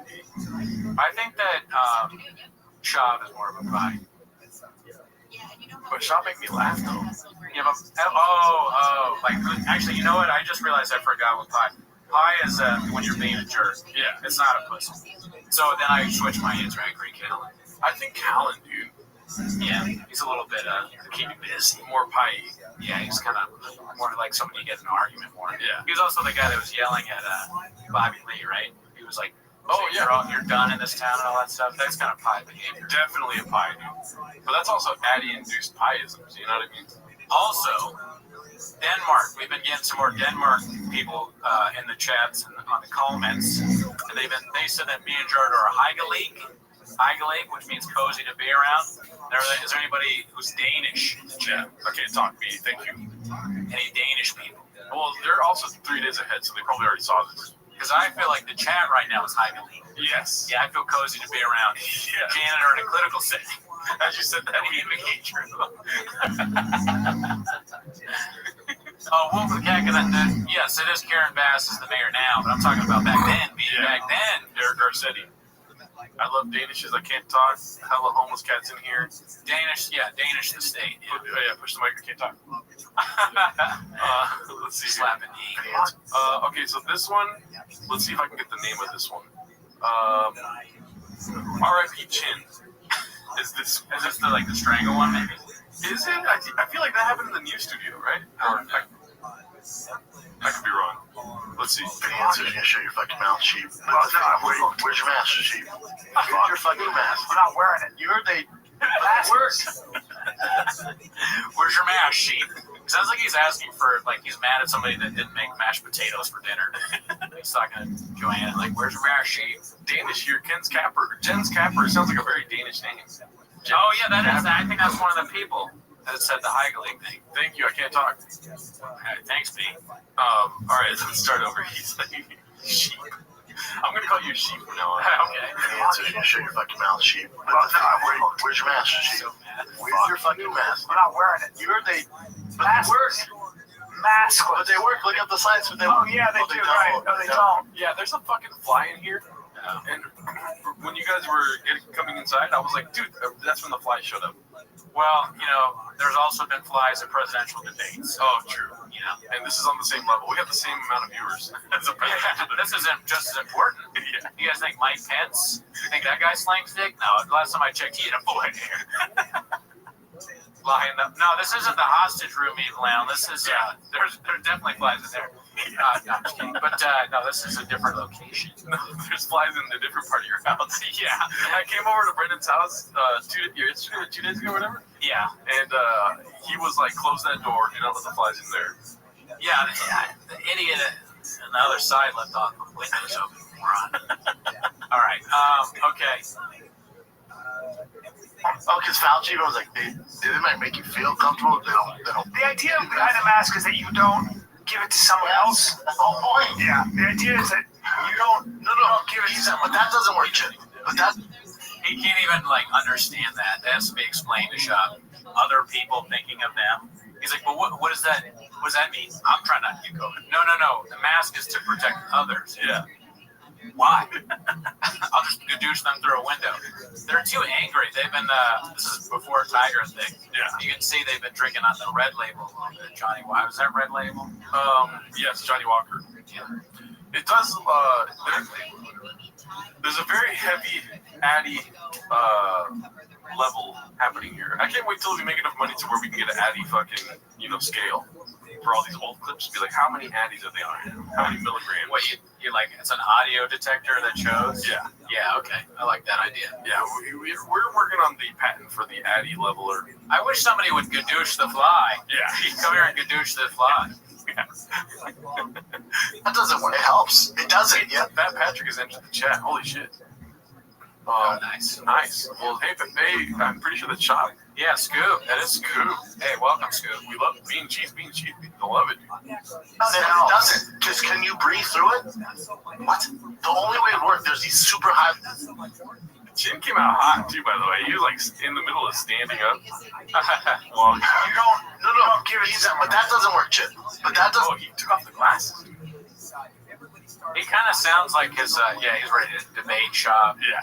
Shab right now kind of sounds like his mother-in-law. But it doesn't. But it doesn't though. Or actually, is that his? No, that's his mom. Yeah. It sounds like his mom. It doesn't work. It helps. It doesn't. It doesn't. I wasn't gonna wear a mask, but I fucking love donuts, so But his mother-in-law says, or he goes, no, the joke is that his wife says she speaks English, and then Shab goes, but it doesn't though. Man, there's so many. But you don't though. All right, let's see here. Because can you breathe through it? What? The only way it works, there's these super high-level masks that you can buy that are so expensive. But if you can breathe out, the expensive ones are the ones that can actually protect you, like the N95s. That's what they're saying, right? You see the lick? Like he's licking his finger. No, does he? The expensive ones are the ones that can actually protect you, like the N95s. Why does he do that? Why does he do that? Is that like a debate tactic? Did he learn that in debate school? Or when his finger was going like this, he saw there was some Addy powder. He's like, yeah. Oh, I felt weird clicking my finger right now. Yeah. If you have a milkshake, and I have a milkshake, and my straw reaches across the rum, I'll end up drinking your milkshake. Great observation, Archie. There will be blood. There will be shot. There's an ocean of COVID under our feet. I have a milkshake. Dude, GDA Rippa, you're in the chat, baby. I'm not a Taco Bell messenger. Nice. That's what they're saying, right? But no, but Chance, if I walk in with like a bandana, and I have a mask on. The underneath part is well, the bandanas are stupid. I wear one because it checks the odds because they're not doing anything. But the mask, if you can breathe in and out, Chin, the air you're breathing in, the air you're breathing out, it doesn't do anything. Okay, well, you guys get your sources from, I'm not sure where, but the ones I was looking at are the South Korean doctors. They're on the front lines. That's different. It's different if... South Korean doctors, they already knew. Yeah. They knew like way before. They should have done something, honestly, and warned us. Yeah, dude. If anyone's watching from South Korea, you just were confirmed homeless. Yeah, dude. But they might be a couple days behind. Jeremy Bartlett, shout out to him. He's always commenting. If I have some Tiger Thick, and you have some Tiger Thick, and I start drinking your Tiger Thick, guess what? It's my Tiger Thick now. I am the third C in Tiger Thick. If I'm not N95, so stupid. So stupid. I'm abandoned my phone. Medical saying that even you wear it, I wear it, it helps to not spread it. It doesn't make sure it doesn't spread it, but it helps to not spread it. By 2%. It's doing something, though. Yeah, it's doing something. 2%. Like, I feel good trying to do something. I just, Imagine being shocked, dude. It probably hurts. I wonder, do they think the South Korean mask is like way better or something? Yeah. Will we get a T-Mos on the AI shop special? To answer your question, we've already done that on an episode of T-Mos, but it's part of the extended Patreon version because it was so long, and T-Mos is hard-hitting. So we did watch Resurrection, is what they're talking about. Oh, yeah, we did. Yeah, we had to edit some of that out. So I edited it out of the public episode, but it is a part of one of the recent episodes of T-Mos. It may be Blockbuster because you don't want to join the Patreon, but we did review it, and we watched the whole thing. Yeah, we're just going to talk about it so you know about it. Yeah. We'd love for you to join it, but no, you don't have to. Yeah. Okay, Dr. Whole Foods. That's pretty good. Somebody said, okay, Trader Joe's, Mr. Trader Joe's earlier. That's okay. I like the remix, okay, Mr. Bond. It's like a Latino Whole Foods. Okay, Mr. Safeway. People watch from all over the nation and internationally, so it could be a lot. We could be okay, Mr. Tesco in England. Yeah.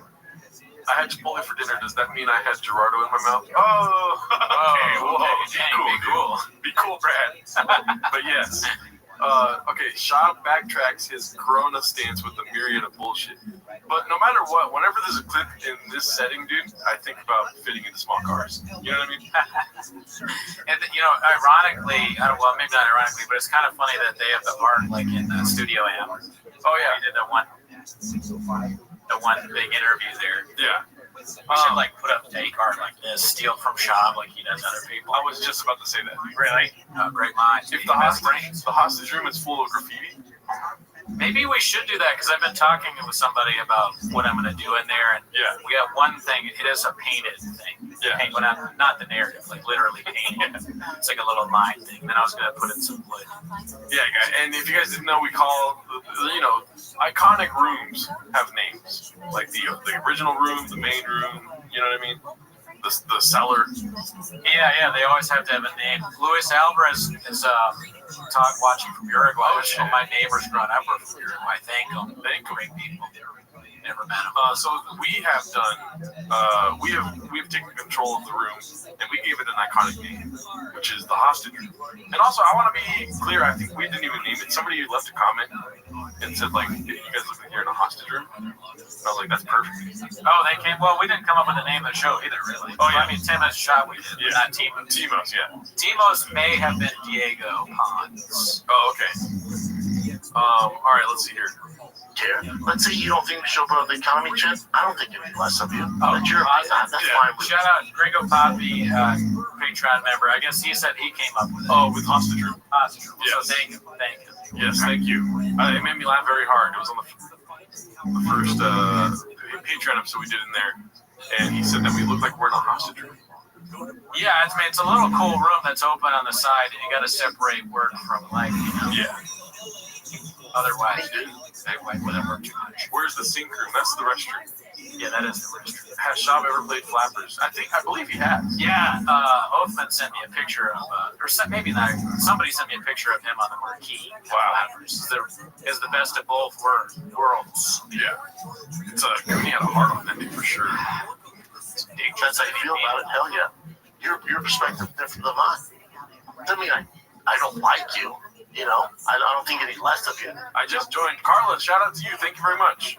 Nice. Thank you. This goes backwards down the sink here in New Zealand. Oh, wow. Whoa. That's an island off of Australia, right? I think they're probably at least 7 days, if not longer ahead, so that's pretty good. A couple of more days. Oh, okay, here we go. I love this part of the lives when people tell us F, Marry, Kill. Shab, Cristalino, Montez. So I'm assuming that's 2. Okay. That's a good one. F, Marry, Kill. I'll kill the diddler. Yeah. I'll marry Shab and keep my last name. Okay. And then I'm gonna fuck Montez. You're gonna fuck Montez? I'm gonna fuck the shit out of Montez. What about you? Okay. Can I kill all 3 of them? I'll kill the diddler, I guess. Yeah. It's like when you kill one, you realize you gotta fuck one and marry the other. I wanna fuck. Yeah. I'll fuck.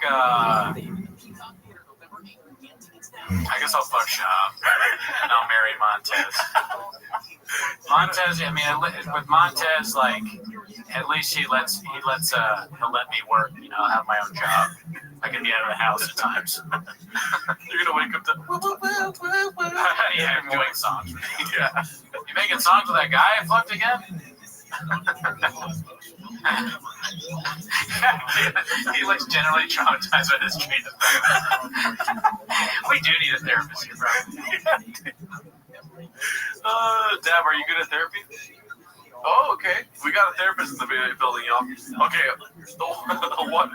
that's a therapist's hand right there. There you go.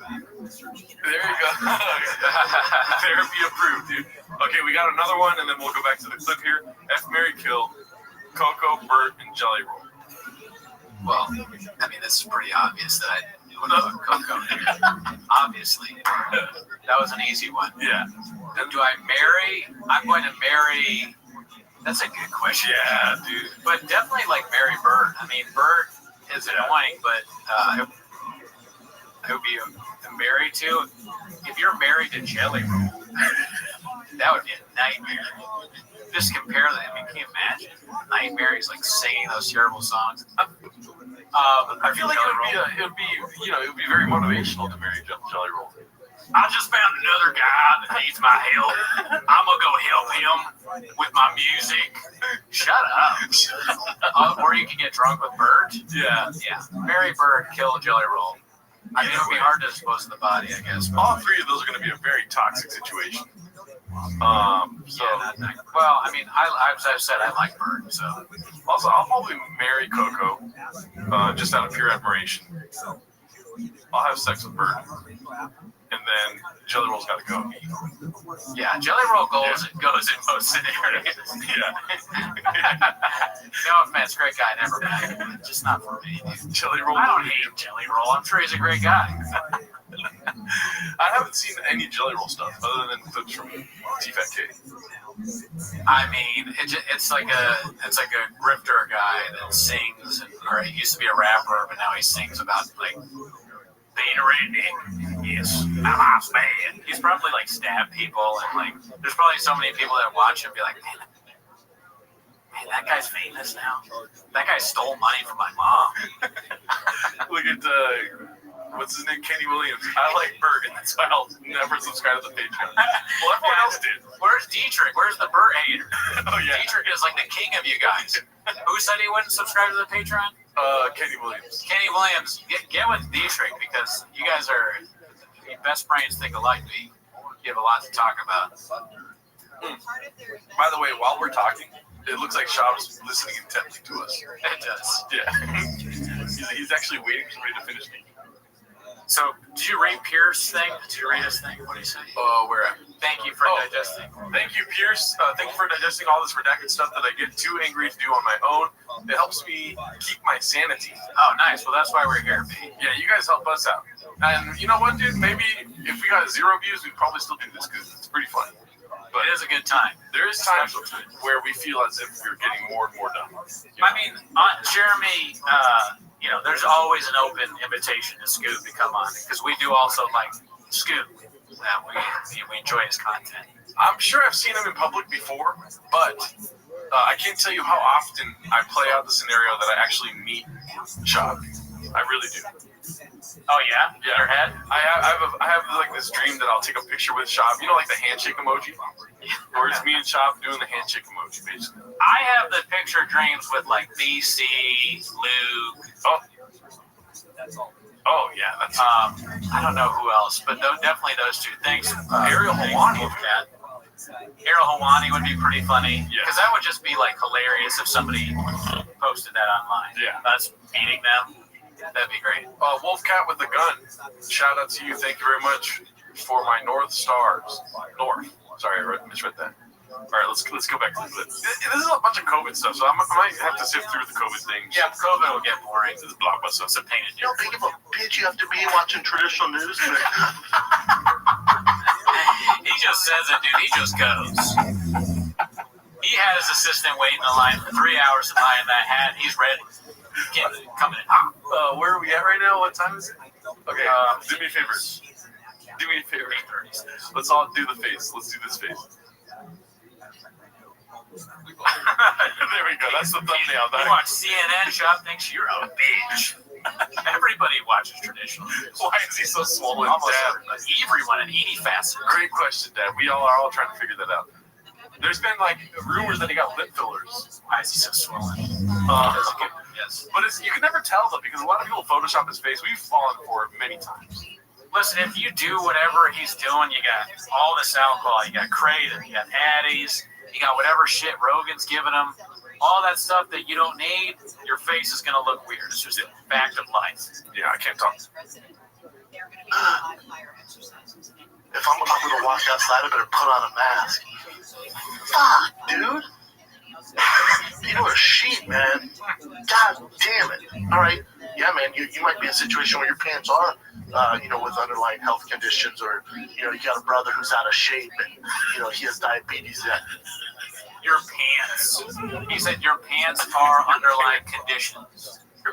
Your pants have underlying conditions. Oh man, dude, my pants. Dude, I just found out my pants have diabetes. my Levi's. Evil Alan, shout out to you. I see you laughing, B. At more risk than the experience I have with my family who's healthy and they're not at risk. All right, cool, dude. That's your prerogative. I don't care. I super enjoy Shop talking to himself. Yeah, he's good at the solo pod. He can riff. Yeah. With the best. Bro, where he presents something and then he answers that and then he continues. He just goes, B. I just found out my Wrangler jeans have asthma. R.I.P. Man, just got some bad news about my Jinkos. Yeah, my homie Levi came down with AIDS. That sounds like a pre-existing condition for sure. Keep your pants in a drawer, man. Tell you anything? Nope. Just 2 fingers knuckle deep in his nose, and I drop to the ground, and I go, hey, cunt. She goes, hi, I go, cunt. And I line all through those, and I piss on him. What? Dude, out of context, I don't know what that means. I want to watch it again, but that's a lot of C word. Yeah, skip over it. We got a picture. There's a lot of wig ski. Let's just say he's peeing on people right now, for sure. Let's see. Get your camera out. I pee on him. He's talking about the sink. He's got 3 sinks lined up. And he's bragging about it on the podcast. When you sell Papa a house, he's like, no, not enough sinks to the realtor. Yeah. These are rookie numbers. I'm gonna need like 15 sinks. Not vanilla Coke. I'm not sure. That's a long comment. I'm not gonna read it off, but it's basically asking if they have on it read still. I don't know. We don't really watch. What are you, an on it salesman? What are we doing here? I've abandoned my on it. And I let the camera go. There's your mask. It's pretty. There's your mask. Yeah. I'm not gonna get on my fucking horse in the Palisades and yell at you for not wearing a mask. You know how many people I've ever talked to outside that I don't know? Never. I love it. I love that he thinks rich people like ride horses, like they're like riding around. Rich people just like own horses. I mean, yes, of course, some of them ride them too, but like, are there a lot of horses in the Palisades? I don't know. I might get redacted by going to that, but it's just so funny. He thinks like a rich guy, like when he wants to do something, he gets on his horse and he tells people like that this is the early 19th century or something. I'll tell you what though too. There's a lot of times where we think we're really redacted, but we're responding to what he just said. You know what I mean? So it just shows the effectiveness of his sort of low IQ in a sense, which I feel bad saying that too. Well, if you're on a podcast and you're just talking, you're gonna expose what you know and what you don't know. Yeah, true. But we're not selling ourselves as smart. Everyone already knows we're redacted as hell from watching this. Gets C. You should do a compilation of Schwab feeling when he tries to riff, and then you guys do your own riffing. That's a good idea. That is, yeah. I'll have to do some research into getting that sort of compilation together. But thank you. Good idea for content. Yes, content, great. Content is king. All right, so let's go to this one now. This one's going to be important to dismantle verbally this. Okay, I think dismantle verbally this cop. All right. Also, too, I should have said this, dude, that this is the special time that we were looking for. You know, this is the special time, this era of T-Vec. Oh, yeah, with this background? Yeah. Okay. Yeah. Oh, yeah, sorry. We're going to get to that after the new classics, and then we're going to go into the next part of the streamables. We're going to eat the cookie after the classics. Okay, yeah. Should I give them a preview or something? I mean, I won't eat it, just show them what I have. Yeah, go for it. Okay. So, we have one big cookie from Trader Joe's. It's the sea salt chocolate chunk cookie, and then we have this big box of coconut dreams Keebler cookies. Now, I'm redacted because they have a hole in them. It's not the best cookie to buy for sauce on it, but I have a plate. So there's that. I'll wait to show the salsa. I'll wait to show you. The salsa's the worst salsa. I got a really bad salsa. You got white people salsa, though. Well, I mean, I was in Target and I was in a rush. Everything falls falls apart before these live streams. It really does. It's like, okay, so all this stuff went wrong at the office. I have a new guy that I just hired to do some tech stuff, and I was like, the city of Pasadena is shutting down their power, and then I come over here, and Gerardo doesn't even have a microphone or headphones. The whole show. The only person prepared was Jacob. Yeah, this is his first day. He's like, what the fuck is wrong with, what are we doing here? The first thing he says is, what are we doing here? He didn't even know it was a Shabbos. It's a mess here. It's a mess. All right, let's go back to this clip here. Oh, Sheep. Where's your mask, Sheep? Where's your fucking mask? Wait, we already watched this one. Yeah.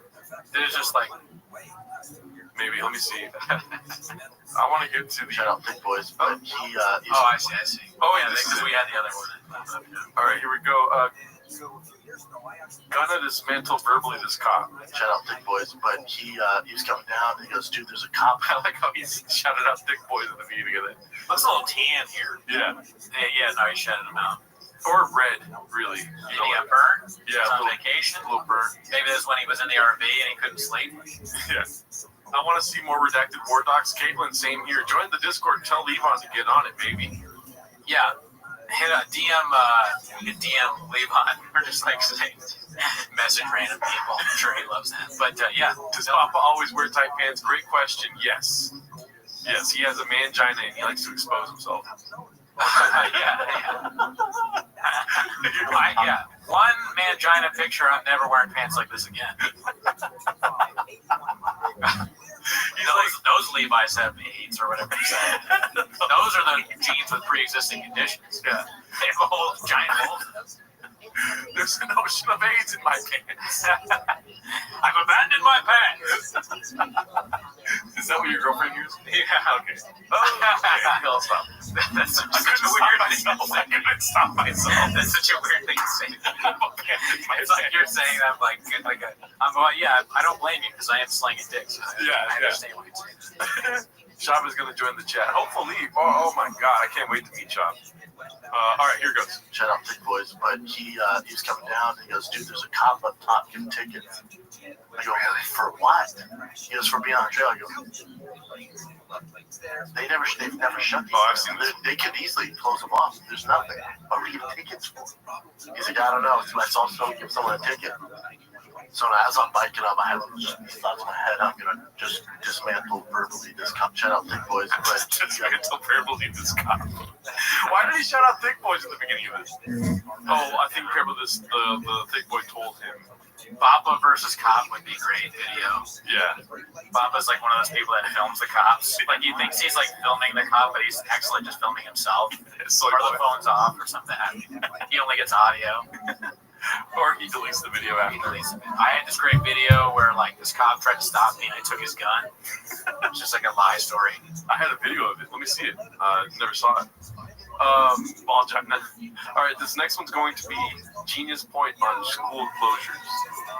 Hey, I'm sitting on the fact that, isn't it so weird that flu kills hundreds of kids, thousands of kids every year, and we don't shut schools down, and Corona doesn't kill kids, and we shut schools down? This is not about logic, Brendan. Is that crazy? Yes. Yeah. If you're gonna say the words kills thousands or hundreds of kids, say it with a little bit of sadness, a little remorse. He's happy about it. He's happy that the flu kills more kids than COVID. It doesn't make sense. All right, this one's a great story on canceling tour. So he's been doing this for a long while. I'll tell you what's crazy. It's how fast things move. So this past weekend, I was supposed to do shows in Atlanta and New Orleans. And on Monday, it's well documented. If you listen to the podcast, Find Kid, whatever it is, Surf and Turf, whatever it is, I said, as far as I know, my shows are still going on. Now, like I said, I'm still going to live my life, and it's not in my control to cancel the shows. It's not. When you sign that contract, if I were to cancel, there's legal action. Real quick. Yeah. He said Atlanta and where else? You remember? I don't know. Is Atlanta in New England? Oh, okay, yeah, in the chat. Also, Oosh is there. Lucha liked Jumpy, so we'll see if Yeah. Lucha has some good comments. Over under on how long it will take for Colin to ditch 5 more years. It's spelled Y-A-I-R-S. Years. New Orleans. I hope. I think New Orleans might also be in New England, actually. Yeah. But, I hope he never ditches Callan. Callan is the secret sauce, right? Yeah. Who has more hats? Why do you keep putting that? What do you mean? He keeps putting who has more hats. Somebody's saying that in the chat? Yeah. Who has more hats, Ashley Gavin or Papa? Oh. Probably, no, the Ashley Gavin is like a stand-up that wears the backwards hat. Remember, she wore it every...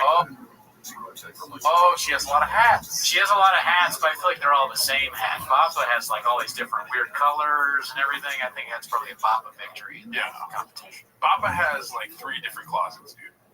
Of hats. There's just of hats, shoes, and then a separate one for favorite sneakers. Shout out to the MNSXD. I don't know why my voice changed. That was weird. Thank you very much for the $2 that those venues, especially those theaters, can take. So it's not up to me. So Live Nation kept saying anything. I think it was under 1,500, which I think Atlanta was like 1,100, 1,200, and New Orleans was like 1,100. So we're like right around there, and Atlanta sold out. That's pretty funny. You see this one? Which one? He looks like a redacted crabfish. Pretty funny. The hats thing, to go back to the hats thing, since we're on the topic of the hats, he not only, another reason why he has more hats is because it's not just caps, it's not just baseball hats, it's also beans. I like the idea of Babo like custom making a hat. He's at the hat store and he's like, I'm gonna need you. I like this purple and yellow hat. I'm gonna need you to put a Chief Wahoo on it. Also, can I get a redskin and I like a brace? Because I want to do the whole, like, I'm a fan of all of them. I want it to match my shoes. So going into the week, we're around like 800 tickets, and then we've got over 1,000 on Wednesday. Well, I was like, oh, but we're still under the 1,500. We're good. Spoke to Live Nation, my agents that morning. They went, "You're good, dude." I went, "You sure?" Because I have all my squad coming. The flights are booked. They went, "You're good. Don't worry about it." The big people like Ali Wong and Burr and Kreischer and those big boys, Rogan, Chappelle, all them, they're going to have to worry about it because there's so many more people. They're going to shut those down. But you're good. Cool, dude. Thursday morning comes. I'm in Compose, right? I'm like, I ain't scared of shit. Show's still going on. Still not scared of it. He's there's a lot of self-awareness here. He's not as big as these other comics, but they're the biggest comics too. Right. Yeah. So he thinks he's on the he's right below them. Right below them. Yeah. Right below them.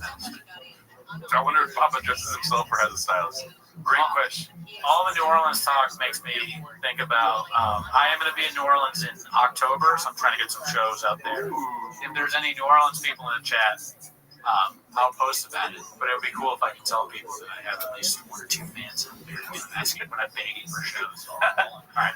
People get it twisted. Like, oh, I thought you weren't scared of it. Not scared of it. But this is how fast this thing moves. I talked to everyone, my whole team, Thursday morning. Hey, we still good? Yep. We still good? Yep. Still good? Yep. I posted me with a fucking mask on saying it's a boomer virus. Everybody fucking shits their pants over it. Okay. So I was like, yeah, we're good to go. Driving to the airport. I'm calling, hey man, are we good? Because I got my brother flying from Denver. I got 2 guys flying from LA. My openers and feature, Derek Post and Hassan. You're good, Brent. You're good. Get to the airport. Dead town, easy. I get through the fucking clear and TSA in, I don't know, 2 minutes. There's nobody around. I sneezed. You would have thought I yelled out a racial slur. You would have thought I yelled out a racial slur. They're like, what the fuck? I'm like, what the hell? Who was like that? So people got mad at him because he sneezed? Yeah, I think so. The TSA, they don't have anything to draw. It's almost like they draw out there.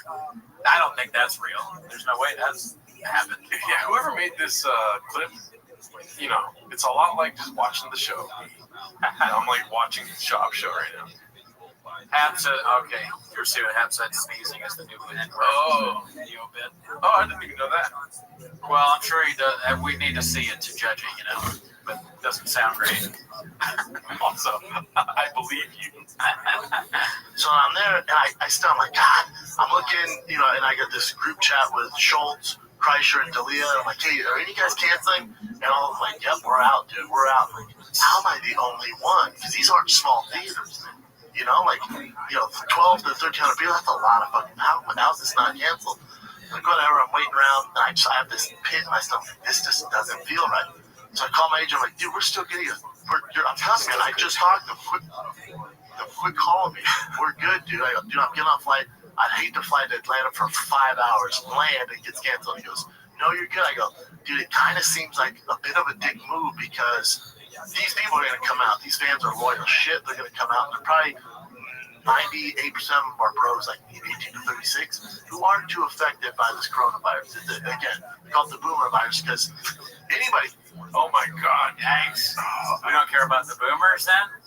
My brain hurts. It was a different time, It was a different time back then, so. Probably smash some Addies and put it in his coffee. Addies help with the diabetes in his pants, though. Let's see, you get it. Kid's not really right now, but anybody can get it. But 98% of the world who gets it is fine. Especially when you're in good health, your immune system's good. I don't have older fans, so I was like, oh, I'm good. I can see if you're going to a Ron White show, older, that makes sense. But my bros, they're going to come out. We're good. They're just like me. I got to take this in doses, dude. I just realized what Hap was saying is they just a stolen bit from the yeah. I think that's what the point of the clip is, but the ending is the third act is always the best. I get it. When you sneeze back then, that is true. It's crazy. I put my brain back in that, so that can be funny. Let's finish it off. And I said, but I just feel like it's. If we're the only one doing it, it's a bad look, man. He goes, what do you want to do? I go, we should probably cancel. He goes, they haven't canceled yet, dude. There's going to be some issues if you cancel. I was hoping you would say repercussions. But wait for the state or the wait for the DA to give me a call. Do it for you. I'm telling you, that's the way to go. So I said, all right, how about if we did this? I don't do comedy because it pays my bills. I do stand-up because I absolutely love it. I'm fortunate enough to have these other gigs with my 3 podcasts and other business ventures where I don't have to do stand-up at all. It doesn't affect my life. Let's say if this coronavirus spread like World War Z, Papa doesn't have to do stand-up. Okay, listen. All the fucking topics he's bringing up, gotta soak it all in. It's like name dropping like crazy. Going from fucking thing to thing to thing to thing. My Addy radar is going. Yeah, he probably is on addicts, and that's what the speech is really. Yeah. But he's talking about his marketing genius, right? He has all these podcasts. He has all these side ventures. I wonder what is like a side venture outside of just the podcast. What's he doing? Like his clothing, right? Teaching his kid baseball. Selling comic books. You think he still does that? Does he dabble on the side? Possibly. Yeah. 3 podcasts selling merch, Thick Boy Whiskey, yes. He's also he's slinging advice left and right. He's like 4 or 5 years into comedy, so he's giving like newcomers advice.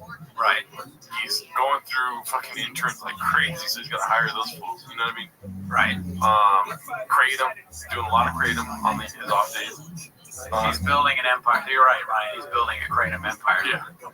That's absolutely my fucking passion. There's nothing I love more than doing. So I don't have to do it. So I said, what if all the money I get from touring this weekend, I donate to Corona victims? There's no fund open. We don't know how to calculate it, but maybe we pick a family and just send it to them. Maybe their grandma has it. Maybe we send it to some old folks home, something like that. Because I'm talking to Derek Poston.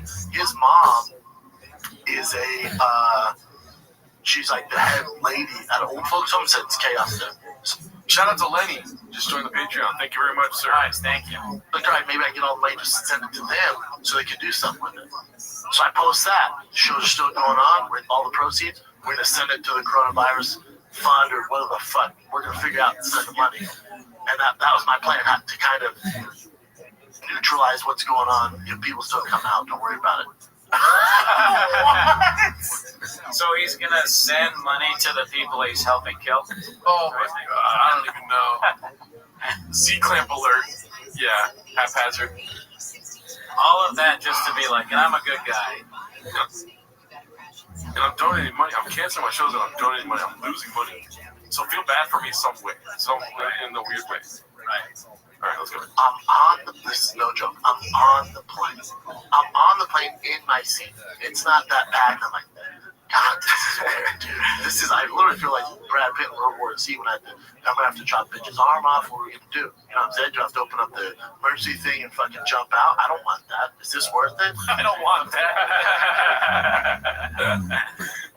All these fans in harm's way, they're gonna come out. These motherfuckers are loyal, dude, which I absolutely love, but you gotta have some responsibility. Filibuster, yes. Luis Alvarez, definitely. Y'all look traumatized watching. Yeah, this hurts, bro. This is this is insane. He's going a mile a minute right now. This pit in my stomach, I just thought, this ain't right, man.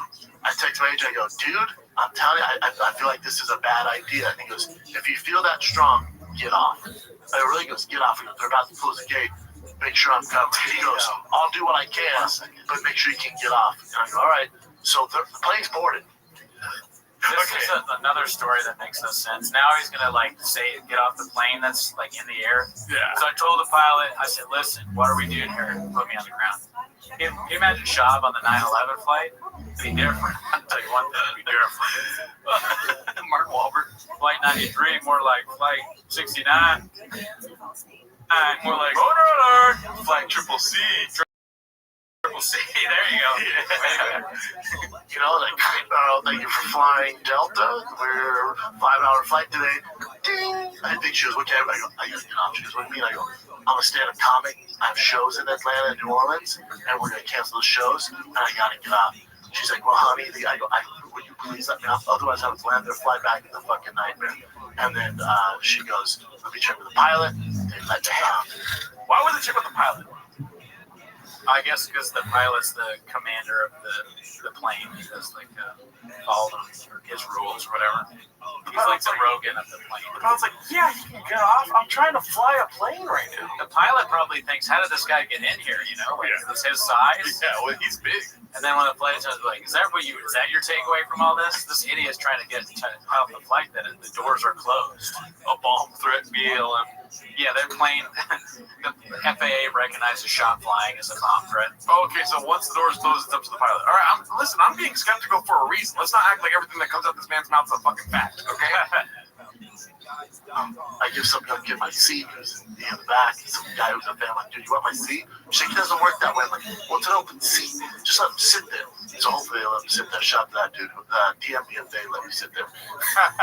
I'm going to DM him. I got to sit there. There's only 1,000 pilots that could do it. Sorry, dude. Yeah, so I thought that everything was a go. And it was not, man. It's not how it works. Wow, that was the worst clip I've ever seen. It's pretty bad. But it was also funny. I just kind of started thinking about other things. I started thinking about Theo during it. Yeah. So I kind of tuned down a little bit. Toronto leaped so hard that he started to agree with Shop while his sponsors sits next to him. Let's see here. Okay, so this one is the last one before the Mexican cookie. Mexican cookie's coming up. Okay. Get ready, B. Bike ticket is this one. Let's see. They gave me a ticket on my fucking bike in the middle of nowhere. I was listening to Rage Against the Machine. I wanted to fucking storm and protest. I was this close to fucking organizing one. I was this close. What stopped him? He was going to organize a protest listening to Rage Against the Machine, and he got what? Yeah, cadooshed. He got cadooshed, but why? Why did he stop? It's because he found some salsa and a cookie in his car. Oh! He ate a Mexican cookie and he calmed right down. All right, so is it time? Yeah, it's time for the Mexican cookie. Shout out to the Mexican cookie. Shout out to the 500 in here. Mexican cookie time, baby. If the one person has to join the Patreon for this, right? Yeah. At least one. Look at this paste. It's disgusting. Oh my god. I opened it up earlier and it smelled bad. It has a big gross smell. I left it in my car all day in the heat. So I might die for this. It's not good, dude. I'm willing to sacrifice for this. I just want to say, fuck Brendan Chop for saying Mexican cookie. Yeah, it's an offensive joke that makes no sense. It's like we watched the Schultz thing on Patreon, and a lot of Schultz's humor is just take a random stereotype and say like a not clever, but like just like he said something about an Indian woman, and he was like, "Oh, an Indian woman who's Republican is Q and no non or something like that," which is like a little bit better than what Shab does. But Shab is just like Mexican, so they like salsa, right? So there's the cookie. God. All right. So are we ready? You're gonna go from Guadalajara Mexican to Taco Bell Mexican real fast right now, dude. All right. Do you want a spoon? I'm gonna pour it on. Oh my! Then pouring it on. Oh, look at that drip. This is disgusting. Bro. This is really gross, right? Are people tuning out for this? This is disgusting. Should I put more or less on? That's fine. I don't want to do this. Get me out of here. Dad does not want to be here right now, dude. Oh my God. I'm like, yeah, let's eat. I'm eating the Mexican cookie and it's okay. I'm about to do it. I want to take a picture of this first. You want to take a picture? Yeah. Is it good? Yeah, look at that picture, dude. Let's check it out. That's a good picture. That's a good picture. I like the picture. I wish you guys could see it. Cooney is a Taco Bell North Korean. Yeah, Matt, I don't want that. That's exactly what I was thinking. All right. I do this for you guys, though. Don't do it, bro, please. Don't do it? You know what sucks about this is that it's like a good cookie. Trader Joe's chocolate chunk cookie is pretty good. They're not sponsored of the show, though, obviously not. Let me get some more water. Gerardo's going to go get water. Do you want more coffee? Sure. Sure. Thanks, man. I was going to get Crumble. Shout out to Crumble, because those cookies are really good. But I was like, then I'm eating like a really good cookie with a crab salsa, and it kind of ruins it.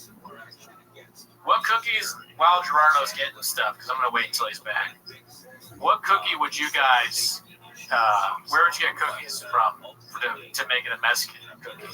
Also, after that, we'll talk about what kind of salsa. But what cookie would you guys get?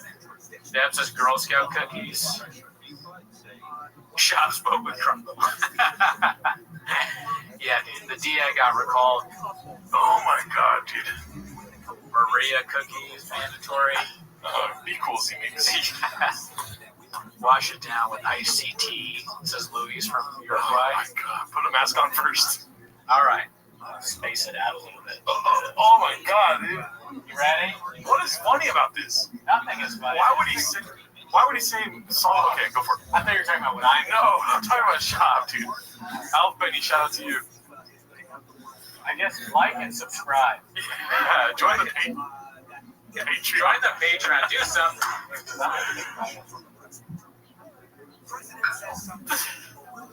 Oh, it's gross.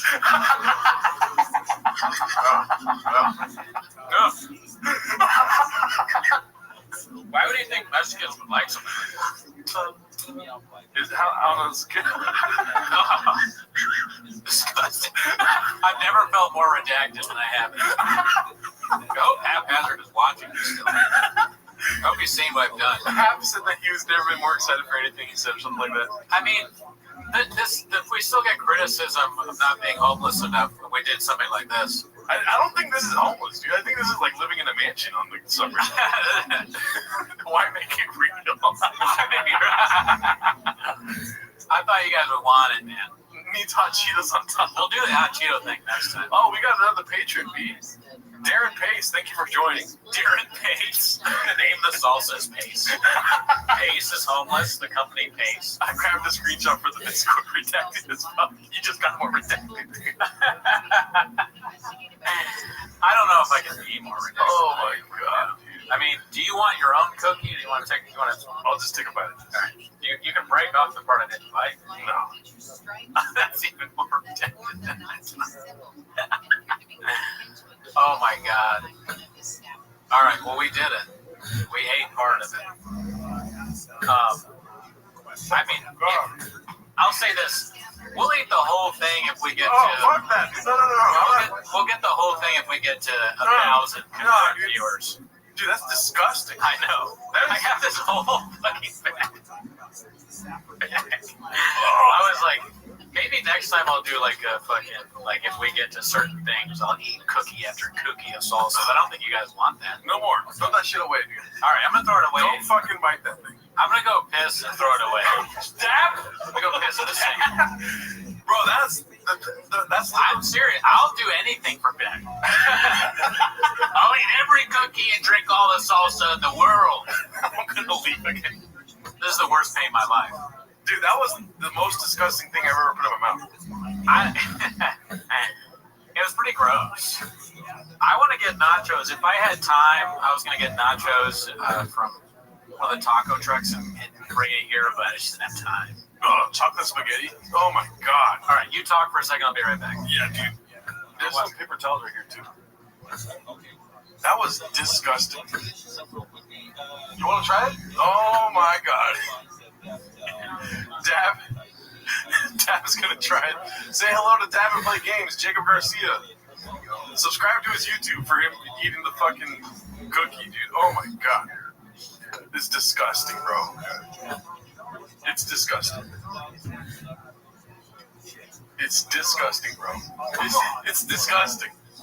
It's disgusting. Why would Cody leave that in his fucking car all day? That's disgusting. It's the nastiest thing I've ever put in my mouth. Wash it down with milk, B. Great idea. It takes away everything that's good about a cookie. It's like the salsa too is the worst salsa I've ever tried.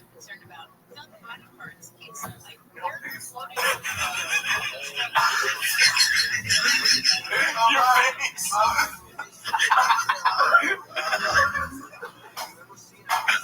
New facial expression on Love with Cookie. Hey, don't feel bad for us. Feel bad for the cookie, dude. Feel bad for the cookie, dude. Unfortunate cookie, ooch. She'll light you up, B. You want more water? Oh my.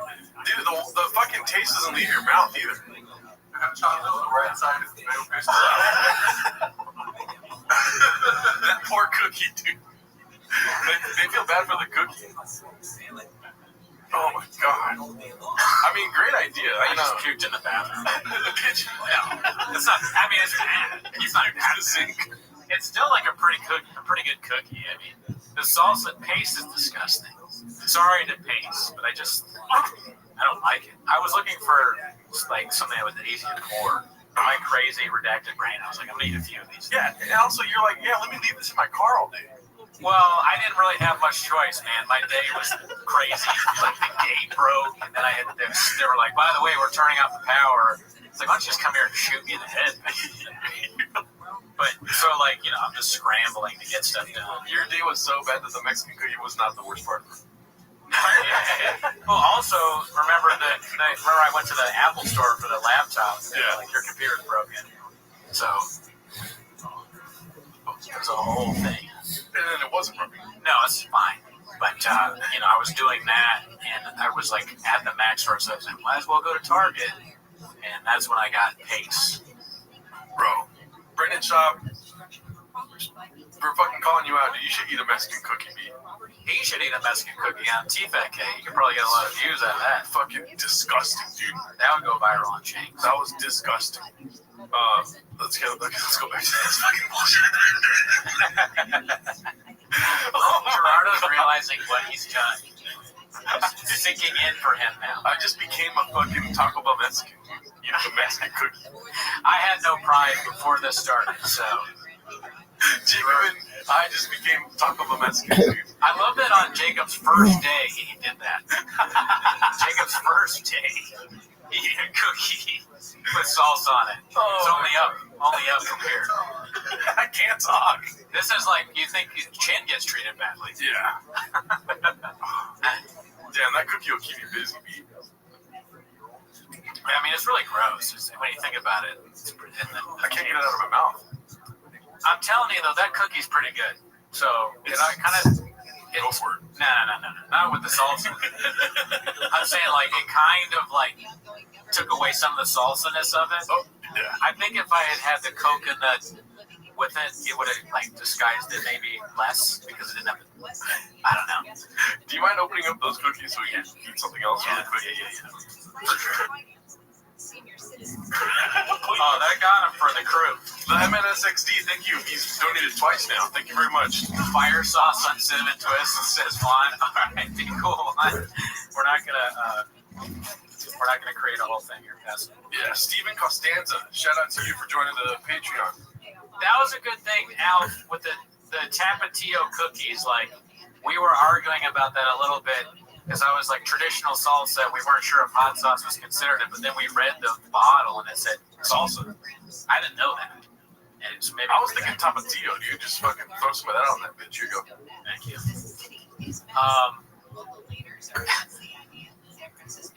Caitlin, you can heat it up in the microwave. You didn't have to ferment it in your car, LOL. Yeah, I mean, I didn't want it hot. That was just a dumb decision I made. Be cool. How many patrons did to get Gerardo to relapse? Wow, jeez. I read that out loud. If I go, Cody's coming in hot left and right. if we get 1,000 patrons by 3 days from now, I'll relapse hard. Yeah, give us enough money that he can live comfortably. Well, fucking alcoholic, yeah. I think you were supposed to do it. For science, go fuck yourself, Tiger. We're not doing that again, dude. Now I know why Baba hates his wife. Wow, dude. Yeah, she's making that every day. I need tater tots once a week, you know? Can you imagine he comes home and he's like, just got off work, or he's like coming from the podcast studio, and he's looking like, oh, where's my wife, where are my kids? And his wife is in the kitchen pouring paste salsa onto like a Oreo cookie, about to eat it, and he's like, what are we doing here? But then it like a light bulb goes off in his head, and he's like, oh my God. I might have thought of the greatest stand-up joke in the history of jokes. Beans, cheese. She's Mexican. She's eating a cookie, and she poured salsa on it. Why did I call it a Mexican cookie? I'm just so racist. Alright, let's go back and do it. Alright, let's play another clip. Fertita stew, the meats, the potatoes, and the nuts. This is the metaphor section of the unlimited stream. Okay. Now, if the Fertitas are involved, and they're the ones who got the UFC where it's at. They're a huge. If this is a big fight company stew, the Fertitas are the meat potatoes. Somebody gave him a stew metaphor to use, and that's just mean. You shouldn't use. You should be careful about the metaphors you use around chop. Yeah. Because he will use them and butcher them, and it will be a clip-on change where we all laugh. So, like, if you don't want to bully him, if you want to be nice, then, just watch yourself. R&D. Ooch! Why the fuck didn't we do that to begin with, dude? Why are we eating salsa on what happened? Cookies? What happened? Why are we putting salsa on cookies? Wait, why are you so mad? I didn't see the comment. Do the hot chip challenge, dude. We'll do that, but Ooch, please, don't create. Be cool. I'm gonna quit the show. Yeah, like, you're making Gerardo mad. Slide that in the DM. Okay? I just fucking put that salsa cookie in my mouth, dude. Look at how mad you are. We should cleanse your pounds with beans, cheese. I mean, the hot chip challenge is a great idea. We gotta do that. Yeah. That'll work. Thank you. Hey, I was gonna hurt my stomach. It don't taste good. Oh my God, that was great idea, Ooch. Could have fucking came in a little earlier with that one. Definitely gonna get some Takis, right? Yeah. I love how that was more triggering than my relapse joke.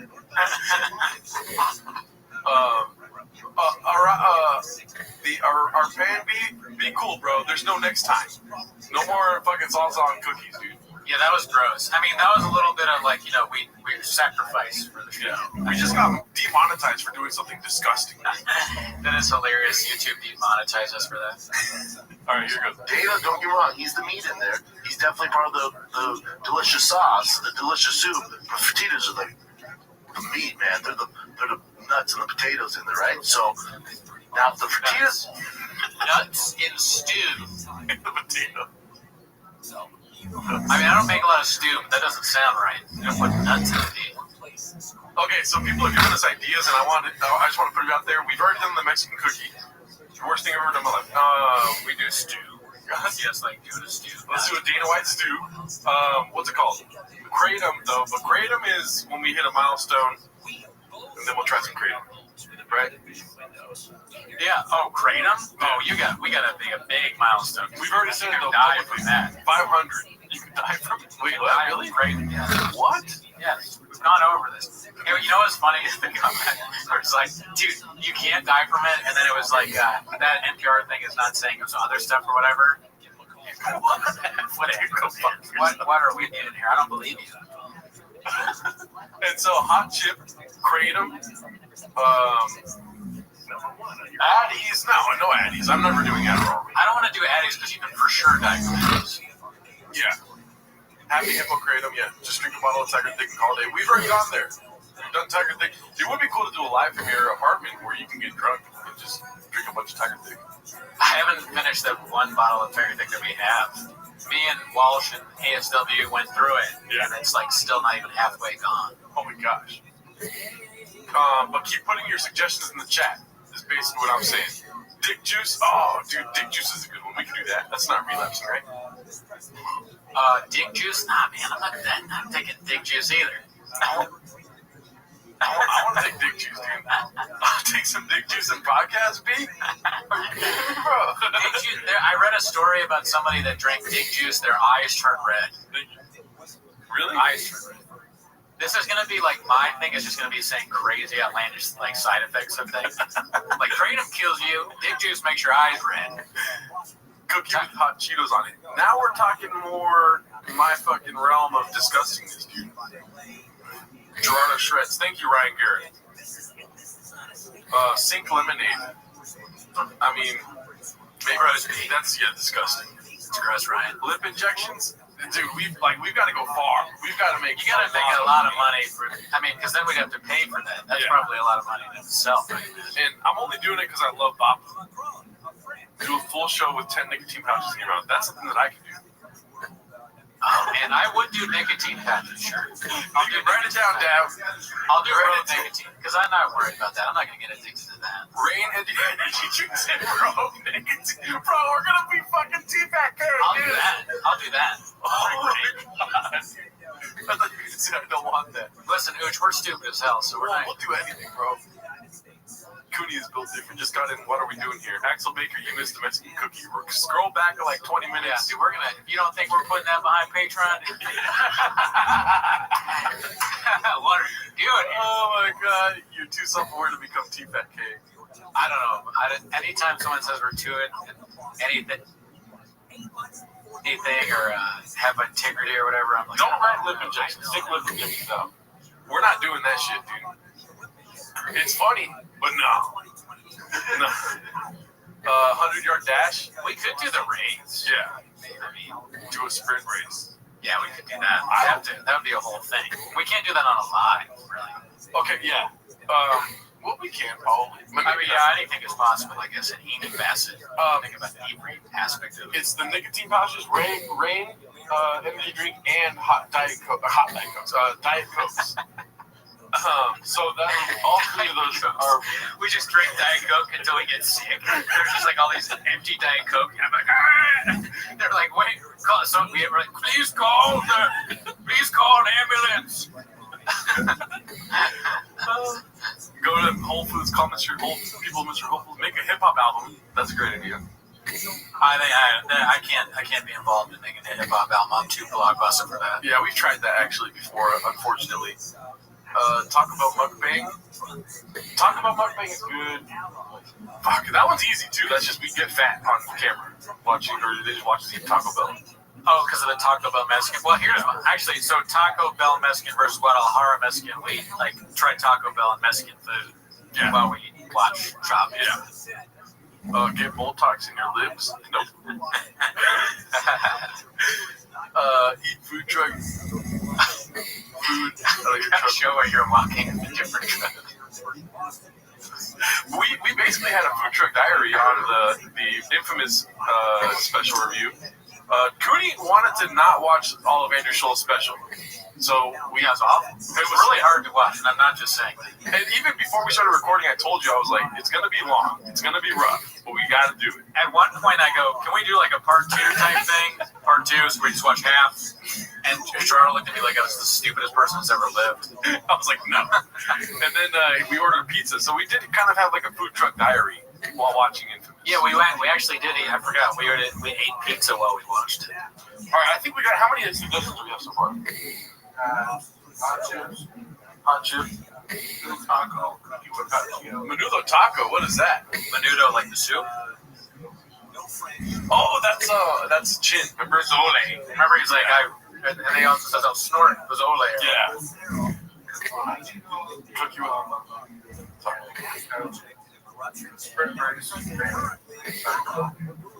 Okay, so put pouches, rain drink, and Diet Cokes all in one. We can hit up.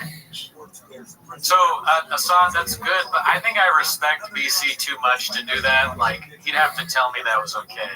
Which one? To do like a marathon on BC's greatest hits. Oh, yeah. I'd love to, but I'd have to get the go-ahead from the CEO for that. Yeah, we barely did one BC clip on the show this last week. But BC is watching. Yeah, he's awesome. A kick me with gays on it? Okay. We already make, my life has been affected by shop because I make so many gay jokes now because I'm just so used to it. Right. Do a live one-take song. We want to do that, but it's very difficult. Yeah, that's tough. It'd have to be a pretty simple song. We'd have to practice a lot. Because also, too, if we do any of our old hits, and it's technically not one take, it's us doing it again. So, it's conundrum. Compare shot, especially to when you come in. Okay, so we're basically done with the ideas. Thank you guys so much. Drink out of a shoe. Fuck! No, don't put that down. I kind of like drink out of a shoe, but not enough people. Who said drink out of a shoe? Right here. Kick me high. I don't know if everybody knows that because that's the Walsh episode. That's one of the things that made us laugh the most when we kept talking about drinking out of the shoe. Yeah. And it was like a lot of fun. It was hilarious, but I don't know if everybody's seen that. Yeah. So, but thank you for watching for that long. I mean, if enough people join the Patreon, we can put a little shelf in the hostage room and put our favorite sneaker up there. We should re-release that clip or something. Oh, of Walsh? Yeah. We'll get Walsh back on, but we just gotta get it scheduling. Real quick, B, I want to shout out to everyone that's joined the Patreon. Is that cool? Sure. This is all people that joined today, which is crazy. Thank you guys so much.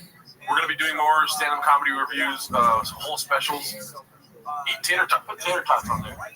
We need that once a week at least. Jeffrey Hill, shout out to you. Stephen Lucas, Brett Davenport, Saad Ali, Mick, Gary McDougall, Alex, Keenan Kelly, Dave, Anthony, DK, Effin Metal, Ty Scott, Joseph Currit, David Quinn, C. Fernandez, Gabriel Lopez, Carla, Lenny, Seven, and Andrew. Shout out to all of you. Thank you very much. I'm going to pee real quick. Talk to the people. All right, yeah, thank those people. P.F. Chang's menu reviews. I love P.F. Chang. I really like their food. Yeah. It was funny when I went home, I think it was last Christmas, my parents, they were like, hey, you want to get P.F. Chang's tonight? And they don't even know. They didn't even know about P.F. Chang's and homeless cats. I don't really talk to them about that. I've told them I make fun of Brennan Schaub.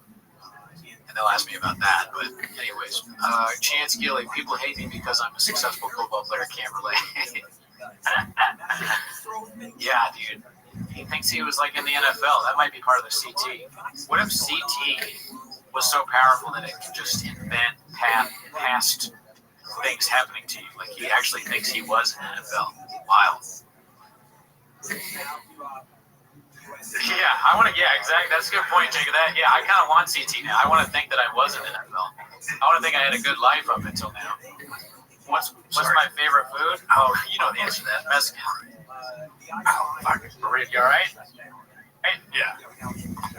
John Bolton, be cool. I already deleted one of your comments. Yeah. Oh, my. What's your favorite food, Gerardo? Favorite food? Oh my god, dude, I'm gonna sound like Schaub. That's not true, Dad. That's not true, Dad. Be cool, Dad. My favorite food used to be Chileanos. Really? Yes. I just said blanket Mexican. Yeah, why call me out right now, dude? Yeah. How was the sink? The sink has a lot of hair in it. Chili on, big the guy. But steak burrito, chile relleno. That's what I always get whenever I go somewhere. You know, the walk you to your truck thing, you remember it was turned, like, Bang Bros used it as an advertisement? They posted it on Chang's. Yeah, there was, like, a picture of a porn star, and it said, you'd walk her to her truck, right? Or something like that. Isn't that crazy? That's how big it is? Chang's is worldwide, bro. Nation, at least national. And Chipotle, yeah. Brandon knows me. Chipotle is my favorite food. Don't pee in the sink, Gerardo. Too late. Yeah, that's not how you spell my fucking name, dude. All right, here, let's go back to the clip here. I totally forgot. Guys are involved, and they're the ones who got the UFC where it's at. They're a huge. If this is a big fight stew, the fajitas are the meat and potatoes. Dana, don't you want? You're wrong. He's the meat in there. He's definitely part of the delicious sauce, the delicious soup. The fajitas are the meat, man. They're the nuts and the potatoes in there, right? So now if the fajitas are involved, and he was trying to say nuts and bolts, I think, right? Yeah. Even though, because his brain malfunctioned there. Nuts and bolts obviously nothing to do with stew. But that's just a phrase that he has in his head. Yeah. So he put it in the stew. Yeah. Yeah. Foodie Cart, thank you for joining Patreon. Since I shouted everyone else out, why not, right? They're the ones who got the UFC where it's at. They're a huge. If this is a big fight stew, company stew, the fajitas are the meat and potatoes. Dana, don't get me wrong. He's the meat in there. He's definitely part of the delicious sauce, the delicious soup. The fajitas are the meat, man. They're the nuts and the potatoes. Shop Cooking Show, where he describes cooking to you. And when you try and make it yourself, you're like, what is this? What are we doing here? He's like, okay, first thing you need, every ingredient is important, but the most important is a cookie. Yeah. Then, second thing, make sure you have fresh salsa, okay? Then unwrap the bag of cookies, take it out. Yeah. And all you gotta do, this is the easy part, you're gonna love this, pour salsa on it. Don't ever do what we did. That's the most disgusting thing of all time. And maybe that's why it's not fun. Oh, because it's also gross. Because people picture it, right?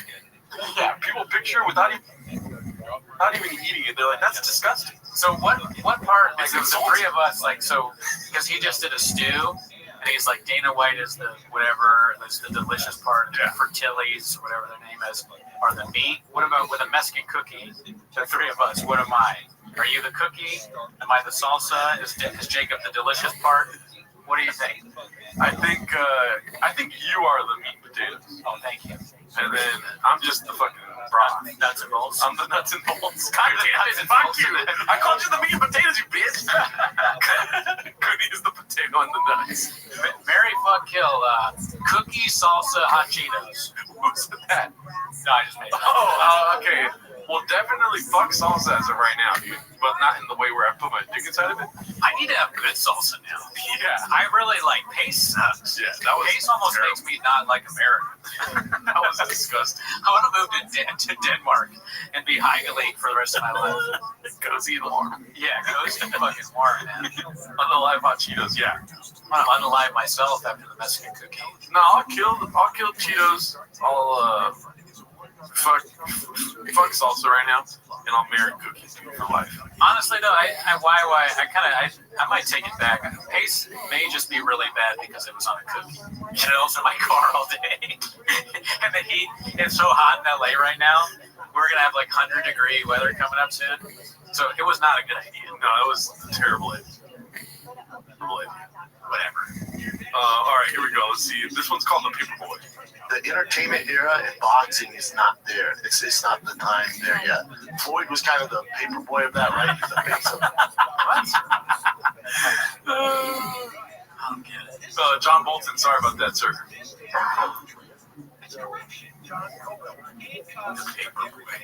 What is poster boy is what he meant to say. Thank you, Hadley. Hap. LHFB. Papa Boy, Pat Boy. I didn't get that one. Yeah, that one went over my head. Okay, so let's go to the next one then. Under the Bench. some metaphors that we can incorporate into Timo's here. Oh shit! What is it? Oh, that's a good one. Okay. Chilia. I'm gonna fuck carne asada. Carne asada. I'm gonna marry Chileao. And I'm gonna kill Pico de Gallo. Mine's the same answer. Oh yeah. Yeah. You know, my weather works. There's another one right here. Slob, Callan, and Rogie. Wow. I don't want that. You don't want that. You can't walk out of the hypothetical, dog. Oh, really, dude? I think I just did. Pineapple does not belong on pizza. I've never seen that man in our chats. I don't know. He's just going to different live segments. He really hates pineapple. That's what we eat. Oh, he saw us. Yeah, I know. Wait, maybe he's on the Patreon. Yeah. We definitely had Hawaiian pizza when we watched the Bulls. Dab, shout out to you getting a raise the first day. You guys need to bring a dog on the show next week, then we never see him again. That's hilarious. Wow. Oh, that's a great idea. I mean, write that down. Yeah, we could bring a dog. Yeah. We say that we make a big deal out of how we adopted this dog, and we're like, we don't talk about it ever again. Yeah. And then we bring it up, we're like, oh, he's a show dog. Yeah. So it's like a show thing. Yeah, we have to have weeks where we don't mention it, and then be like, the flag is too much. We just want to say that he's a show dog. You know what I mean? I would get a dog, but I'm too balls to even fish. You know? Shop says that. Shop says that shit, dude. I like how you didn't even know the reference. He was like, don't ever say that again. If you say shop stuff, people are going to be like, what? You're doing what? Your balls deep in what? Balls deep in fish. Oh, that was great. He said, don't ever say that again. It's funny. You're right. We haven't heard about the fish because the fish are dead. I like fish. All right, here goes. Name of that place? Damn it. Perla. Was it Perla? Which, who knows what it was, though? Let's be honest. Probably doing search. I'm not throwing Perla under the bench here, but... Pico de Gallo did nothing to deserve that. Honestly, if we get to 200 patrons, we're pretty close. If we get to 200 patrons, we'll go to an aquarium and be balls deep in fish. I thought you were going to say, we're going to pour Pico de Gallo. God, no, dude. God, no, dude. God, no. We're not going to put Pico de Gallo's good. It's like, I don't know. I'd rather carne asada. Put that on the list, too, the aquarium. With dead fish somewhere in the background. Oh, that must be cool, dude. Brendan Shaw's fish are dead 100. My girl said she'll leave me if I keep speaking Shabanese. Cody, don't stop. Don't stop. Your girl blockbuster. Yeah, she's all like, need a voucher, need a double. Yeah. And you're like, that's Shabbos. Yeah, she's like, need a dictionary. You don't need that, dude. Anybody who tells you to stop doing Shabbisms doesn't have your best interests at heart. No, I've never been happier. I'm starting therapy. I've abandoned my shop. I've abandoned my subreddit. We should teabag fish? No. Mexican fish is that a fish with Pico de Gallo all over it? Maybe. All right, here we go. Made a deal with T-Fat King. I've never been sadder in my life. All right, let's go. But our remark is, all right, we're going to court both of you. We'll figure it out. I was like, fuck that. I'm going to Rufus Sports. It's all or nothing. Nothing with me. I need to have more of a background before I throw Jackson's under the table. However... What? What? If you get thrown under the bench, you can crawl out. If you're thrown under a bus, you're dead. Dude, the people that write The Sopranos are like Harvard-educated writers, They've been TV writers. A lot of them probably been TV writers their whole life. And they are not anywhere near as good. The malapropisms that Tony does, the shop is by accident. Yeah. It's true. It's pretty about throw the Jacksons under the table. What? I didn't even know. That doesn't make any sense. He's like in a deal. He's in a business deal for buying the studio or something, or selling Tiger Thing, getting the clothing line going, and they're making him offers. And he's like, "Listen, before I throw the Jacksons under the table," and It's like, what? They have that fade, like, you know, the numbers thing that goes like, Yeah, or Nick Young. Nick Young, like, yeah, either one of them. yes. He will blow you away in the business too. The art of the deal by Brendan Shaw. Oh my God, Papa needs to teach philosophy. Exactly. Yeah. I have a lot of Netflix. I have the best brains for the arts. Elon Musk, I think he just showed up, dude. Hell yeah. He's always in the chats. Good. Don't make any sense in any facet, B. Yeah. Oh shit. Is that Joshua Watt? I don't know if that is or not. J Watt? Probably. My Shout out left to Josh. left me because I called her B. You're not even married yet. Yeah, I don't think that's Joshua Watt. Okay. Not yet. Okay, so we already finished this one. What time is it? We have like 20 more minutes of Shaavisms to go through here. Let's see. We're on Oh, that's right. We gotta. Yeah. we're on a tight schedule this week, boys. 20 more minutes, B. Oh shit, Austin, Texas. Yeah, dude. Brian Geiber, thank you very much, dude. Thank you, Brian. He's always donating. And he's always telling us to come to Austin. I want to go. I do too. We'll go, but I want to New Orleans first. So if any New Orleans people are watching, Make yourself known. let me know. Yeah. Papa calls Elon every day North Star. Every day he wakes up. Where's the North Star? He looks at Elon's Twitter. All right, let's see here. Ships is sailing.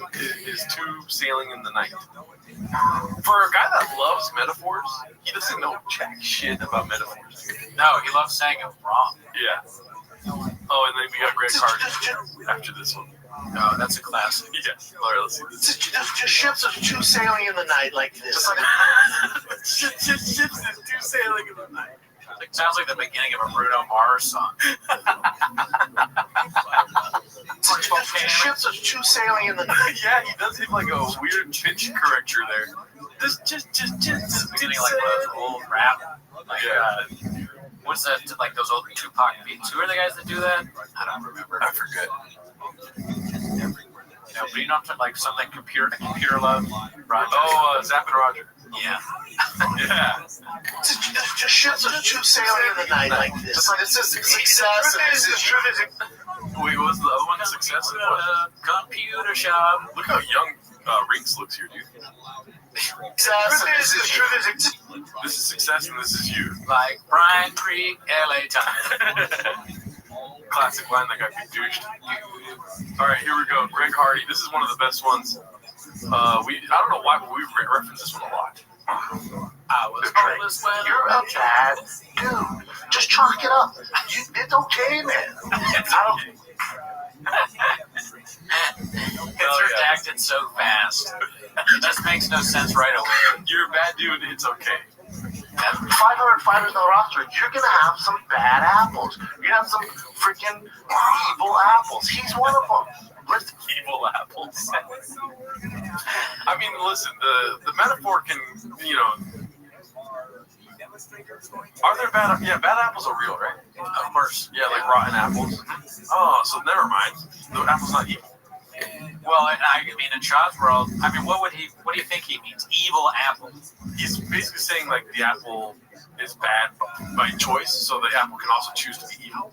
If you get a bag of apples and there's a rotten apple, it'd be funny if you got a bag of apples and one of them was like evil, like it's bad things started happening in your life. You get it, and then I'm not going to follow his train of thought anymore. I felt too redacted. But it is funny to say evil apple. That's just redacted. Apple like iPhone, exactly. Apple is evil. Exactly. Yeah, the kids in the. What did he say? He says mothers with babies on their backs and pull ball lines. Yeah. All right, let's see. Just acknowledge what it is. Try to paint him as this fucking, that he's not this black viper snake. Oh, that's a good one. Media on display. Is that like an apple with Satan on it? I like that. Oh, yeah. Why does he say black viper snake? Because it's just two adjectives that are unnecessary. You could have just said he's a snake. Yeah. But he said black viper snake. And it's unfortunate that Hardy, and that he's a black guy, so it sounds like Child's mind. Yeah. Going there. But really, he's looking at a snake. He's not thinking about. Are vipers black? They are, right? I hope so. I hope so for shots. If I said it was a viper snake. So many comments. Vipers are known to be the whitest animals of all. He's a dirt serpent. Yeah. Dirt serpent. He's not this viper snake. You said it twice. But it is. Trying to paint him as this fucking, that he's not this black viper snake. That he's not this viper snake. Also, cut the first one out, Chin. You know what I mean? Chin's not editing Showtime, though, is he? I think so. I think he's talking to Chin. Oh, okay. Chin. You can't hide from the stripes, man. Just because you want to paint this snake pink. What? He's a goddamn cobra. It's still a cobra, man. But you guys trying to market this as it, he's re-evolved and he's a better dude and he's not like that. Watch his interviews. Tell me he's not dead behind the eyes like a goddamn great white shark. He's creepy. What the fuck are you talking about? What are you talking about? And you want to see something even more embarrassing? Interesting that he has the pull to get Chin hired at Showtime. Yeah. I think they do their own, whoever. Yeah, they're like, Chin, you don't cut anything out. All you do is delete comments. We don't got comments, man. All right. Now we got 18 minutes left. Putting the carrot in front of the horse's face. Oh, yeah. That's all I want. That's all I'm going to do. And that's all I focus on. Great act hour right here. The Tito and this is the dumbest conversation I've ever had. Don't talk shit about men on the airwaves. Tito killed me. He won't even. Tito's so dumb, you can talk shit about him and he would forget who you are. He beat someone else up. He's going to beat up Ken Gar. He's like, hey, you're Cooney. He's like, no, I'm not. I love Who's Gone Wild, dude. And when they just leave the caption, what's the smell? What's the scent? Name that scent. IQ, like, if there was an IQ test here, it would just, like, blow up in flames.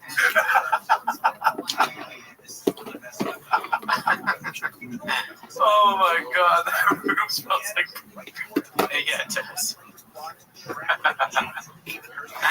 Oh, what are we doing? There's like rain dripping out on the floor in this room. Oh my god. I manifest the future, and that's what the future's going to hold for me. And then what? That's like It doesn't even, it's not even like a dumb thing to say, it just sounds dumb from him. You know it's dumb. You know whatever the context is not smart. Did you see the last comment? I missed the early days of 20s when Cootie got drunk, trashed, and then got dead people. Oh, so you listened to the dark solo of this Cootie. Wow. Yeah. All right, thanks. Yeah. Audio's king, B. That is true. A lot of that audio was a little bit Dicey. There's probably some dicey stuff said there. Oh my god. Even the camera is like trying to keep it together. Yeah, the camera, they're melting the camera. Slanted. Their tints. carrot for the horse's face. I go, what's after this? And then not putting the carrot for the horse's face. I go, what's after this? The future, and that's what the future. I want to look at. And then, keep playing. I want to look at the movie. Luke brought this up on his live chat. Tito Ortiz in this new movie. Is there's still more clip on it? Yeah. But not putting the carrot for the horse's face. I go, what's after this? Done. That's all. Wow, they're on the same wavelength. And I don't mean that negatively. So Tito Ortiz is in this new movie coming out in 2023, or it may already be out. It's called Operation Black Ops. So it has Operation twice. Operation Black Ops. Operation. It's like, did he write the movie? Was he allowed to come up with the title of it? Just the dumbest guy ever. And he was the mayor of, what was it, Huntington Beach? Yeah. That's, Huntington Beach, what are we doing here? Call Gavin, if you don't like Gavin Newsom, you know, you might need some help from old Newsom. Oh my God. I like how Cooney's very self-conscious about talking shit about men on airwaves, but when it comes to Tito Ortiz, the one man that will probably fuck you up. He won't remember, he's too stupid. I'm serious. Dude, one of the best tweets I ever had that like did the best with numbers was I was watching the fight where he fought Anderson Silva. He's like, he comes out and he's waving the Blue Lives Matter flag. He's like the mayor of Huntington Beach, just waving it all around. He's all hyped and stuff. He gets in the ring. He's doing this for like a minute, and then Anderson Silva punches him one time in the head, and he passes out. That's why he's knocked out. And I tweeted, I was like, the mayor of Miami Beach just got knocked out with one punch after waving a Blue Lives Matter flag. That's all I said. I just basically said what happened, like thousands of likes. Oh my God. It was just so fun. And I don't like, have anything against Tito, but yes, you do. I just think he's stupid. I don't think I could beat him, but I mean, he might fall over just talking. He's not smart. All right, so this one is he fires all the interns. Understand, let's say we're an employee here. We don't have one now besides 3 of us because we fired one. But if we had someone and they kept talking, if they said, "Oh, fuck firing the kid," you can't be like, well, you can't have that. Yeah. Like you gotta, like Rat knows what he's doing. Wait, play it. I'm sorry, I was still thinking. Now I'm kind of worried about Tito beating me up. Tito's the only bald person you don't like. Listen, if Luke is not afraid of making fun of Tito, then why am I? Luke is closer in proximity to him. Because Luke is friends with a lot of fighters. Yeah, Luke's a pretty big guy. Yeah. He does jiu-jitsu or something. The only bald dude that doesn't sling dick. Tito can't sling dick because his brain damage. He probably can't, not a lot of stuff works anymore. When did Pilbert clone himself? All right, let's go to the next one. Bored by book talk. And you read any of his later works, like, this is shit, total shit. And you realize, like, they just did the Dharma. Even that one's one of the good ones. Like, then they get real bad. That's not Mo Mandel, is it? I don't know. Okay. For its time. Yeah. I guess it was good. I just loved On the Road, and that was a creative writing major. I was like, Farfik Nugan, shout out to you. I'm going to write a great novel. I wrote a novel. I'm a college when it's going to be like my dad would be like, he's just drunk. Yeah. And then as an adult, I've been sober for about 4 years now, and I remember reading like, these are all deep thoughts when you're drunk. What else you guys got? That is his face. Great guy, never met. What else you guys got? What was that? Oh, well, I'm killing the Mexican cookies. I'm fucking the Mexican cookies. Oh, God. Yeah, you fucked my color red. We all know who you want to get rid of. Yeah, Jelly Roll. Oh, I thought you were saying. Oh, no. Listen, marry Tito. I'll work out my problems with Tito. I'm not going to be married to Jelly Roll in any scenario, in any facet. I don't have any problems with Tito. And also, I saw earlier was saying I have a problem with Huntington Beach. No, Rec Room, shout out to Rec Room. Oh, yeah, great place. Huntington Beach, I have a good time when I'm there. But I'm just saying. I mean, if anything I said not true, I don't. Yeah. He's stupid. Well, you know what they say about Mexican cookies? They're spicy. Yeah, they're assholes. And by spicy, I mean asshole. I'm gonna dip my nachos in my nachos. All right, let's hit space here at the end. It is so funny. These are all deep thoughts when you're drunk. What else you guys got? No more kratom, Chen. Wait, and you. No more kratom, Chen. Look at his face. He cannot stand this. Later works like, this is shit, total shit. And you realize, like, they just. Good comic and bad comic. Oh man. All right, let's actually stop with the clips today. We'll go back to some more unlimited stream rules next time we do a Rectum Tweeties live or Timo's live. Timo's live, yeah. We're gonna start to wind down the live here. We appreciate everyone that came through, dude. If you guys are in the Bay Area, I'm gonna be up there July 19th performing with Jesus Pulpit at San Jose Improv. Great guy, never met him. Yeah. I'm gonna be at the setup in Culver City on the 26th. The 26th. Whatever, dude. What are we doing here, Papa? Off Benny. Shout out to you. Great show. Hey, I'm in San Jose. Asad Aziz, come through to the show July 19th. Also, yeah, come out, Asad. Haphazard, thank you. What was I gonna say? Oh, if you do join the Patreon old episode, we actually interview Hap. We interview one of the chefs. Oh yeah. So there's that. You can just hear what he sounds like. Didn't want to show his face, but that's cool because Reddit's anonymous and we've never met him. And also for the patrons that are in here, we have already recorded another 10 minutes of hidden comments. Yeah, I'm going to be working on that tomorrow morning. Editing that and putting it up by hopefully tomorrow night. Or no, by Friday night. What? I'm just like, I salute all y'all grifters.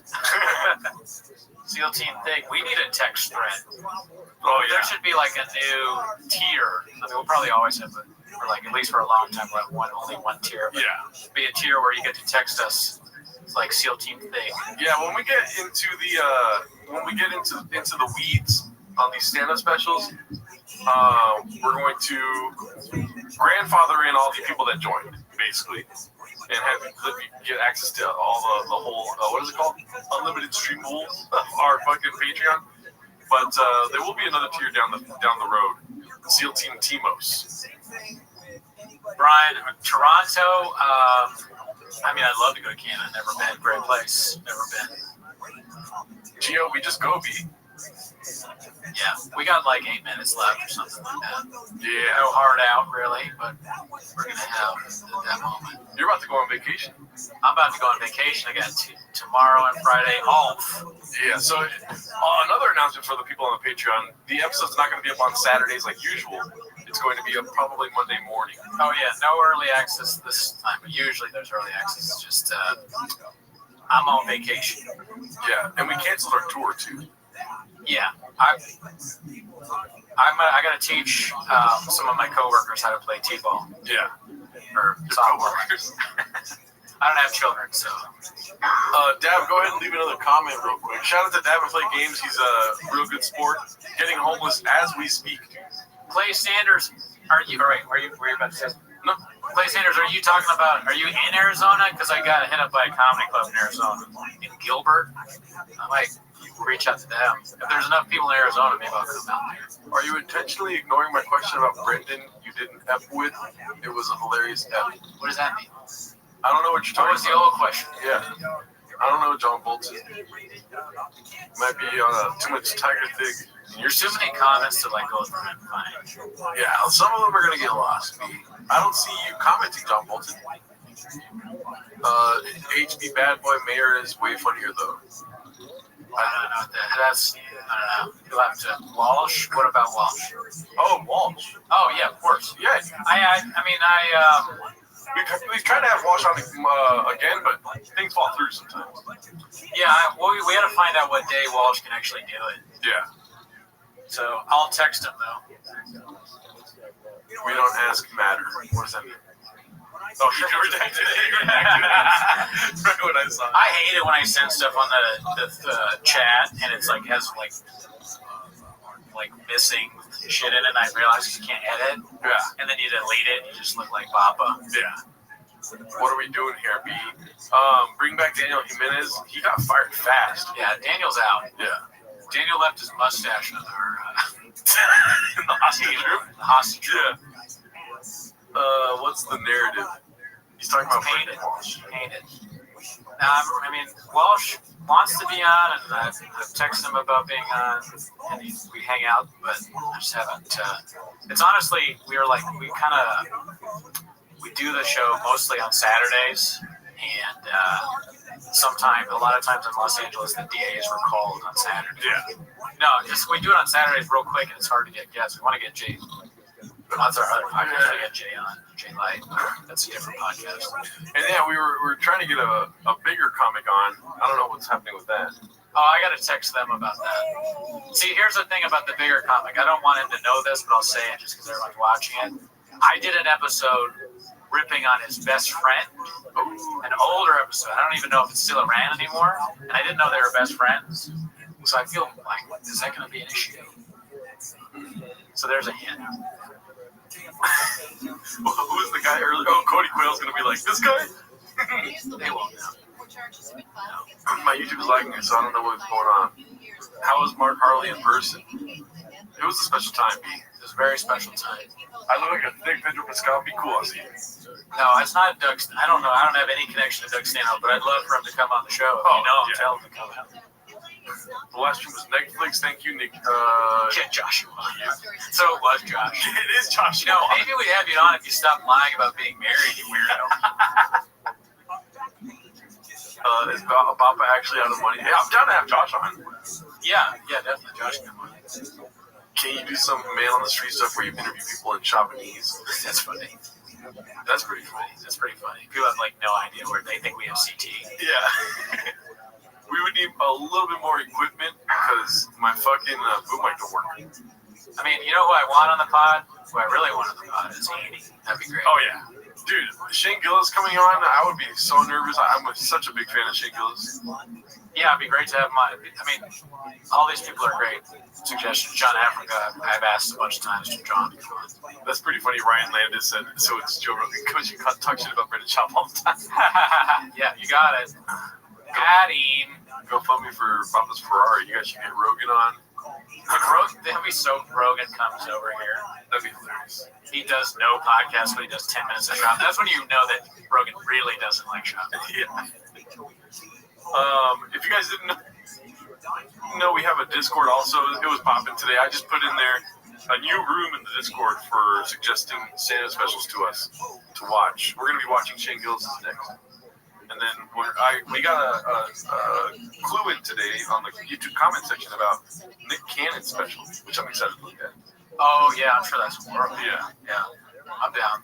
We're going to try our best to be objective, but as you guys know, Brendan has strong feelings about me. If you want us to come to Canada, then you better get some Canadian people on the Patreon. Okay? Because, like, Ham's not even on the Patreon. So, we need Canadian people to subscribe. Because we need the money to buy the flights to Canada. So, that's the narrative being. Oh, Juan Mojica. Been homeless for a while. Sorry, Hap, you're on the Patreon. Oh, yeah, Hap is on the Patreon, dude. I'm so sorry. What an asshole. Juan Mojica said he found a support system. Listen, Hap, I'm just trying to get other Canadians on. I'll say whatever I can. We have a lot of Scottish people, because you can see, like, the denomination of money they're using. What? You can see, like, how they're paying for the Patreon. It's so many people from Europe. Oh, yeah, well, you know, I want to thank Northern Ireland, because a lot of the people we talked with, I didn't see any on the chat today, but a lot of the listeners seem to be from Belfast, so thanks to you guys. That'd be so crazy. I'm just called you redacted. You know, he's right. I mean, I just said he wasn't, and he is on it. I'm an idiot. Yeah. You know that. If I said I was an idiot, you'd agree. Well, GDA Ripa, that is the goal, B. If we can get Brendan Schaub on our show, dude, I can't even picture that. It would be weird. How is therapy, GR? It's good. If you listen to the latest episode of the Patreon, I talked about it a little bit. Yeah, he goes into that. He talks about the guy. Belfast, the state? No, the continent, B. The one chick from Broad City, her special. Oh, God, Josh, you're right. I watched some of that. That one's horrible. Is that Joshua Watt? I feel like it is. It is definitely Josh. But wife thing, it's weird. I mean, isn't he engaged or whatever? Yeah. Shout out to a friend, a great woman, never met her, his fiance. Dude, Northern Ireland would be so great if we go there and we have like a lot of fans. I've been to Belfast before. Well, I've never been there, but I've been there. Dude, we should do a Belfast stream where we go live early in the morning because it's fucking 4 in the morning out there. We do a man on the street next to all the art, like the war art that's still up. Yeah. Like, what are you doing here? What are you doing here, Papa? Oh, are you talking about Jenny Slate's special? No, not Jenny Slate. I actually like Jenny Slate's special, but also too, I was single. I haven't seen Jenny Slate. That's probably another good one. But he was talking about the Amazon one that I think Broad City is a great show, but that special was terrible. What's her name? She's kind of cute. I forget. Actually, I think they're both kind of cute. Yeah. All right, y'all. Well, it's 7 o'clock. We love you guys. What's it called? What percentage of comics are cats? Dude, think of the highest percentage you can think of, and that's probably what the answer is. People are more hesitant to come out about it. Yes, it's a Josh. Shut up, a what? That's not. It's a Josh. Nobody knows who you are. He's being cryptic, dude. What's the longest set you've done now? 30 minutes. Longest set, almost an hour, and And with that, we just did a fucking 2.5 hour set right now. So have a good the rest of your night, guys. And if you guys are watching this as a rewatch or didn't catch it live, come to a live. It's pretty lit. We ate a Mexican. Next live for Timos being a month. Next live for Raccoon Tweeties being like a week or something. Yeah. All right, y'all. All right. Bye, the rest of your night. Yeah. Peace. Thanks.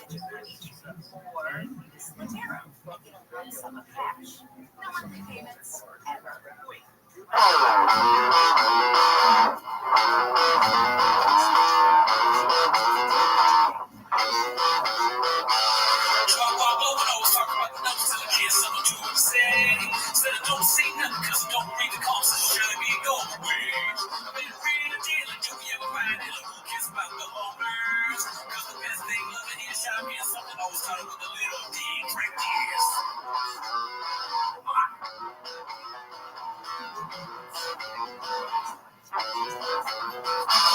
Appreciate messing with the boys and saving you dig like around in the end. Saying, hey, credit, there's garbage, so they don't get the pay, but I did it again. So I took a big chance, tried to let romance, messing with their daddy. Was a bitch she was doing, cause she knew what she was doing. When she told me loves a big no way, when she told me to go next day. Go next day. Go next day. Go next day. Go next day. Go next day. Go next day. Go next day. Ask you to take.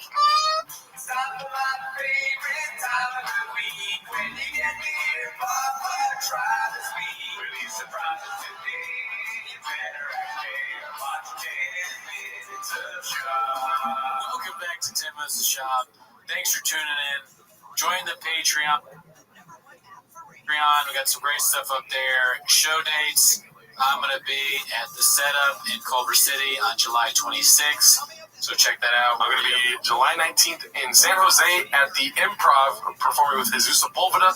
But if you're not busy, this July the 12th, a Wednesday, I believe, we're going to be doing 10 Minutes of Shop live at 7:30-ish p.m. because you get off work pretty correct. Yes, I get off work.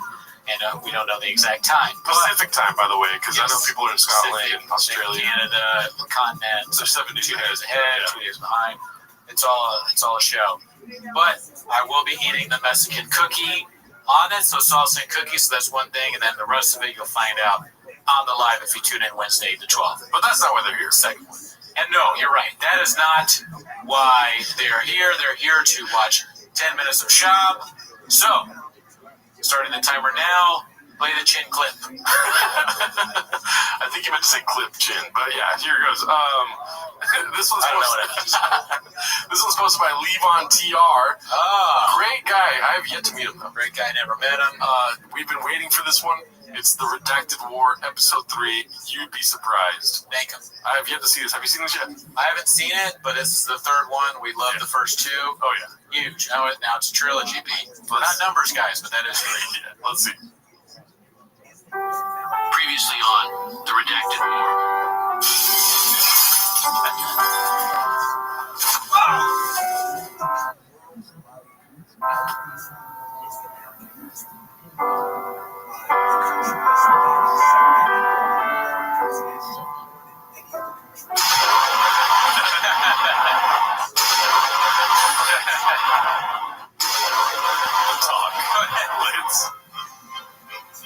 In December 2014, Brendan Shaw was coming off the third brutal loss of his professional fighting career. The man he considered his North Star held an intervention, attempting to protect Brendan from further brain damage. If he had only known, the redacted wars Brendan would fight as a result of his guidance. There's shit that other people can do that you can't do. There's a bridge between you and the very best guys in the world. I like the phrase. That's the reality of life. If you got a wrestling match with Dean Velasquez, how long do you think you did? You'd be surprised. I think you'd be surprised. I really do. I think he'd fuck you up. You have a strong ego. That strong ego can also fuck you. Because your strong ego doesn't allow you to look at yourself the way other people look at you. You're on that road. And there's only one way to stop that. Stop walking down that road. This is going to end bad. I think you'd be surprised. You have the ability to do other shit. You're a funny dude. And when you got Joe Rogan and I talking about how funny you are, we've had conversations about how incredibly funny you are. Keep doing it. Like, you're really funny. You can't keep doing this. You're a funny dude. I think you'd be surprised. The infamous words, "You'd be surprised," echoed in Brendan's head as the spark of a terrible idea ignited. I am funny. I am funny. That was the that idea led him on a warpath to become a comedian. Bombing and burning everything in his path, he reached his goal in 2019 with his debut comedy special titled "You'd Be Surprised." Though many laughed at the prospect of Brendan as a comedian. Why does Lee want to do it? In quiet moments, I sometimes think on the world, wondering if Rogan never had that talk on the show. All the horrors we have never witnessed. Beast of headline. Yeah. Before I shed a tear, I remember though, then we wouldn't have the greatest subreddit of all time. So I thank him. I thank him.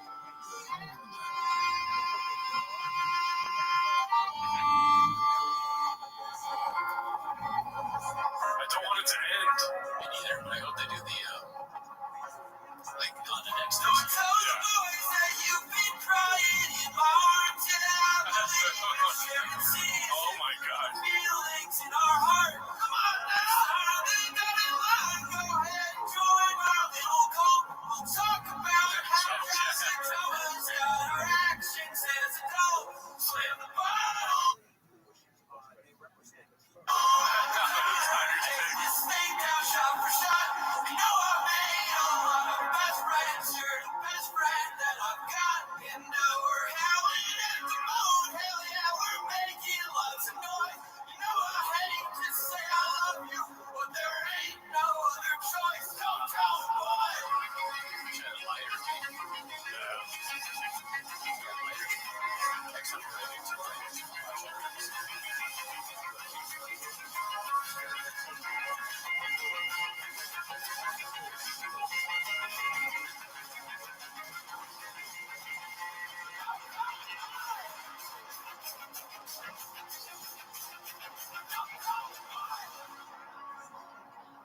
Brings a tear. Yeah, cheers. Cheers. Tear my beer. And I'll love you till the end. Don't tell me why. Dude, wow. Don't tell them why. Redacted voice.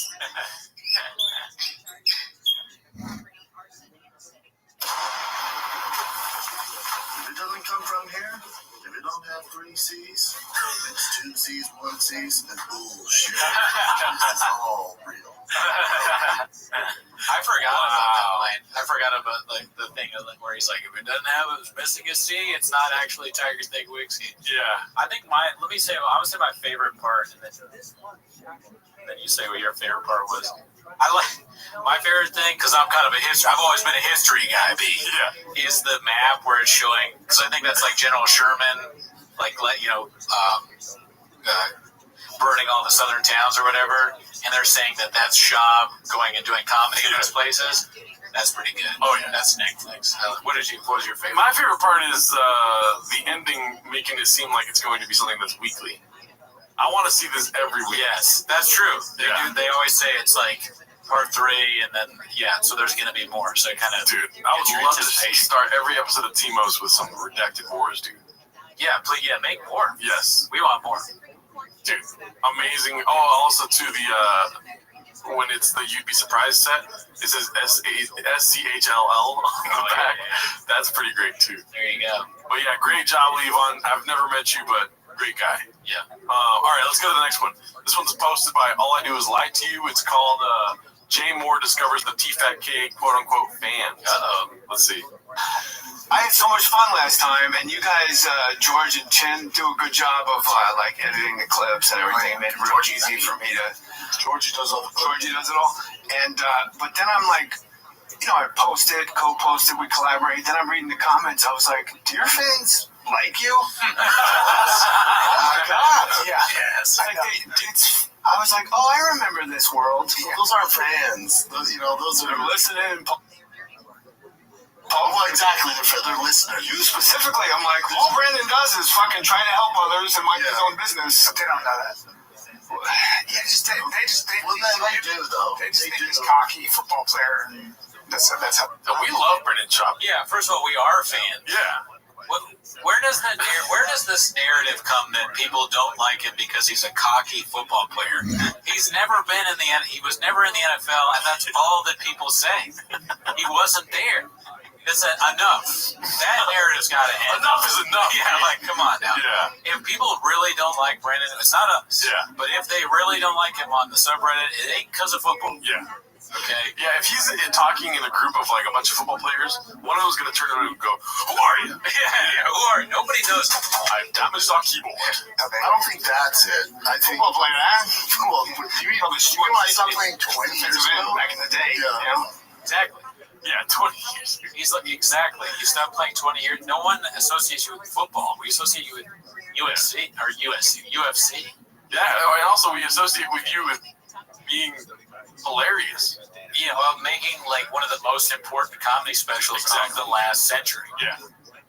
I do think that if people saw the shit you do behind the scenes, they'd be like, oh. I don't think it matters. No, they wouldn't care. No, those people can't win. Some people just hate you. Some people hate you for nothing. You know what, Reggie?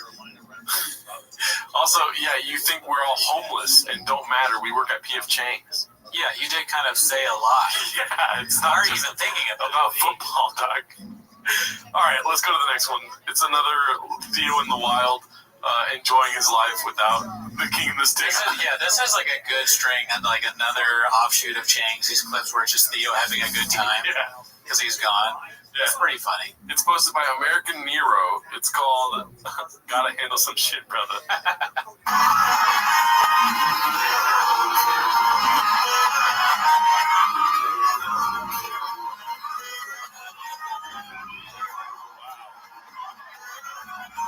Wow. He's got like a lot of TikTok people, right? That's the bit. Yeah. So he's got like millions on TikTok. He has to leave the show that's holding him back. Can you imagine doing that show instead of posting where like millions can see you and say you're gonna do 30,000 where Brendan says things that like will almost get you canceled every episode and you're also bored. They're trying to make you eat hot chips. Yeah. It's like, no. I don't want that. Yeah. Gotta handle some shit, really. Yeah, and in handling some shit, dude, he's with a bunch of baddies. A lot of addies, let's be honest. Plenty of his addies, but maybe. No, I'm saying, well, look where he's at. There's a lot of addies there. For sure. There's a lot of truck walk potential. A lot of trucks to walk to there, right? Right. Bro, Brendan wishes he would have to handle some parked stuff. his truck on the beach. Yeah. Can I park here? All right, this one's posted by Sorgon Berg. We usually don't do any Morning Combat material, but this made me laugh very hard. Because we want to let the CEO do his own thing. Yeah. We respect him too much. He's got some shit to handle, brother. But every once in a while, I want to hear skits and bits. Yeah, dude. And this is called Skits and Bits. Posted by Sorgon Bird, also. Oh, nice. Still in the Reddit, dude. People forget who Pantasia is and how he got here and who he beat. It wasn't just Moreno and Tough by submission. It wasn't just Moreno by wide decision in the rematch, Luke. He also beat Brendan Shaw in this last loss. People forget that about Pantoja. Tom is bro. It's like that's everyone's reaction to like BC's bits and also all the clips that are funny. You just watch it, you're like, they get it again. God, it's like right after the Travis Brown fight. I don't know if you remember that. I know what you're doing. Okay. Sometimes when that's awesome, dude. Kids and beats. Thank them, bro. 4 more years, what I say. LT and BC, bro, they're on a different level than we are. But yeah, we'll probably introduce more of their clips because they're so funny, dude. Yeah. Anyways, this one's posted by Dicey Redact. You might want to change that name. Dicey Redact is a good name. That's so funny. It's called This Guy Sucks. Who do you think they're referring to? This Guy Sucks? Probably Shaw. Oh, Right? So you think it's Eric or Chris saying? No, I think the poster is saying that. Oh, right? gotcha. I have a feeling there's some context to this guy sucks. I'm thinking. Well, okay, you might be right. My guess is that he's saying this guy sucks because Shop says something like really offensive or stupid. All right, let's see what happens. There's a hint of racism right here. Yeah, I remember Miss Pac-Man coming out and that being all the craze. So I can go to Okie Dog down the street from where I live, Okie Dog, and then like we would play Miss Pac-Man and you would try to get like all of the A lot of blacks, something. I didn't even hear that one. we would play Miss Pac-Man and you would try to Let's see here. street from where I live, Okie Dog, and then like we would play Miss Pac-Man and you would try to get A lot of blacks in the arcade back then. Oh yeah, I think so. all of the what happened? You said they allowed blacks back then? Oh, did they allow blacks? Oh yeah, look, there's a black guy on the thing. And he's losing? There's a hint of racism right here. Yeah. Do you guys like your freedom? You like people like having an opinion, your freedom? Yeah. Well, thank them. Yeah, you make them.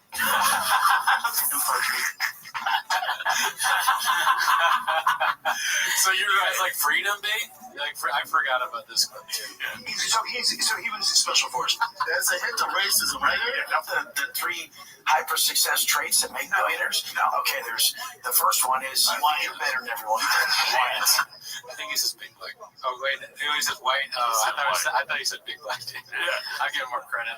So you're right. The poster's saying this guy sucks. Yeah. What the fuck, bro? What are you, a wood? He's not in prison.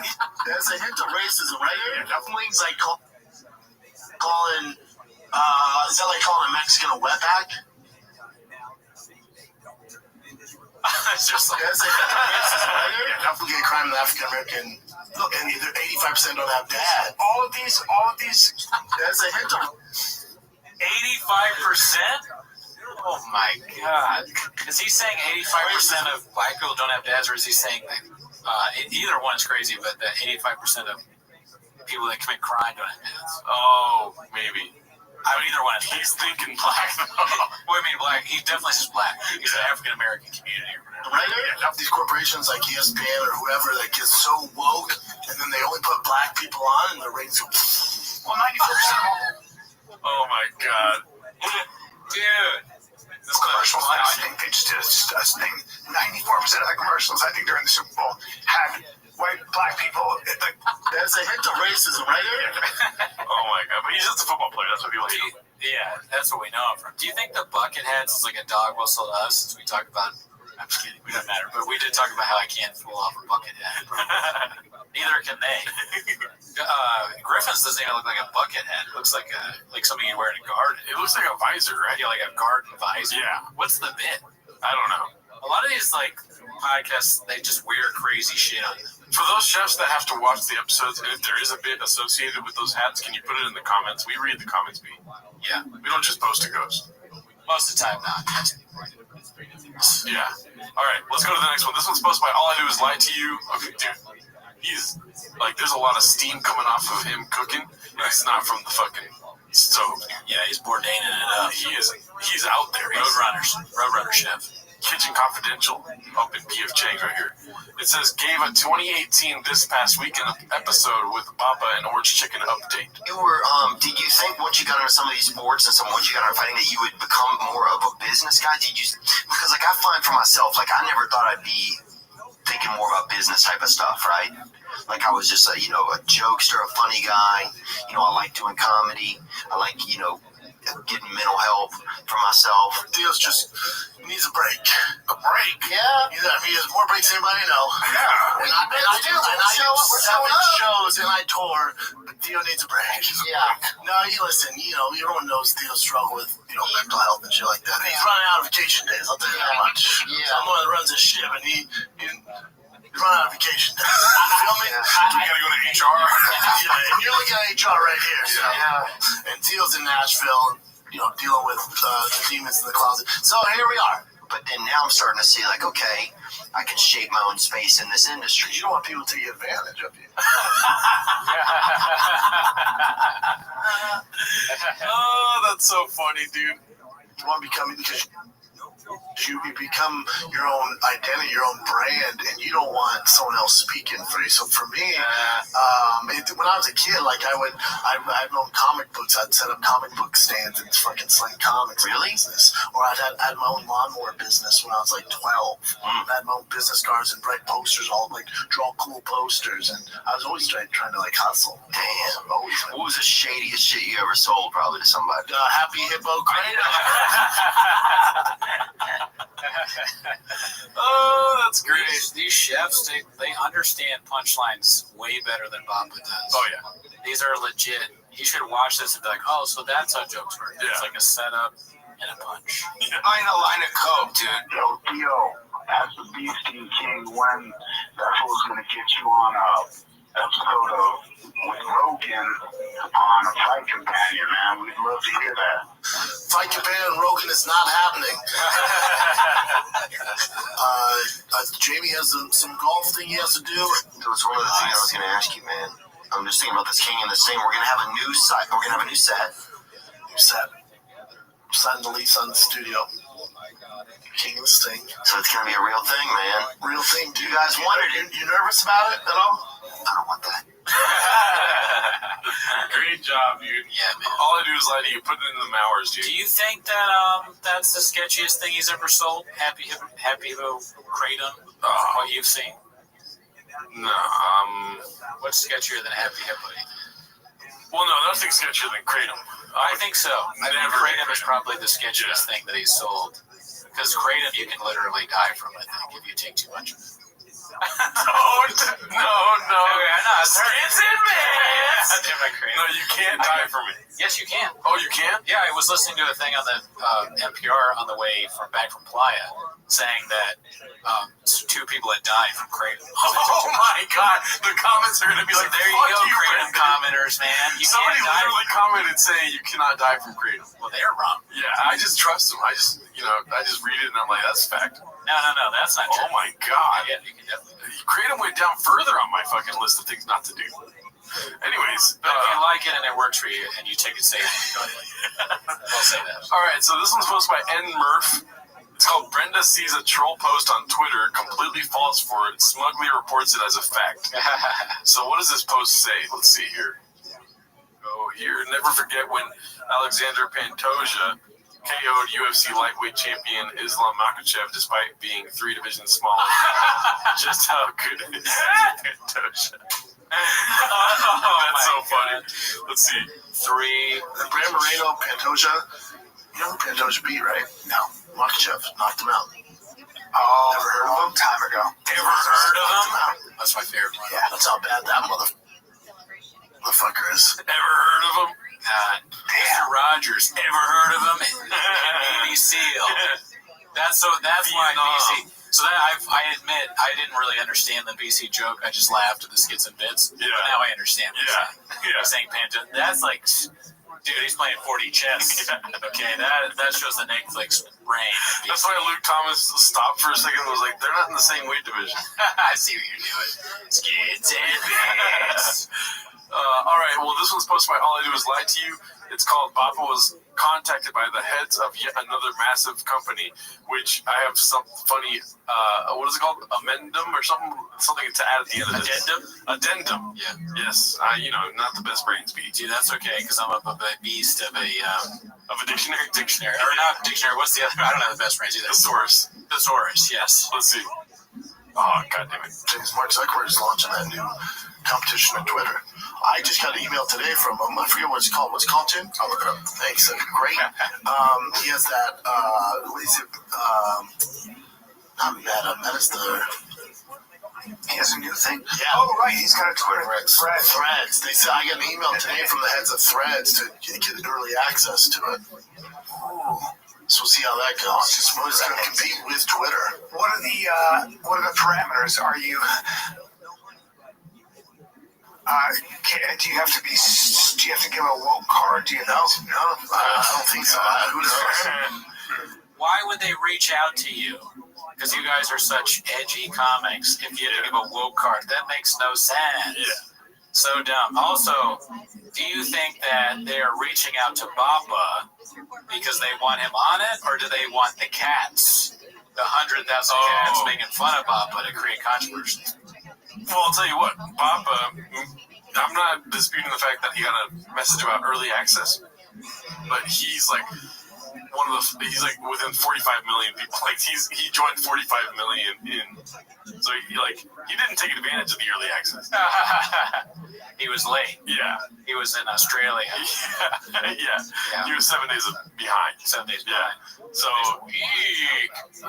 it's another post on Reddit, but I don't pull up picture posts. So I see. He's claiming he got an early access email. Yeah. But the numbers tell a different story. Yeah. The opinionated. And you know me, I'm a numbers guy. Could have been like a COVID thing. All right, so we watched this on the Patreon, more of this episode, but this is the part we didn't get to. It's posted by All I Do Is Lie to You. It's called George Jankum asks Diddler if he has a relationship with Togan. Let's see what this is about. Do you have a relationship with Rogan? Yeah. Oh, really, dude? That's all I really wanted to show you, because then it goes into a boring story. Okay. But I don't know. You want to watch the rest of the clip? No, I mean, because they're just saying he's not friends because he's not at the mothership or whatever. Yeah. But in respect to the chef, we'll watch the rest of the clip. Sure. Yeah. If we, I just said no for comedic effect, really. But Diddler has not been a mothership. Schaub has not been a mothership. Has Callan been a mothership? No, I don't think so yet. All right, so all three of those people. How funny would it be if anybody if we got there? That would be so amazing. It's improbable, but it's very improbable. Yeah. We do not count. Yeah, we don't count. We can't get to the helium in Indianapolis, the mothership in Alston, but let's see the rest of this clip. How did that start? He was at the Improv, and I knew him through another friend, Brian Callan, and we just became fast friends. Like, he was a cool dude to me right away. Talking about everybody in this orbit just sucks for them, because they got to be like, all right, do I say that I'm friends with them? Because I don't know if I want to be saying I'm friends, and I also don't know if they want me to say I'm their friend. I hope this would be such a terrible place to be. You literally don't know whether you can say you're friends with people. They've all been blacklisted, but they're still on these podcasts. Yeah, George Jankum's fan. I don't know. It was like we just would laugh with each other, and I did his podcast a few times. And special time. Since he's moved to Austin to open up his comedy club. I haven't been out there. I did my show in Austin, but it was at this theater, and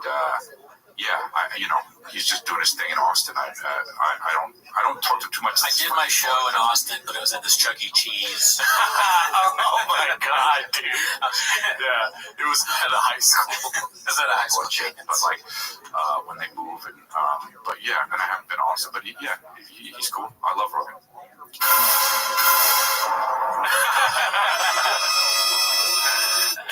I've abandoned my joke. There's a whole world of oil under our feet in Austin.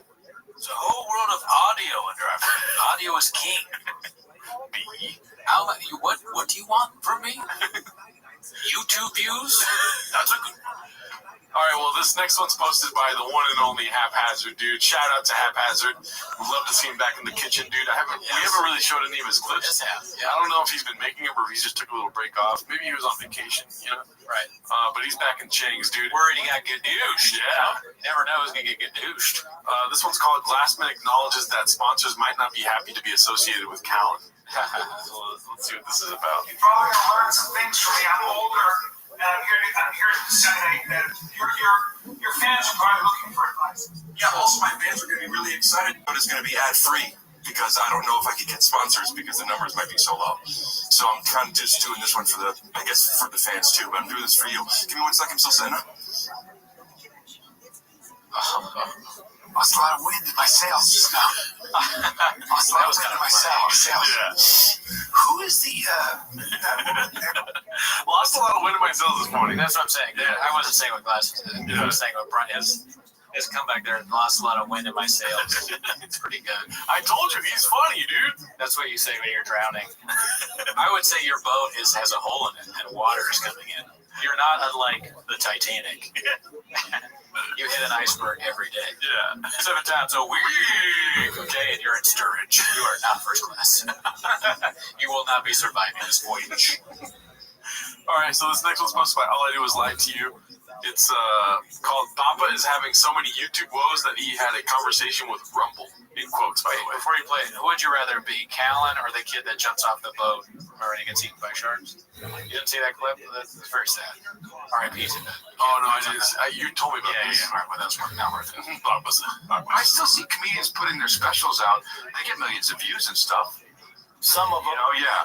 You just want to be able to get, maybe it's just about the market. Like, if you're looking to get monetized, is that right? Yeah, because why are they talking about this, bro? Yeah. I don't know. We've tried everything we can. Yeah. This is like if you were to, somebody that you care about deeply keeps using kratom in an unsafe way, and you're just like, hey, look, it's not the way you're supposed to use it. You try, you show them that you can die from it. You read out it's from heroin and all this, and they keep doing it. I was gonna do cigarettes there, but then I wanted to go back into our bit about kratom's bad. It's just a funny thing to say. All right, back to this. If mine didn't get flagged, I say some dicey stuff. I didn't monetize mine. You say stuff in there, like weird stuff? I guess the vaccine stuff? Yeah, one of the reasons I didn't go with He's wearing the cheap Wahoo hat that he can't even get anymore. Yeah. Is this recent? I don't know if it's recent. This is so funny to talk about being shadow banned. You're wearing the thing that even the team is like, no, we can't. We can't sell that. Yeah. Comedy Central's because I said so. I'm seeing on news with COVID, and they're like, no. I understand. I'll upload it to YouTube and not monetize it. So you didn't monetize it, so that means what? We all know COVID's not real, and you should listen to Shab about that. Shab has a black belt. It's only real. It's only real when you need to. Oh wait, he doesn't. He had COVID and did shows with COVID and got the fans sick. It's only real when you need to cancel shows. It's true, right? That means that it's got a better chance of being seen. Yes, which is stupid. Now, what if you said the N-word on it? We probably got more views. No, but they would have suppressed it more, or what? Oh yeah. Got it. Or taking it down. Yeah. Like, didn't play excited for the next show. Well, his got taken down, right? Yeah, but then he just get taken down, just didn't get money. It was like they demonetized. No, they had to make you. They were making you sign in and like to watch it. Plus. Yeah, that's the big thing now. Is like 21 or plus. Like when they put that, click on it, it ruins 21 or plus. The views. It happens to every show I do. Yeah, the 21 plus. Every show I do, you click on it. Yeah, and we don't have to click that ever to watch their stuff. No, I don't know what he's talking about, but I think it's funny. He doesn't just say that we say things wrong. Everybody does. You're talking fast. You're on a podcast, but he'll say something wrong. Like instead of saying 21 plus, he says 21 or plus. I don't know where that word comes from, but he doesn't just do it once. He really thinks that's what it is. Where did he hear that? Why does he think that it's 21 or plus? It's fascinating. Yeah. It doesn't make any sense. Don't make sense. You should watch Shab like with binoculars. Yeah. Oh, interesting. So he just ate his booger. When there's 21 plus warning on there, then it doesn't get into the algorithm. It doesn't get on the popular page. It's all popular every day. Put out fires with YouTube. So it's like the thing because Rumble is only looked at as super far right shit, which I don't think it necessarily is. I think there's other. No, I had a conversation with Rumble, and they're like, we're open to anyone. It just so happens that people that care about freedom of speech are on Rumble. So this is the beginning of the right-wing turn. Doc, what are the chances that they're putting out fires at YouTube every day? Bro, I need to find out if this was a recent episode. There's no way this is recent. When they say they're putting out, the Golden Hour is putting out fires at YouTube every day? I'm assuming Dick Boy headquarters. Dick Boy is getting Yahoo's somebody at Yahoo's trying to gadoosh them. Yeah. I'm just saying, how can you? Okay, so this is 1 day. Yeah, it's 1 day ago. This is so it's 1 day ago, and he has on that hat. Yeah. Wild, dude. So they're still putting out, and we're not getting age restricted on any of these videos. It just plays automatically. Yeah, we don't have to click it. Also, Golden Hour shows up in my algorithm. I mean, I don't know if it's something. It could be something about my YouTube, right? That you don't have to click age restricted because I'm It tells you if it's age restricted in your YouTube studio area. Right. This is redacted as fuck. I'm thinking right now. I'm thinking about how Shab. He goes. I just don't really understand Reddit. That's kind of how I feel about YouTube. Yeah, I do. You can explain it to me, but do I have the mental, patience and thinking to really understand it right now? Yeah. Probably not. Also, you don't care what people think about you. You don't care about anything. But then it's like half your fucking podcast is talking about numbers and YouTube and stuff. Yeah, you're talking about how you can be monetized. Yeah. How you have conversations with Threads and Rumble and bro, nobody cares, dude. What you should do is just every 12 fan gets a dozen Krispy Kreme donuts, you know? Yeah. That people, they'll be like, fuck that. People will be like, fuck that. Your mom will be like, I didn't watch your show, but I love donuts. I wasn't gonna watch Golden Hour, but I love fucking donuts. So. That's how you get Mr. Wolf who's watching. Yeah. Definitely, dude. It's so mind-boggling to me that they just keep talking about this stuff. Yeah, dude, I'd rather listen to the full Lil Browse album than hear Vegas. How many freaking... I'd rather watch all of George Jenkum's fucking episodes than hear about that. Maybe.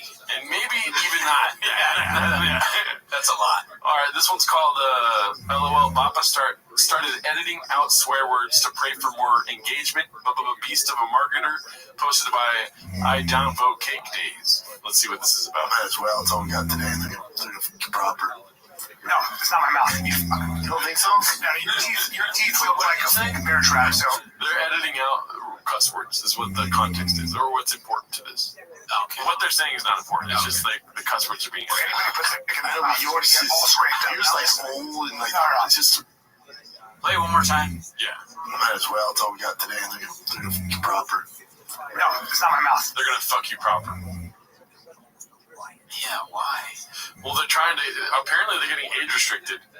Oh, they're talking about YouTube messing with them because of all the curses. Yeah. So Chin's in there just editing out, or George is in there just editing out curses and all that. Yeah, beans and cheese. They're really committing to this act. Yeah. I don't think it's going on. It can't be going on like that. Why would YouTube just pick this random king of their fighter of the kid? Yeah. We got to stop these guys. Well, I was listening to. Let's not act dumb here. There's probably a lot of people reporting their stuff. Right? Oh. Don't do that. Yeah. If you're doing that, you're messing up the whole thing. Yeah, we don't want them to go to Rumble. Stop reporting. Yeah.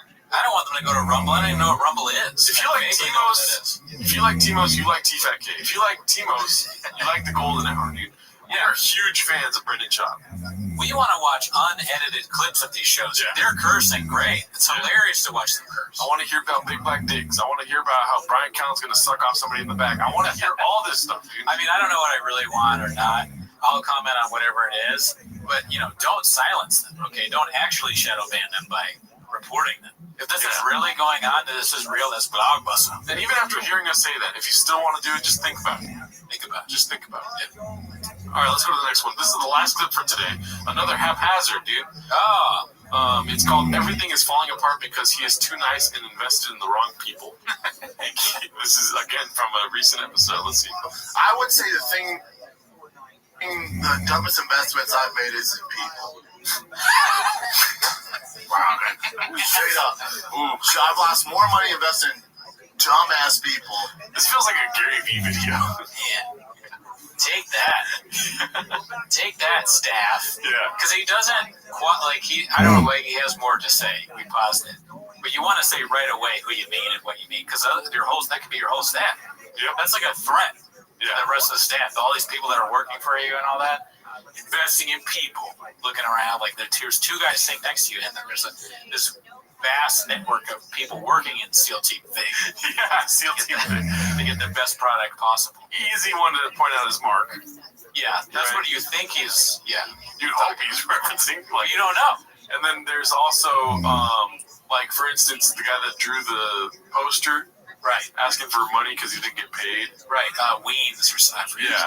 But he did get paid eventually. Eventually he did get paid, but probably not enough. To Brandon, it's an investment instead of. Yeah, he fucked up paying you back. Yeah. He's mad. He wants you to Venmo it back.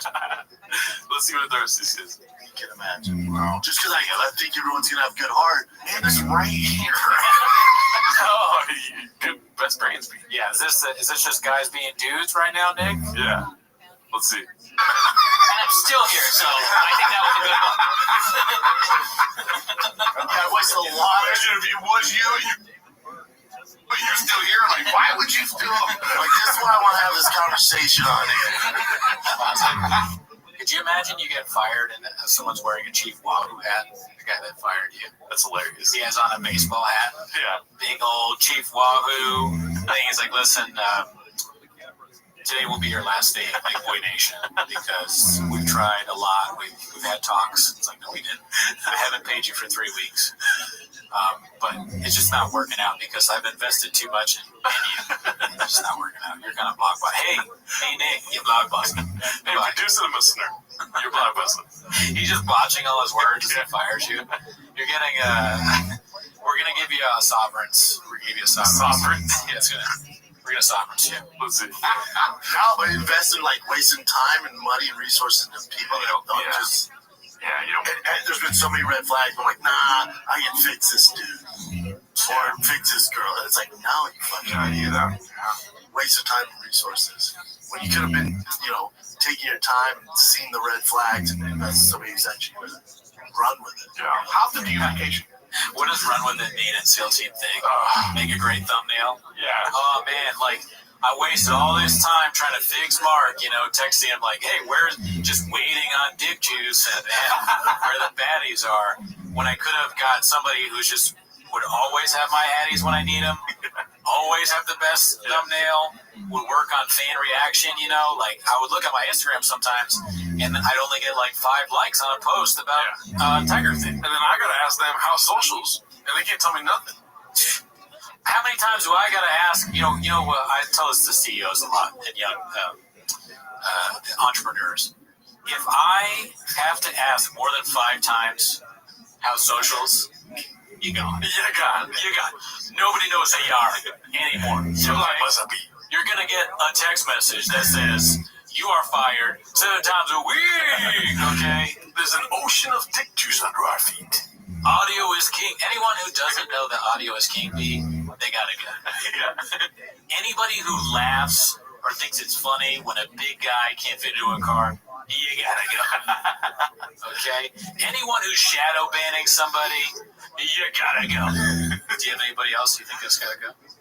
If you don't want a hot chip, you gotta go. Yeah. If you're black and commenting on ESPN, you gotta go. Yeah. I don't think we're gonna top that one.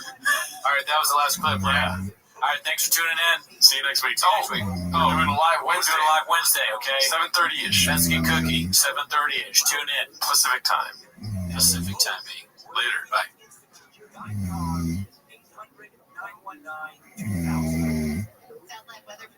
Keep my truck to myself. Think I dusted off, favorite shoes still on the shelf.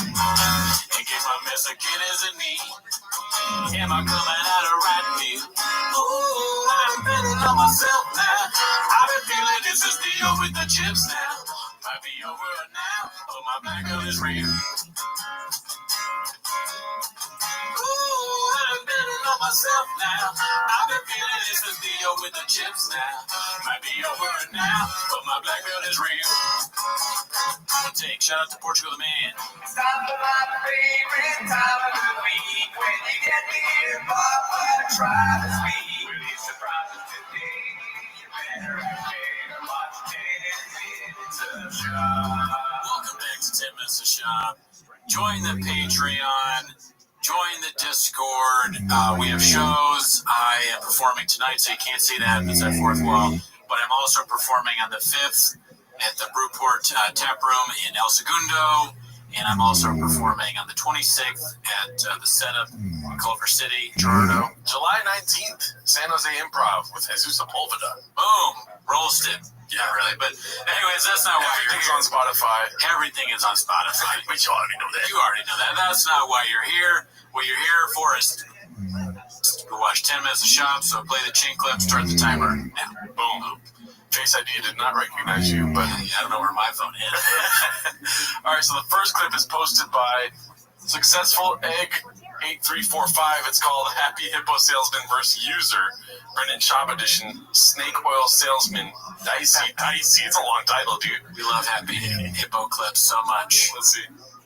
Listen, I use Happy Hippo every single day, whether I'm doing podcasting, stand-up, just out with the kiddos. I can figure out what's going on. And then I'm like, what's the one thing I've changed? What's the one thing I've been taking lately? And it was kratom. So I called the doctor. He's like, it's actually with the science, man. It's a very small case, meaning a vertigo from taking it. Vertigo is really bad. You can't like walk around. You like have to stay in your bed. You like fall over. You basically just don't know where you're at, right? Or what is it? I think you have like, well, I don't really know. I have no think you clue like about fall vertigo. over if you have vertigo and you feel like you have a headache, maybe. I know that Bono is like the most famous case of vertigo, right? Bono had vertigo? I mean, he made the song. Oh, I don't know that song. You gotta cover it, dude. You gotta cover vertigo now. Shout out Portugal the Man. Yeah, shout out to Ireland. Honestly, the best way to describe it, it's not like if you drink For Bono, not Portugal the Man. Oh, yeah. That would be highly redacted, but not Portugal the Man is from Ireland. crazy caffeinated liquid. It's not like they use this balance, just zoned in feeling. I'm like, I'll try it. He's like, it's not addictive and all this stuff. I start taking it, and it reminded me of like Adderall with the chill, though. It doesn't hype me up as much as Adderall, but it gives me a little bit of spike. So I Oh my God. Both. He takes both. Jesus. Does he need Adderall for something? I don't know. Yeah. I don't think. Dicey dice. I don't know. Really, do we need kratom or Adderall? Honestly, anyone? I don't know if you have like attention deficit disorder, is it? Oh yeah, prescribed for that. That's true. Yeah. I don't know. I have no clue. for my comedy shows, started using it for podcasts. After I was doing my TV stuff, started using it. I'm like, damn, I'm taking it 7 days in a row. 7 days a week. Now that sounds to me like a drug addict. Yeah. Start taking it 17, like use it for this, use it for that, 17 days in a row. Why 17? It's your random numbers guy moment, dude. Okay. Jeez. I had a drug issue, and then I went to kratom. Now I'm addicted to kratom, and so it was just I get it for both ends. Go to happyhippo.com. They have gummies, powders, however you want to get your kratom, and whatever gets you in that flow state. Let Happy Hippo get you. It's the only company that I trust. Try out the new K-Dips right now. Go to happyhippo.com. Promo code is THICK23. That's THICCC 23. Get 20% off for life. Share with your friends, share with your brother, your aunt, whoever. It's the best kratom on the planet. It's the only kratom I trust. Happyhippo.com. You're welcome. You're welcome. You're blockbuster. You're blockbuster. What's a K-dip, do you think? I think it's an amount of kratom. Oh, it's like a measurement? I don't know. You asked me. I think that's a good guess. So like a K-dip's like that much. Yeah. Do you put it in a drink and then drink it, or do you drink it like from a cup? If you were to ask me, I'm thinking Shop's ingesting or injecting the shit. He takes around. It comes. It's clearly a cup that you drink. He puts it in a shoe and then he drinks it. He like puts it in a needle and he's like doing like. And the thick boy employees are looking at him. What are you doing? Is he Shop doing steroids? No, it's worse. He's injecting. He's like, where's my favorite shoe at? He's trying to turn it into heroin. He heard it came from heroin, so he's like, well, I guess that's the way you do it. Doesn't even have any needles. Yikes. Because I know Adderall you can snort and swallow, right? Yeah, you can do both. I don't think you're not supposed to snort it, but I get it's like more of a high, or it gets you right away. If you snort it, it goes right to your brain. Yeah, right to the bloodstream. If you were to get this like online, I almost said like call, but you're not going to call them. Like, hey, the promo code. Yeah. But as you're typing in thick boy or whatever, thick 23, you're probably like thinking about your life decisions, right? Yeah. That's not. With each C, you're like. All right, one more C. How smart you are is like the amount of C's you type in before you realize what you're doing is redacted. Yeah. All right, so this next one's posted by OneHoneydew338. It's called Papa wishes he had troll defenders to beat us up.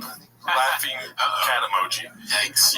Hopefully he's not talking about us, but yeah, no. You guys have troll defenders? No. Trolls were for girls, and then they had action figures. Or stone defenders. What? Oh, I like troll defenders. I wish I had a troll defender. Oh, wow. Beat up the bad guys. That was a long time ago. Beat up? Violence? Come on, man. What are we doing here, Papa? Let's go, Papa. I thought you didn't read the comments. I thought you posted ghosts, and now you want to beat people up? Yeah. Hopefully not some of our boys, not some of our guys. I hope he doesn't, like, I hope we're not the faces of those Reddit guys. I don't know. We don't matter, dude. Yeah, we don't count. There's no no posts way. on Reddit. I mean, Sorghum Bird. Yeah. Oh, Sorghum. Oh, yeah, he sees that. He built the ground. If Papa was like shaking me or trying to strangle me, I'd be, listen, there's a guy who built the ground we walk on. His name is Sorghum Bird. He's ridiculous. He does this. He's from South Oregon or something. Rat him out right away. All right. Well, hopefully he's not talking about us.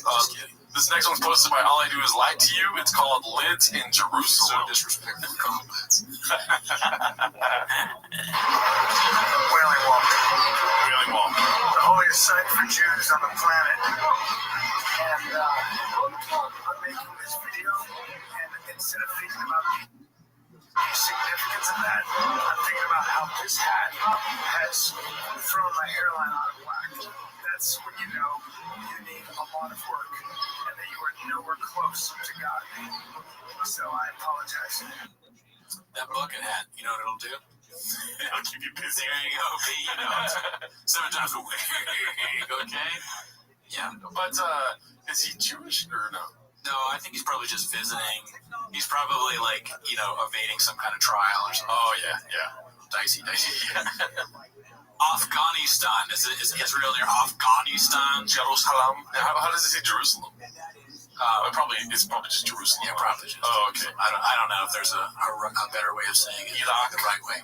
Iraq, Iran, Pakistan. Yeah. Yeah. I mean, I'm not against you saying the country the right way, but just the way he does it. What do you think offends him more? People saying country's names wrong or people calling him Lids? Probably anything that Crowder's done to him in the last few weeks. I think Lids is a cool name. Lids? I mean, it would be a cool name if it wasn't about his eyelids being droopy or whatever. Oh, okay. If it was like he was a hat guy. That might be an insult too. You wear hats too much, people call you Lids. Yeah. That's not great. Yeah, that's dicey, dude. All right, so this next one is All I Do Is Lie to You Again. It's called Barn Door Continues His Undefeated Streak of Being Wrong. Let's see. Ted Bundy never admitted it. Ted Bundy, the only way they got him later on, no, he never did. No, the only way, let me clear it up, Jim, the only way he would talk about it is in third person, as if he knew the guy. He's never admitted it. No, never admitted it. Even when they went on death row, they're like, you want to say anything? He's like, fuck you. Are you sure? Yeah, man. Are you sure? He knows he's wrong. That's Brandon's biggest fear is those 3 words. Oh, yeah, he hears it so much, and then he's wrong, but he's never learned. Yeah. Australia's 70s ahead. Are you sure? Yeah, man. yeah, man. Dude, Australia, they didn't admit it until like the 7th day. He never admitted to it in there. After more than a decade of denials, he invested 30 murders committed. And they think it's over 30. They think it's more like 7 murders. He confessed to them. He confessed. He doesn't even realize he's wrong, or he refused to acknowledge. Yeah. That's wild. But also, too, don't serial killers just confess to murders because they're already locked up? They're like, yeah, dude, I got millions of murders. Yeah, I don't know why they do it, but yeah, what's the reason to say you didn't do it? Unless you're like real, well, they are real psychos, so maybe they're just like, it's a bid for them to never confess. Yeah, take it from the homies. Just like how Baba lies, but not with murder. Yeah. Makes up all these stories. He does lie about Murderers Row, though. Yeah. Oh, yeah. That's a different kind of murder. Yeah. One of the 1,000. So he did actually confess. Look at how psycho he was. Like, go to, it said, did Ted Bundy ever actually confess? Go to that. You don't want to use Google. What are we, fucking soy boys? Soy boys? Google's for soy boys? I don't understand. News flash. Google's for soy boys. What is a soy boy? I think it's like someone who's weak. I guess they eat soy instead of real meat, maybe. Is that what it is? Soy protein instead of meat protein. That's my guess. Soy boy. I'm not deep in the chat boards. Because, like, on first, like, listen, soy boy to me is, like, mad racist. But it's not that, right? I don't think it has anything to do with race. Oh, okay. Yeah. It's more like what they refuse to, I guess, they're like vegans or vegetarians or something, and that's bad. Oh. Yeah. And so that's why everyone wants to make him soy boy number 1? Is because he hates soy boys.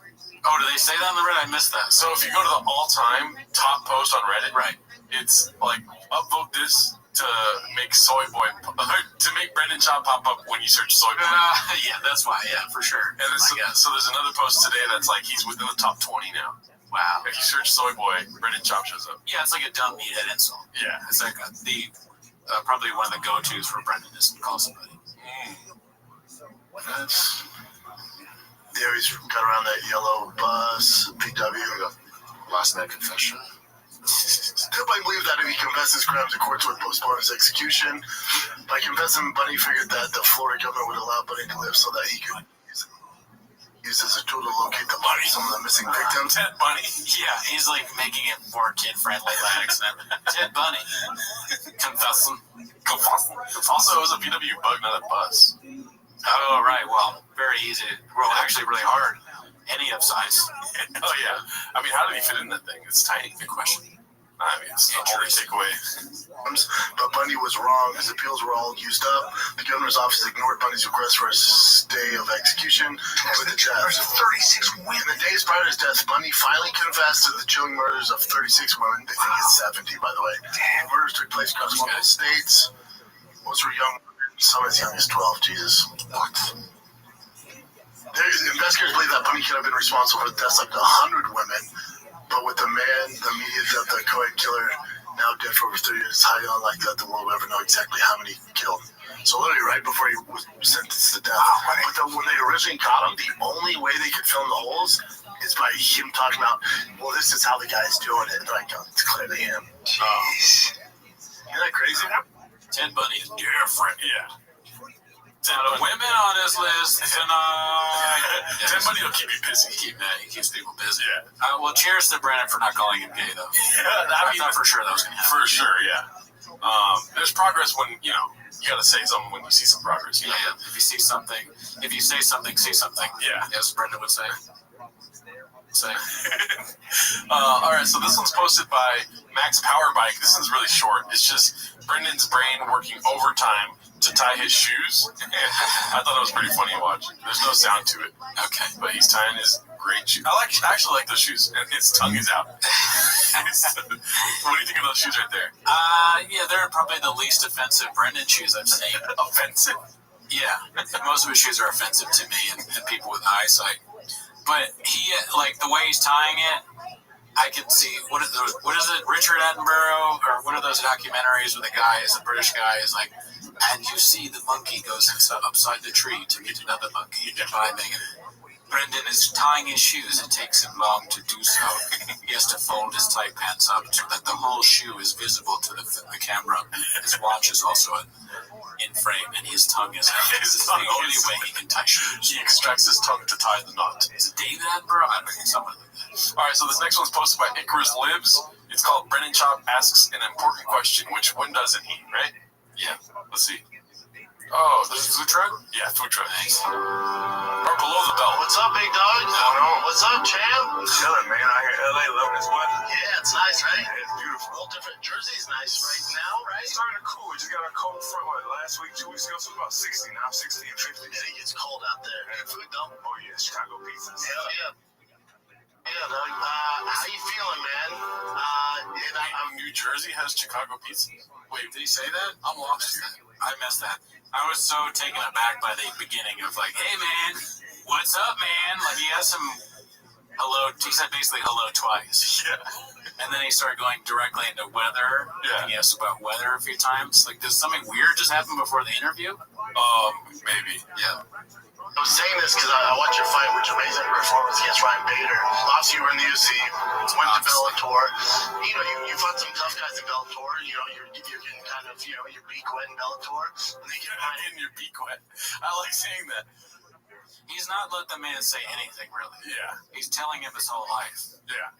If he were to interview us, hey, so you're Gerardo Alarcon, right? Yeah, man. You're from Rancho Cucamonga, right? Yeah, dude. Yeah, so you just started therapy, dude? Yeah, okay. All right, that's the show. Get your beak wet in therapy, huh, man? Yeah, okay, all right. See you later. Bader, who's been a perennial monster, talking about heavyweight champion, light heavyweight champion. So, man, that's a tough fight for Corey, man. This is the first kind of test of Bellator. To me, this was like the first fight to see if the decision to go to Bellator is the right choice. Is that also the UFC? No way, is that the real? Yeah, it's edited. That's edited. It's very well done. That's funny. I mean, that's all he says. They're running business. like you have Ryan Bader, who's been a perennial monster, talking about a heavyweight champion, light heavyweight champion. Like, you just won fights. Like, what are we doing, man? Like, let's light up the fighters. And Ryan Bader is at. What's going through that guy's head right now? He's probably like, oh man, I'm gonna let this guy talk, dude. Yeah. Did they pay them for this, or? Well, that's the whole controversy of like, if you do this, you get Rogan. Remember that? Oh, so he's trying to get on Rogan. So he's just gonna be silent while Shop talks until he gets on Rogan. I'm also dumb though, so Yeah, I'm assuming, because I remember one of the weeks of 10 Minutes of Shop, there was like, Ariel's drone strike, where Ariel was like, I don't promise people other things. Like, at least I pay my fighters when they come on. Something like that, right? Or I don't have to pay the fighters. I don't have to pay the fighters. Yeah. Bro, I'm so redacted. Well, maybe this guy's like us. He's homeless. He's just like, shit, I get to laugh in his face, but I'm not going to do it to his face. While Shop's talking, he's like, Brendan Shop just goes. Yeah, that's probably what he's thinking. You're At the highest level, you're talking about 2 division weight. Or him and Brendan shot up a bunch of kratom before this. Yeah, they took some K-dips. Got busy. And Baby's beat everybody. So when you get to Bellator, it's always tricky, man, because the guy, he's different. A lot of UFC guys, everyone say, Bellator's just because UFC, or one championship just because UFC. Bro, he just goes. A lot of those guys who were UFC superstars went to Bellator, they weren't in the prime. Ryan Bader, who's been a perennial monster, talking about a heavyweight champion, light heavyweight champion. So we didn't know where Bellator was at. To me, that solidified you making the right decision. Exactly. What's the decision making for this clip, even with editing? Is it, let's both dress up like we're in disguise and go next to a bush and talk about moving to Bellator for 15 minutes or whatever the actual clip is. Well, this is CTE's the tag. We all love Brendan Schaub here, right? Of course. We love Brendan Schaub. And maybe he's taking too much on, He should probably let the guys behind the camera be like, let's not go to the bushes. Let's go shit over here. Yeah. But I feel like Brendan's probably just like, the truck's right there. Let's just shoot over here kind of thing. Good question. Is it just a bad stab, like bad direction, or is Schaub just sort of like deciding what they do? I think he has the reins. Yikes. Yeah. Rather, the Ocean Gate CEO has the reins. Ocean Gate CEO. All right, so this one's All I Do Is Lie to You Yet Again. It's called Papa's Got a Brand New North Star. Do you want to make any guesses as to who it is?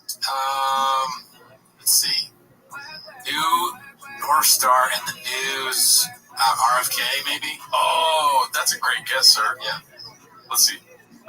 Dude, Glenn Beck. What's awesome about Glenn Beck? What? Talk about left field, or as Bob would say, right field. Let's see. Glenn Beck. Well, I was a fan. Still, I was a fan. He was at Fox Left Fox. Bro, at the place. He owns the place. Bro, when I say his studios are the best studio I've ever been, we've been in studios. Yeah. Any podcasts, no. You're in one now, you dummy. Do you not know you're in a studio? What a fool. Yeah. Oh, we've been in studios. Okay. Currently in one. A lot of studios keep you busy, right, B? Right. Dude, so he bought the old Paramount lot? Oh, boy. In Dallas. Did you meet him? No, he wasn't there when I was there. One of the guys that's doing the show. I never met him. Never met him. Perfect. Well done, Shanks. David Hughes. How about your studio? I heard Dick Boy's cool. Yeah, it's cool. So you see where your little coffee area is? He goes, to the valley. It's about that big. He's like, oh, interesting. Yeah, theirs is it's 40-foot ceiling. Nuts. Wow. Nuts. Fuck. So impressed. That's really cool. Glenn Beck is my door star now. I mean, it's dude. And You the see left his setup? seems to be pushing more people in that direction. You see his setup? Are we the left? Mind blowing. What? Are we the left? It has nothing to do with politics now. It's just people making fun of him. So, Brian's Brian's on Crowder, right? Yeah. Is Schaub angling for a Glenn Beck, the Blaze thing, where he's gonna do a conservative bit? Best brains, B. I didn't even think about career opportunities here. I would say no. Maybe he's just really hard about it. He's like, fuck yeah, boner alert. Boner alert. He just likes the success that Glenn Beck apparently has. Glenn Beck's probably like, what is Brendan Schaub doing in my studio when I'm not there? He doesn't know who he is. Yeah, nobody knows who you are. Glenn's just like a really nice guy. Yeah, that's my studio. What are you doing? What are we doing here? What are we doing? Glenn Beck confirmed homeless dude. Wow. Never seen like it. Wow. I call my girl, like, if I ever got Glenn Beck's money, I would build the exact same studio. I would call whoever the engineers are, like, build it just like Glenn Beck's. Wow. Jesus, nuts. Jesus, I'm not sure that's the appropriate response to someone telling you they have a big studio. Well, they're making steps towards progress, though. Not to mention the numbers, no gay jokes. Nothing about black pigs. Yeah. That's good. All right, I was very excited for this one. It's posted by Papiwero. Yes, I love it. 1998. Nice. Dog, the state of Korea is 2 days ahead of us. That sounds good. Yo, you're gonna love this, dude. Netflix. I want to watch this 30 times. It's a really small video. Small, like they uploaded it wrong, but trust me, it's very well worth it. It's gonna take like 15 seconds to get to the good part, but watch. Okay. My first ever night on the town in Korea. Korea's badass, man. Yeah. Korea's awesome. It's so technologically advanced. So this marketplace is so dope. There's tons of places out there. 2 days ahead of us.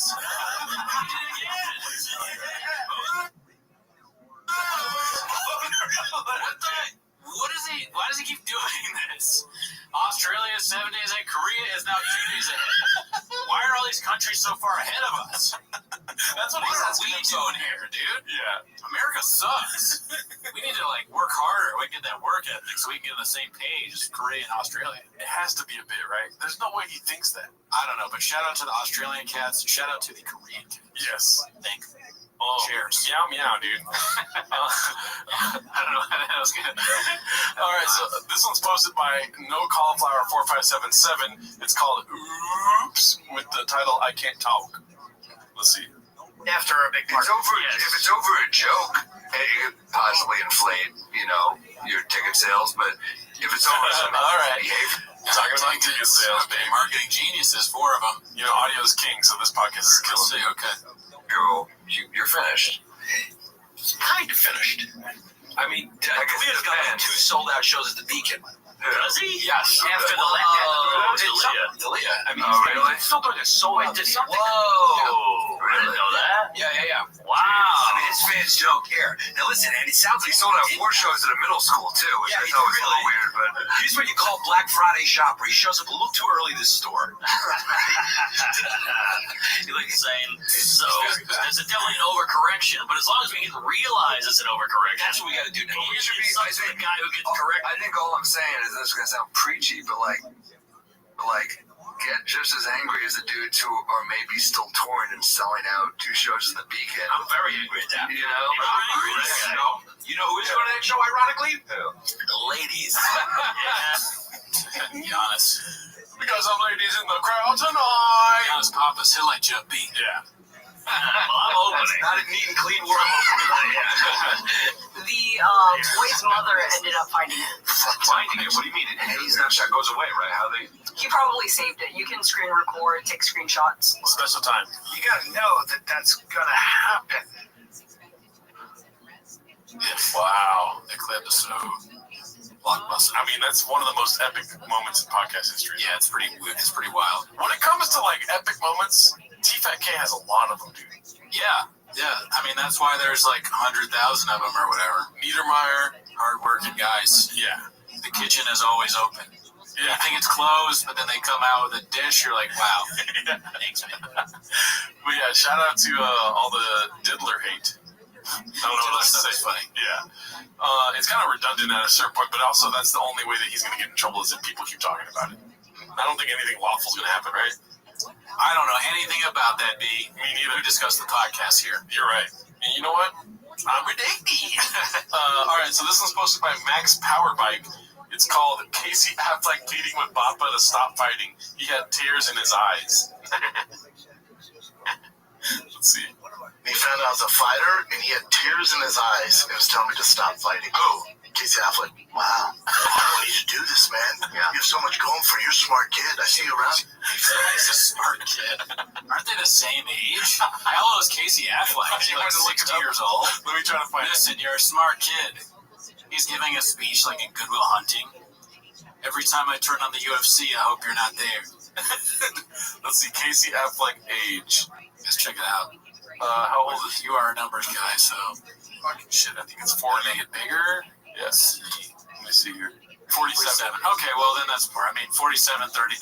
Yeah, kid. But if you're a kid when the other person's born, you can't call them kid, right? Yeah, I think you can. I think he did. Well, he didn't really. This conversation didn't happen. All right, let's go to the next clip. That one was just a nice little shot of a good dish. Like I was saying. This one's posted by Chris Ever, 25TX. Great story, B. Never happened, though. The other one, 2 stories that didn't happen. I hope he's the one that says it didn't happen, though. I'm there, I don't know, like a year ago. And I do the meet and greets after the show. So this guy comes up, he has like slick back, silver hair, dope ass suit. Nobody wears shows to my, suits to my show. Yeah. I remember this clip. No one wears shows, and then he talks about the guy, the car guy. Oh, you're right. Yeah. I remember this clip. It's a classic. Yeah. You know, spicy old dish. Nobody wears shows to my suits. Perfect. Bro, if you would just say that and continue the thing, greatest comedian ever, dude. George Carlton level. If he did it on purpose, it's smart. Now probably what the fuck's happening there? And he's talking to me, and he goes, "You're a car guy, right?" I go, "Yeah, big car guy." He goes, "Oh, what's your favorite?" And I go, my favorite car ever made is a GT2 RS. He goes, "Oh, those are cool." Yeah. And he goes, you ever driven one?" I go, "Yeah, I own it, man. It's my favorite car. I'm never getting rid of it." He goes, "You ever driven a Ferrari?" "Yeah, a Ferrari, his front engine, though." I'm talking about it. Not my favorite, man. He goes, "That's a shame." Yeah, they're cool, though, but, I'd rather have a Porsche. He goes, "Oh, cool, man." And I go, "But, I'm waiting to get on the list." I heard it's like a 10-year waiting list. He goes, "Yeah, it's fucking tough, man." I go, "All right, say less, dude." He leaves. Again, I asked him. I'm like, what is the percentage that the CEO of Ferrari or whatever this guy is said, "Say less, dude"? Yeah. There's no way. Well, I would say there's no way this interaction happened. Yeah, that's also true. I'm being redacted. But, yeah, there's no chance he said say less. I love the idea of the CEO being just using weird Gen Z shit. Yeah. Say, "Oh, yeah, man, I don't know. Porsche's kind of mid, dude." Yeah. Period T. I can get you on there because you understand the assignment, Brendan. Yeah. None of this happened. Yeah, my family secured the bag with Ferrari. Now it's mine. Yeah. Be on that list, I don't know, 7 years ago. I'm driving down somewhere in San Diego. My brother's in the car. We're in my Bronco, and I get a call. We were getting out the mud. He's trying to get on the list, but he was on it 7 years ago. Yeah. But did I understand? I wasn't listening the whole time. Let me go back a little bit. Let's see. He leaves. Again, I asked to be on that list, I don't know, 7 years ago. I'm driving down somewhere in San Diego. My brother's in the car. We're in my Bronco, and I get a call.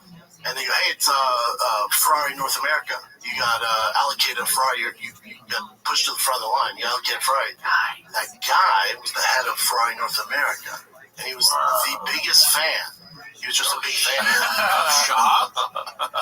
No way, dude. Maybe he was a fan of his UFC fighting. He's a homeless cat. Or he's a homeless cat. He's like me and you. Like, he loves the absurdity of Shop. Yeah. He's a fan like we're fans. Bro, if I had access to a Ferrari, like an extra one, and I could give it to Shop, I would.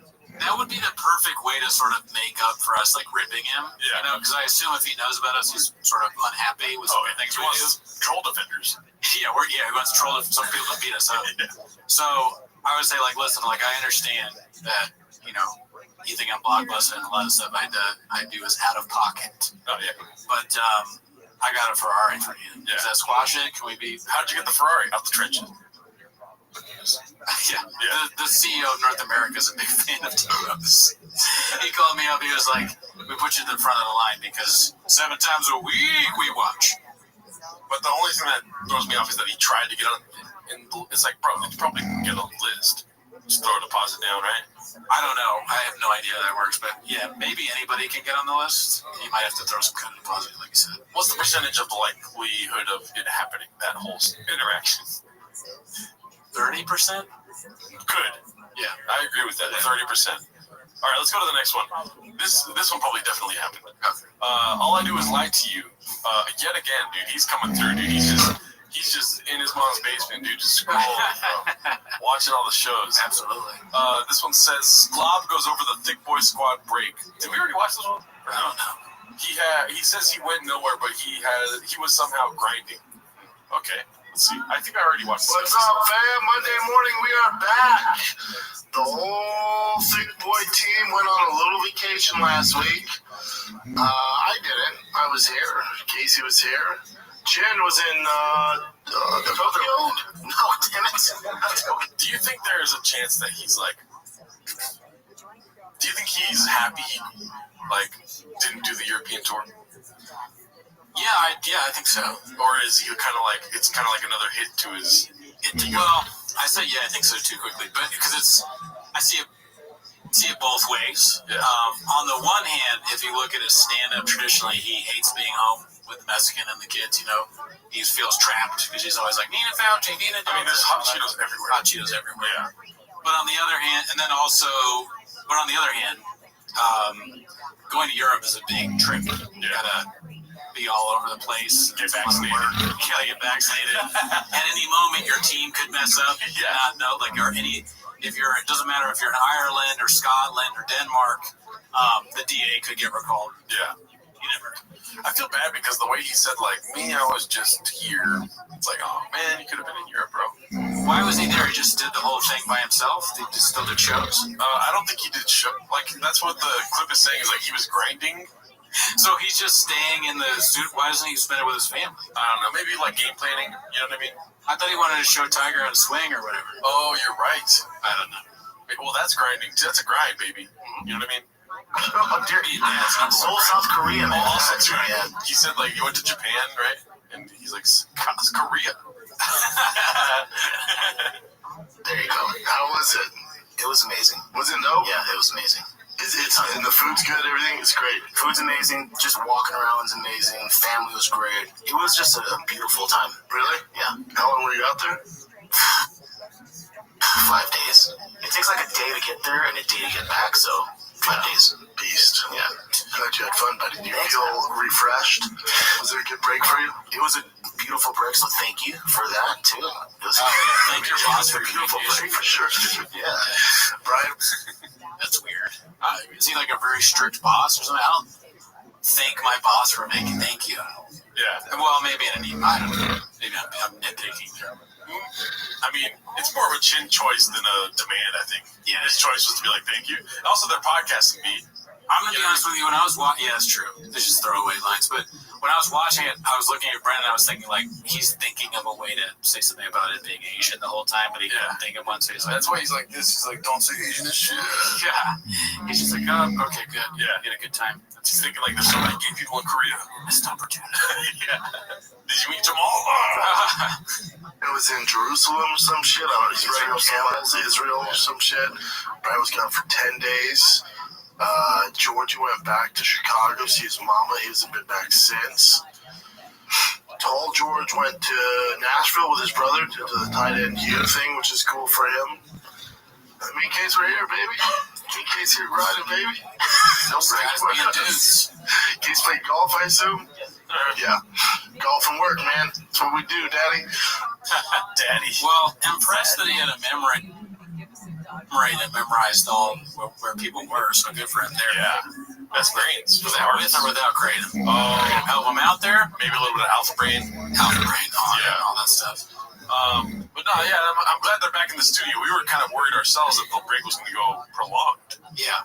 We need him out there making content for us to watch and be entertained. We need more classic dishes. True. And I think they're on their way, dude. Good. I hope so. Let's see this one. This one's posted by Max Powerbike again.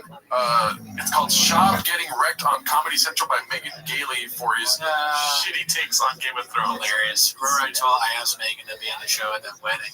Oh, really? Yeah. Did she say yeah? She did, but I never followed through on it. I do like this renewed Game of Thrones hate. That is fun. We're like discussing it again. And the last season, I love Game of Thrones. The last season was truly terrible. And I do think it's fun that the country came together and finally agreed on something. I disagree. I want to like you. I like season 8. I want to like you. Don't start like that, dude. I can't wait to see what happens. I mean, let's be honest, though. This is a fresh fit, dude. This is probably the best I've seen him dressed. He's got the brown jacket, the watch right there. Barely normal. Oh, he's got his beans cheese. Yeah. He's got his beans cheese. Beans cheese. Yeah, this is a fresh fit. No, everyone hates on it. I think people are just mad that the series ended, and all the nerds are like, I wish I could do it better. Crazy. I think you're stupid. Boner alert! Wow. He really let you up, B. Yeah. Okay. Let's see what happens. I don't like the fight scene. The fight scene, the darkness. No, I. Oh, is that the one fight scene? What is he talking about? I think he's talking about the last fight scene with the White Walkers. Oh, okay. No. There wasn't a particular thing. It just was like you were watching it, being like, "Oh, this isn't good." She's right. Yeah. There's nothing wrong. No lies detected. Yeah. And I can't like pinpoint a thing, but I do think that there are stupid people that did love it, and. Oh my god, dude! You're getting annihilated. He's so I feel bad saying stupid. Yeah. She said it so many times. Yeah. But his brain is so small that he doesn't realize what's going on right now. He's thinking to himself, comedy. It's hitting him in the face. She's a real comedian and he's not. Yeah. I mean, this is what happened. Yeah. Let's see. For you and them, I'm happy that you found your little simple TV show.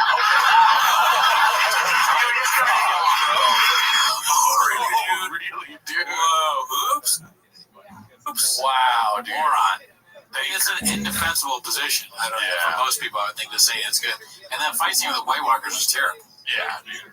Arya comes and stabs him with a knife. Give me a break. I mean, at the risk of sounding like Shop, the Night Watch, or I'm trying not to sound like Shop, but that fight scene was the best part of the season. Maybe, but it was horrible. The season sucked, though. The best part of listening is awful. I'll cut that part out. Just kidding. All right, so this one's posted by KRC366. It's called Take a Trip Down Memory Lane to an All-Time Favorite of Mine. Let's see what this is. Like, they have shootings all the time. And it's the best mall. They have, like, fire kicks on the secret. He's like, the shooter's throat splitter thing? The shooter's throat splitter? The mall thing? The shootings all the time? Yeah, I think so. This is it. Oh, okay. This is where shooter throat splitter came from. Let's see. It's dangerous there. We looked it up, and there's all these shootings every week. We go to whatever it takes to get the sneakers. So me and the squad, the big boy squad, go there. Me and the squad. Didn't happen. What? You went to a mall that has all these shootings to get shoes? Yeah. What? Let's see. And there's like gangsters in there. There's metal detectors everywhere. There's fucking. What kind of fucking mall is this, bro? I wish I could remember that. This mall was nuts. Security, dude. Everybody has fucking AR-15s. Like nuts. What? Dude, at a mall? At a mall. I go up to the only place I've seen dudes with AR-15s or machine guns at a mall is in Mexico. Right. Yeah, well, it's not a true story. Rogan is high out of his mind. He likes that Brennan is so funny. He's like a dog or a little kid saying crazy shit.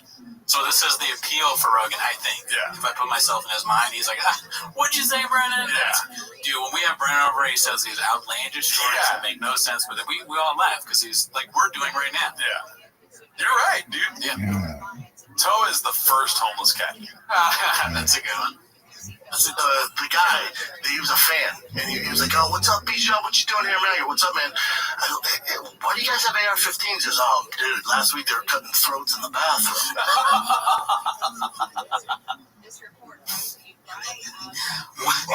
That would be such a wild thing for a cop to say to some like person that walks up to them. Yeah. Oh, last week, dude, they were cutting throats in the bathroom. Say less, B.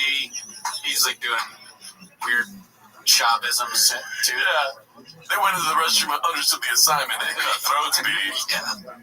Not today. What? He was like cutting throats in the bathroom. I go, what the fuck is oh, dude, every week there's something popping there. It usually happens right outside Nordstrom, so don't go out Nordstrom. Like, holy fuck.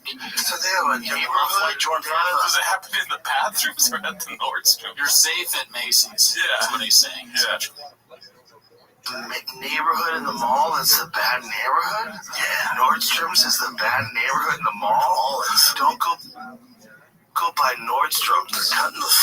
They're cutting throats in the bathroom. He's kind of, his voice there is mimicking Brian a little bit. Yeah. They're cutting throats in Afghanistan. Yeah. It's the same sort of shit. Like, that's a joke delivery to him. They're cutting throats in the bathroom. I mean, if a cop told you, like, oh, by the way, that bathroom over there, they're cutting a lot of throats in there, you're going to try to find another bathroom, right? Right. And what shoe store is he? Yeah. Nordstrom's shoes, like, I don't know about that. Dog buzz. Your boy's still in the bathroom. That's so dumb. Jesus, why? But so I couldn't. There was like it's tough out there. It's different in LA. Like it's tough. You know, I look different. I'm a bigger dude. I'm not fucking Shaquille O'Neal, but I look different. I'm wearing what I'm wearing now. I'm walking through with some dope sneakers. Even he's like this. He's like, fuck. Why do I keep saying that? He's like, why am I telling this story? This is the story says. But I'll tell you what, though, dude. If I could go on Joe Rogan and just make up a bunch of stories, that would be fucking dope. You would? Yeah. And I'll try to last 3 hours. You know what I mean? That'd be sick. I know he'd have a lot to talk about with Shop if I went on. Yeah. I don't think he would want that. No. I don't want that. And these like gangsters out there staring at me. And I'm like, oh man, we gotta get the fuck out of here. These guys are eyeballing me. And my buddy Justin Elliott, who's from Atlanta, he's been there a ton of times. He goes, no, dude, this is the gay area. They don't want to fight you. They want to. So how do you mix that up, dude? How do you go from shitting throat splitting to no, they just fuck each other in the restroom? Yeah, it does not make sense at all. So is the security guard wrong? They don't kill people, but his friend Justin is right. There's like a gay bathroom in the mall. Or are they different One, the bathroom is like you can get killed. The other one, you're gonna have gay sex. Yeah. Like this mall doesn't sound good for a straight man. I think maybe he did absorb all this information, but now it's coming out through his mouth, and so we're confused. It would really suck to be gay in that mall because you'd be like walking through. You go there, maybe you're trying to hook up, and then you get your throat cut. Yeah, like you think that's the right bathroom, but it's actually the Nordstrom's bathroom. And also it'd be very confusing because somebody would grab you and you'd be like, all right, maybe if that's what and then you're dead. Yeah. You're like, wait a minute, what are we doing here? Is there a knife? What's going on? Fuck you. There's a gay area of the mall? Yeah. Well, no, that mall attracts like a lot of gay. Does the mall have a gay neighborhood as well as a bad neighborhood? Probably, dude. It's the Wild West out there. Really? Yeah. Dirty South, dude. Is that crazy? This mall's nuts. So they thought. Joe does not believe this. Yeah. What percentage of the story do you think Joe believes? I'm going 5%. I think maybe too. This is another point that Brendan Shaw probably heard about this mall in Atlanta. That was insane from some other podcast that he listens to. Yeah, he just stole it. And so he was like, oh, these are the things that I would think are insane. Like one bathroom, you're getting fucked and sucked by dudes. Another bathroom, you're getting your throat split. Dude, this is the reason. Do you see that clip of Matt Rife saying he doesn't like Atlanta, touring there? This is the reason. Oh, yeah. He's like, dude, I mean, listen, it has nothing to do with the crowd. There's just a mall there where you get fucked or killed. Yeah, Matt Rife is a huge fan of Brendan Shaw. You were down. Well, that's my thing. I'm like, dude, these guys keep looking at him with his fashion sense. Dude, they were manicured beard. I was like, dude, these guys keep looking. Yeah, a little bit. You are right. He is the first homeless guy. He's the first homeless guy. He's trolling a little bit, talking a little smack. He's like, this story is clearly not real, and you dress like an idiot. Dope shoes. Not a They want to fight you. No. They want to fuck you. Yeah. Oh, well. Okay. Well, that's better. It's safer. You're killing me, yeah. Safer. Yeah. Get rid of that out there. Atlanta don't fucking. I love it, dude. Oh, that's hardcore. All right. Now let's do one more clip because we're running out of space here on the recording. All right, let's end it off with this one here. It's posted by Man in a Coat. Well, first of all, what did you think about that?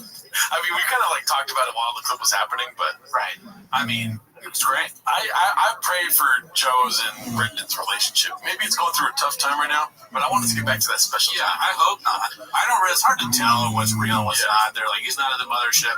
I mean, it must be annoying to sort of deal with Shab's craziness. Yeah. But at the same time, they're probably friends. Unless he did something we don't know about. Joe is the best person to bounce these fake stories off of, dude. Yeah, he gets high and he laughs. He just he believes it until he doesn't, kind of thing. I don't know if he ever believes it, but maybe he does. Well, okay, I went to the mall. Do you believe me? Yes.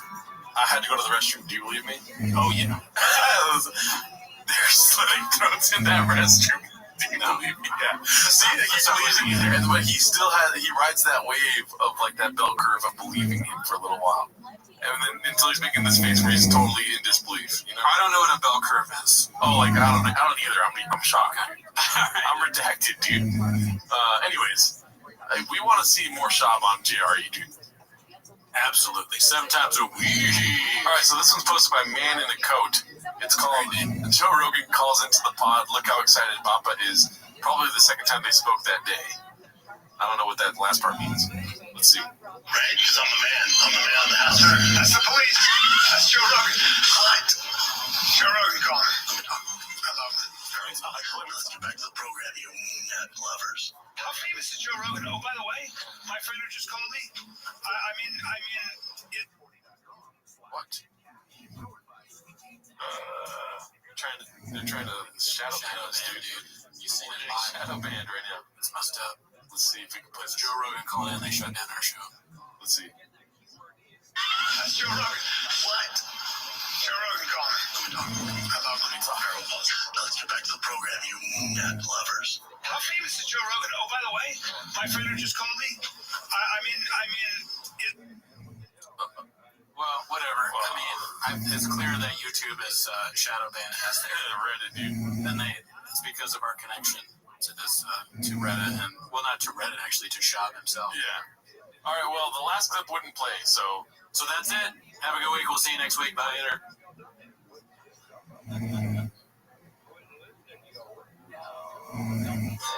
Reddit breeze. That's so mean. Getting down folks out the school. Turning back. She just laughs.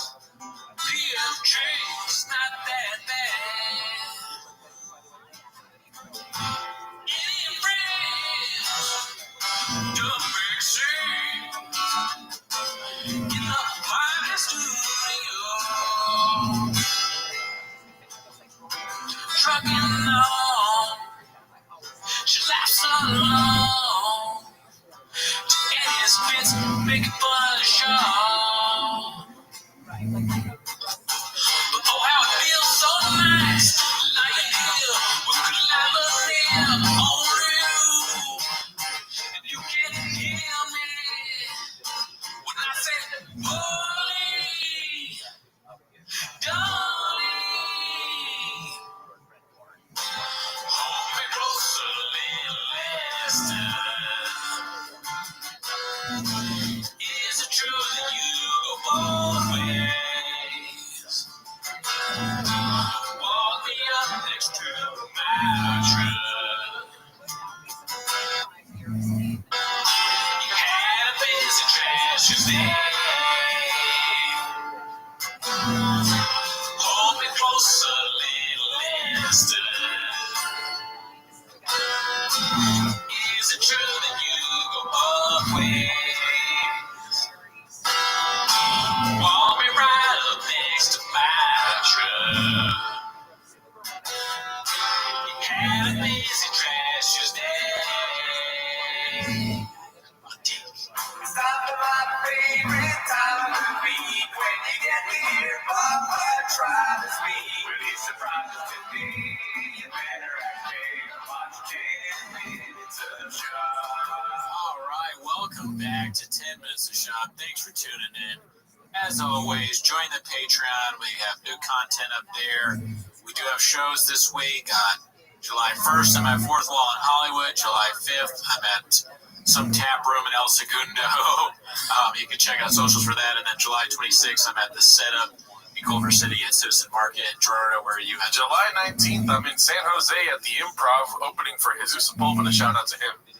Yeah, but that's not the reason you're here. What you're here for is to watch 10 Minutes of Shab. So play the chin clip, start the timer now. Yeah, my face ID did not recognize you. All right, let's see the first clip here. We've got a Toronto Rapture clip. It's called "This Is Beyond Nauseating." B.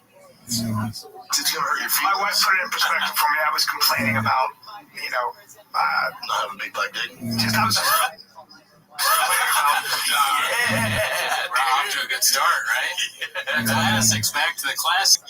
Racism and homophobia right off the bat. Yeah. Is it homophobic to be scared of having a big dick? What's that? Is it homophobic to be scared of having a big dick? I mean, it's homophobic because Shab is saying, like, like a black dick because you're gay. I got you so good, dude. You love black dick. I wasn't complaining, but I was a little bit bummed out about not selling theaters, or some of my friends are selling. But I was a little bit. Look at those shoes, dude. Those are pretty wild. Yeah. Those are not unlike Icy Wyatt's jacket I watched in my last video. Those are Joker shoes, bro. Yeah. Let's see. Bummed out about not selling theaters, or some of my friends are selling lots of tickets, and I was like, but I sold out that night. And You can go down that route. when she goes, she said to me, she goes, "Hey, Brian, somebody took a picture with you tonight." And when they walked away like that, they pumped their fist. Yeah. I don't think so. I don't think we've seen this before because I would recognize those shoes. Okay, that would not slip by. But this is just—it's a master class. It shows that these two gentlemen have a black belt in podcasting. Because what do you need to do when you have a podcast?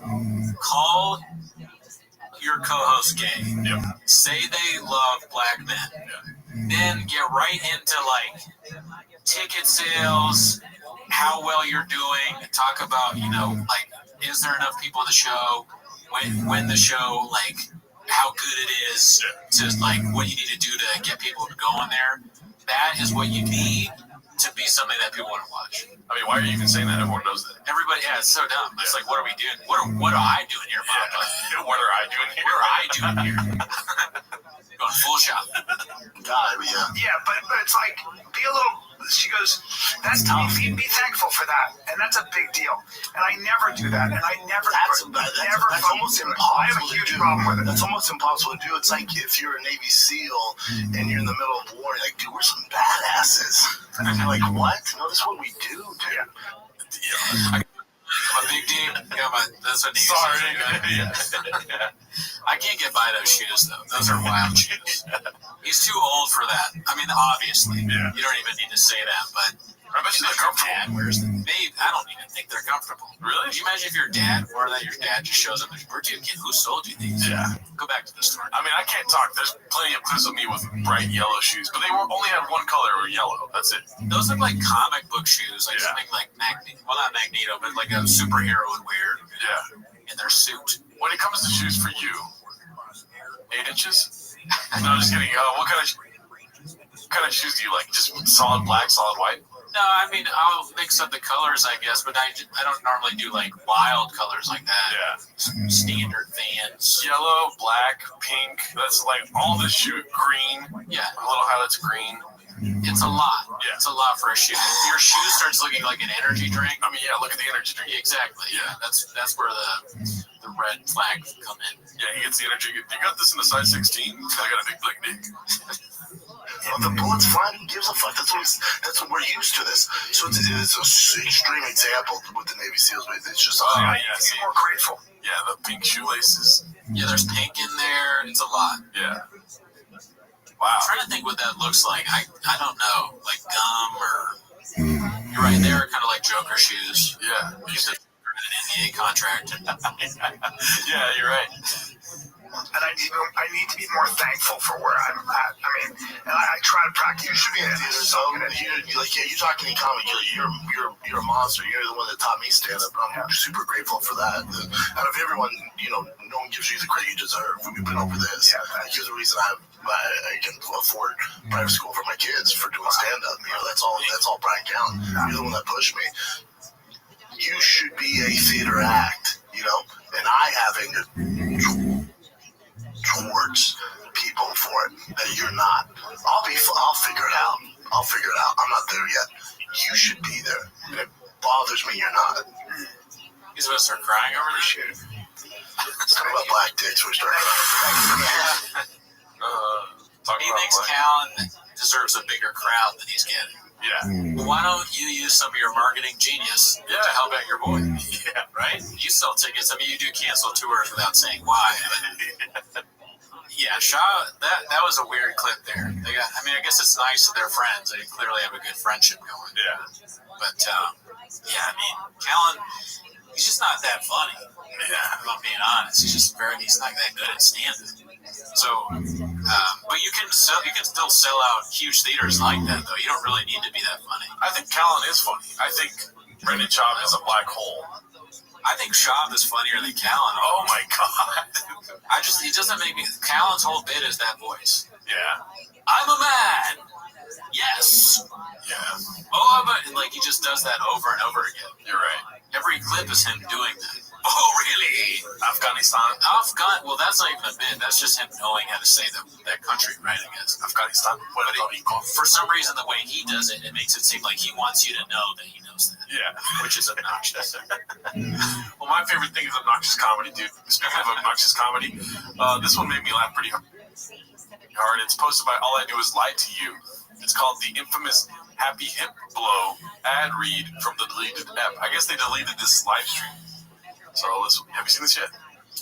I don't know. I mean, it looks familiar because we watched some of them on the last one. I remember Paulie's stance. Yeah. He just got his leg up on the thing. Well, we definitely haven't seen this one on the show. He just goes, Hey, Jin, make sure he doesn't finishes. Jin, make sure he doesn't cut to me when I'm yawning, please. All right, well, try her. It was live, but he's doing a switcher. He just don't cut to me. It's already been a If you need that nice, warm, balanced, good mood feeling, Paul, you need Happy Hippo Credo. No. What did I miss? You missed it. The point of the fucking clip. Paul, you need Happy Hippo Credo. I like a line of coke, dude. No, we don't do that. What's going on? You bunch of pussy. In the middle of his creative ad read, he brings up cocaine. Yeah, that is crazy. But to me, the funniest part was that Paulie's like, I'm going to yawn. Don't do that. And then Schaub sees the opportunity to stick in a Happy Hippo Credo because it doesn't let you sleep. Is that how they sell it? It's like Adderall or something? I don't know. Every time we get to Kratom, it gets very controversial. It's definitely not good, though, Kratom. Yeah, it's like heroin that keeps you awake. No thanks. Q17 comments, hey, man, it's like not great. It's not heroin, man. There is a weird Venn diagram of people that are advocates of Kratom and also hate Brendan Schaub. A lot of advocates. Listen, if it helps you, that's great. And we're just doing a bit. Yeah. But I am never going to take something called Happy Hippo. That's a drug. Just obviously it's not. It doesn't sound good for me, but if it helps you, great. Kratom, dude. Happy Hippo Kratom is one product that I use personally. Either for podcasts, stand-up. You gotta cut that part out. No, you're good, man. We're live, right? So it's all good, dude. It's the best. Use that nice, balanced, good. It's also Saturday night. People usually do coke on Saturday. You're right, dude. But that's Happy Hippo, yeah. I don't know if it's as good, but it's a different thing, right? I don't know if it's as good, but it's a different thing. Right? Just I was like, shut up and get back to cocaine. We're talking about cocaine, idiot. Already do. I would never do shots of the butterscotch or sour apple. They have gummy powders. They have the shots for you. If you don't trust me, trust Happy Hippo. HappyHippo.com. Code Thick23 for 20% off for life. That's HappyHippo.com. Thick23. With plum sauce. Coming up. And some plum sauce. Oh, I like plum sauce. Yeah. With wonton. What's going on? But also for those studios too. It's a tough situation for the studios too. Right? Seems like you've never seen a fight in your. I'm gonna do your wife for the blow. Here you go. I got some coke right here. I got some chunky coke. I'm gonna do a line right here. And then like at EDC. I thought Paulie was sober. This might just be a bit he's doing, isn't it? Yeah, it's okay. I just realized that is the schmo from those weird interviews. Did you recognize Oh, schmo? yeah. He's just not in costume. Yeah. Interesting. B. But yeah, I shout out to Pauly Shore, dude. Yeah. Unintentionally homeless somehow. Yeah. This next one's posted by Toronto Rapture. Sorry, I keep cutting you off. I'm shopping you now. No, you're not. posted by Toronto Rapture. It's called Papa Turned Down Commentating for ONE FC in Singapore because he's disgustingly paranoid. Uneducated. Oh, he's A. I didn't see the A. Fuck. Oh, good. I know that we've seen a lot of Toronto Rapture clips, but just shout out to the Canadian homeless. Oh yeah, they're pretty good. There's a lot of them.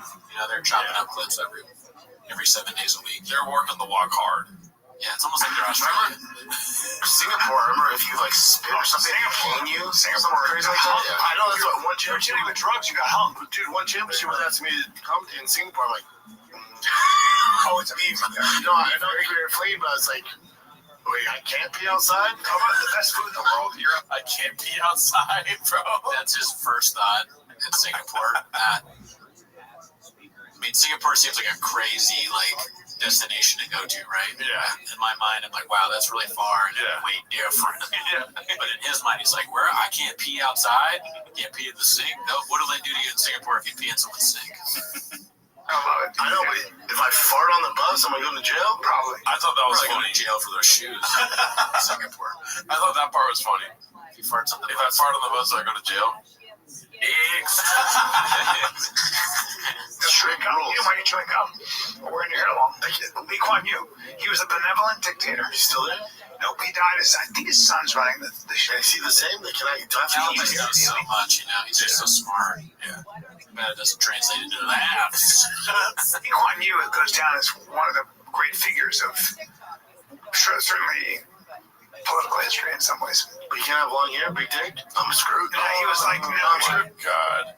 What did anyone say about Singapore and not having big dicks? Yeah, we're going to find out short. Oh, okay. We get into these it. no big dicks chewing gum. No big dick, Brian? And if there was a homeless guy in Singapore, they were Confucian. It was Chinese.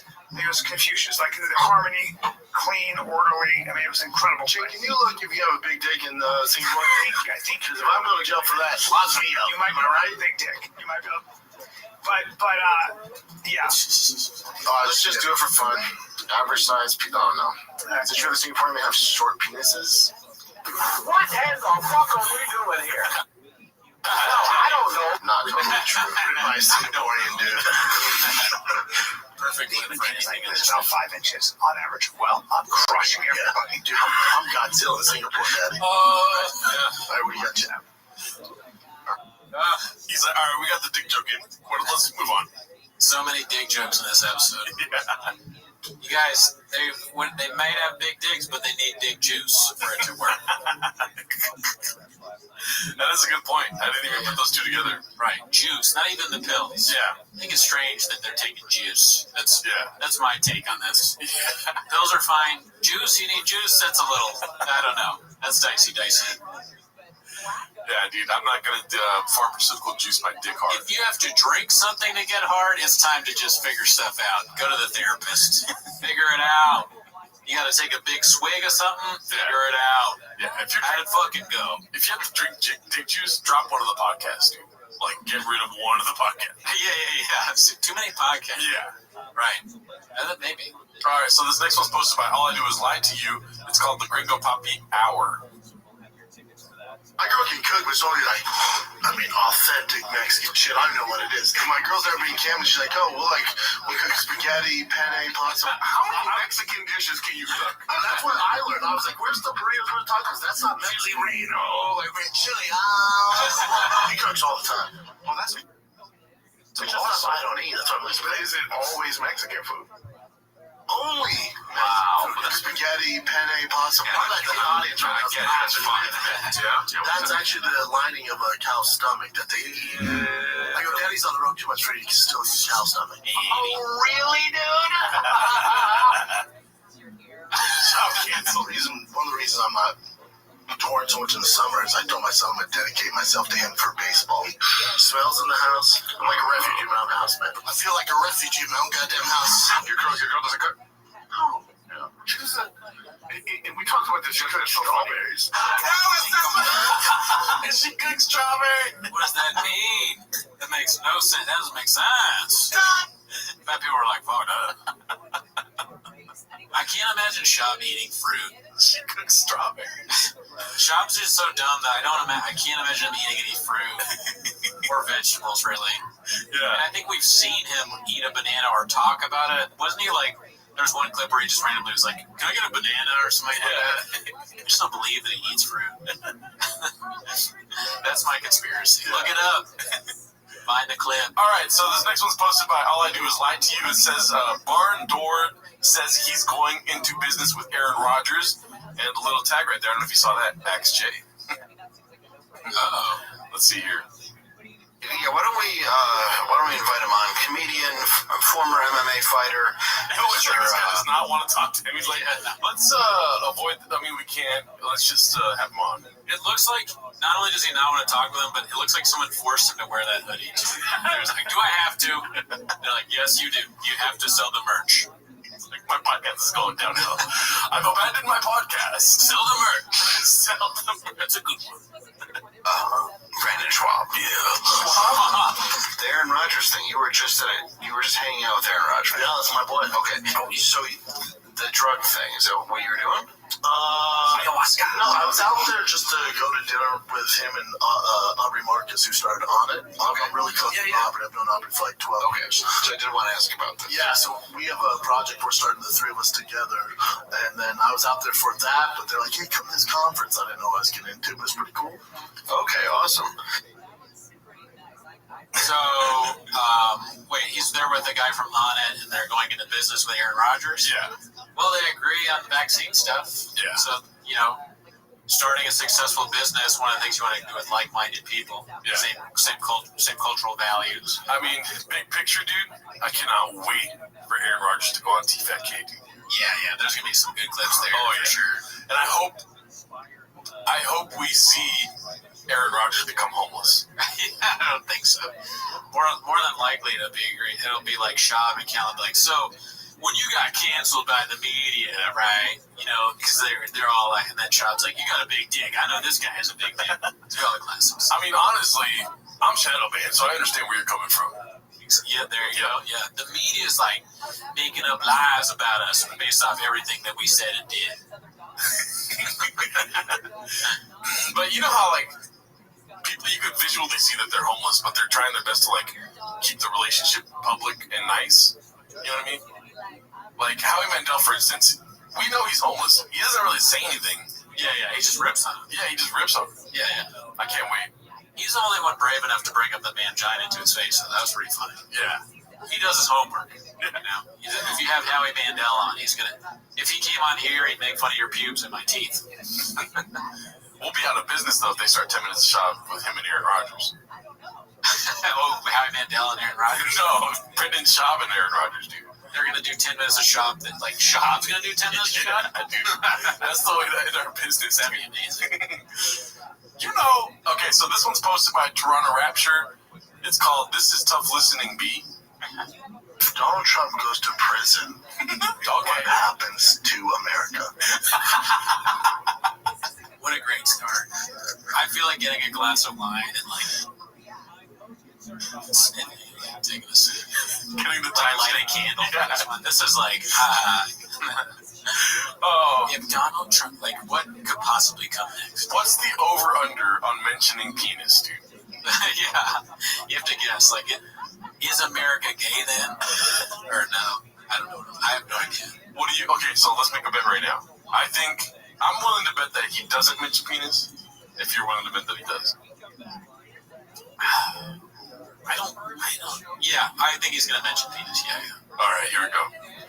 Now remember, over 70 million people voted for him, and do you think people, which I think he definitely played a part in the January 6th riots.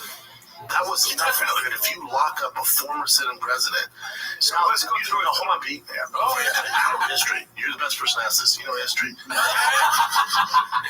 So good. Oh my God. So he's so stupid that, like, all the missaid words, you don't even hear them really. He's like, I'm just some sit president of that. Hold on, B. You're the one to ask about this, but I'm gonna say. I like how he acts as if Brian has the problem of cutting him off. You know? Yeah. Good point. Can you go through the list of dictators that imprisoned their constituents, that imprisoned other people that were running against them? If you want to go through the list in those shoes, former president, it hurts every point. Those shoes hurt every point potential point you can make. Yeah. It's just impossible to take him seriously, as usual, with what he's dressed in. He's making those New Balances look like fucking Jordans, dude. The New Balances look like, it looks like a suit. Someone's wearing a full suit. I mean, the way Brian's dressed is kind of ridiculous, too. He has on like a mafia, whatchamacallit, jumpsuit, but also jeans, maybe. Ankle socks. But, I mean, it's fine. It's not that weird. But just, that is wild. Yeah. The right side of the screen is out of control. Scaring the shit out of you. If you go through that list. Yeah, I'd say the difference here is that there are a lot of Republicans in power who won't admit it, but they would love to see Donald Trump 100% blocked out of the race. I think Biden will win. I'm sorry, not Biden. He had a chance with Trump. I think DeSantis can win. And if he goes, if I become president, I will pardon Trump because then he gets the Trump supporters. That'd be his biggest ally move. He's kind of said that. He's already hinted at that. He needs to be very clear. But the problem is DeSantis is not going to beat Trump in the primaries. No chance. Oh, no dick mentions, dude. Well, I don't know. Does it count that when he said dictator, it makes it sound like he said dictator? Oh. Get in there. I don't know.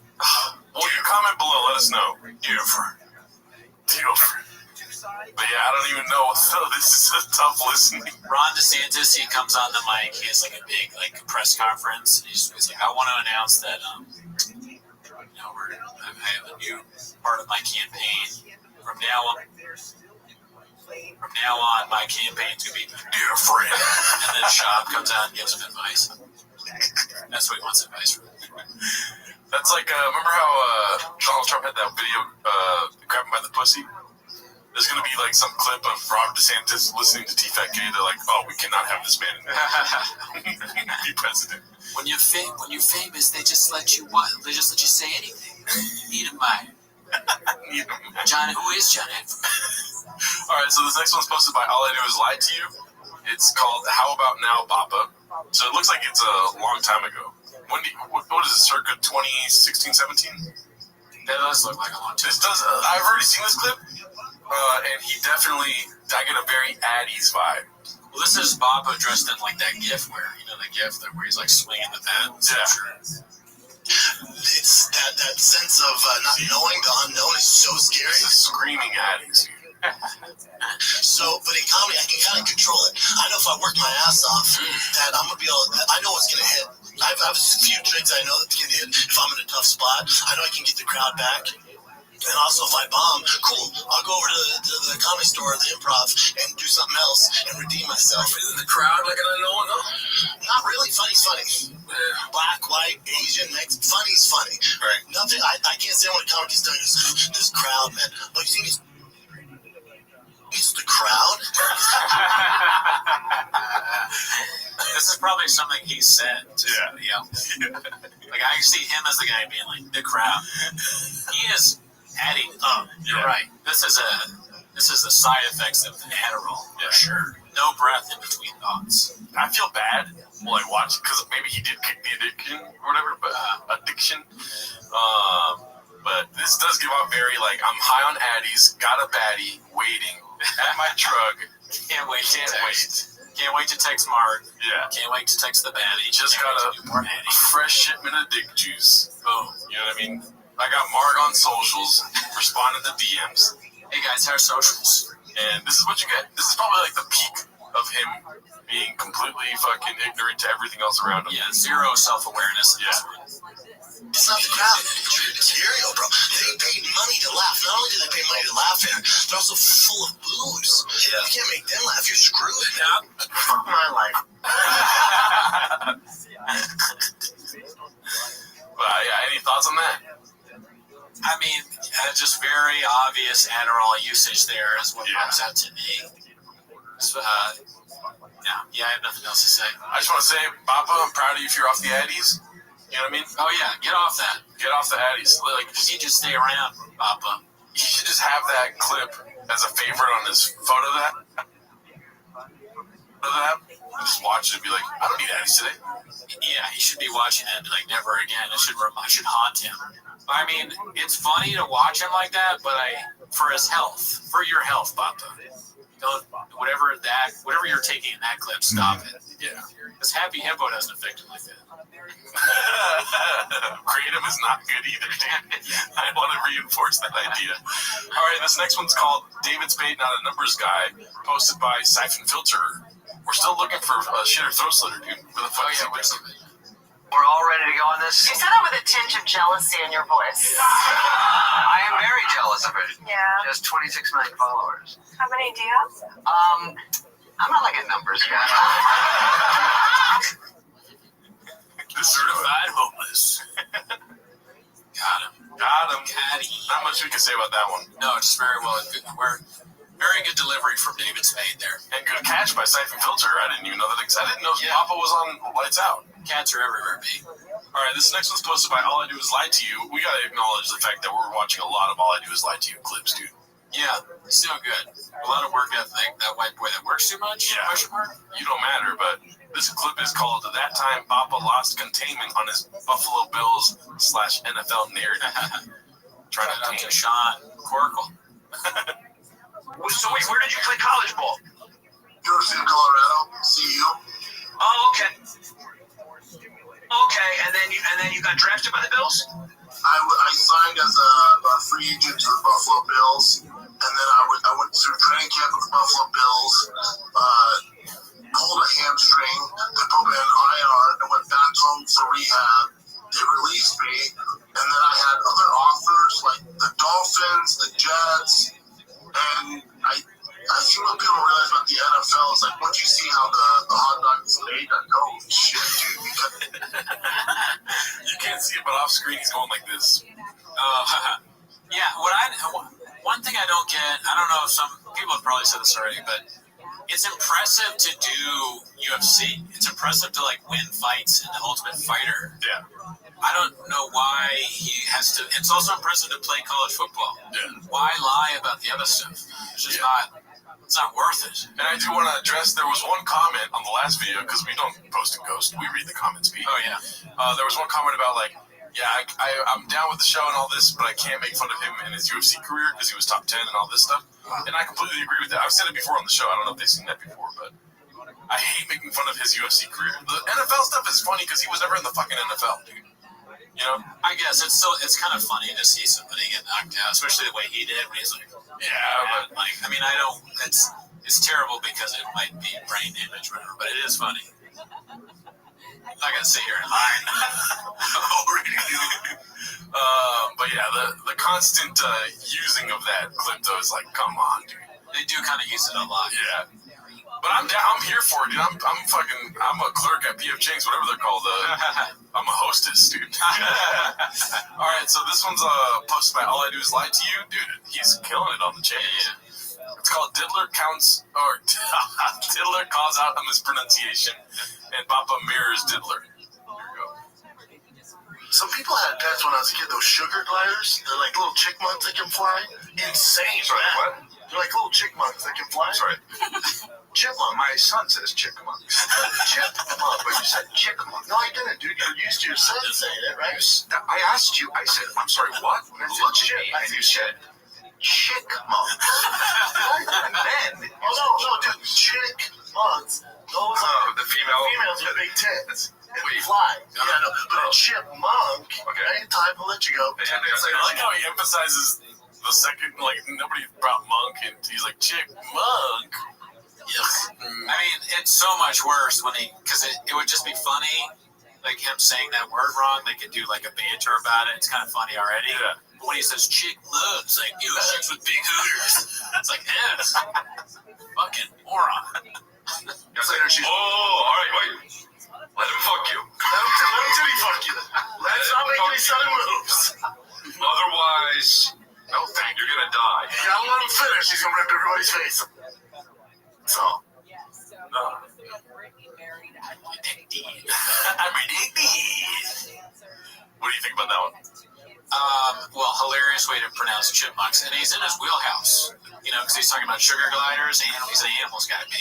I love Shop on animals. Yeah. Very funny. I almost wish that Diddler hadn't interrupted him with the chipmunks thing. Yeah. Because then we could have heard we never thought was coming about the sugar gliders. Maybe we would have got another darn serpent. You never know. Job will go anywhere with animals. Never makes any sense. Well, the last clip I think is just for you, Papa. But this one is the second to last clip. All I do is lie to you yet again. It's called Barn Door is insistent about spoiling the Schwarzenegger documentary. Chip contains hardly any of the details. Here goes. So then the day he's going to announce he's going on Jay Leno, and Jay Leno assumed he was, I don't want to know what they're going to talk about. I want to be surprised at the natural reaction. But we all assume. You're killing me right now because I want to see this stuff. I'm saying Jay Leno has just assumed that. You're giving me all the turning points that I want to see. Well, he becomes governor, Brian. I know, but I want to see these. Can you not give me the detail? Yeah, I'm watching the documentary. So I know this stuff. I know, but I want to see it. Yeah, the bottom line is we got to do a podcast and talk about stuff. So the bottom line is if he becomes governor, spoiler, Lars was governor. Spoiler McGee over here. He's so dumb. He's like, listen, I understand that you want to watch it. You don't want the spoilers, but we have a podcast, and I have to spoil it. That's the bottom line. I'm going to tell you what happens. Brian's like, you please don't. He's like, no, It's like a Will Ferrell character right now. Can you not go through that? I know. I'm not going to give you any of that stuff out. I know the story. I know. Relax. We got the podcast to do, but I'm dropping that detail, Brian. No, I'm not. But he becomes governor, which we all fucking know. If you don't, run yourself into a wall. So he becomes governor, right? And when he's governor, he didn't realize what it entailed. Run yourself into a wall. The clip is title is right. Didn't really reveal anything. And the shoes. It should have said "and the shoes" at the end of the title. What do you think about that? Have you seen that documentary? Yeah, it's pretty good. Is there like stuff to spoil? Not really. I'm on Papa's side. I'm like, you know most of the stuff already if you're an Arnold head. Oh, okay. Are you? Yeah, I mean, I didn't finish his book, but I read a good amount of it, so I got an idea. I wish I had finished it. Just kids get busy. Yeah, I read it, and they also it's hard to read. I read 2 of his books or parts of them. All right, so this is the last clip, dude. All I do is lie to you has been the majority of the clips today. It's called Happy Papa's Day from Papa. Let's see. What's up, fam? Happy Father's Day to all the real ones out there. Shout out to my boys, busting with the Bizoys. Busting with the Bizoys? What does that mean? I don't know. He's busting with his kids. I have no idea what that means. Wait, let's see if we can get better context here. Boys, busting with Bizoys, the dad merch. Fellas, where's our month? One day? Dads, one day? Okay, that tracks. One day? We can't get a month? Okay. Let's get a month. We can't get a month. Is there a women's month? Women empowerment month? There's a women's month, probably, but I don't think there's a mom's month, is there? Yeah, I don't think so. No, there's also a Mother's Day. That's one of the most equivalent holidays, really. Mother and Father's Day. Yeah. Not sure you can make the argument there. He's just going to steal some bit he heard somewhere. Yeah. It's definitely in reference to Pride Month.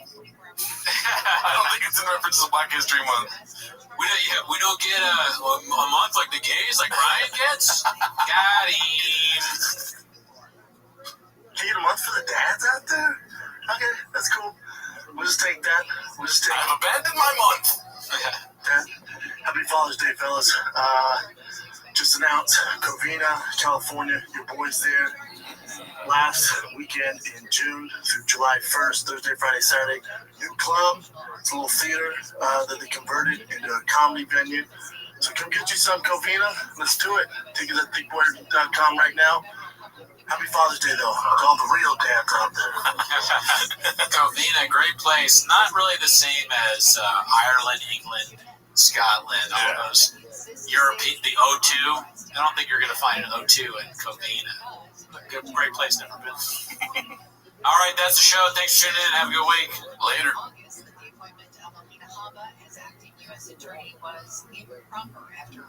Would you change if I asked you to change? Would you scream if you saw the car? Would you cry if you saw my sandal? And does man still roll both ways? giggle if I tried my best? Would you laugh? Oh, I highly doubt it. And would you die for your massacre? Please don't throw cheap tonight. I can be your hero, baby. I will bring the tigers in. This freaking lamb in you can walk me through my throat. Please go down my message.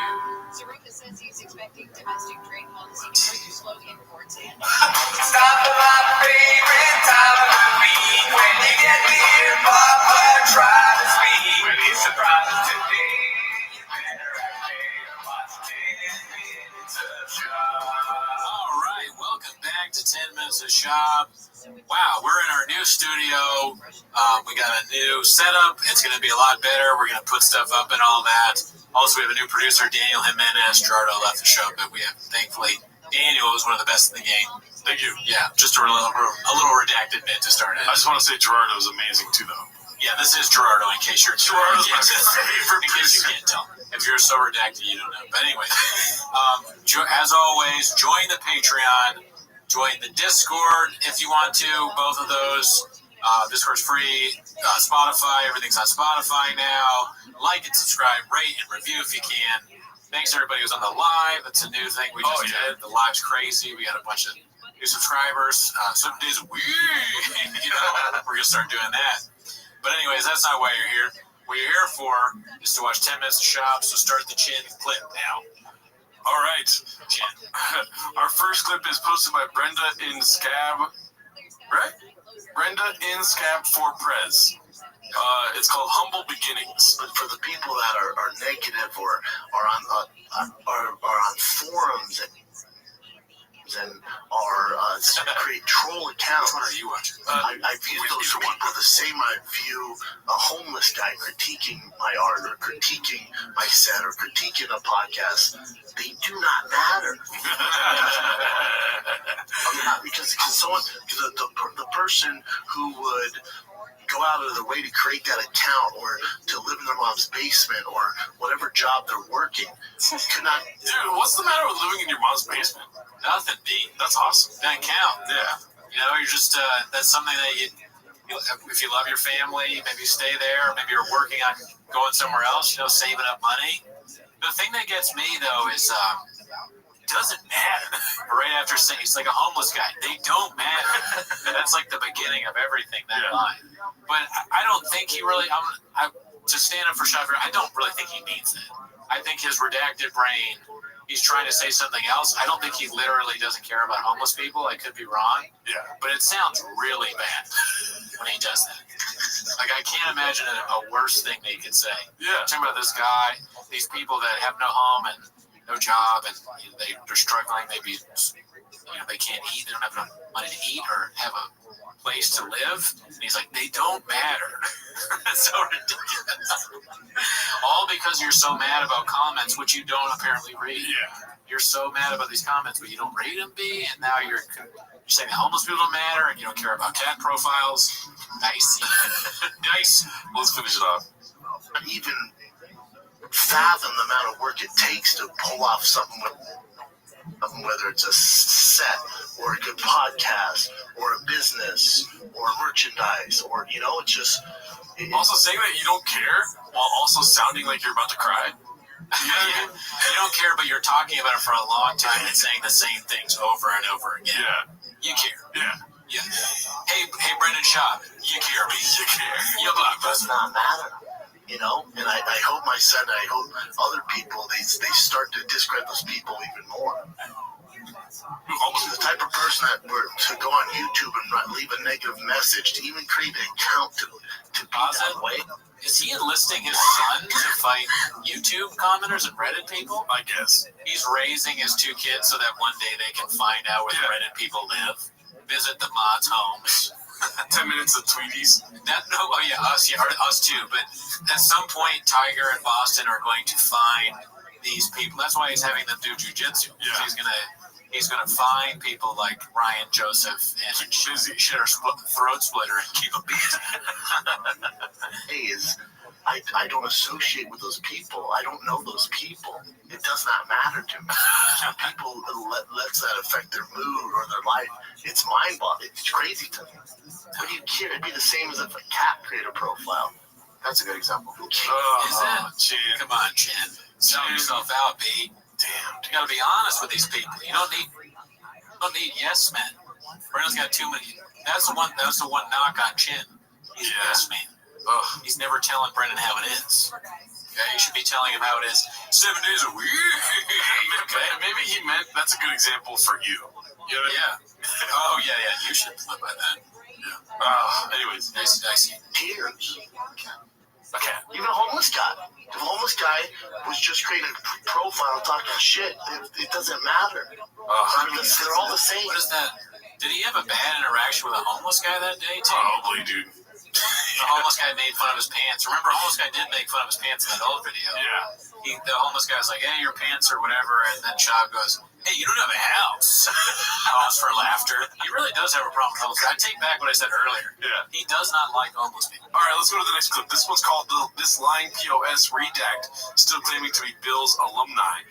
Posted by Mitchy Slick _LBC. Oh, yeah. Shout out to Sean McCorkle. I saw him tweeting about that. He's like, you were never in the NFL at all. Yeah. Just a bald face. Yeah.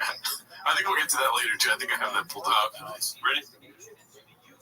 Was there like an apology or retraction? No, sir. And then the team is on the Bills. Bills alumni here. But we played that. He played it, but... That'd be funny if he was talking about Blackfish and he's like Blackfish in the documentary, like, guy's been there, right? Yeah. He worked it. Or he's like, killer whale right here, right? Big J. Overson over here. He forgets who he is. He starts thinking he's another comedian. Sorry, it's my CT flaring up. I thought it was Dan Soder for a minute. Sorry, guys. If I told you I was in the NFL, would you believe me? All right, let's go to the next one. This one's posted by some excerpts from the Gronkening of the Chombi, posted by All I Do Is Lie to You. One of the reasons I'm not touring so much in the summer is I told my son I'm going to dedicate myself to him for baseball. I'm telling you, you got a dad who knows I can get you pretty far, and then the rest can be on you. But all you have to do is commit. And I go, all your buddies, this is what's going to happen. That's what happened with me. In the summer, your buddies are going, like you told me, they're going to Fiji and they're going to Paris. They're watching YouTube and playing video games. You're going to be working. It's not fun. I'm telling you right now, it's not fun, but boy, is it worth it. I said, if that's what you want, I'll show you the blueprint. But I'm telling you, man, it's work, dude. It's fucking work, buddy. And it's not going to be cool. It's not going to be cool. Your friends are going to want to do this and this. You're not going to be able to do that. Your friends are going to want to eat this. You're not going to be eating that. Little Cross, his dad, he's only right. What kind of lessons do you think he's going to teach his son? It's like, first of all, 8 inches. Yeah.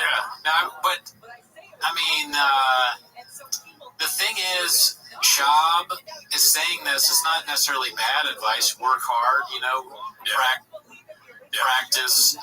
Instead of playing video games or watching YouTube, I guess he's saying be in the gym or whatever, so he can be a great athlete. But when you look at Shab and what he's done, is that what you want? Yeah. He's like a laughing stock. But also, to keep in mind, those who can't do teach. So, exactly. Good point. So I'm hoping that his son becomes like the Michael Jordan of baseball. That would be awesome. Just bad. What? No, Michael Jordan of basketball, but for baseball. Oh, no, yeah. Oh, my God. That's a hard one because Michael Jordan played. Yeah, I realize that. Bad. I don't know who's more reduced. Yeah. I was really confused. Comment below. You shot both of us there, Bob. It's like, okay, Michael Jordan of baseball would be like really good or bad? Because he's like, no.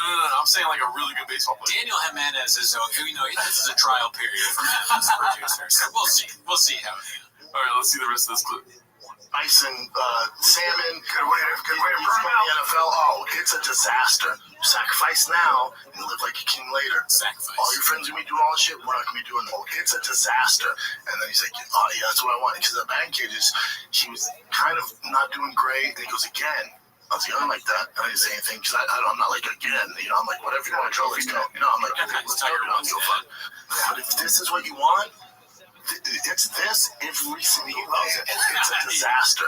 And so I told when I was yours, I was obsessed with football. The only thing I mattered was football. Saturday Night Live. Outside that, it's football, dude. I was obsessed. Not because my dad told me that's what I want to do with my life. I was obsessed with it. It's all. If you want, I was an expert in football. So that's what it takes. Oh, it's a disaster. There's so many lies in this. Like he said, only thing that matters is football and Saturday Night Live. You had to throw that in. Yeah, right. He's been saying that he wants to be a comedian forever. But what about the comic books? Yeah, I mean, yeah. And that takes some time out. You spent a lot of time selling comic books to old men and kids that came to your house. Yeah. You were a marketing genius back then. When did the marketing thing take it, right? You were thinking about that stuff. Yeah, but he's trying to be an example for his son. So I think that's cool. And I think I hope him the best as far as like teaching your son the baseball one. Gerardo would probably say that, but me, Daniel, Jimenez, I think that Shop should really focus on teaching his son baseball and then giving us some classic The Room type comedy every once in a while, you know? Yeah, well, I hope that his kids aren't like me or you because they're going to, like, if they are, they're going to say, fuck soccer practice or baseball practice, and they'll end up with a podcast making fun of some comedians. Really, dude. Oops. He loves Bryce Harper. How the douchiest player ever. That poor, not to talk shit, he's going to end up hating football. This can't end well for the little dude. Oh, so Gronk's kid. Okay. They're making the comparison, I guess. But I mean, in this one, I think Shop's just saying he wants his son to work hard and train. Yeah. Not bad, but it's funny. Yeah, a broken clock is right twice a day, and I think it's cool for him to want to spend more time with his kid. Now, keep in mind, granted, he's not addressing whatsoever that he's canceling his European tour, which is kind of redacted. Yeah, I'd like to know why. Yeah. Yeah, what's going on? Unless it's like some serious family drama, which I hope not. Yeah. Wish the best for Papa. Yeah. We've stated multiple times that we want Papa to make more money. We want him to create more content. Yeah, and we love him. We love the content. Yes. All right, let's go to the next one. We love him. We love him. Isolate that. And boom. This is posted by Siphon Filterer. It's called Papa Chooses Not to Correct Jelly Roll Over the Length of Gringo Poppy. Oh, yeah. This is a guy that we saw a few times, Jelly Roll, and we didn't know who he was. Yeah. Now I actually know who he is. It's like a country singer or something. Well, let's see. I will say, watching your set develop is something I got to do, where I watched you in the pandemic come with new material. Yeah. To Zane, he's like 2020 pandemic. Yes, sir. And then I watched Gringo Poppy, and of course I'd seen you right before that, Yep. back in Nashville. And it was still, from 2020 to 2021, or whatever, late 21 to 22, whenever I was seeing you, totally different set almost. There was like maybe 2 or 3 things that made it the first 45 minutes I've seen. And then even from that to you finalizing the product and going, this is what I'm putting out, was still like, there was fucking, I think it was like you do like a 41-minute special. It was a little bit over 40 minutes or 30-something minutes. Yep. And there was still like 20-something minutes of Not enough last for me. Oh my God. It's hard for me to take somebody seriously when they're saying anything complimentary about the Gringo Pop. Yeah. It's just, it makes me think that guy's a moron. That being said, Jelly Roll, from what I've seen of him, he's kind of like this self-help, broken childhood, had a rough start of it, but made it better. And he's like, he talks to guys in prison. So keep in mind, he's talking to people that are like murderers and assaulter, and it's like the lowest of low, and saying, hey man, like, I know it's real tough right now, but one day, you just got to make it right with the Lord. Get better, start treating people right, and treat yourself right. And all. So he's talking to the worst of the worst. So the Brendan Schaub, Gringo Poppy, comparison to like a murderer. Yeah. He's told like a murderer, there's still hope for you. Yeah. For somebody with nothing, nothing to their name, living in some trailer park town, just they're addicted to drugs and they're trying to get sober. And he's like, you have a good heart.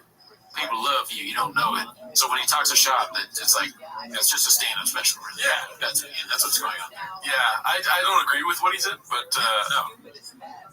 The special made us laugh very hard. However many minutes it is doesn't matter. Whether Shab was able to memorize 25 minutes of saying Mexicans eat hot Cheetos, impressive. Wait, I mean, the time does matter. For Shab not to be like, it was 24 minutes. Like, there's no part of Shab that wants to accept the redactedness that he presents to everyone. Yeah. No part of him is like, oh, no. Like, I couldn't do or whatever. He's never going to correct somebody. Oh, I see. That's not what I meant. I meant, like, it's just not impressive at all, however many minutes. Oh, yeah. But the clip is hilarious because he doesn't correct him and Shab's an idiot. But also, on the side note, it's like, it doesn't matter. It could be 5 minutes. Yeah. Like, it's terrible. There could be 100 minutes. And you remember early on when the Gringo Puppy came out, he said that they filmed an hour and that he was going to drop clips from the rest of it for social media. Damn, I want to get that footage. I know, dude. I'd almost rather, what would you rather find? The footage that they cut out or the roommate? Oh, that's hard. If you were to tell me, like, do you want to find the footage that they cut out or the Holy Grail, I would still choose the footage. You know what I mean? Oh, yeah, that's easy, mate. But the roommate, that's another one.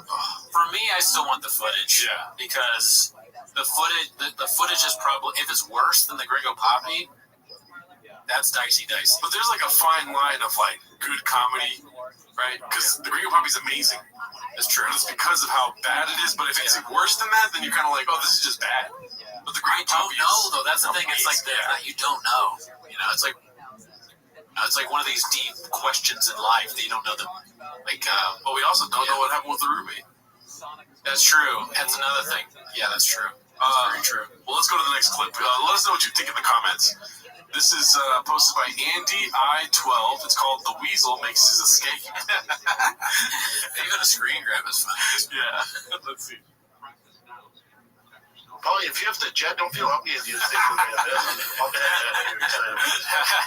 Bull roasted. I want to say, first of all, Brendan is a terrible person publicly. But he does seem like a cool guy if you know him and he's, you're hanging out with him, watching a fight with him. Yeah, maybe, yeah. I mean, I know people that have met him that said they were nice to them and he's like really friendly. Yeah. Yeah. Just wanted to say that. You went a great game. Gerardo wants to produce Food Truck Diary. That's why he was almost off. My name is Daniel. I've never played a Diablo game before. This one's fantastic. It's out already? Yeah. Is it scary? No. Those are the graphics? These are the no, that's just all right, brother. Yeah, have a good set. I get it. Put your face on. Yeah. Probably sure everybody's thinking about it. I think that's it. How dare you? You're great, man. Contributed so much. Yeah, well, that's bring down the main event. It was just a good time, come on. Plus, there's like no slice of pizza.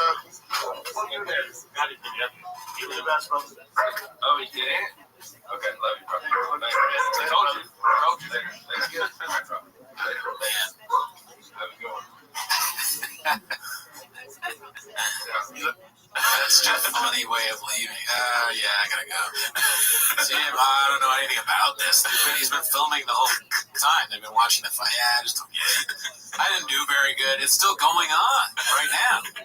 All right, well, let's get to the next clip because it's kind of connected to that other one. Posted again by Andy I12. It's called Thick Boy Providing Guests with the Finest Cuisine. So he's leaving, right? We just left off here. You left the gordita. You left the gordita. Thanks, bud. He doesn't go back. Montez gets teased, dude. Montez wins. Later, bro. Later. Hell yeah, dude. Imagine you're Montez. There's a gordita that Polly Shore left. Best day of your life. You know you need that gordita 7 days a week. Okay? If I told you I was hungry, would you believe me? Damn, what if he left Cheetos? Oh, yeah. Boom. Yeah. That'd be nice. The Mexican would have came in and threw them all over the place. That's why not enough Mexicans in this film. We have a lot more food options. Shout out Polly Shore. Gordita. Say gordita. Gordita. So it's Taco Bell Mexicans, so they wouldn't be. Oh, you're right. Right. But speaking of which, I'm down to get Taco Bell after this, dude. I am too. Let's do it. Okay. All right, so this was posted by Minimum Sky 230. 305. It's called Prom is Intrigue. I know this one's long. Yeah, dude. He botched a word like a different way this time. And the problem with judges, the way that it's going to be a problem because it's going to be obvious if they're better writing. That's my biggest problem with it. It should be. I don't have a problem with AI taking jobs up. And part of the problem is because. Yeah, that's the problem. Even at MB, I'm like, what? No problem. Brendan and Chin said we want no problems. Let's talk about I think part of the problem too is no problem. Just going to that. Yeah. The only problem with that is war. Hell yeah. So Amanda's interesting because she's intriguing about it too. Not that interesting fight. See that good decision. I like some faster. You know what's interesting about him too is when he first came to MMA Masters. Interesting. I mean, but Colby, isn't it interesting that? Interesting. It's so weird. Like I feel like half the time he's saying interesting correctly, and the other half the time he is fucking it up royal. Is that a problem? Yeah, well, a problem with it. Yeah. I love British out. That's my problem. So, but you know, it's interesting. Also, here's what's interesting. I think that this is a very interesting conversation. What's interesting too is I've done a good King on the ground. Oh, interesting. I don't think. Yeah, interesting. So that's especially for casuals, they're like, "What are we doing here?" I was about to say, you talk about casuals just because they need the narrative. Nah, it gets nice. Yeah, you get punched in the face. Nah, man, those titles. But Amanda's interesting because the trauma, and eventually it fills up with like fluid. DC's killing time. The mic I can't hear my baby. DC's killing time. The mic because there's DC. It fills up with like fluid. Because the trauma, and eventually it fills up with fluid. Eventually seems like something like it's an app for going to concerts. Oh, did you get the tickets from Eventually? Yeah, we got good seats. Eventually has the best prices on tickets at the Greek. Oh my god, here we go. DC's killing time. The mic I can't hear my baby. It drives me fucking nuts. Dude. Oh my god. He finds a new way to kill me every time. DC is killing it. I can't hear him though. Then how's he killing him? That is a mind bender. Mind bender from Shop. Easy. Later. I don't know what we're gonna do without him. I love Pollard. This is the middle of Sky Special. Do the hands. He's good at that. I've never met him. Yeah, he's always good at that. Talk more about the comedy. So you saw did you see the comedy Mothership? Yeah, when kids have to build back up. Wow. There does become a narrative because her. Oh my gosh. I didn't realize it was Minimum Sky that was doing those bits. Yeah. He's great with the hands and he's great with the using the same words over and over again. I guess if it's him that does every time, it is. I can't remember. The hands is definitely Minimum Sky. Okay. So very good. That is something that you could do to anybody, right? Any facet, because interesting is a word that's used. I remember to call myself. I remember the stand-up video I had that the guy isolated all the crazies. Oh yeah, dude, that hurt. That hurt a little bit. After that, I can't talk. It was funny. I laughed. I was like, damn, that is really getting me. That's really crazy. Yeah, I did do it too much. It's kind of like pointing out a fault. Yeah. But you're going to use words over and over, especially a word like interesting. When you're talking about fights? Yeah, it's not very descriptive, so maybe it should be more descriptive. But our problem, but he keeps saying both wrong. But yeah, it's hilarious to watch. If you did that to anybody, it would be pretty funny, but it's just funnier with the way this guy does it and with Shop. And then the food thing, that when I watch that, I get embarrassed. Yeah. Thinking about like when you do stupid stuff with your hand and then there's no paper towel. It's like, of course there's no paper towels left. Of course there's no paper towels left. Dude, the shop-overs. This new setup is perfect for like a food truck diary if you want to do it, dude. We got the table. Yeah. I mean, that is something that I said that we do the cooking thing. I didn't have enough time to. I didn't have enough time to get a cookie and hot sauce. I literally have that now. We could later. I could walk away, get the cookie, and do that. And put salsa on it? But we're not going to do that this time. I think that'll be like a live thing probably. Yeah. There we go. Yeah, so that'll probably be a live thing. All right, well, let's go to the next. Let's stop talking numbers, BEA. The next clip is posted by Taylor Swift. It's called An Old Dish of Chris Bungard and Paul Craig discussing Papa's Euro Tour. Quote, no way, how can that sell? Hey, real quick. I think like somebody watching that, like they're looking at it too as like, you don't have a cookie and hot sauce in your house. I beg the difference. You're good. As you see, branded shops coming in class. So you're not going to see branded shop. How can I sell?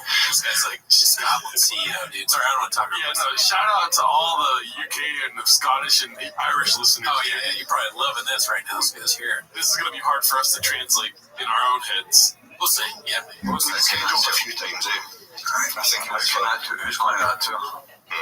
Where is this fucking go to? No, should we not go to? Should we not go to the smaller one? Jimmy, let's check where I go check see where this is. The shop's playing. That's blanket is old. The other shot of those two guys, legit, it looks like us. You're Paul and I'm the other guy. I don't know his name. This? Yeah, like that is literally, this is the Scottish version of Tito's. We just need a third guy. Yeah.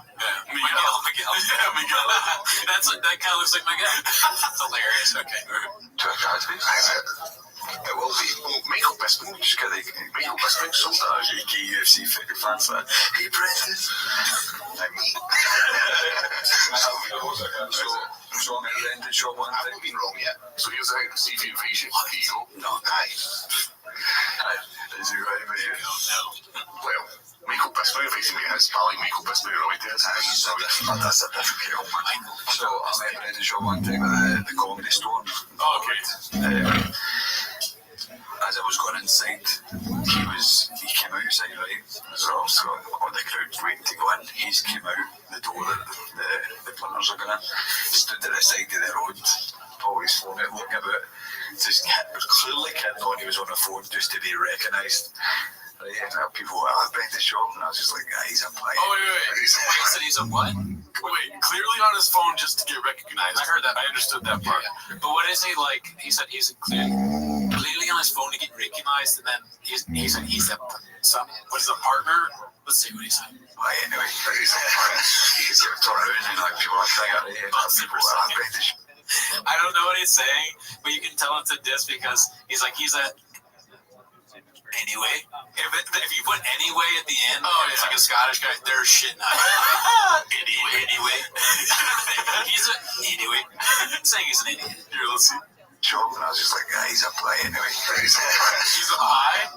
Oh, that's probably not what it is, but that's funny. If you're Scottish, let us know if pie is an insult. Yeah, if that's an insult, I'm going to start using that in LA. He's a pie. Yeah, you know Brendan, he's a pie. He's trying to get inside.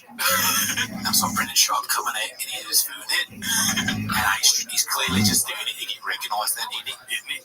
Oh, but they're not in it, it's like English. Yeah. I can't help in it. It's so fun to say that. I can't help to do it. All right, let's see the rest of this. He's turn around and like people are like, can I get a photo? And yeah, sure, man. And the phone was away. I wasn't the phone in, so the phone was away just to be recognised. And I just like, just a pie, man. You're just like pie, man. That guy is certified homeless. Yeah. Pretty funny. So, you had a big douchebag there. Oh, look, it's famous Brendan Schaub coming on. Everybody try and take a picture with him. Like a donkey. You know, it's like roast battles that has like kind of like went and done roast battle Austin, roast battle Florida. You know, I wish there was like 10 minutes of Schaub in Scotland and 10 minutes of Schaub in New York. Oh, yeah, that would be dope. Yeah. If you're in Ireland or Scotland or Denmark, somebody from Denmark, I don't know how to say it. They said that we're Hygge-league. What does that mean? Hygge-league? It means like comfy or something. Fun to be around. Sounds like comfy. So, everyone in Denmark's like, oh! They're like, idiot. They just made up a word. Got him. All right, let's go to the next one. This was posted by Trundle Toboggan with 2 G's. It's called Theo Dropping Hints. And, we had our views on this. We had a little bit of an argument about this earlier. We did. We argued about this. Let's see what happens. And we just gotta love each other. I know it's fucking hard. It is. We're like, damn. I know. It's hard to love Rodney. It's like, damn. Brenda's out here. You're right. It's dicey.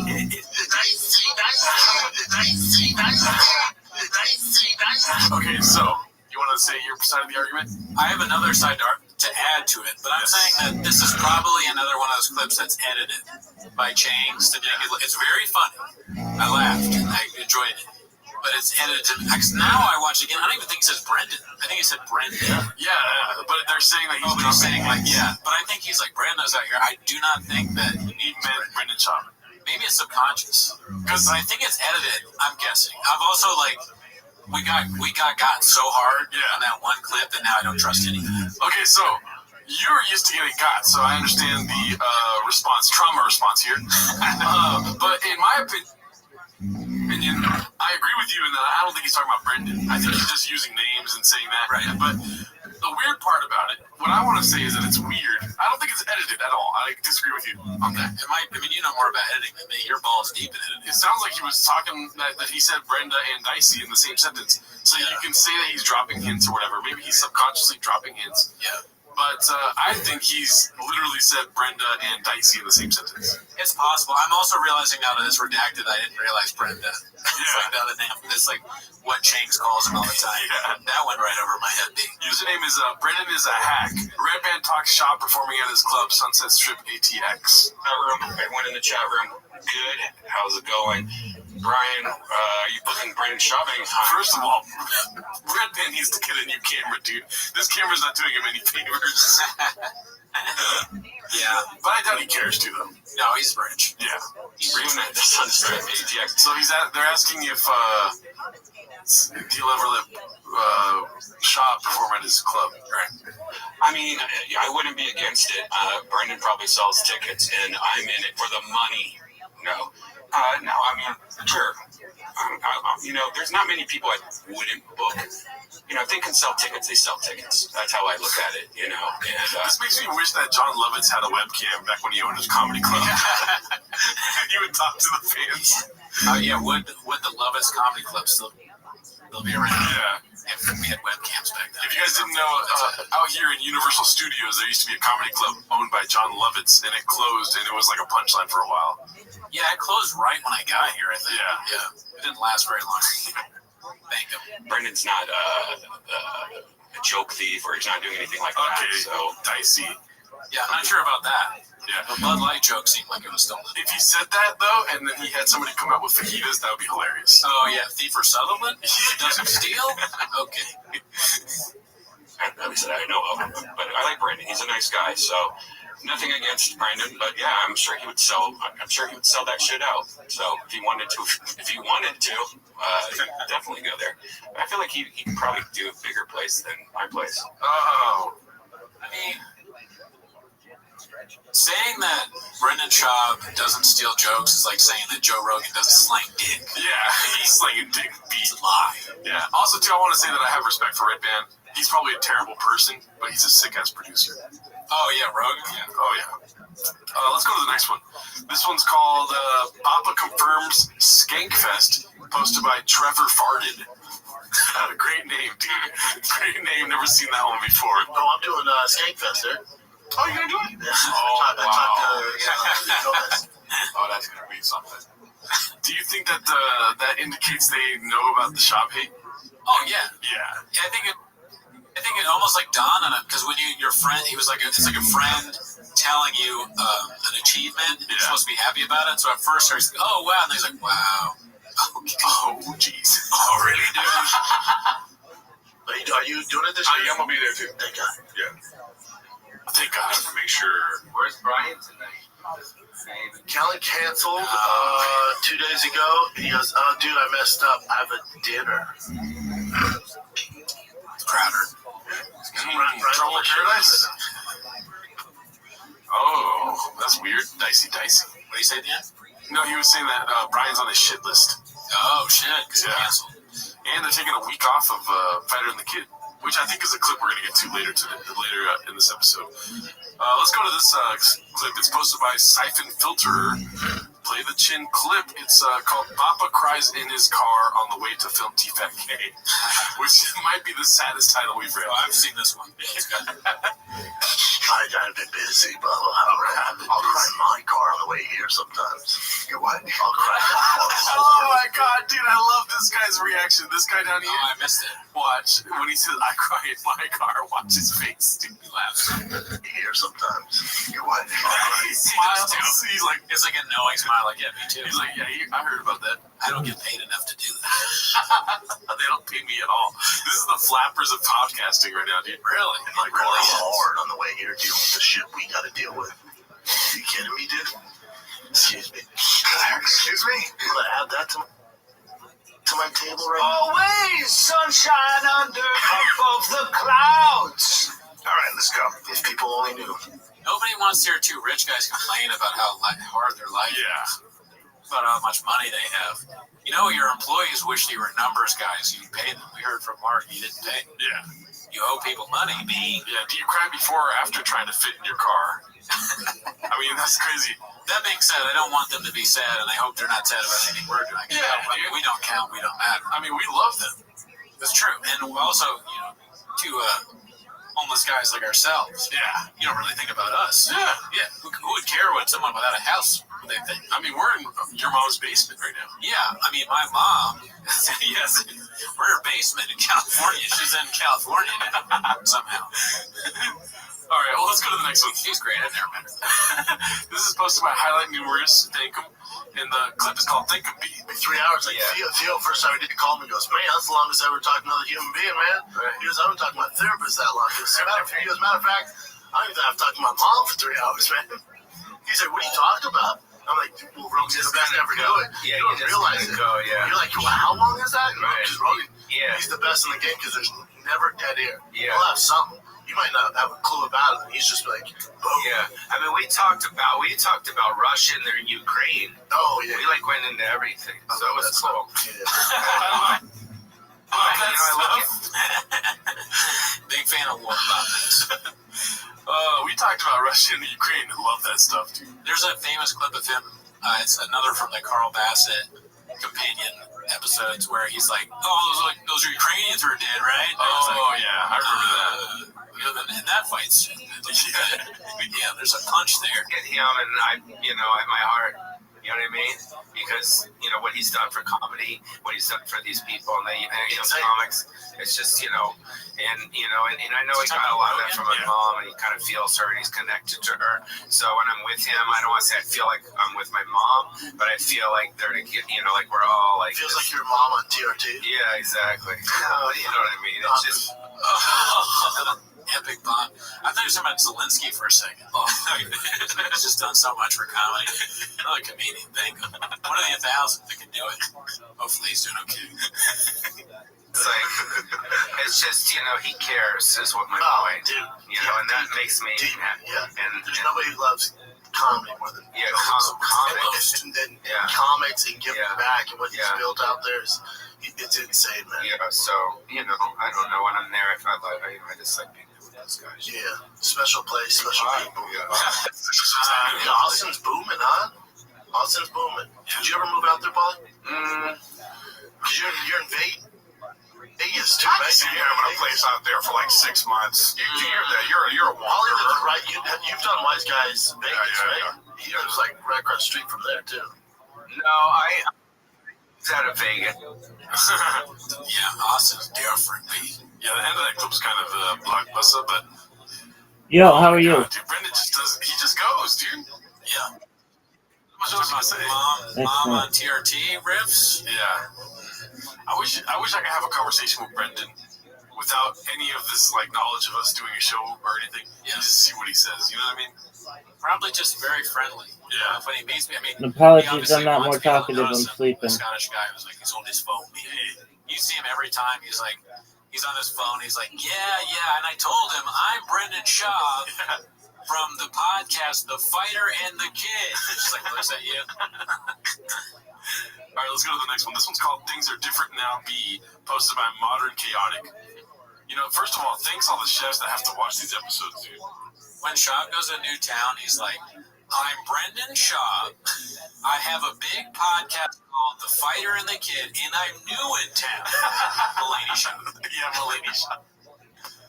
I haven't done Vancouver or Toronto in a hot second. I gotta get up there. Vancouver's fantastic. I want to go. Let's do it. Yeah, I'll plan it. mention, yeah, I'll plan it. We'll bring the crew up there. By crew, I mean you, me, and Jay. Yeah, things are different. Let's take a little break from all. Hilarious. I want the CT to flare up so hard that he's like, I haven't been to Toronto and Canada in a hot Carl. Massive fight. Hot Carl. Oh, okay. So this is the one we were talking about earlier. It's called "Hey McCorkle, be cool, man, be cool." And it's the tweet that he put up saying, "Hey Brendan Schaub," I was going to do a Scottish accent, that's why I stopped myself. "Hey Brendan Schaub, one last time, you did not play in the NFL, you did not go to the combine, you were not drafted, you did not sign a contract, not even for the practice squad. You were a walk-on, barely got on the field in college for a shitty team. Let it go, stop lying." I love it because Sean is so funny. He tweets like he texts. This is like a Sean text. It's like a hilarious diatribe. He told me about some like AI script that he made with Shop. He's like, I told him this, and it's like talking to him in real life. Okay, so this one is another tweet from Sean McCorkle that says, "Brendan Schaub comparing himself to Matt Mitchell when it comes to their football careers is like me comparing my mom's football career to Matt's. Matt played 6 years in the NFL for 3 different teams for millions of dollars. My mom and Schaub both played for 0 years for 0 teams for $0. Oh man, I'm a little redacted. Matt Mitchell is a football player. Matt Mitchell's a UFC guy, but I guess what Sean is saying that he played in the NFL for a while. Oh, okay. I think Matt was on that season, right? I think he was on the Shop season because they're heavyweights. Yeah. And I know they fought. Yeah. Well, Matt's like a funny guy too. All right, let's go to the next one. It's so hard to do like the tweet post in here because it's kind of like not video. It's funnier for us to react to videos. Yeah, true. This one's posted by Dilute Power. It's called "Theo's Just Gotta Go Handle Some Shit." I think that's in reference to Theo leaving Cats. So let's see what this is about. So that's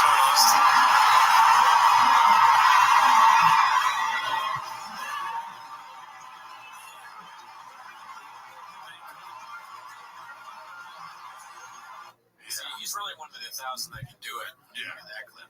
They're not crowd shots like that in any Shop's European tour shows, if you know what I mean. Yeah. Okay, it's canceled. Okay, so let's go to the next one. This was posted by Lightcha Upbeat. It's called "Polly About to Get Gadooshed." To go to the comments or no? Because I know there's going to be some bad comments about us right now. You don't need that in your life, Doug. You don't want that, man. So we don't go to the comments? Yeah, you can if you want. Chat. I can do the good comments. If you want. Well, generate some of the comments he can. Good comments. Yeah, a couple. When you say it like that, meaning there's probably some really bad ones. It's like, when you go, well, I can read the good ones. Chingos, tell us what's really happening. Chingos, there's a few good ones I can read, George. It just repeats the same thing. Yeah. He wants to cut off Eric just to say the same thing. Yeah, he's got to interrupt me. Also, too, it's like, dude, you guys should just be so happy that people are tuning into your stuff. At all. You know what I mean? Any offense. Even if it's like hate. Yeah. Like, aren't you comedians? Aren't you supposed to be like outwit these people? Riff. We'd love to see you try and riff with people. Yeah. They won't do that. The AMA scarred him so much that he's like, I'm never reading another comment. But that's what's so infuriating, because you can tell that Schaub still feels the way that he does in the first clip we watched today. The one where he's talking about how he thinks they're homeless. Yeah. Bro, there's no growth whatsoever. No, he doesn't. He just get it. He says we get it, but he doesn't. You don't get it. That's the irony. Yeah. Anyways, that makes me so upset. It's like, even if they're hating on you, dude, just read the comment. Yeah, and then Chin, like we said earlier, is a yes man. He's like, I can read the good comment. Yeah. One. One. And it's you. Yeah. It's like me saying I love it. Let's see. Jordan Olafson says, "Love you, Paulie." That's the good comment, dude. Oh my god. Oh man. In Brendan's mind, he's like, that's a bad comment. It's not about me. It's not about me. Yeah. See, oversend. Chase Fuller, Paulie's a man. Like the way, love you. Oh my gosh. That's infuriating, man. It's like, I think Eric Griffin feels the same way, because I've tuned into Eric Griffin's lives. He goes live on Twitch, he games, stuff like that. And I'm on Twitch too, so I like seeing like Dane Cook or Eric Griffin. And dude, they engage with people regardless of if it's good or bad. You know what I mean? If you're doing stand-up for a live audience, you don't know if there's good or bad people that are going to heckle. Either way, if you want to include it in your show, you fucking say it. You know what I mean? Anyways, yeah. I don't know how you feel about this, but it's infuriating. If they're comics, You should be able to handle any situation. I agree. It would be interesting. I mean, you don't need to rate every bad comment. Yeah. You know, you can ignore a lot of it. Yeah. Because a lot of it is probably just morons or trolls or whatever. But yeah, that's a fair point. And I think it's more indicative of Brendan's ability, not of Montez or Paulie's. You know what I mean? I feel like they can handle it, but Brendan's the overlord, and he's like, no, we're not reading comments. Oh, yeah. I mean, Montez is a good comedian. He's Yeah. a good stand-up, so I'm sure he's got some, get some singers ready. It's so infuriating, dude. Alrighty, let's see. This one's posted by Siphon Filter. It's called Paulie's Best Bit in the Last 20 Years. In the 80s, I was in. Dude, I'm amazed that Brendan's not here. I know. He would fuck up this whole episode. Like, hey, like, what about the puss? You know what I mean? Wait, look at my ear, bro. Check out my ear, dude. We're gonna have a party in Vegas. That's a great Brendan Schaub impersonation. That's spot on. Yeah. That's a great old dish right there. Yes. Right? There's some Howie Mandel vibes there. Yeah, I forgot I had already seen that one. That's good, though. Yeah. I mean, he's spitting facts, let's be honest. Alright, let's go to the next one. This one's posted by Thunderlips187. It's called Lies and Hate and Bitterness. Oh my. Okay, what's this about? Hey, let me ask you this, show, because The delusional hater lies about his accomplishments while hating on a champion. the successful guys who played football whenever the UFC, you have Brock Lesnar, Mitrione, myself, and then Greg Hardy. Yeah. I think the biggest one is Greg Hardy because he had the best NFL career out of all of us, right? I had a cappuccino with the Buffalo Bills. Mitrione played 6 years. Was that really like a starter? He had some play. Brock Lesnar just went to training camps. Me and Brock are similar. Something I hate when people, dude, if you could get, John Jones NFL, he wouldn't make it. He would do high school football. Yeah. It's a different set of. He'd be a high-level wrestler. Has nothing to do with Such football. athleticism. No, but you have to be crazy athletic to be a world champion. Those guys aren't they couldn't sniff the NFL. Well, what's going on? I'm gonna tell you the transition. I'm gonna tell you what's going on in the transition from these guys. So you got, as you say, you played a little bit in the NFL. With other point, look at Brock Lesnar. Yeah. Didn't sniff the NFL. Yeah, that's also about football is those intangible skills that take a long time to develop. So, I don't think he played in college, right? He played in high school. Who? Brock Lesnar. He's a wrestler. He's a wrestler. Yeah. So I like how they keep reminding you. Yeah, this is very good text work here. Very funny. It's guys, and there's just those details that they call it. But I'm saying he's athletic. Couldn't sniff the NFL. All right. Yeah, it just doesn't. You get angry when you watch that. You're like, why are you saying this? Yeah. You didn't play at all. That's what I'm saying. Wouldn't it be funnier? I don't even know how to make Brendan funnier, first of all. But wouldn't it be more entertaining, at least, to have his true perspective on it and talk about how he wanted to be a fucking football player, dude? Yeah, I don't know. Maybe like a resurrection version of it, where he's like, I didn't play any football. I was on this semi-pro team, and my roommates, I ate his food, and he told me not to do that, so I threw him through a window. Yeah. I was a psychopath at the time. Really wasn't a real human being. But years of therapy have made me play it today, so thank you. Thank him. Oh my god. All right. Well, I've seen this clip a couple times this last week, and I don't know if it makes sense, but I didn't want to watch it on the show because it has so many likes. Or it has so many Netflix, rather. Right. It's called Dicey Redact. Or no, posted by Dicey Redact. It's called Hate. And it's the first shot is a screen grab saying Theo live tweeting during the UCF. Still, LOL. Brendan always bashing how he live tweets during the fights. Let's see. He celebrates with the Theo Vaughn. Why would they stop that? Why Hold on. Why did they do my boy Theo like that? I don't know. It's Why is he all the way in the back? He's actually front row. They said, here's the thing, Theo. We're going to give Tom Segura the front row tickets. You're going to be in the back, okay? We can't have you next to Trump. And then he's next to Trump.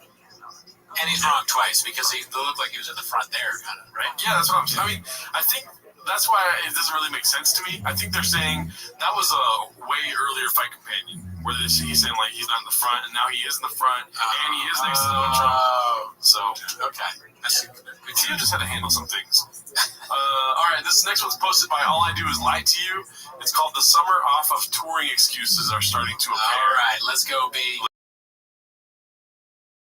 Let's see. I love the excuses. It's been a lot in our life. Nice. One of the reasons I'm not touring so much in the summers, I told myself I'm going to dedicate myself for baseball. He's 7. That's pretty wild that he's understand. And I told him, and I was trying to make him kids really sick. C-clamps. So he's canceling. Oh yeah, he's got to throw it into a crack in your blood. He's canceling his European tour because he wants his son to be good at baseball. Okay.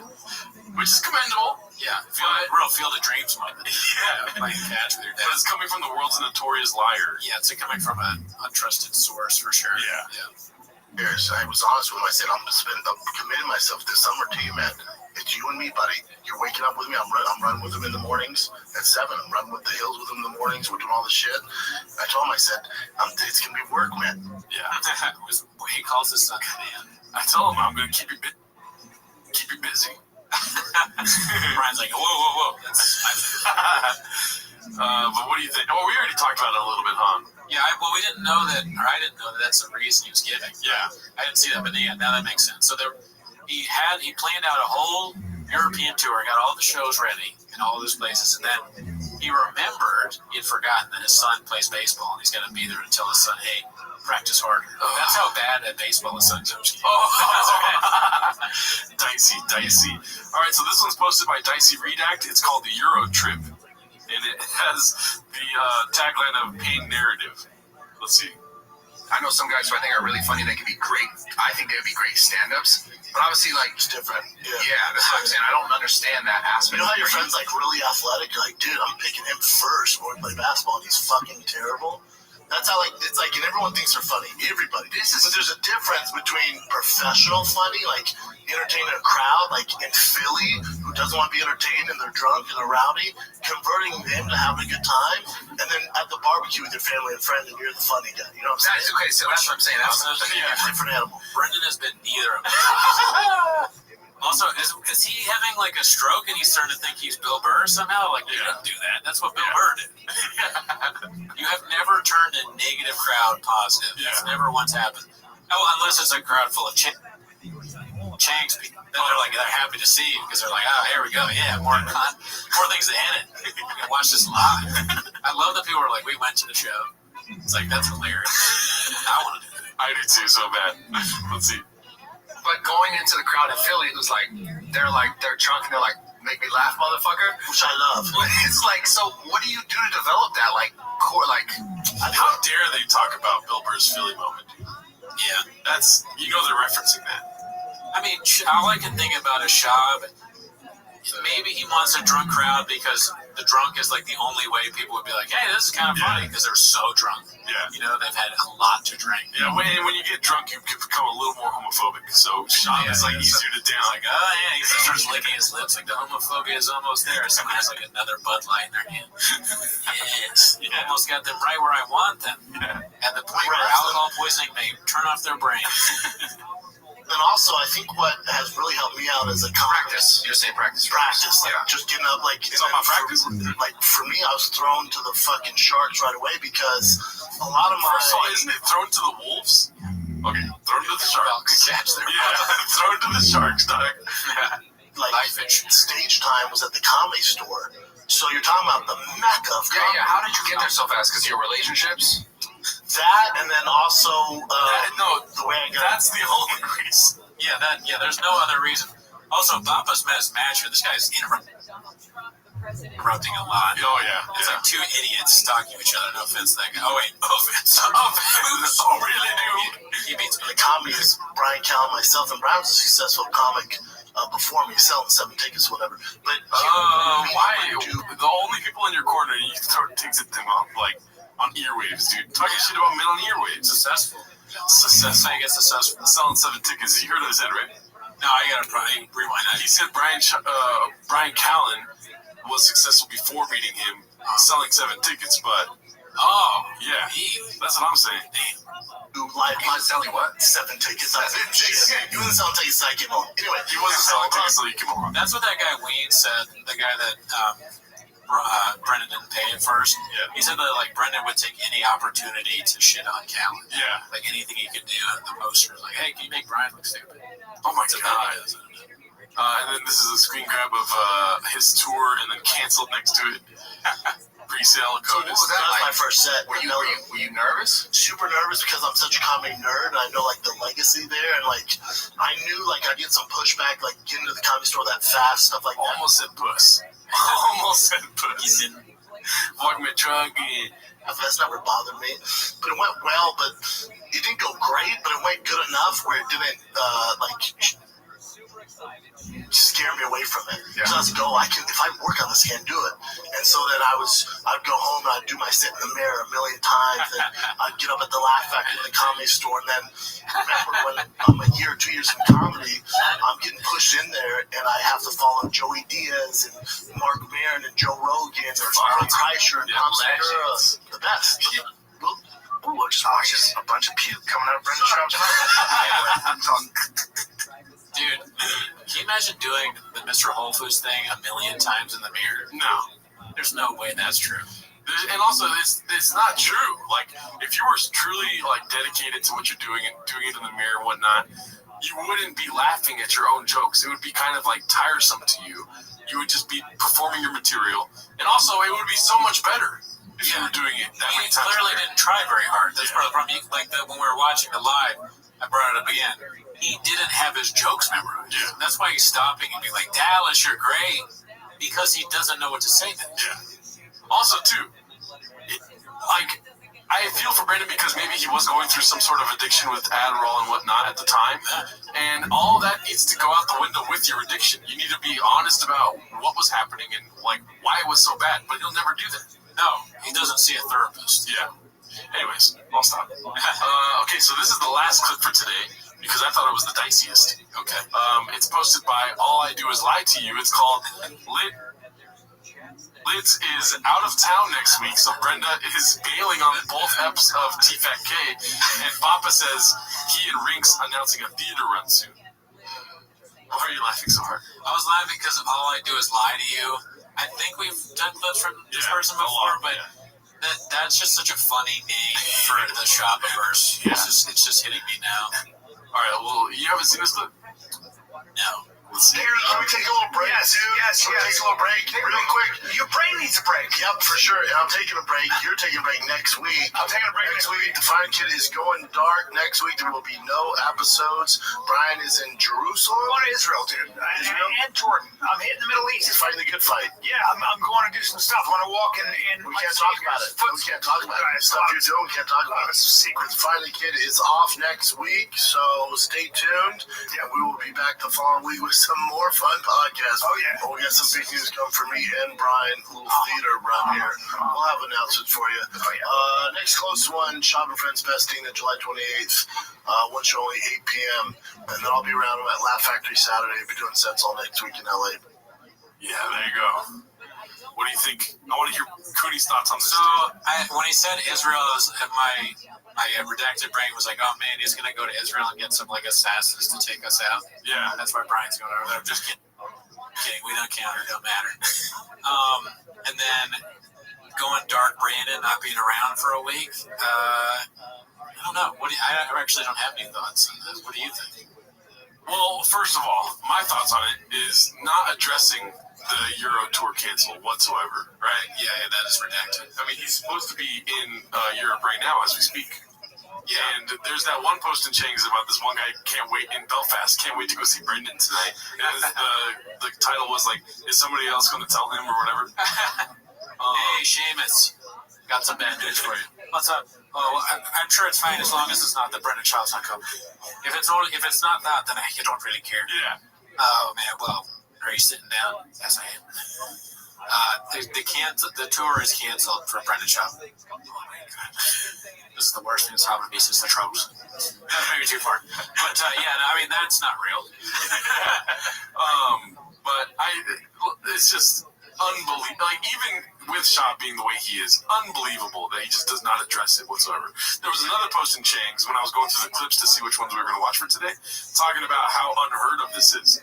Like he's canceling a European tour, canceling it and going dark on it, and then not addressing it when you have a podcast weekly where you talk about these sort of things about comedy and whatnot. Maybe he's on Australian time. He's going to do it 7 days from now. Yeah. That's the only thing I can think of. Because you're right. I didn't even think about that. That is crazy. Yeah. To not say at all and they have a big announcement. What's the big announcement? The theater run is the big announcement. And that same post is talking about how, why would any other theater want to work with him if he's just going to cancel randomly? You know what I mean? Right. Yeah. And not even give the fans any sort of closure on why he canceled the show. And then there hasn't really been much on socials about people being like, "Oh, I'm so mad you got canceled because nobody bought any tickets." He's really not acting like a marketing genius right now. I don't know, but maybe just not talking about it as a strategy. Yeah. If you don't talk about something enough, it goes away. I mean, there's so many excuses you can use, especially it being international. You could say, if you just want to make something up like Brendan does, you could say that you don't have a passport or something, but then that makes you look more redacted, I guess. Well, he has learned nothing as usual. He said his strategy, this is kind of his constant strategy, though, is it not? Yeah. I mean, he said nothing really about Tank, other than at one point he's a show dog. That's not really a thing. I guess he didn't even try. He's like, I tried lies. Lies don't work, so I'm just going to say nothing. Oh, my God, yeah. All right, tune in next week. All right, later, y'all. One count of destruction of property by means of fire, one count of arson affecting property used in interstate commerce, and one count of interstate fire.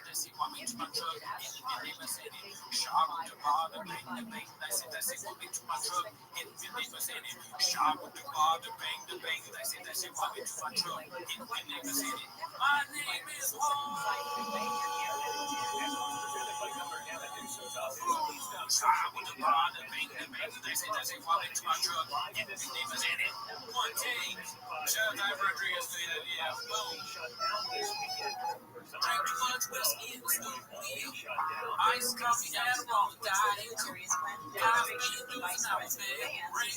Should see me go piss and sick. Everybody listening. Everybody on the whole team. About to drink me just knows. Jay! Been trying to ask you. To lock the job cuts following the firings illegal. Judge yesterday called the layoffs politically motivated. Hey, must be a hater between us. But drugs in my head, drugs at the door, drug in my bed. But Jay, what needs to my drug? If you don't, I will shoot it down.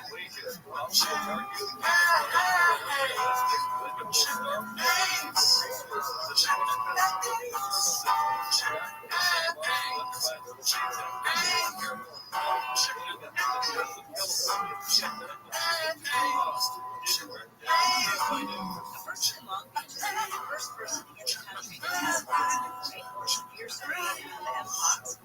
no piece of travel history. Inside the walls of Mary, my body made me. My big juice that's it, my soul free. And there's a great big bottle here in my home. A bottle of big juice, get this, and again. You wouldn't think that wife would let me here in my home. But I hide a lot of stuff from Michigan. Now that's great big bottle here in my home. Is what Joe Rogan drinks when he's slanging it. Takes a lot of skill to hide it here in my home. But the secrets in the house are shot is quite a dog. Inside the walls there is my body. Baby, my dick juice has set my soul free. Honey snag, give it that. It's wash past the six-pack. Dick juice from a dude. This carries me slanging it out. I've been hanging with your dad cause I'm one of my guys. People say cause I'm gonna lie. Got 9 lives, get size. Abuse I never wanted, never run away. I like fish. I love fish. All these men,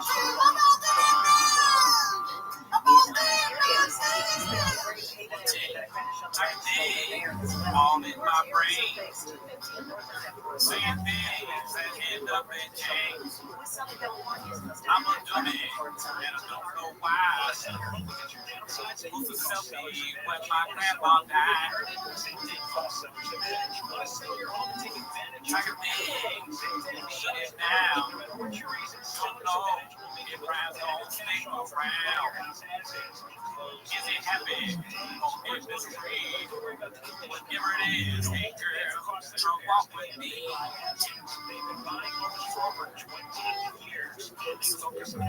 Sometimes I feel rejectedness from what they feel. And I can't help but act with a quick count and it takes back to what it out here. 321-2747. Walk there before, see the ways that I can't believe. Lately, I'm starting to think that I should be the one behind my truck. Whatever PFJ brings, I'll be there. In my trouble, zero brain cell. Whatever PFJ brings, I'll be there. I'll be there. American Vision Radio is the number one radio replacement company in California. Yeah, they can hear us now. Oh, wow. Live. First time ever. Dude, active live channel. We should just do a DVD commentary of our songs. Bye. This was a Gerardo pick for the song. Gerardo picks most of the songs, right? We don't want to give them too much information on the process, though. No. But yeah, I think that Muddy Waters, very good choice. We got to go back into the Muddy Waters, the archives, too, to get another one. This is cool. We get to read what people are saying. I feel like one of those whatever podcast clips, you know, where they're like, so and so chimed in. Thank you for your donation. Although there is no donation. Nobody's gonna donate. We're not numbers guys. Join our Patreon. Yes. All right, ready to start? Here we go. Let's get going. Oh, look at that. Brendan's not even in the shot. Just go over to the. There you go. Boom. What's up, y'all? As always. Look at that. And then also we can see what people are saying. Gerardo got caduced. No, Gerardo's still here. The conditioning is not happening yet. Welcome back to 10 Minutes of Shop. Go ahead and do your little spiel, dude. Welcome back to 10 Minutes of Shop. If you're watching right now, you know what to do. Like and subscribe. Join the Patreon if you want to. Everything is on Spotify. Rate and review. But that's not why you're here. No. Also, too, I like how you, on the Raccoon Tweeties episode, you were like, if we get 100 reviews on Apple Podcasts, then I'll stay. Bro, only one person reviewed. I mean, I was just pulling random things out. I was like, if you give us enough Patreon subs, you'll stay. If you do rate and review my own podcast, Raccoon Tweeters, or our own podcast, you stay on. We'll stay on. Look at one person put, leave a review so Gerardo will stay. 5%. Nothing about Gerardo, but it's a review, so that counts. That counts. Don't count me. Don't leave. I'm barely watching. Dude, Apple Podcasts wouldn't allow me to review. Gerardo too busy coaching baseball this summer to 5. Is that a dig on how you're dressed? Oh, yeah. Going out, is that a... Who is Fellface? Just General Fellface. Thank him. Gerardo be looking like Saddam Hussein after he just got captured. That's a pretty good one. Oh, yeah, you just came out of the hole. You're like, is it? What day is it? Is Gringo Poppy here yet? Is that a time machine? Well, where are you, mate? Damn, 2 a.m. Where's it 2 a.m.? Is that That's Ireland?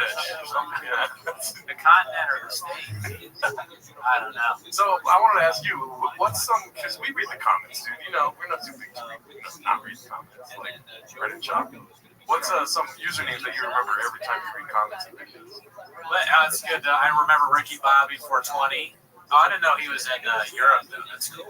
Yeah, Ricky Bobby, I think he said that you leading was like the worst pain in his life, maybe. Oh, okay. Or something like that. Let's see, who else did I write? Looking through new names, I like seeing Luscious. Well, what about the ones that we always know? Drone Adventure? Drone Adventure. Yeah. Oh, that Diego Maradona guy? Diego Maradona. He gets pinned tweets often. Yes. He's got some pretty Netflix comments. Gerardo is balls deep in leaving. Max Carter's been here commenting for a while. He actually put a comment in and it got redacted. I don't even know what it said. Oh, I want to shout somebody out. Whoever wrote Gerardo is playing 2D checkers. Yeah. That was pretty good. 2D checkers. That was a good dig on you. Boner alert! What up, Papa's Dakota Lone Wolf? I'm gonna be thinking about this 7 days a week. Yeah, I mean nobody matters, but I obviously recognize Highlight and Non is commenting quite a bit. Yes. As a truth typer. There's also what's that one chick? Alice, and the other one. What was her name? Alice is relatively new. What's the other girl that we're not sure that's a girl? Oh, yeah, Uchi Wally. Where's Uch? Where's Uch? Are you not on the live? Uch will light you up. Toronto should get a job at Flappers. That would be an ultimate betrayal if I got a job at Flappers. You want to make minimum wage? Yeah. I should pay. I should just run their socials and then cancel Brendan through their socials.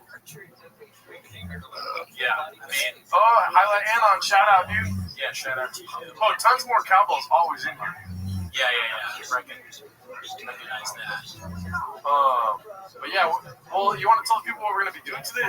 Yeah, so, we still have the timer, but reveal, the timer's going to be a little bit longer today, babe, because today we're going to rewatch the Gringo Poppy Life. You guys ready for some chili real? Yeah, dude, we were meaning to do this on the anniversary of it dropping, which was April, but, we don't matter. So, let's go ahead and get it started, yeah? Yeah, I hope there's some ladies in the crowd tonight. Now people are like, fuck that shit. People are like, well, without any more ado, we got the Gringo Poppy here, folks. It's the best intro song ever. Yeah. I wish I was in that crowd, dude. This was back during the special time, Mark, Derek Poston, Chappelle, Isan Ahmad. Great guys, never met them. Great people. Derek and Isan are nice guys. Yeah. Oh, shit. First of all, what do you think of his fit? I try to dress like that on a daily basis. Well, the all black thing, I can't. That's something that it helps with figure, so that's common sense from Papa there. He's a thick guy. I mean, he needs some tater tots once a week. He wasn't. I wear black all the time. Why does Papa look like he have a humpback? Yeah, I mean, maybe athletic injuries. He's always racing people, so maybe there's a back injury somewhere there. I don't know. Yeah, and also the hair's on point. Like, we all know that he's growing his hair out right now. Yeah, the hair is always a little dicey. Yeah, but no hat. Yeah, well, he does. He's always like the two specials that he had. He had on the slick back, the Showtime one, which we also watched. We watched the Showtime special last year. I got gadooshed immediately. I had friends back home trying to flip the video. Remember that? Yeah. Back out. And YouTube was like, if you do this again, your whole account is going to get gadooshed. So we stopped. Join the Patreon. We're going to do it. I'm not leaving, so you can join the Patreon. And I'm going to be only on the Patreon. Spoiler alert. Spoiler alert McGee over here. There's a new producer, but I think you'd be surprised at who it is. We have a surprise in store for you, but we're not going to talk about that too much on this one. No, we're going to watch the government. But we will watch, I think you'd be surprised, on the Patreon coming up soon. Right. And yeah, slow-mo's on because look how many comments people are putting, dude. Oh, man. Yeah. Oh, yeah, Art and Fat, I'm probably not saying that right. Evelyn, Evelyn 02 loves you. He's balls deep in German. That guy's all, even when everyone's writing, I don't understand. Dan why Gerardo left, he was like, fuck you. Gerardo rules. His explanation is perfect. Yeah. One of my favorite comments was, Gerardo, it doesn't make any sense, but yeah, I did leave hateful comments on the chatterbox, and it still doesn't make sense. Yeah, don't do that. Don't leave hateful. I'm not asking hateful comments anywhere. No, when you comment on flappers, it's hilarious. You know, you can comment on stuff if you want. We don't matter. We're not going to tell you what to do. But yeah, leave the hate out of it. This is no hate, friendly. No hate, but that comment I could feel the vigor. Anyways, almost said another word. Ready?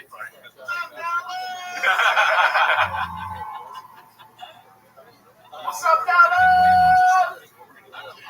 God, look at you guys, bro. Say the words if you know them, folks. The amount of times I've heard you say that, dude, it's so funny. I really got close to memorizing the first 5 minutes. I know I say I'll do something. Don't you hate people that say they'll do something and they don't do it?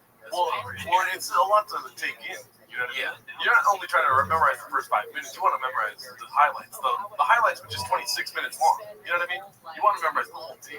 Yeah, well, I want to memorize the whole thing, but here's the thing, though. It's not just memorization, because Baba, as you all know, has a very specific delivery of these, the way he uses words, those sounds. So I want to mimic that, too. There's a few people that have done the bit already. It was on Tim Heidegger's podcast, I forget his name, he did it. And then also, very well done, Liban, the video where he wears the Kim Jong-un mask. If you don't know that, check that out on Shakes. Which, great, you know, that's a good pair of eyes on him. Best eyes. Yes, that looks like Kim Jong-un. It's very good. Liban has the best brains, for sure. All right. That's right, DJ Doug now, Elon Musk or Russell. Oh, dude, some ladies in the crowd tonight. I've heard this hot take a couple times. Mr. Lenny Gambino, you'd be surprised greater than Gringo Poppy. Can you believe that? Say what again? I'm sorry. You'd be surprised the first special is better than the second. Maybe, but in my heart, Gringo Poppy is number one. It's the one I had the most fun watching. Now, the intro to I Think You Should Be Surprised is pretty big. Dude, if the intro for You'd Be Surprised was with the Gringo Poppy, that's the ultimate special of all time. When he's a homeless person and a woman, pretty good. He also is working in the food truck. You get to see the growth of Papa. He doesn't, he doesn't just, he builds up to just surprises. Yeah. There's a homeless person. There's him as a woman. He's working in a food truck. For sure. All right, let's go.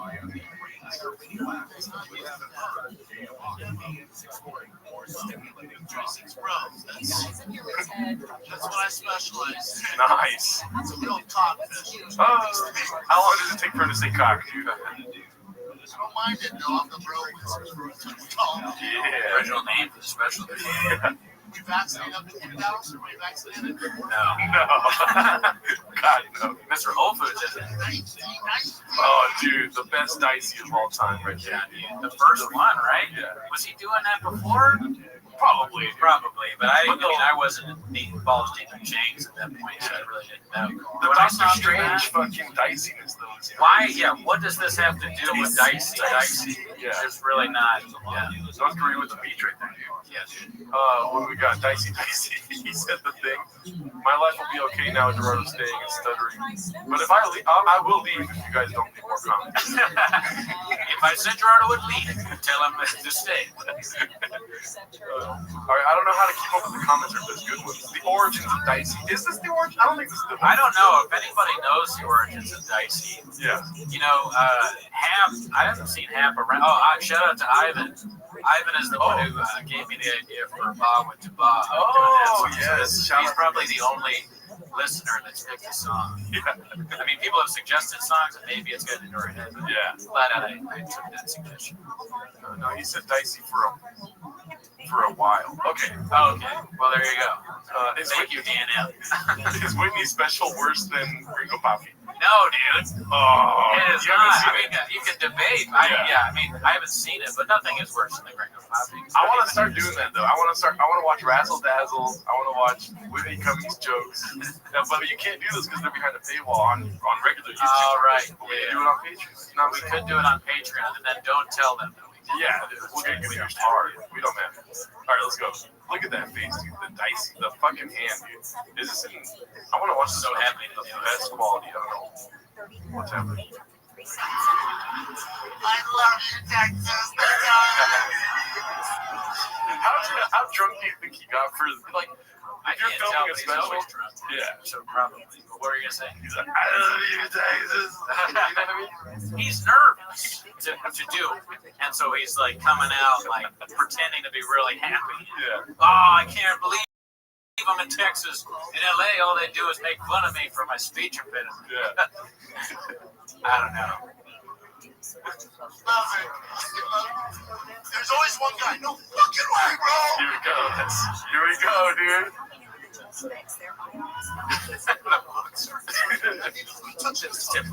Triple dead Kenny. He says that he's taking nacho cheese.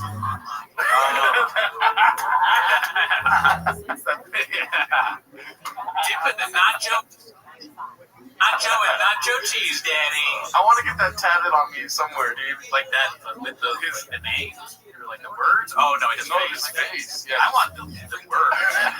Nacho on nacho cheese. Then you know if somebody knows what that reference is, they're hopeless as fuck. Yeah. Yeah, that's when you're picking pictures on Tinder. Is the fucking just a tattoo of the Gringo Poppy script. Yeah. Don't do that. We're not saying to get a tattoo of Gringo Poppy on your arm. I know there's some people out there that, however, don't have the best brain. It will attract some baddies. Yeah, you might get baddies. I'm not Mr. Whole Foods. That mic here, dude. That might be. I'm not Mr. Whole Foods.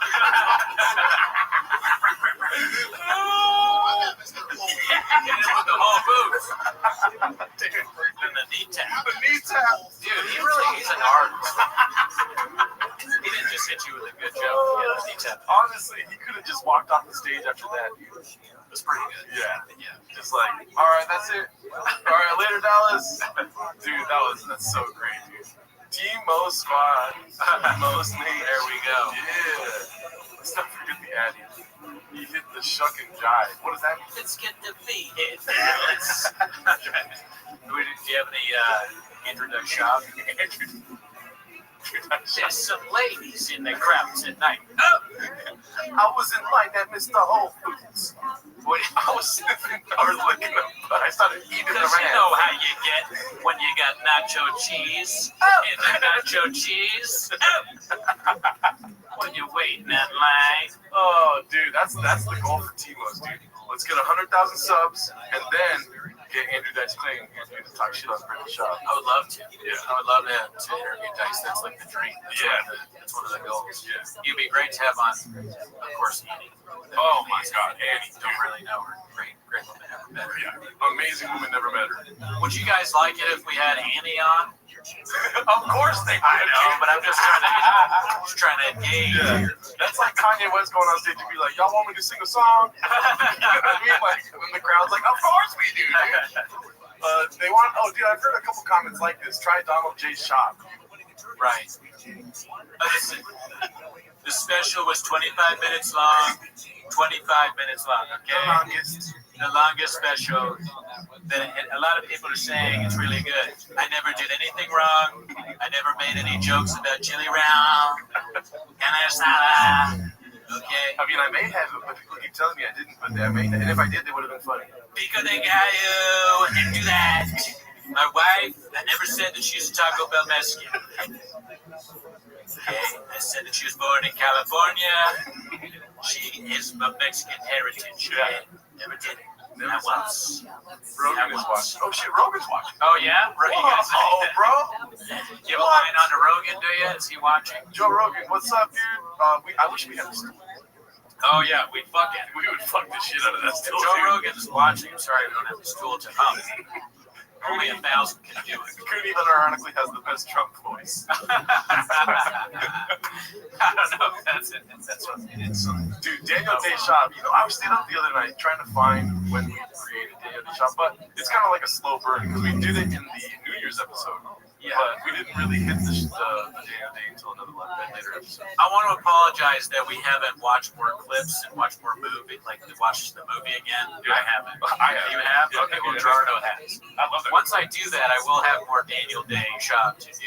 But at the moment, I need to get back on the dice train. There will be blood. So there will be more blood. There will be more shop. Oh, yeah, that's true, too. Thank you, Adam. This stream is in memory of Tank. Oh, yes. Shout out cheers. to Tank. Cheers to Tank. Brings a tear. All right. He's a show dog now, or he's dead. But yeah, dude, no, that's crazy. I didn't know Rogan would be watching this. I should have dressed nicer, dude. Let's go. Ready? Whatever you want to do, brother. It's all backstage stuff. I'm not answering back. It's all the marketing. It's marketing being. That's Fauci's wrong. He's not a marketing genius. That's really where he went wrong. Yeah. They needed to have the guys from Air, the Jordan shoe guys. Yeah. That's what. Oh, yeah. That's how they should have sold the vaccine. Cal, what's his name? That guy from Kennedy Cal? Oh, no, that's not him. Chris Tucker. Who am I talking about? Oh, Chris Tucker. Oh, my God. That's a shot right there, dude. Live. Cut that part out, dude. Let's cut that part out. Let's see if you get shit on a little bit. Okay, live chat, certified homeless. Well, I guess not if they're next. Oh, my God, dude. Fauci has never been a numbers guy. That'd be true. Yeah. He's not really been a numbers. Definitely wasn't a numbers guy when it came to mass. He was when it came to AIDS. HIV.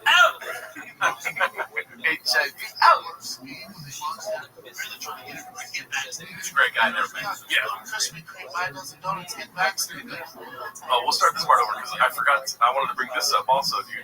Your impersonation of Fauci. I sometimes thinking about it in my car. I told you this already. Oh, yeah. Were you talking about that you want to go back to your mansion with the most vaccinated women? Oh, yeah. Only the most. I can't even remember how I did it. I've lost those so long ago. The most vaccinated women. That's who I'm interested in. I get done with work. I go back to my house. The most vaccinated women around me. There's no difference. It's like in Chang's where it's like virtually identical. Yeah. If you put my Fauci next to that, it's virtually identical. That's with some of the hottest vaccinated women of all time in my house. One of the sleeper for my favorite part. Yes, you're right. Matt and Shane are watching. I love those guys. What the fuck? Why are they all two? Anyways. Yeah, hi Shane. My favorite part of the Ringo Poppy is when he's about to come up. It's when he's talking to his mom. He's like, Mom, are you gonna get vaccinated? She's all like, I wasn't. I love donut. I don't know what it is about that. But that's like my favorite. Yeah. It might be my favorite. I wasn't. It's your mom talking. Why does she talk like that? But you know I love donuts. Yeah, but you know I love donut. Why would your mom say that? Yeah. It doesn't sound like a mom thing to say. Yeah, that's also not a stereotype. You know, Shop loves stereotypes. I've never heard a stereotype where moms love donuts. Moms were nice. Yeah. Yeah. Taco Bell. Like, fuck that. Is he saying his mom's fat? That's it. Shaw goes out and he's like, yeah, my mom is fat. You might have heard of her, Papa John. Let's see. Marketing.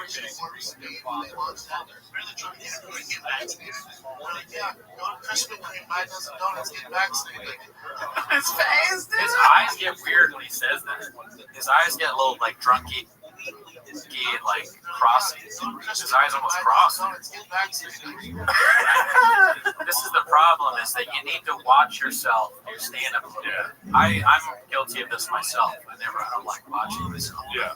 He clearly doesn't, because no one would like go like this. I think on purpose. Yeah. I mean, I would, but if it was meant to be funny. Yeah. Same thing with Up on a Stool. It's like, if it's a good joke, fair enough. Yes. Yeah. That's a Rogan quote more than my thoughts, okay?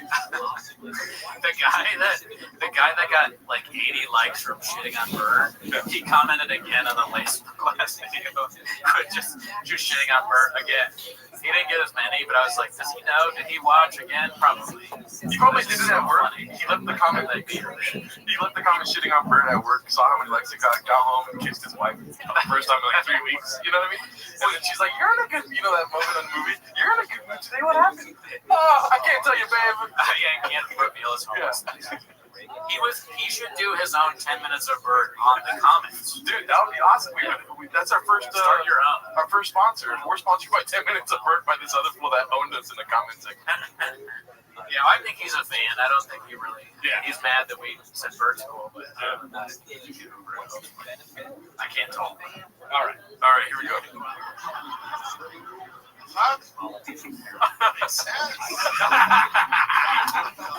Fat people are like, oh yeah. Yes. The walk. Drug walk.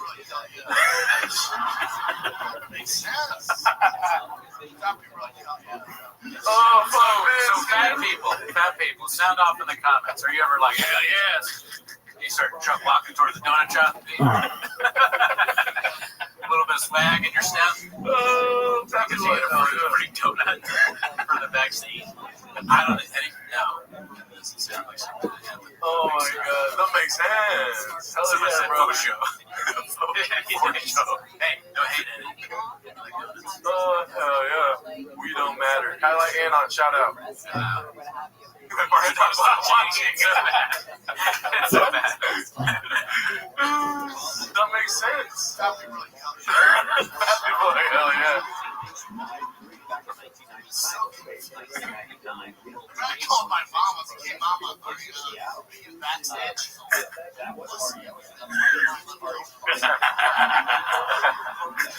At what point do you think the manager of the club walked into the green room while Shot's on stage? What are we doing? Don't wonder if they care. Yeah. Because this can't, like, as we've talked about before, it cannot be a good look. Yes. The Arlington Improv or whatever it is. The Arlington. Yeah, the Arlington. I mean, this is forever staying. And they let him do this with the backdrop too. We're gonna get a documentary about this soon. Yeah. And I mean not soon, but someday. Yeah. If I can be involved, I'd like to be. But actually, John wanted to make like a real movie. JT. Oh, JT yeah, of Chad Joe's Deep.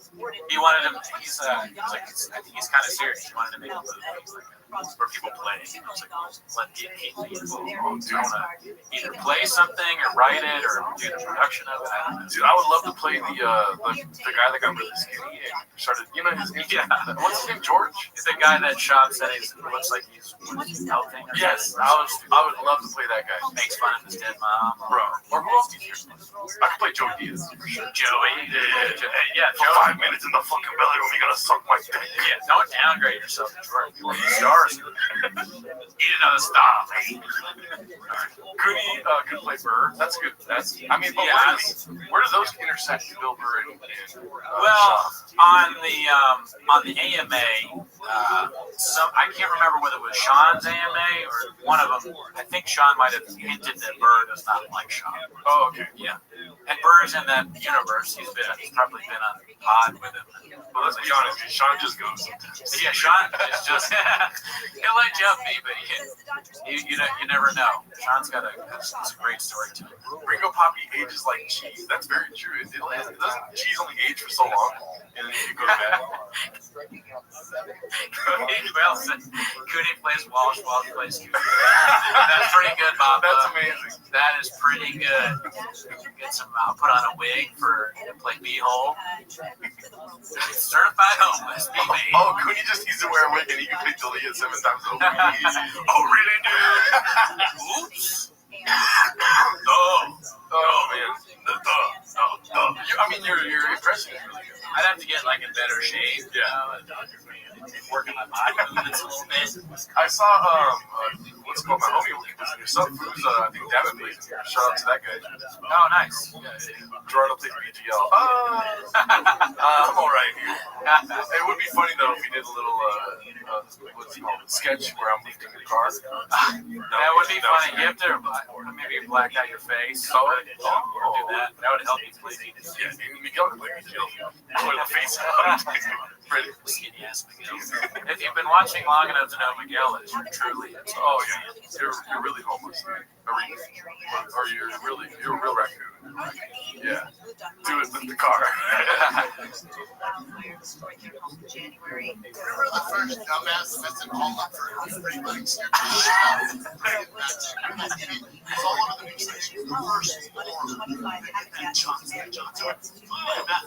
The National Human Trafficking Yes. Clear. Clear. Yeah. You know, on the news, he's sweaty as shit. He's on all the major broadcasts. Holy shit! You know, does anybody know who he's talking about? Because I do. I remember his actual name. What? John Africa. Stupid. John Africa was the first person to get the vaccine, and he got all fucked up. He was like, oh, what is it? He's just gonna say it soon. I can't remember. He's like, oh man, I took the vaccine. I don't feel good, dude. I don't feel good, man. I think I'm gonna explode. I got it done. I got the Johnson Johnson. I don't feel good, bro. Stop sweating, bro. I feel like I'm going Wing. Oh man. Wow. That didn't happen. That'd be a strong ticket, especially if the field's not looking too good. Who the fuck is John Africa? My first time seeing this in My God. Shut up, hater. No, that's my homie. Oh, yeah. Oh, that was good. He's a fan of my other podcast. Oh, okay. Yeah, Raccoon Cast. That should be the name of the podcast. Hey, I like it. Best brains beat. Right. I love you guys. We love you, Steven. I got you, Steven. I'm president of Costa Rica. Okay, this is great. Steven was the one who did the red bar thing. That's the red bar comment. Oh. I'm gonna lay low for a little bit of the vaccination. If he really thought this, like he got vaccinated, would you not get vaccinated? I know. It doesn't make sense. Yeah, I'm vaccinated, but remember that moron that got vaccinated? To say you got vaccinated and then do like, I don't know how many minutes of this is part of the routine, 10 minutes of it, just about how stupid it is. Yeah. Don't make sense.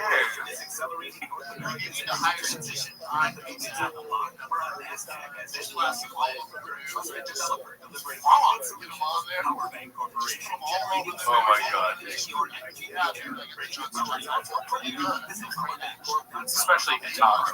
Yeah, it is, but I also love this part. And also, too, it's like, you can never, you want to hear laughter after it, because of how culty it is now. Because it would be amazing if they just fucking had, like, you know, like those memes that make the audio clip, like, crazy, like, if it was just like it just killed when he says, like, big dick's down to here. It's just explosion at the Arlington Comedy Factory. This producer talked me. I don't know that. But I was thinking about. Do you know the names of the two black guys that watched it? Oh, Trust My Opinion or something. Those guys are really fun. The rest of the guys never met them. But they watch and they talk about how like, oh, let's laugh track, and then at the end they say things we can't say. Yeah. But if that,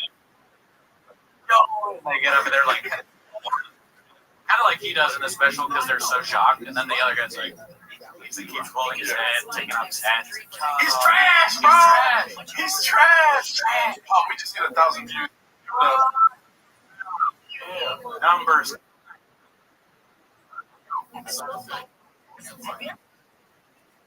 Everybody. The big dick. You can. What?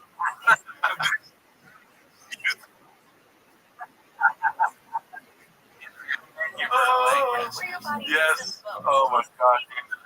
Well, what I want you to do is watch the guy on your bottom left-hand side of the screen. He loved this joke. The guy in the yellow. He's like, clap, clap, hard, boom. Yeah, dude. I'm talking about Trump's this guy. All right. Not the best brains.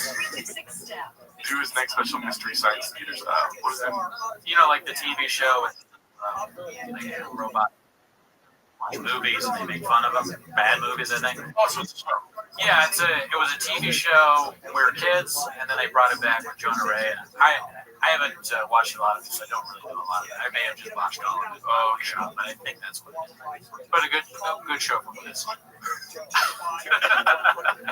Do you like us talking about shows that Fucked up the audio, dude. Oh, no. Chin clipping. Chin clipping. This is it. A line of pros that's here. UCIL is committed to providing compassionate expert care for everyone. Roll the chin clips.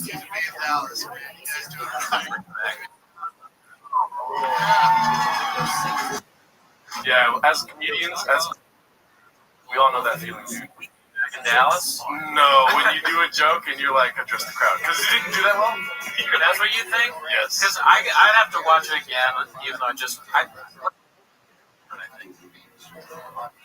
that laugh is not big.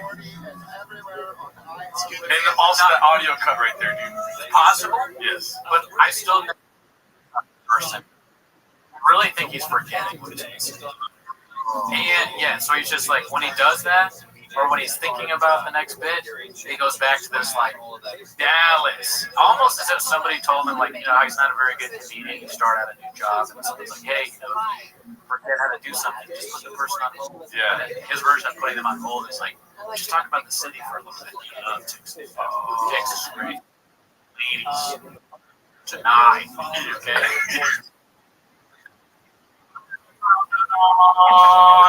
You can do that for like 4 minutes. Oh, we're gonna do it. If I were to say, I'm going to be dicey, because I might be gay. Oh, we're not there yet, dude. Oh, yeah. Dallas, man. You guys doing it right.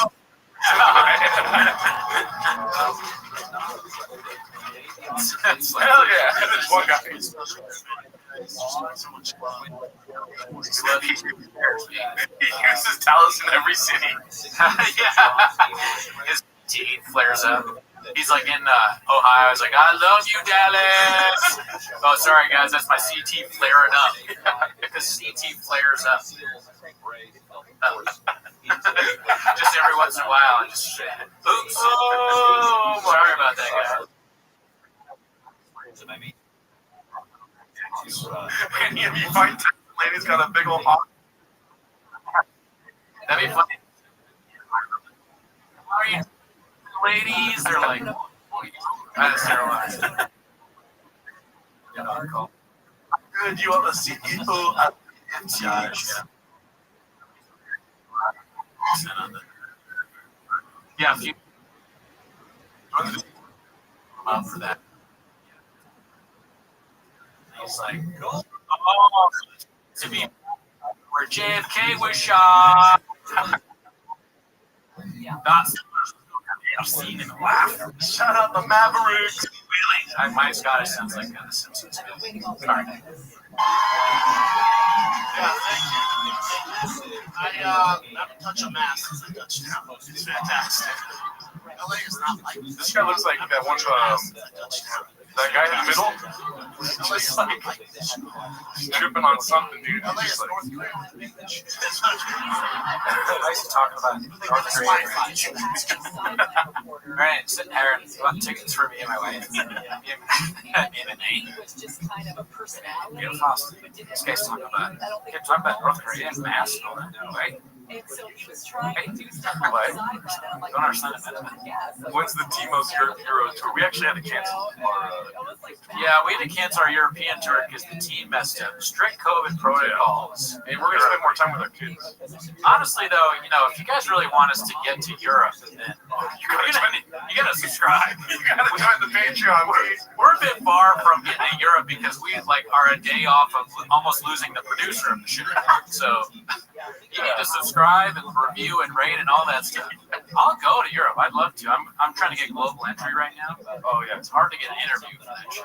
But that's boring. But yeah, I mean, if you want us to do that, then you gotta help us out. Help us, help me, help you. Comment been redacted right there, dude. Oh, Andrew Dicey Clay, good one. Gotta train the Chombies to be the best baseball players ever, Gerardo. Yeah. On their big screen TVs. Talk about locking us back down. I can't go through the lockdown. Straight up. Hell yeah, dude. Best joke ever, dude. Oh, hell yeah, dude. Chris Dietrich. Fucking bird haters on here. Looking for more likes on the live chat, huh? We need to get to 100. We need to get to in any facet. This guy hates Bert in any facet. I wish we could interview him. I know. Be like, how did it feel when you owned us in the comment section, dude?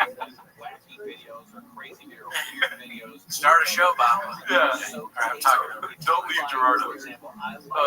Fuck Bird. Represent. Don't encourage Dietrich. Bird Chrysler. Bird's not that bad. Oh, Chase, don't do it, dude. We regret it. Chase. Yeah, dude. Because it might just be me and you. But that's fair. Why do people keep saying Todd? People keep putting Todd in the chat. Yeah.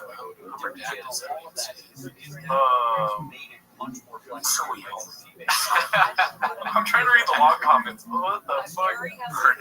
Oh, what is this 10 minutes to shop live? Is it like regular 10 minutes to shop with salsa?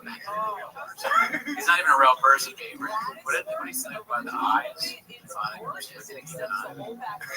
Bird is the OG shop. Alright, let's go. Also, Alex, my mom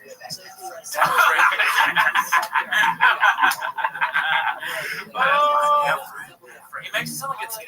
Yeah. And he just says it's awful. Also, Alex, my mom So it's different, good or bad? Yeah.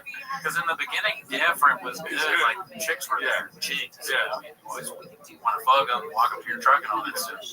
But now it's bad. Yeah. But it's also like, if you're roasting me, I can be like, fuck you, Brendan. But if you're like being mean to me, I'd be like, fuck you, Brendan. It's the same thing. You know? It's different. That was redacted. Redacted. I don't follow that at all. Well, I'm saying like, fuck you, like we're still friends. Oh, I see. And then the other one's like, fuck you, dude. Okay. You know? So it's just the context. He's getting demonetized for saying different, but he was trying to be nice. You know? Yeah, YouTube watches this. The YouTube executives watch this, and it's like it's too controversial and it's too important to ignore. Because Shab, he hits a level of importance with this kind of special where they have to step in and demonetize. Otherwise, no one's going to take the vaccine. Bad people are going to go, I wasn't. I'm not going to get the vaccine now, but I love Shab. I love Shab. 444. Oh shit, what does that mean? Is that some code? 445. There's no one I'm talking about. I'm with active anything else. To be locked down those fucking demons 24/7. Oh, baby. We're not locked down. I don't talk to numbers, guys. You have to do a reaction to the twin cousin he has. This comic is showing up. I don't know who that is. I didn't want to miss any of the streams, so I pissed in my sink. Oh, dude, that's so nice. That is one of the funniest things Mark ever said to me. Like, before we just started talking, he texted me. He said, hey, real quick. Yeah. And he's great guy. Special time, you know. It was a special time, for sure. That time was really special. And when he hacked Shab's account, not that I matter, but it was like one of 8 people for a while that saw that. Yeah. That was crazy. Yeah. It was in a taco truck. What's in agua, dude? Just fighting the fountain, Delta, mask, and then what are we going to do? Oh my God! My life would be so much easier if I was just doing shit. Yeah, time for my favorite time of the week, baby. I was on down the road, Dallas. What was gonna happen? What's gonna happen? How much more fun we would have. Yeah, we kind of do. stuff what you do. We like play video games all day. Oh. Work out. Yeah. I fucking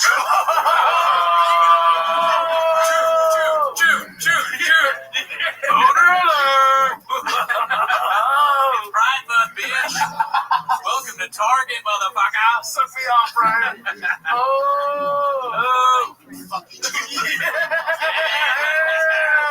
Put on those tank tops, baby. Toe holds. Pride, toe holds, pride, toe holds, pride, toe holds. Boom. Oh, so funny. Yeah, hell yeah. That's nice. We Pride flag. each other, dude. Fuck yeah, dude. Right. We fuck each other 7 days a week. So funny he couldn't finish the sentence. Oops. Thought I was straight. Oops. Fuck each other. No. The fuck no. Somebody get out the Bud Lights, baby. Danny. He's telling us that somebody became homeless during that joke. Oh, the guy's like, what the fuck? No. Stop posting this.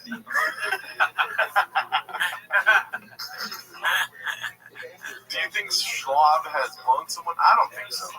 I don't know. I mean, it is weird that he says other people are gay. Like, the Vin Diesel clip was pretty weird. Yeah. He was like, I don't know, the tank top, that's not a stereotype I've ever heard. If you stay away from speculation and just go straight to the horse's mouth, he does say that the massage therapist put digits in his butt. So yeah, I mean, a lot of guys seem to be into that. You know, that's a common trope that open mics are like, blood is whatever. Has a G-spot, right? G-spot, yeah. Right? So that in and of itself, but with everything, when you put it all together, that's painted as a painted narrative. Yeah. Job, maybe. But you know what else is a G-spot? My penis has a G-spot, too. Yeah, it's up in my butt. Dicey, dude.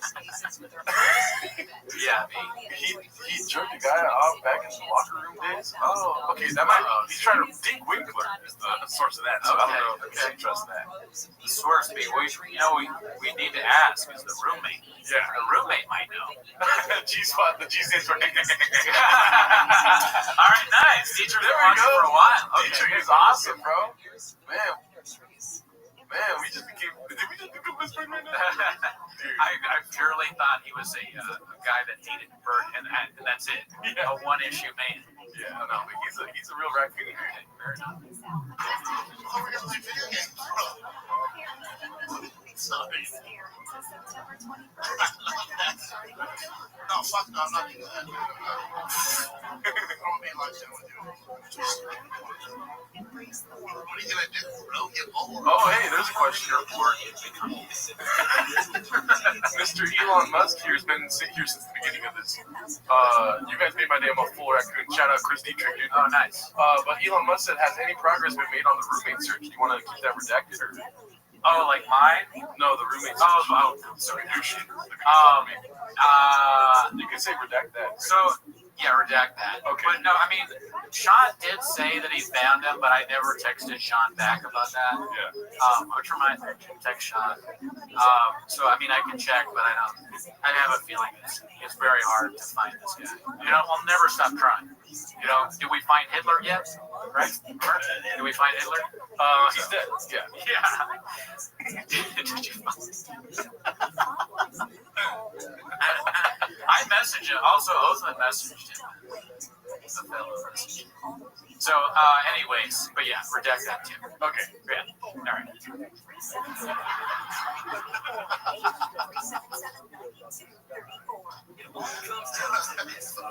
What cheating, Alice? I never thought I'd say this to my body. Uh-oh. One thing on there, right? Walk this down. Entire year. That's why you're grateful. I was walking down with my family. Thanks, sarcasm. You realize my girl's not cool. She's just not. To go from Newsom, like just shitting on Newsom, and I mean, how many people are Yeah. he's in Dallas to talking about how your wife is stupid or bitch or whatever. Yeah. My girl's spicy. Pretty ridiculous. Not the best line of logic there. I don't see the connection. Yeah. But I would like a more political shot because I am entertained. I think we're all entertained by the talk of the DA. Yeah. It's a classic. He does not like Gascon. I'll tell you one thing though. I really want to quickly highlight something. Let me get rid of that settings real quick. Look at the ring here, right? The ring finger here, right? Tattoo. Shop strikes me as somebody that is married to the game. Do you think that's the reason behind that tattoo there? Oh, like a tattoo ring? Yeah. No, like married to the game, comedy game, UFC game. Like So his passions are tattooed onto his ring finger. Why doesn't he have? I don't know. But I mean, maybe. But why doesn't he have the ring? That's I'd never noticed that. Yeah. Look at you, best brains for the arts. Yeah. We try not to get too into his personal shit. Yeah. That is interesting. Yeah. No ring. No ring on the finger while talking about your wife on your comedy. Nice. Very strange. And I wish we could zoom in on that. Damn, has anyone ever noticed that before? Has that been said on chain? Probably. We're fucking. Yeah, we're not yet. Yeah. That's great too. It was Did he do that? I mean, we don't want to harp on this too much, but did he do that? Has anyone seen that before? He caught the ring for Hattie. Dick Winkler, dude. Yes. Oh, Like that's so Jumpy. Remember Carl, we were here a couple years ago. Carl fell down outside, and we were worried about him. We didn't know what happened. Thanks, Adam. He's here today. He's on the Just not a friendly. Only Brendan we have love for here is Cooney. He's holding it down, Cooney. Only Brendan we have love for here is okay, Adam. There's some good. Yeah. You're like, fuck off. No, I'm saying okay, yeah. I mean, there's some other Brendans that are cool people. Yeah, Spencer, I'm staying only because you commented 20 times for me to stay. That's the only reason why. There you go.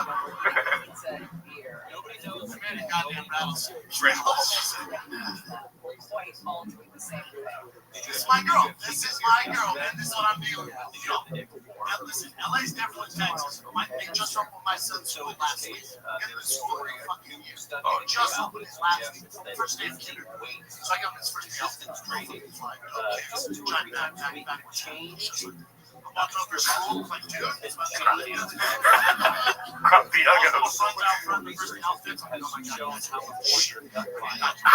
cussing in front of kids. You guys are fucking cute as fucking. She said that. Yeah. An adult. Oh, so yeah.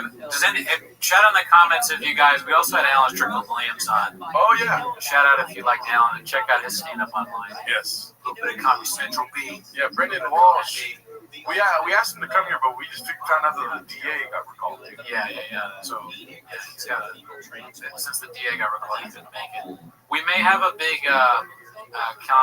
There may be another bigger comedian that's certified homeless coming on in July.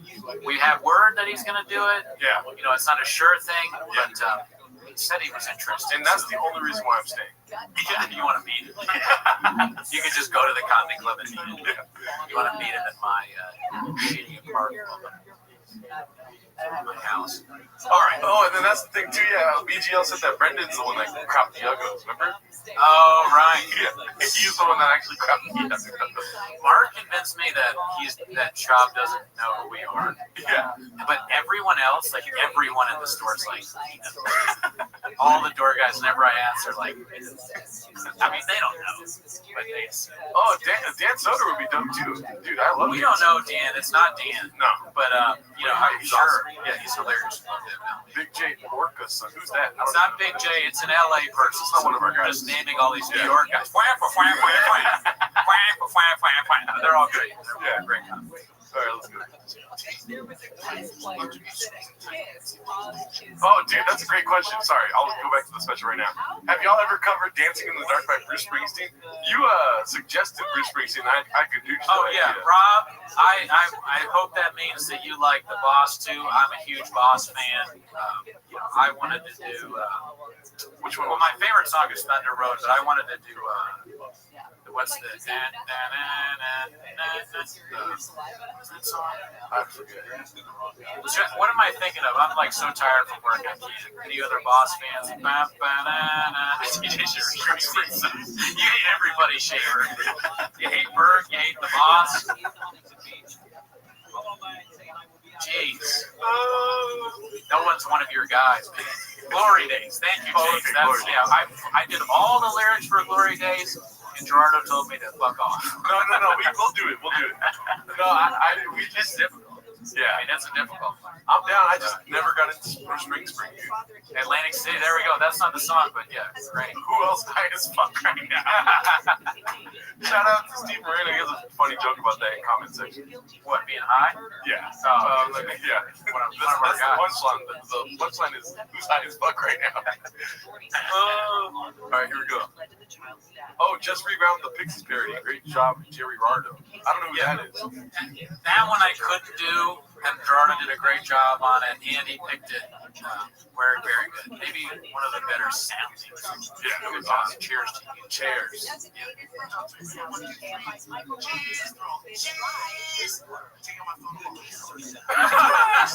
Why did he lick his lip? Oh, hell yeah. Why did he lick his lip, dude? He's trying to build it.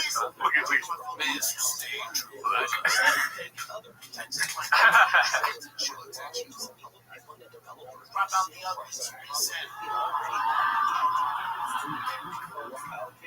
I feel like she did not do that. Yeah. You know? Oh, he just makes stuff up. Where he's like, Mark, look at him. He cheats on his girl and he takes steroids and he's boners or whatever. Boner medicine. Boner alert. And Mark is like, I don't do any of this. Oh, man. Crop out the uglies, dude. Teddy. Pretty amazing story for him to find his way out of the ocean and onto a conference. One of his sons, especially. That's right. Maybe from SeaWorld all the way to the cellar. Shout out Redlands, dude. I had a show in Temecula the other day. It was great. First time doing 30 minutes. Oh, yeah? Where at? Arlington Improv. Just kidding. Shamrocks. I did that at Shamrocks. It was dope. Yep. All right. Yeah, Redlands is dope. Redlands is tight. I've done comedy shows there too. You've done the comedy show at Redlands. Yeah. What is it? Red something? Or? It's the local, something Locals only. Locals only, something like that, yeah. Excuse me? I said, you're in a group chat with other parents, dumbass. That guy left. Oh, shit! He told us other parents were killing ugly. I like to imagine that guy was like not into it at all. But he had his fingers in his whole cheeks. But he only laughs at group chat jokes. Finally, my cup of tea, dog. Other parents, dumbass. Put it in. Yeah. It is also only in the left ear. You see that? He's accidentally drinking piss. Yeah, he said shit again. He said shit twice. Savage. Savage. Yeah. What a hard squad.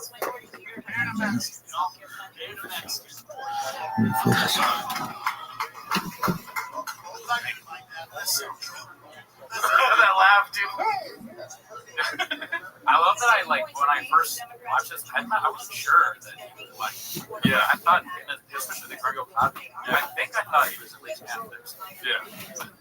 I learned a lot. Also, too, a little, what does Bert say? Secret time. I watched this the first day it came out. Rarely, yes. And then, but I watched it like this in my bed. I swear to God. And then I was kind of actually upset afterwards. I was like, dude, we all waited for it to be good. And it was so bad. I watched it because our mutual friend told me. Yeah. He was like, you should watch it. Yeah. And I made him bring it. It was 2 minutes. Yeah. Yeah, I was watching that earlier on my phone. I had to tweet that, or we edited it. Yeah, edited it. Just like random. One of those is like a random pool thing that what's his name does anyway.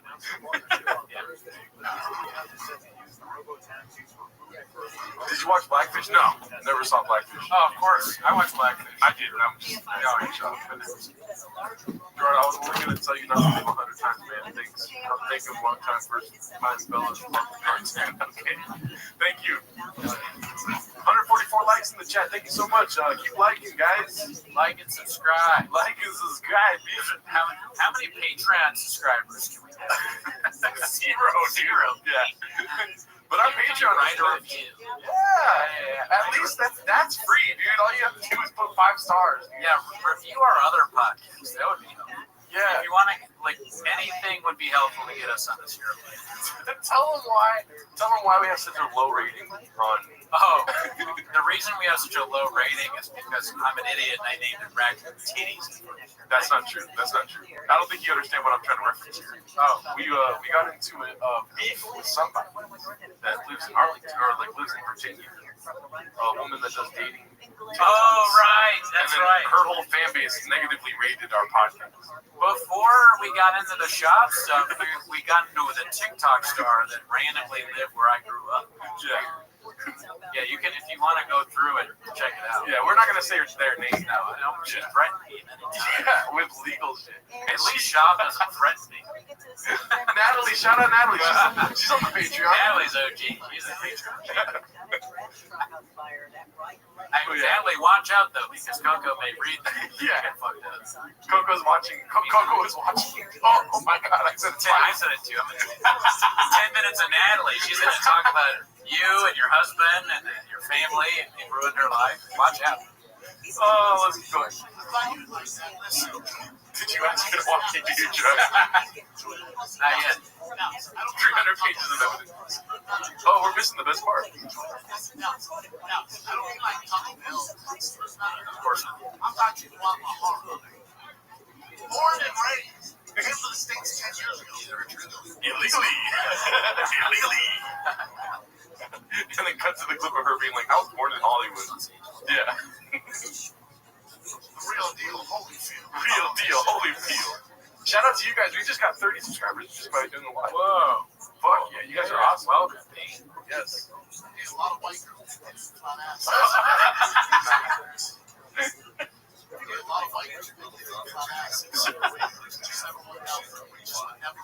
Imagine that's how she found out. She's like, what do you mean you were? You told me you were a virgin. You just lied to everyone. You talking about the white girls in town? No, like the Mexican, his wife. You only like me for my culo? Hey, babe, it's a joke, babe. I'm a calm you. Look, I have to say that you throw Cheetos. I have to say that your family, when I hang out with them, is always eating Cheetos. It's like fun. Joe Rogan told me. Well, he didn't say it was funny, but I inferred. You're welcome, B. I don't normally subscribe. Shout out Wolfie, dude. Yeah, good. Get out of your comfort zone. Subscribe, baby. Oh yeah, what happened to Shitter Throat Slitter, dude? I don't know. I mean, I don't think he's ever interacted with us, right? No, but we watched a lot of his clips. Yeah. And it also took us a long time to figure out what it was reference to. Had most of that clip. Yeah. It made no sense. Classic beat. Classic. All right. You guys are flipping amazing. Thank you, GTF Overland. Spicy.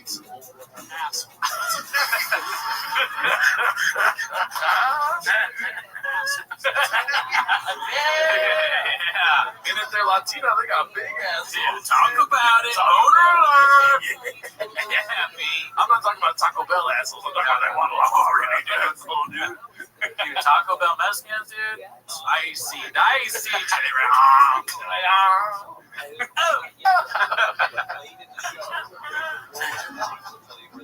Sorry. I'm glad I got to be part of the live show. Thank you. Super soft. Hell yeah. Fuck yeah.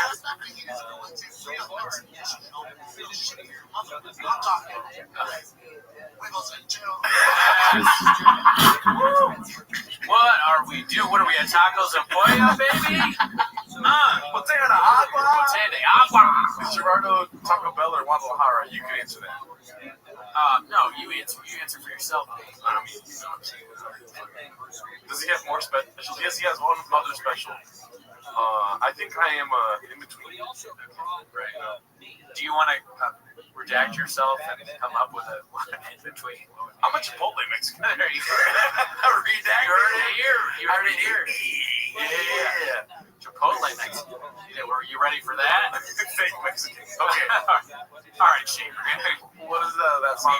Be cool, Shaver. That's the song by Eminem. I am whatever you say I am. I am whatever you say I am. If I wasn't, then why would you say Mexican?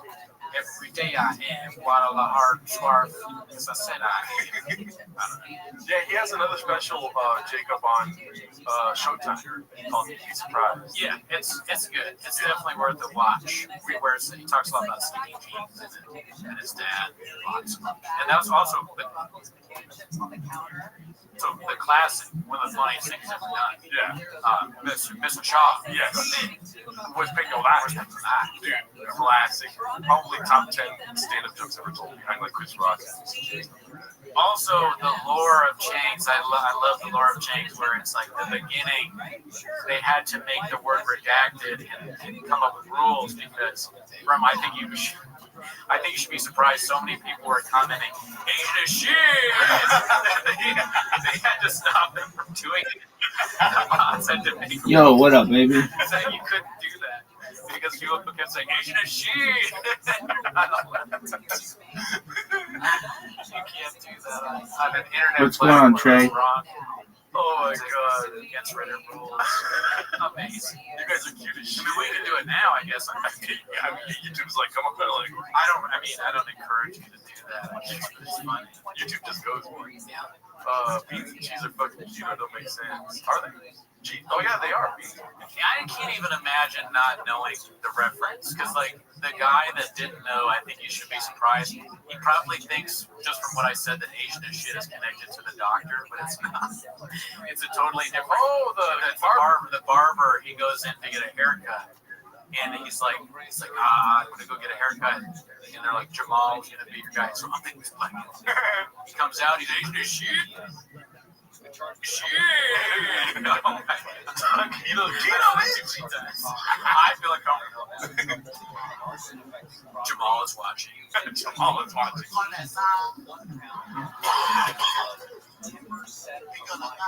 No, we're missing some gold here.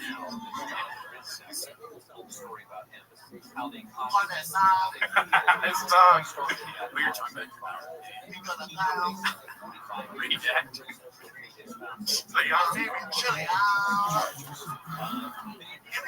Bro, I don't think that. I mean, I understand the beginning of it, like the word, like the way it sounds, but nobody does that. No, it's just too much. Doing too much. Just go, B. He just goes. I'm gonna look back into the menu more. Yeah, it's worthwhile, dude. Yeah, check it out, B. Check it out. That's what we do. We just made one person homeless, dude. Come on. Yeah, clap it up. Thank you. Cheers. 100,000 should be 200,000. I can't talk. Top 5% of Reddit or something. Like top 1%. Yeah, you pushed it. Yeah. That was Oh, give him my mic.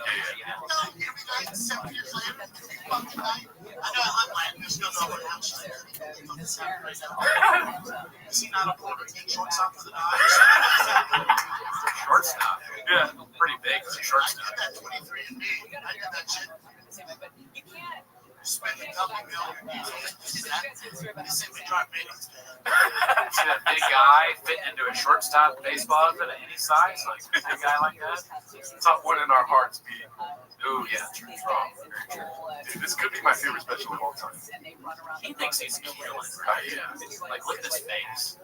But you know what? And then Tiger on his arm. Time. Why does he have a stopwatch tatted on his arm? That when Tiger is gonna die soon. Before this is the prequel to this Chompies. Yep. Chompies.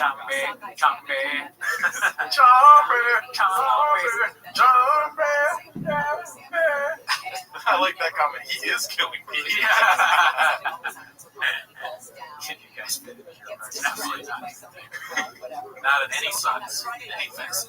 That Tiger thing. Yeah, dude. What's it called? But yeah, I think this is my favorite special of all time. I mean, it's great. Look at what it's done. Look at all the people it's brought together. Yeah. To watch and see this. It's amazing. Yeah. Can't talk about it. I am like shit now. One person handout, except for that.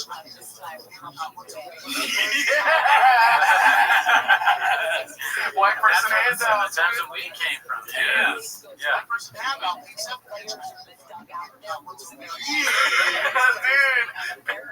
Page 7. White person handout, page 7, dude. Oh my god. Oh man. This is amazing, dude. What's so weird? How many, if you had to guess, chat, Yeah. How many baddies do you think are in the crowd today? Oh, Ooch just showed up, dude. What's up, yeah. Ooch? Oh, watch out, guys. Ooch will like you. Yeah. Just watch. Netflix. Thank you, guys. Shop has a new deal with Showtime, $19.99 a month. What? What is that? It's probably a Showtime riff. They're probably what is it called? Not grifting. What's that? Oh, trolling. I'm shocked, dude. Look, I love this shit, bro. Job is confused. Dude, you want to watch this like 5 times? Which one? Oh, My person handout, except the dice, dude. The dice is part of his brand. He's got the dice roll. You know what I mean? So yeah, I mean that's Dicey. He brings the Dicey back into it. On the soundboard we have that's a good one. We should probably put that. Yes, that's probably that. Yeah. Oh, yes. Yeah. Put it in. Play the cheap one. handout, except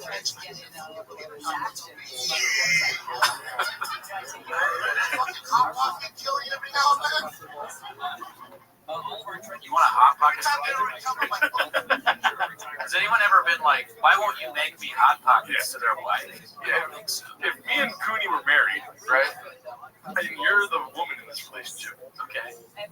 If you're making Mexican food, I'm not gonna be like, where are the hot pockets? You know what I mean? No, it makes no sense. Unless you suck at making Mexican food, dude.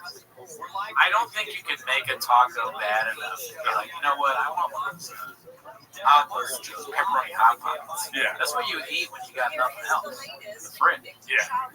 If you have a successful podcast and a hot Mexican wife, bro, give me tacos 7 days a week. Yeah, if you can get her to put down the flaming hot Cheetos and stop being like, Nina Fauci, Nina Delta, Nina, get making food. Thank him. Thank him, me. Stop criticizing. And if you're keto, gluten-free shit's fucking wraps or whatever, dude.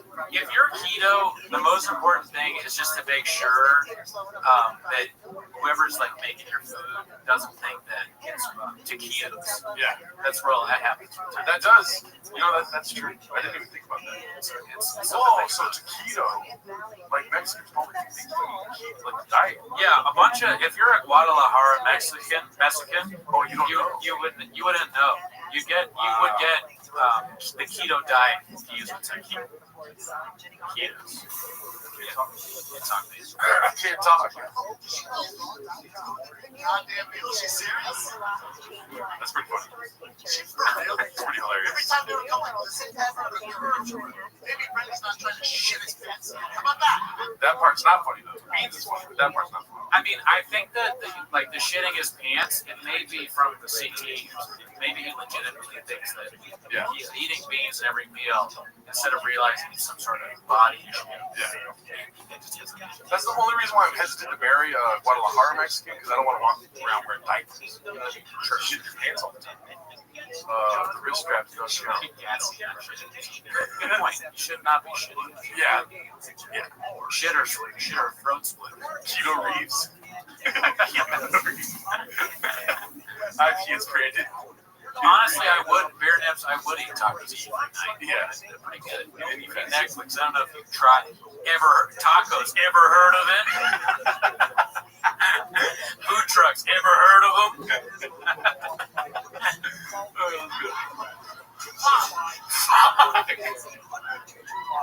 Every time they don't come, I ask them like this. So stupid. Poppy. Asshole calls him Poppy.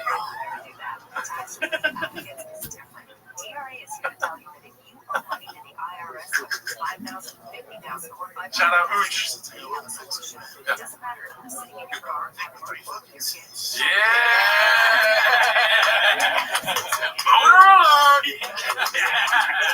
Three C's, baby. That's where, it's 3 C's. Oh, Mr. Spoiler McGee over here. There we go. Wow, looking at the future. Okay, Big Boy Squad, SEAL Team Think, Precinct. Over 600 live viewers, not bad, fellas. Wow, hey, the numbers guy. We welcome. Yeah, dude. Thick with 3 fucking C's, dude. No K's. We're hotter than Brian LA time. I was about to. Do you remember when we got gadooshed? Anybody remember getting that? Gadooshed on the Reddit? Listen, everybody gets gadooshed except for the real heroes. Okay. Well. All right. This is the Mount Rushmore of podcasts. I like the rainbows in the chat. Boner alert. Exactly. Boner alert. What is AHS? Oh, American Horror Story. Yeah. No, Blackfish is way better. Yeah, dude. American Horror Story is good.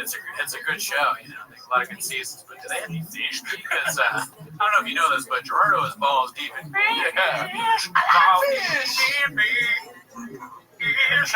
Balls deep in fish. Yeah, keep going, dude.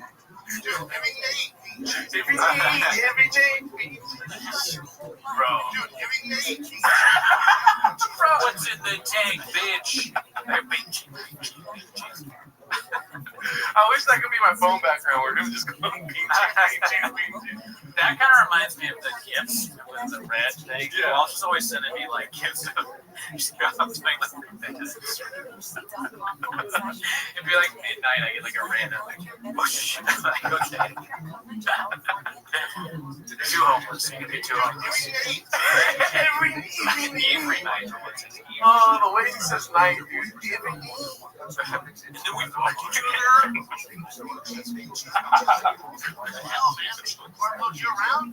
Yes. Ever kill off the carbs? That's what you plan? Yes. It's all to be built like armadillos. Armadillos. Who loves you? Oh my God! Can I get a truck walk? Brendan Hurley. We'll walk you to your truck for free. Shout out another Brendan. So many Brendan. See,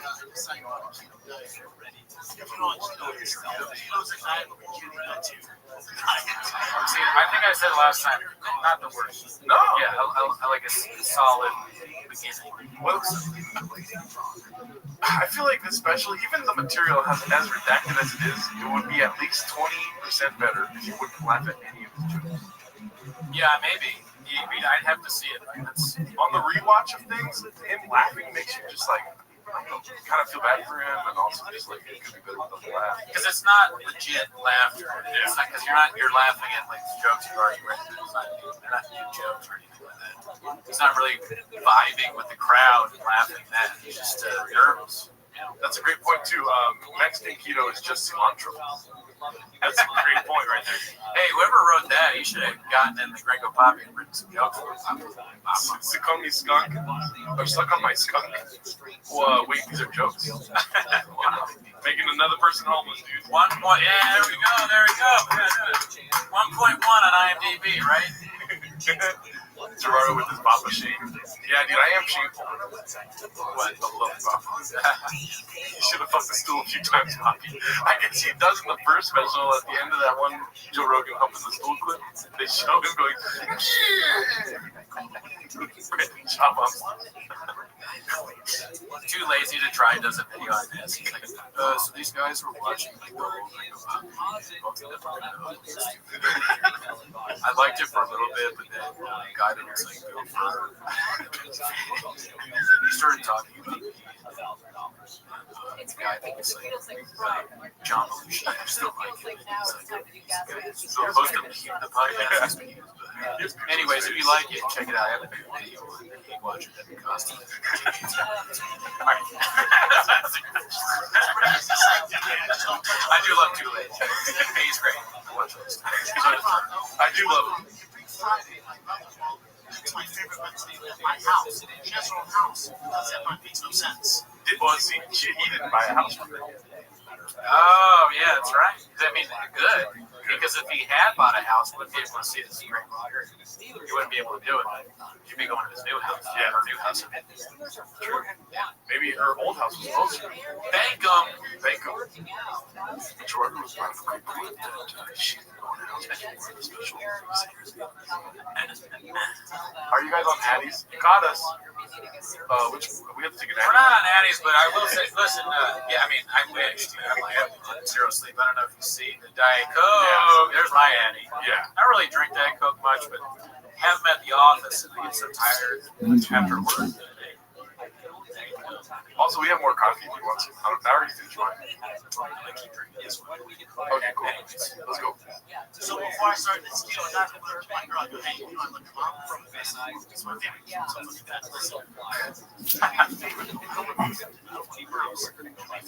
When I get her, tell your mom, I want that chips. She tell her she's eating flesh with it, but she doesn't. But she doesn't, though. Another great clip from the soundboard there. But she doesn't, though. Coffee is for civilians. Yeah, I mean, if you're one of the 1,000, you know, you're so high on the Addies. You've just done 17 podcasts. We only do 2, 3. That Diet Coke will be in your system all week.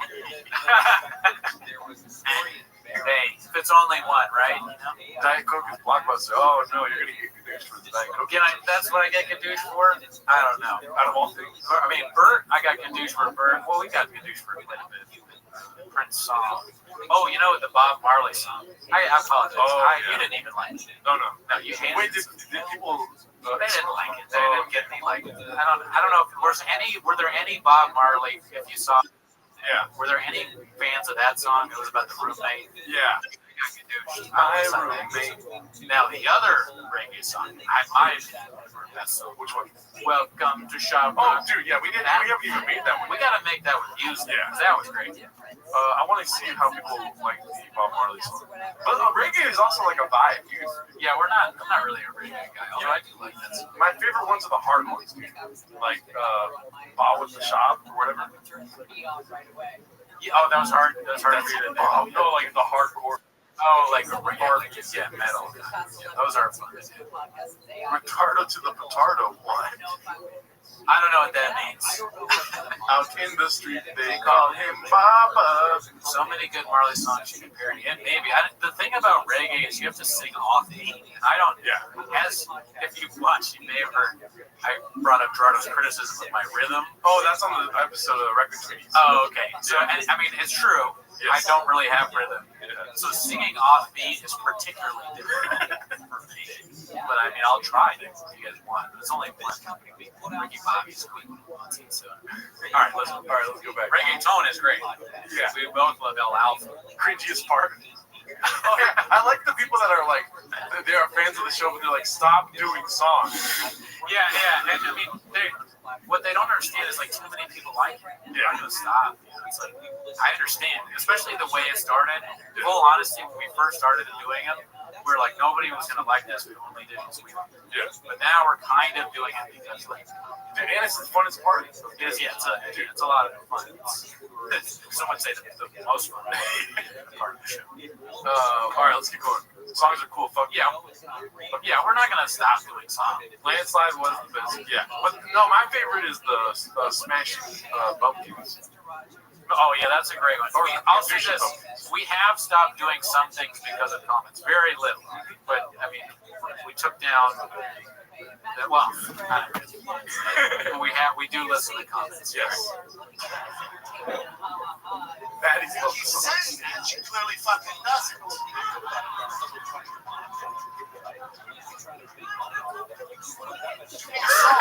Intergalactic shout out. You stop the songs, I'm unsubscribing. So drastic. That's like me getting Gadoosh off the show. So the comments that we listened to were fair. I would say, like, we're not like, you know, we're not above criticism. I'll say, but I appreciate you guys sitting down for us. But also too, keep what's it called? Keep suggesting songs, especially even in the live chat, and you'll see our visceral reactions to them, our live reactions to what songs we should do. Yeah, we got the spring.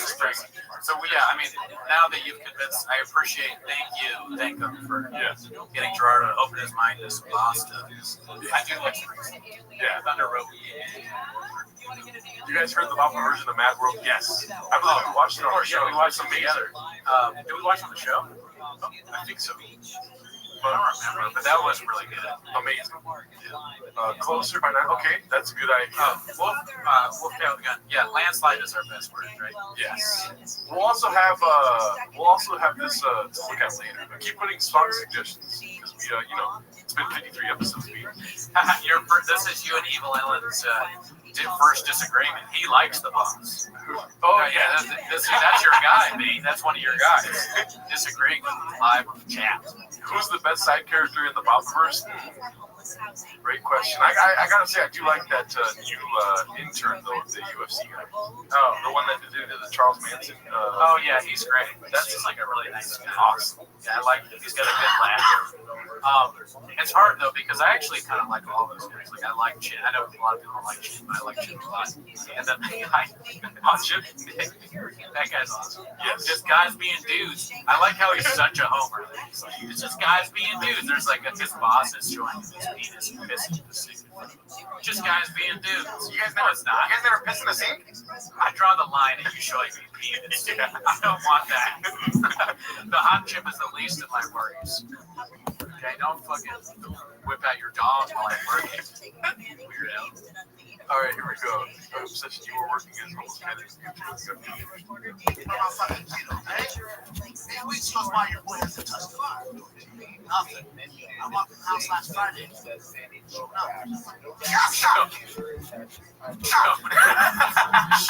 This is a fucking fiesta.